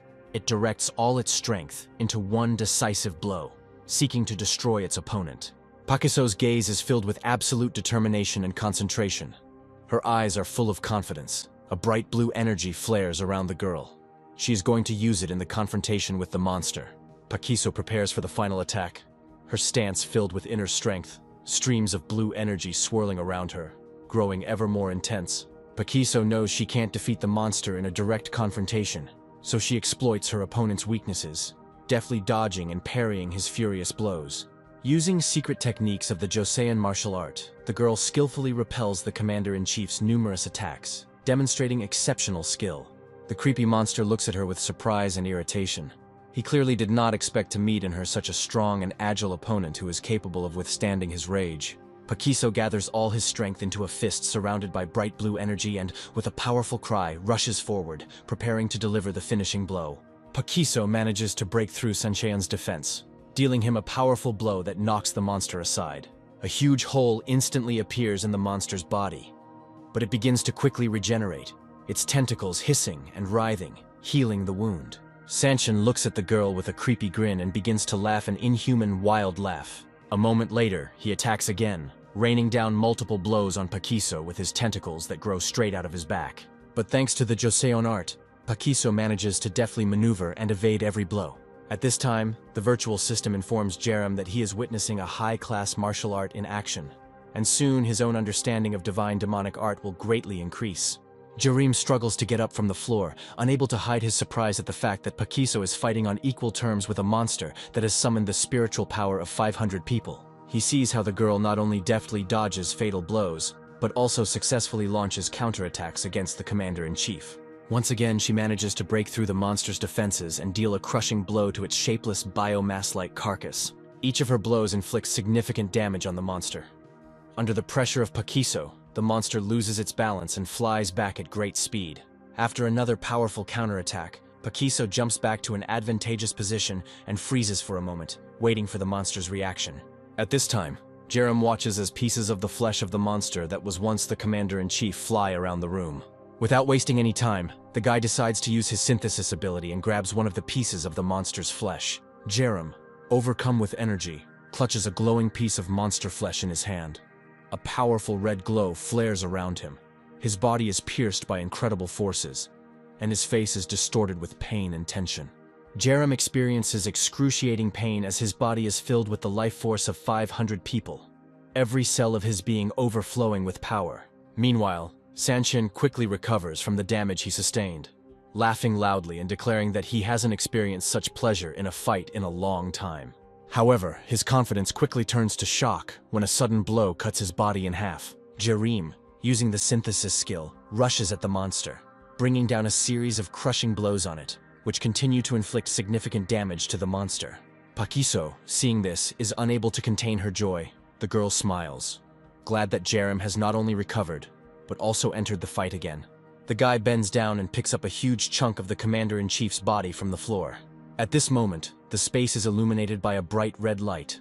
The virtual system informs Jerim that he has received a new object that will significantly speed up the imitation process and improve his abilities faster than before.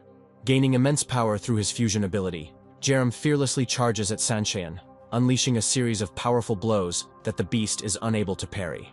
Under the barrage of attacks, the monster screams wildly, not understanding where the young man suddenly got such incredible energy from. The Commander-in-Chief desperately tries to defend himself, using blocks with his massive paws, but all his efforts prove futile, as the young man easily breaks through his defense. Pakiso, noticing that Sancheon is focusing on Jerim, reacts instantly and delivers a devastating kick to the monster's back. Jerim doesn't let up on his attack and continues to rain down blows of colossal force on the monster, each of which pushes Sancheon further and further away. Without giving the monster a second to recover, the young man rushes forward and manages to get close to Sancheon. Jerim quickly reaches forward and, with incredible strength, grabs the monster tightly by the neck, squeezing it so that Sancheon cannot escape from his grip. Jerim continues to mercilessly squeeze the monster's neck, lifting it high above him like a soulless doll. Looking at Sancheon with disdain, he coldly declares that the monster must now die. With each passing moment, his grip grows stronger. Sancheon begins to squeal wildly, spitting out bloody scraps from his disgusting mouth. When the monster stops showing signs of life, Jerim casually throws it to the floor like trash. Pakiso looks closely at the motionless body of the monster and anxiously asks Jerim if he is really dead. The guy calmly replies that the monster is still alive, since the message from the virtual system has not yet appeared. He moves closer to Sancheon, preparing to deliver the finishing kick to end the fight. Jerim delivers a powerful blow to the monster's head, and its remains fly apart in all directions. With cold calm, he tells Pakiso that the monster is now definitely dead.